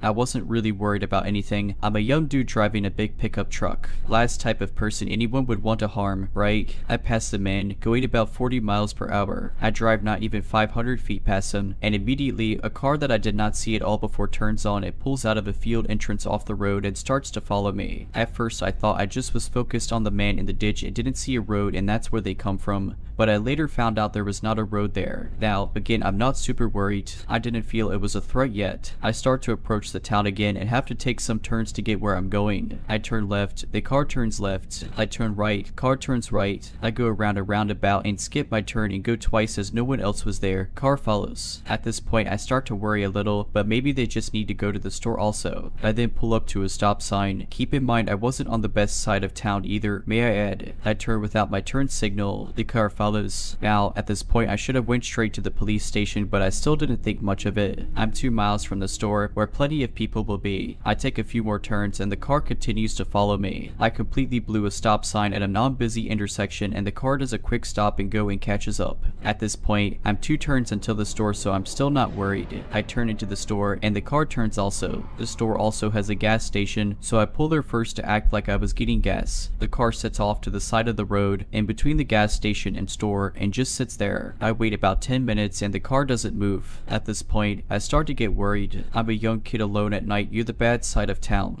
I call my friends I'm supposed to meet up with later on, and give them the license plate for worst case scenario, then take off to the store. I cross the street, and the car comes straight behind me. I'm freaking out on the phone, not knowing if I should call the cops or not. I go and park as close as possible to the store, and the car parks 3 rows behind me and a couple down. It's getting late at this point, and the store's closing soon. There's only a couple others in the lot. I turn my truck back on and go park on the complete opposite side of the lot, get out, and I completely completely bolt inside of the store. I'm not super overweight, but I'm not skinny either. I'm about 6'1" and 200 pounds. Who would want anything to do with me? I get spoons, take my time in the store. I go to call my friends to walk back outside, and my phone is dead. I look out the sliding doors, and suddenly there's a white van next to my driver's side. Looks like no one's in it, but the back windows are covered and it's running. Big red flag. I run to customer service and explain everything, but they think I'm some young kid messing around. At the time, I didn't see the original follow car, but no way am I going outside with that van next to my truck.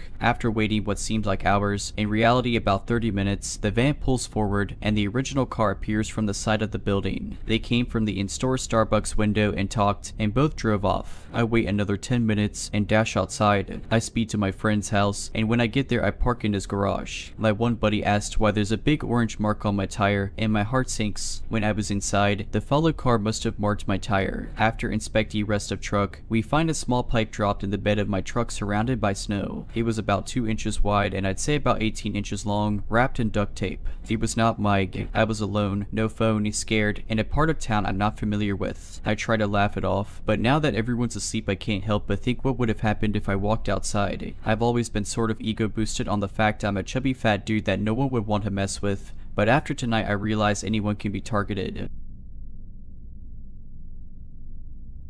This takes place around 10 years ago when I was like 8 or 9. I lived in a pretty bad neighborhood in what was at the time a really run-down city. It wasn't good, but it wasn't bad at the same time, just a few bad apples in the tree. Anyways, enough background on the neighborhood, now onto the main story. My friends and I loved to play outside. It was the only thing we could do. No one in the neighborhood could afford any sort of electronics or any sort of fun machine to play with. We loved to just run through people's yards, cutting through houses if they just so happened to leave their door open. Now looking back on it, it is probably the dumbest thing kids our age could have been doing in a neighborhood like that. This story has nothing to do with running at people's houses, just wanted to let you know how dumb of kids we were. Well, on one fateful day, we were playing hide and seek with 4 of us hiders and 1 of us a seeker. We thought it would have been a funny idea to go to the other side of the neighborhood so that the seeker could never find us and we'd win. We like to call that part of the neighborhood the ridge part because they had 2-story houses over there and a forest with a creek in it. We were just doing our usual thing, cutting through people's yards and jumping fences when we heard the loudest scream maybe 4 or 5 houses down. After hopping off the fence that we had just jumped, we all stopped and looked around wondering where it came from. I noticed that one of our hiders weren't with us anymore. 3 of us left. "Where's the sec?" I exclaimed. We heard the scream again. I pointed towards where the sound came from and we all jumped back over the fence we just jumped from and ran towards the scream. When we thought we got to the spot where the screaming was coming from, there was nothing there but an empty plot of land in the forest. We all started to get scared. Did Isaac get lost in the forest? Did he get taken back there? Then we heard the scream again. It was definitely Isaac. I decided to be the man of all the other 8-year-olds and go into the forest to make sure Isaac was okay. As I started my way into the trees, I did one last look at my friends and saw how horrified their faces were. I knew at the moment that I was definitely the only one that could go down into the forest. Making my way in, I could feel all the heat in my body fading and some sort of dread starting to take over. As I walked further and it started getting darker and harder to see, I was yelling my friend's name. He responded in the most shaken up voice down here. "Be quiet." I finally got to him and asked him what happened. He told me this story of how he got tired of running and decided to take a break on the curb to catch his breath, and that instead of being out in the open and risking the chance of being caught, he decided to go into the woods and hide. He said that after like 5 minutes after he sat down he heard talking, nothing that he could make out, just random nonsense. He looked around to see a man in a black hoodie hiding behind a tree on the other side of the creek staring at him, but the man took off before my friend could even get up to run away, and this is where he said he started screaming at the top of his lungs and hid somewhere else in the forest, which is where both of us are now hiding. And I kid you not, as soon as he told me this, we heard a twig snap. We both look up to see the man looking for us in some of the shrubbery on the forest floor. I couldn't make out any facial expressions or anything on his face. For a matter of fact, I could see he was holding some sort of blade. I couldn't tell if it was a stick or a machete. All I knew is that we needed to run, so when he turned his back we got up and started running. We didn't care how loud we were, we just knew that we needed to run. We got out of the forest and told all of our friends to run as fast as they could down the street. We kept running until we got to the other side of the block and we all turned around to see the street empty. No one seen, not a single car, and from a distance you could hear a roar, or like a very loud engine. Shortly after that initial roar, a silver Mustang with the darkest windows comes peeling around the corner faster than I've ever seen a car go, headed straight towards us. I've never had my body tighten up like it had at that very moment when I knew it was the same guy from the forest. I told all my friends to split up and run into people's yards to hide, so as we were all hiding and running through alleyways and jumping fences, you can still hear his engine. It was like he was targeting only me. I can't even tell you how far I ran. I got to the point where I didn't even think I was in my neighborhood, but still I hear his engine coming up on me, so I ran more. I was exhausted. The sun finally started to set and I could hear his engine fade, almost like he had forgotten about me or just had given up. I start making my way back home scared out of my mind, checking my back every so often to make sure I wasn't being followed. Once I made it home, I went right to bed to cry myself to sleep, and for months after that silver Mustang would follow us, stalking every corner that we played on. We'd see it at our school, at the grocery store. It could have been a coincidence that our little minds are now perceiving things around us, but either way I think he was stalking us. Nothing actually came of him following us. He never did what he did that first day, but it was still so scary seeing that car everywhere we went.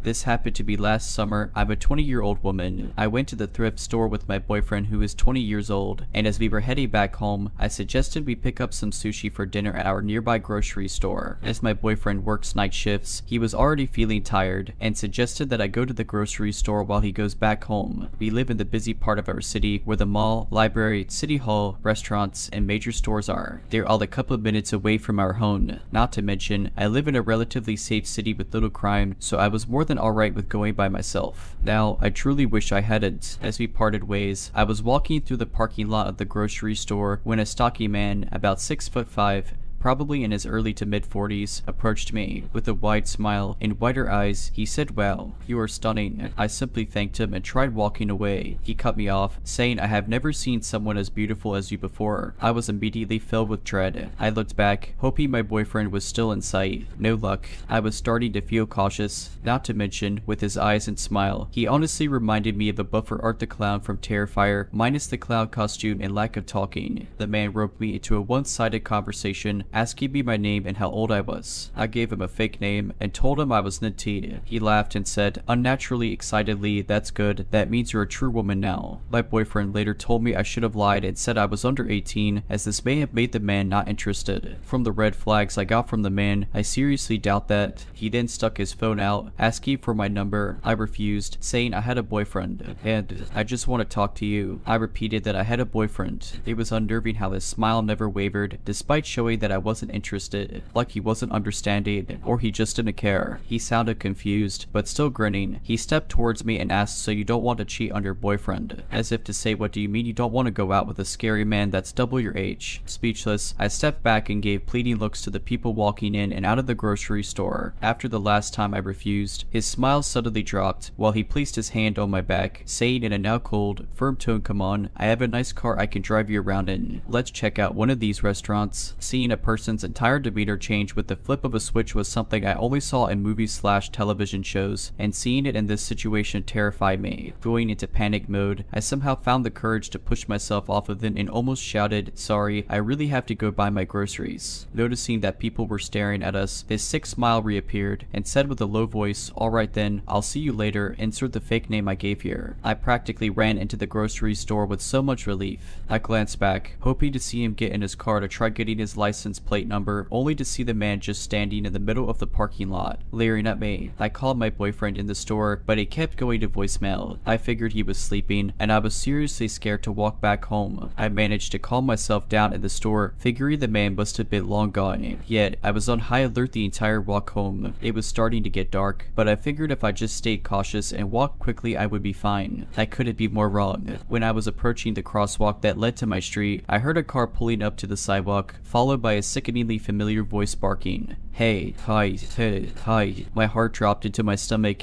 I glanced sideways at the car. With his unmistakable, now malicious looking grin plastered on his face, the man's upper body was leaning out of his car window as if he was trying to reach out to me. He tauntingly called out, "So where's your boyfriend?" While cackling, I figured it was best not to acknowledge the man. My mind racing while trying to appear composed, I knew I couldn't lead him to my house, and turning back to go to the mall or stores may have given away that I was terrified and trying to escape. Bless whoever designed my neighborhood, as the city center was conveniently right next to my complex. I ignored him and casually crossed the street, quickening my pace as I headed into the center. I tried not to look back, scared that I would see the man running up on me with his wide grin, but I made it to the center and finally looked behind me. I assumed the man would have followed me in or waited for me in his car. Instead, he sped away down a street opposite from my house. With so much relief, I called my boyfriend, who woke up to my call. I was on the verge of breaking down, but managed to fill him in on everything.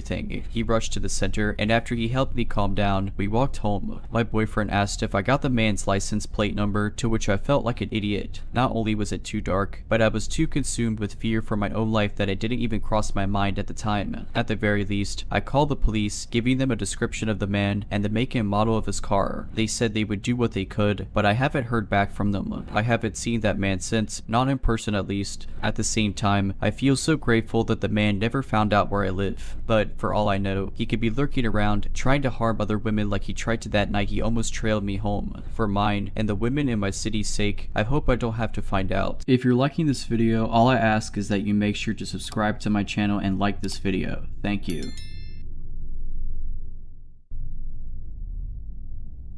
Almost a year ago, I was an opener at a resort, clocking in before 5 in the morning each day. The resort is located inside of an affluent neighborhood in a very wealthy town/suburb. Employees had to park in one of two parking lots at either ends of the property, and the lot I chose was adjacent to a long and windy road outside the resort which lead to the rest of the neighborhood. The road and resort were separated by a short range of brush and trees that no one ever walked through. I'd arrived one morning per usual and put the car into park with my headlights still on. The lights in the lot were ever on in the morning since no one else really showed up before 6 in the morning when the sun was out, so it was usually always dark at the start of my walk. Save for security, I was one of the first employees to arrive on the property each morning and was usually completely alone in this particular parking lot at this time. This morning didn't seem any different. I had my hand literally at my keys, my brain in the process to turn off my car, when I noticed a young girl, maybe like 14 or 15 years old, come scampering. Her body language was the exact definition, run with quick light steps, especially through fear or excitement. Through the span of trees that separates the resort from the outside road, she was directly in front of my car, and my headlights illuminated a clear view of her in the pitch black. She looked like she was in high school, had long, blonde hair, and was wearing a jacket with pajamas maybe, like she just walked out of a house. One thing about her that bothered me was that she wouldn't stop laughing and smiling. I couldn't hear her laughing from outside the car, but she was visually giggling at something I wasn't aware of or could see, and it was so unnatural. She occasionally glanced behind her as if someone else were there waiting away from the headlights. She then waved at me like it were a normal gesture at this time and then immediately ran to my passenger side door. This all happened in a matter of seconds, and I wasn't really sure what was even happening besides my anxiety spiking. I know I simultaneously yanked the speaker cable from my phone to shut whatever song had been playing off while grabbing for the lock button. I remember feeling panicked for never remembering if it's up or down to lock when the girl began pulling violently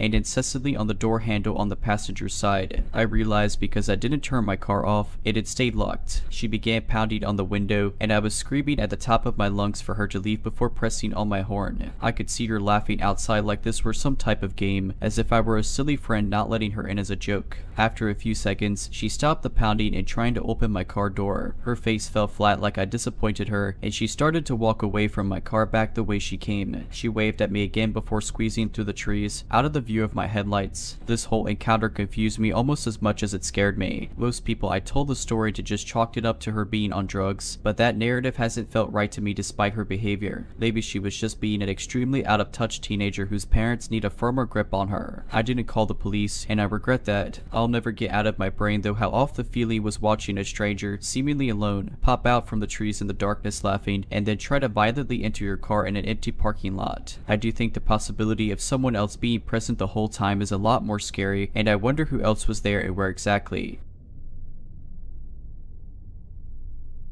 My mother was stationed at Kadena Air Force Base around the late 2010s, and being a military child at the age of 12, my life had reset once again. I didn't have friends again, and I had to learn an entire new neighborhood. I didn't really have anything that made me ecstatic, that is, except the Pokemon League held on base. It was ran by a few people who earned their judge cards from Nintendo and held tournaments and just open game nights. It was really fun picking up the card game, playing in the video game. They even had a small gym and Elite Four system. I made a lot of friends, and one of them was one of of the judges, who I am thankful still to this day, because if it wasn't for him, I may not be here right now. The judge in question, who we will call the professor for the sake of anonymity, was a nice dude. He was the youngest of the three and wore a white professor getup. He looked maybe on the edge of his teens, early 20s with dark hair and glasses and a skinny frame. He was extremely helpful to newcomers, sort of like the big brother we could all look up to and strive to be in our children's cars and video games, even if his game name of the professor was a bit nerdy even for me. He was always one of the last people to leave, helping to clean up, and he supposedly lived nearby. This last thing is important for what's about to happen. It was a bit of a colder night when the event ended. I was sitting outside in the parking lot, scrolling through memes my friends texted me as I waited for my parents to arrive to pick me up. I was just kinda zoning out as the time clicked by when I heard someone nearby. Hey girl, you play Pokemon? I would look up at some really big dude, kinda chubby looking. I saw him every now and then in the events and he didn't really stand out too much. I give a small nod, said yeah I do, as he gives this wide smile, like creepy wide. He starts walking forward and I am hit with this nasty stench, like bad body odor. I blink a bit as I see he's walking from a black sedan with its back door open. I got this cool card collection, come here, let me show you. Now, my parents have always taught me stranger danger, but my kid brain thought hey, he went to events and I saw him, so he should be fine, at least, so I thought, until he grabbed my wrist and started to drag me to the sedan. To say I immediately started screaming is an understatement. Stinky didn't care though. He was still dragging me, saying how I will have fun and throwing out things about trading cards, like someone listening would think that he was dealing with a whiny kid. I honestly thought that I was going to be taken and I would never see my mom and dad again, that I would be on the back of a milk carton and never seen again. Silly, I know, but I was rather sheltered about dying and death at that time. Thankfully, the professor had walked out at that very moment, presumably on his way to walk home. All I know is I hear the sound of fabric hitting this dude's face as the professor had swung his professor coat right into the dude's face. I feel his hand go to where the dude's grabbing my arm, and I see his hand grab Stinky's pinky finger and yank back. Hard, Stinky let go and yowled like an animal as Professor pushed me back behind him as he yanked his coat off of the dude. He then kicked at the back of the dude's knees as he caused him to buckle as Professor grabbed his wrists and pulled back on them. Stinky groaned and even more pained as Professor looked at him with just a cold look in his eyes. The big brother figure was gone and something else in its place, and I think I was a bit scared of it. Professor's tone of voice when he spoke didn't help either, like icy daggers lingered with his words against Stinky. If I see you back here, or doing this stuff to my charges, this will pale in comparison to what Japanese prisons will do to you. Stinky would scramble away and get into his car and peel out of the parking lot, Professor glaring at him until he was out of sight. He would then guide me inside of the venue and buy me some fish and chips and sit down with me until my parents arrived. That cold persona he had when he kicked that dude was gone, back to being the big brother I knew. To be frank, that frightened me. I didn't quite understand why the teenager was so aggressive. I only later learned that the professor was a black belt who taught kids how to defend themselves with his mother at the local activity center. I suspect he had something of a protective persona or something in his own life led him to act in such a way. He explained the situation to my folks when they arrived. I wasn't allowed to go to the events and leak as much as I used to, but did from time to time. The professor was still his normal self at the events and helping people, but he would stop coming to the events a year afterwards, his license having expired and his father moving out of the country soon. Reaching about the same age as he was, and with a little sibling on my own, I sympathized with how, for a brief moment, he became something terrifying just to make sure I was safe. Oh, and as for Stinky, he never showed up to the events and he was either banned or just scared of the professor. I wish the professor a good life and I hope he is doing well. As for the Stinky guy, I wish that we never meet ever again. I was a 17-year-old girl at the time, and my boyfriend, who was named Joe, is 19, his brother Joe is 16, and his friend Doug is 20. Lee and my boyfriend just did a major cleaning of my house. To celebrate, we wanted to go to the creek on our day off to relax and enjoy ourselves. The creek we went to was secluded, outside of the town and in what we call distracts. There's never very much traffic and not many houses in the surrounding area. This creek is amongst the more popular hangout spot when it gets warmer, but it's government property and open to public. It's really hard to get into in almost a mile walk to make it going through ruts and big pond like mud puddles, so you were forced to walk it if you didn't have a truck that was especially good at mudding and easy to maneuver. The last person we heard attempting to drive down the path flipped their truck and no one ever attempts to drive down it. It was later in the evening and getting dark, so we were going to try to build a fire to warm up after we swam. We were there maybe 30 minutes when we start hearing trucks and seeing lights in the woods like someone was driving down the path to the creek. When we arrived, no one was there and the last car was leaving. We soon see this lanky man stumble down the path with a bottle of whiskey. At first, we thought he might have been a teenager around our age just trying to find someone to hang out with and stumbled across our path. It was just a coincidence. We soon learned he was a 26-year-old guy and we told him our respected ages, which was the first flag because he offered us alcohol even though we're underage. Although proven not to be poison or anything, it was just strange. He was very persistent with helping us start our fire. He mentioned how he could go grab his machete out of his truck to chop the branches or to go to his camp where he had 5 gallons of hand sanitizer. But soon after he mentions going to get the hand sanitizer, he mentions that he hasn't been to the creek in a while lately, about a year. My question is though, who has hand sanitizer in large quantities stored at a camp that is not permanent or permitted since it's government property? As we continue to talk and kind of learn a little bit about each other, this man was meticulously not telling us who he was, but with anything we said he would relate to, like living on the same road as my boyfriend when he lived with his dad. But my boyfriend didn't know who he was even though we live in a small town with a small population.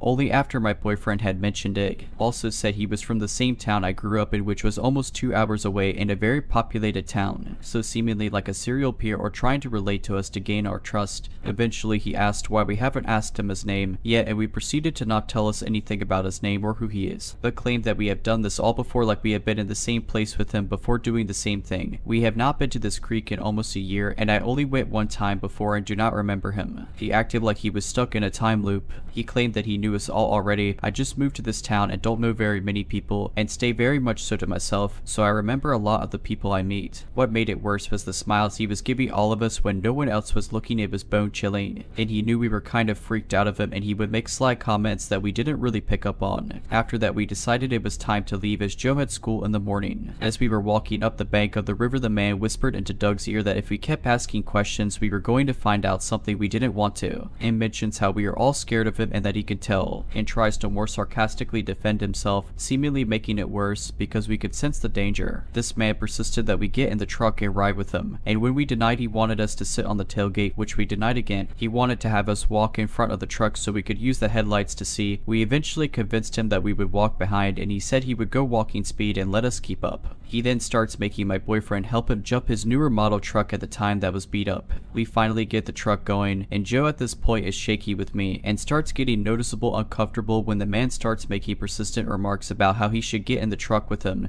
and ride so he didn't have to walk. We didn't allow him to get in the truck and the man stopped asking. After that we start walking at a slow lurch, not seeming to look away from him through his back glass. When a bigger mud puddle comes up he stopped and told us to back away from the truck and turn around, like he didn't want us to get covered in mud, but said it in a remarkably weird name that set off about 100 buzzers in my brain. I personally didn't look away from the truck, not even a second, and when the truck was far enough away where it was slinging mud we went back to following. At that point he is driving faster so we are having to use flashlights to keep going to catch back up. He stopped and let us keep up and then sped off again to where he would wait until we were about vision distance away and skirted out to the road. We still had about a 5-minute walk, extremely anxious because we didn't know if there were people with him waiting for us to make it to the car. We made it to the car and not seeing a trace of the guy or his truck and quickly get into the car to leave. As we are pulling out to leave we see the dude seemingly been parked at the bridge waiting for us to leave. He then followed us down the road and we eventually lost him and all made it home safely. We still don't know his intentions were for that night and nobody else knows who he is, and I can't seem to find him online, and the only other information I know of him is that he is known to creep around town and tries to hang out with other teenagers in town. Whether or not he was harmless but drunk and coming of Rome, or an escapee from a mental institution, I hope me or anyone else ever have to cross paths with him again. We will no longer be going to the creek after dark or back to that creek in general.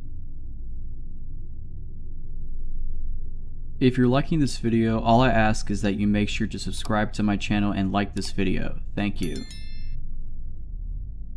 When this took place, I, a 20-year-old woman at the time, was finishing my degree in the city and working as a casual receptionist at a firm. One of the employees, Nick, told me one day that one of his clients, who he said was a stand-up guy, thought I was very cute and wanted to see if I would be okay to give him my number. We went to dinner and he was charming enough. He was in the medical field and was about 7 years older, but I didn't mind as my own parents had a similar age gap between them. We talked about my studies and he told me he thought my rather run-of-the-mill family life was amazing because his life was so different. He was adopted as a baby and his father was abusive. When he was 15, his mother left and he never saw her after that. He was kicked out at 18 and ended up in a terrible car accident in his early 20s. For a long time, he stayed at a relative's house and worked to support himself. Yeah, a heavy conversation on the first date, but all I felt was this overwhelming no-I compassion for this poor human who had been through so much. He seemed nice, was smart, handsome, and though he was just a touch too serious, given his life I figured that was understandable. We ended up dating, but by about the third week, things started feeling a bit weird. He refused to introduce me to any of his friends because his last ex had left him for a friend. He also hated that I had male friends because of the same reason, and he would insist on reading any texts I sent or received from them. I made excuses in my head for him like, people need to heal, or sometimes they need a crutch before they learn to trust, or well, it's not like I have anything to hide. He started being critical of the way I spoke or acted and dressed. He was also super insistent we move in together, but I felt it was way too soon. In arguments, sometimes he would get a weird look in his eyes that made me feel unsettled, and I once tried to break the tension by half joking, "You look like you want to hit me," to which he responded, "I wouldn't bother if it came to that. I would just kill you." I was so shocked I didn't even react to that until days later. Recounting it, red flags everywhere, but though it might be hard to believe, I was actually convinced I was falling in love with him. Most of the time he was perfect, until he wasn't, but he would explain that was only because he had so many issues from his past, and I would believe him. Then one day, I told him what I thought was a funny story about a random guy in my class who asked for my number. This guy had asked under the guise of getting notes for classes he'd missed, but I only offered my college email address, explaining that I had a boyfriend. Hilariously, as soon as class ended, I saw this guy annoyedly throwing the paper I wrote my email on in the bin on his way out of the lecture hall. I expected my boyfriend to laugh, but he lost it. He accused me of leading the guy on, accused me of wanting to cheat. I was furious because I knew I had done nothing wrong. When he angrily threw a mug at the wall which shattered, the whole argument came to an abrupt halt. I was scared and angry, so I grabbed my bag and bolted out of his apartment. I thought he would stop me, but he didn't. I went home, cried about it to my cousin, who was 30 and who I was living with, and assumed it was over. Days passed and I hear nothing from him, and within those days I started questioning everything. Suddenly it was clear as day that this relationship was toxic and very unhealthy. Even if he did have a tough past, it wasn't my job to fix it, and it wasn't an excuse for the way he treated me. I was starting to accept that this was just a horrible near miss and get over it when he texted me, groveling apologies and how much he missed me, and I made the mistake of responding. He called and I picked up, but it was because I wanted to tell him I still thought it wasn't going to work out. He cried, yelled at me, asked me how I could do this to him when I knew that everyone he loved in his life had abandoned him, and how could I do the same? He told me he would never be able to love again and that it was all my fault. I had broken him. He told me that he had given me everything, but I was leaving over such a small argument. Then he apologized and told me he was trying to change and to give him another chance. I was bawling my eyes out. I felt like the worst human in the world, but I held tight to saying that it was best we moved on and that I was sorry. He ended the call by telling him I had ruined his life. Nothing happened for a while except for texts here and there where my ex would apologize, tell me he missed me, explain that he realized he made so many mistakes. Stuff like that. I would tell my cousin who I was living with about him, and she would firmly tell me to not respond. She was sure it would stop eventually. One day I finished work as usual and headed to the station. It was a busy day and the streets were scattered with other people. As I walked I had this weird urge to look behind me, and when I did I saw my ex. There was a little distance behind between me and him, but when I saw him, our eyes locked. He looked different, a bit out of it, and I thought maybe he was drunk. I decided I would deal with him at the train station as it was always crowded and I wanted to talk to him only in a place where there were lots of people. I figured the yelling and crying would not be as intense that way. When I reached the station, I stopped and waited for him to catch up to me. He stopped about 2 feet away and I expected him to start apologizing again, but he said nothing. He just stared at me. Awkward seconds passed and I said, "Look, but that's all I got out," because his arm moved slightly as he took his hand half out of his pocket and I saw he was holding a very small knife. I froze and vaguely remember thinking that I wanted to run, but it was like my brain and body shut down. I can only describe it as if there was a fog in my brain and I just couldn't move for what felt like ages. I just stared at him and I still remember how his eyes just looked so blank. I don't know how long that lasted, but then without saying anything, he turned and left. Nobody else had noticed. I remember numbly getting on the train. I started second guessing if that even happened. Hindsight tells me I was in shock. As soon as I got home though, I burst into tears. My cousin calmed me down and helped me call the police. In the end, the security cameras were placed in a spot that could clearly show that he had a weapon, so the police couldn't do much. Thankfully, I didn't see my ex again. I ended up quitting my job, changing my number, and eventually moved away to another city. To my ex, let's never ever meet. To the guy who asked for my number in class, thank you. You might have saved my life and definitely changed it. If you're liking this video, all I ask is that you make sure to subscribe to my channel and like this video. Thank you.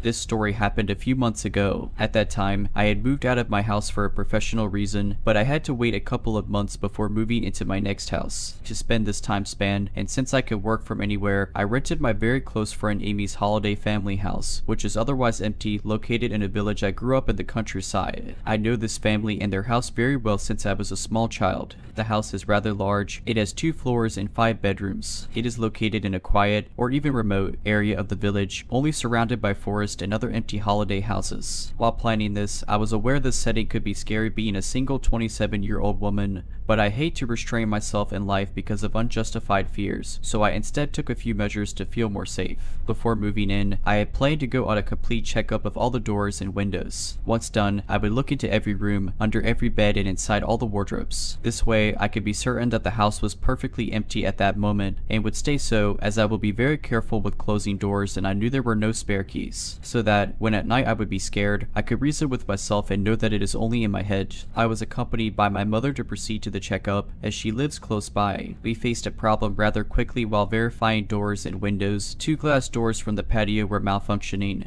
and one could just slide them open. The layout of the 2 doors was the following. One was looking towards the garden, the second one was between the patio and the rest of the house. This meant someone could not only get inside the patio from outside, but also in the rest of the house. After this discovery, I called my friend Amy and we agreed I would find a locksmith. Amy's family's financial situation isn't at its peak, so depending on the price, either only the door leading to the garden, either both doors would get fixed. But the price was reasonable, thus the locksmith lady could change both locks. The patio was then perfectly sealed. However, according to her, the glass door leading to the garden was weak and one could easily open it if motivated. But since the glass door between the patio and the rest of the house was safe, I did not mind that remark. One could have as much fun as they pleased in that patio as long as I was safe in my house. After that, in a successful second checkup, I was happy to move in. The first days were a bit scary, but since I was careful with doors and the house's surroundings were so peaceful and lovely, it quickly became bliss to live there. I was heating myself with the fireplace, eating good food, breathing fresh air. I felt very free and happy, only I had to notice a small odd detail in the very first days. A 3rd glass door was not locking anymore. I got very surprised since I checked so carefully every single door during my checkup. This 3rd door was right next to the one I got repaired, between the patio and the house. So this meant that the patio was not perfectly sealed anymore, but fine, I thought. All the doors leading to the outside were still locked, so no need to worry. I quickly moved on since I felt so happy there. I did not want any useless fear to bother me. I came to the conclusion I must have missed it, and I was a bit ashamed that I got Amy's family to spend money on 2 locks whereas it should have been 3, because of my carelessness. After 2 wonderful months living a dream, mostly on my own, since all my childhood friends moved out from the village, a friend came to visit me. We spent some time outside, and we had a drink at my place before I drove him back to his village, about an hour away. While we were leaving my house, he even emphasized how meticulous I was with closing all the shutters behind ourselves. I told him it was key for me to feel so good in there. I was back home at around 10 at night. I entered my perfectly sealed house and locked the door behind myself. While turning the key, out of the blue, sudden and intense goosebumps ran all over my scalp. I had never experienced such a feeling, and I was not even aware that the human body could get goosebumps onto the scalp. With that came a very instinctive feeling of danger and being on my guard. I felt all of this so intensely that I was not able to not ignore it, yet I knew that my house was kept perfectly closed. So I stayed cautious, but I walked through the entrance and came into the kitchen. Here, on the floor, was laying a rectangular plastic bag. It was small and blue on the orange floor. I was surprised. I recognized it being a plastic bag to be filled with water to make ice cubes. It had nothing to do here. I had already seen these bags earlier. Once I was looking for freezer bags to put my food, and I mistook them. I knew they were stored at a drawer at the very other side of the kitchen, and I knew we did not use them, nor anything from that drawer, with my friend earlier. This uncanny discovery confirmed my gut feeling, and I began to feel very uneasy. I sent a picture to my friend asking if he had touched or used these. He said no. I grabbed a knife and I started walking in the living room. Usually, whenever I would feel afraid in this house, I would go on a little checkup tour in every room to reassure myself. That is what I had in mind at that moment, but this gut feeling was literally forbidding my body to do so Instead, it walked me out of the house. I drove to my mother's place and slept there. A few days after, during a sunny afternoon, my mother and I came back and did a checkup thoroughly. Nothing was missing, door broken, and no one was there. Everything stayed exactly as I had left it. With such evidence, I came to the conclusion it must have been my friend who, by accident, took those bags and forgot about it. Then they must have fallen on the floor while I opened the door or something like that. I came back in and kept living a dream in this beautiful place for another month after that. Then something else happened. For a few days, I had been hearing unusual noises which began to scare me, so I decided it was time for a checkup. It was around 9 at night. I began going in every room, looking under every bed. Downstairs, all clear. I walked upstairs, opened the first bedroom, and surprise, the light was on. This caused me a small flinch. I never go to these rooms upstairs and they remain closed all the time. Nevertheless, I walked towards the wardrobe, but before opening it, I get a second flinch as an unknown object is now laying on top of the furniture. I open it, nobody. I close it, and I look at the object. It is an elongated black fabric sheath, rather big, with a hook to carry it on a belt. A terrifying idea crosses my mind that it may be a knife sheath, but I brush it off, as I don't need my imagination to get crazy in such a situation. I finished my checkup, but despite nobody being found, I could not help but feeling weird about the sheath and the light. I went to sleep at my mother's place that night too. The day after, I checked with my friend Amy. No family member came into the house while I was away, nor did they recognize this object as belonging to any of them. I dropped it at the police station, and according to them, it is likely a hunting knife sheath indeed. Then, I started thinking again at the patio's third door. It had been coming in my mind for some weeks, but I had been dismissing the idea to avoid unnecessary fear. Reflecting back at my thorough entrance checkup, it is very unlikely that I would have missed a door. As well, the locksmith had changed the lock of the door right next to this one, and even stared at it to see how a well-functioning lock looked like. With Amy, we had first imagined that an old Airbnb tenant could have made a copy of the keys and the locks had to be changed. But more and more I was sure the person was coming in the house from the patio. Another locksmith came and looked at the third door's lock. She said, oh yes indeed. The lock part screwed on the door frame, where the lock embeds itself, had been screwed off. She also checked the door leading to the garden, and her colleague had pointed out as easy to open. She said that's obvious, meaning in her laconic way there was very little chance for all that to be a coincidence. I left the house for good after that. I believe a person had their little habits in this house, using the way I shut when I arrived, and they made sure to be able to reach inside the place despite my changes. Thinking that all this time I was living my life peacefully, reasoning with myself not to be scared, that the place was safe and locked, it actually was not. This story takes place in a very small town in the northeast region of the United States in the summer before I went off to college in 2015. After I graduated high school, my parents decided to move to a smaller, more affordable house about 40 minutes north into the mountains. We stayed in my childhood home because the public schools in my area were the best in the state, and my parents really valued my education. I ended up going off to an amazing university, and now I have an incredible career because of my excellent education. As most people in the United States know, amazing public education usually means higher property taxes. My parents got to the point where they could not afford the taxes on their 4,000 square foot home anymore and decided to sell it just after I graduated from high school. Their home is humble, and it sits on a beautiful piece of land on the side of a beautiful mountain. The trees are always so green, and there is a lot of wildlife around. They don't have many neighbors either, as their driveway is about 1.5 miles long, but this is what they chose to live in after I went off to college. In August of 2015, we moved into this new house. I wasn't planning on staying long as I was getting ready to head off to college as a freshman for the first time. We decided to have a little housewarming party with a bunch of family friends and my best friend at the time as well. My dad was manning the barbecue, my mom was making drinks, we were playing with our dogs. It was a grand time, and everyone had so much fun. My dad had built a brick fire pit in our backyard. Just to set the scene for you here, the fire pit was about 30 feet from our back patio door, and we had a picnic table and other seats all around. Behind the seating was the tree line. It was so dark sometimes at night, you needed a flashlight to see 10 feet in front of you. With the fire pit lit, you couldn't see someone unless they were either sitting next to you or across from you in front of the pit. My best friend decided to stay the night, and we asked my dad if we could make s'mores. As it was getting a little chilly as it does in the late summer in the northeast at night, my parents left us outside with my dog, Nino. Nino was a huge 100-pound black lab / pit bull mix. He was such a loyal and incredible dog that my dad trained as his right hand. He was our protector, as he could run extremely fast, was very strong and alerted us when something went bump in the night. Side note, he passed away a week before I got married in 2022. He was 17 years old and lived an adventurous life with my parents, hunting squirrels, laying out in the sun, and running amok. Nino laid in between us, facing the tree line, and my best friend was to my right. Our backs were to the dark, dense tree line. Our first mistake. We were laughing, joking, and eating s'mores together, planning for the future, and generally excited about going off to college together. She decided to play some music, and we just relaxed, feeling content and at ease. It was the perfect summer night until Nino started growling. I saw his ears perk up and his head jerk to the side. He then sat up and continued to growl. My best friend and I both looked at each other, thinking Nino just saw a stray animal or something non-threatening. This area was known for lots of deer and rarely a coyote or wolf. As he was trained to help my dad hunt deer, we assumed it was a buck or fawn in the distance behind us. We went back to singing along to the music playing and talking about our fall 2015 class schedule. Again, Nino started growling.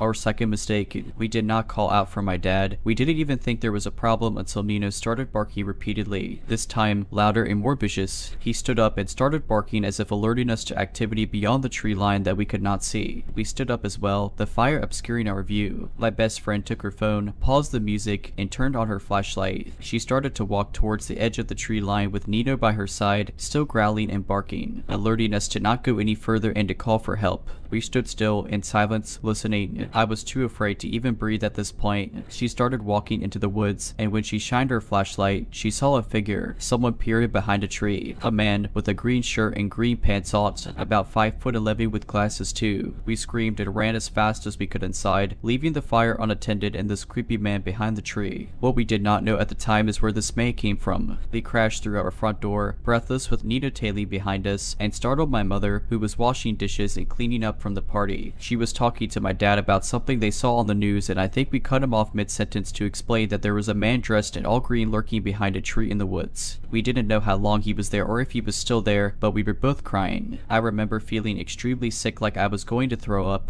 My dad jumped up, grabbed his shotgun and headlamp, and ran outside with Nino. My mom gathered us into the living room, shut all of the lights in the house off, and locked the doors. She told us to be quiet and that she was going to call 911. As she did that, my best friend and I shook in fear. We were anticipating gunshots and screaming, but never heard any. My mom, now on the phone with 911, described what we saw to the operator. I heard my mom say "oh" in an alarming way. At this point, my dad came back inside, and my mom let him know that the police were on their way to us. Being in a small town on the mountain with less than 10,000 people means that we don't get our own police force. We get the state police every time there is a call made to emergency responders. My dad put his gun away and waited outside for the police to show up. To our bewilderment, they didn't just send one police officer, but 10 and an entire SWAT team and helicopter to circle the area. We were rightfully terrified. I was practically having a panic attack at this point. The police officers came inside our home and asked my best friend and me what the man was wearing, what he looked like, if we were able to discern any scars or tattoos. We explained the weird matching green outfit and the glasses. The officer excused himself and alerted the police and SWAT members outside of our description. They started to search the woods behind our home with guns drawn, flashlights, and the helicopter circling above. They advised us to stay inside and that they would let us know when / if they found something. After about 25 minutes, we got another knock on our door. It was not one but two officers this time, and my dad let them in and they began to explain the situation. One officer explained that we must have seen on the news that a convicted felon from the prison about 20 miles away escaped into the mountains. The police set up a perimeter 10 miles around the prison, but the convict escaped them yet again. The outfit the man was wearing as well as our description signaled to them that the escaped convict was 100% lurking through our remote,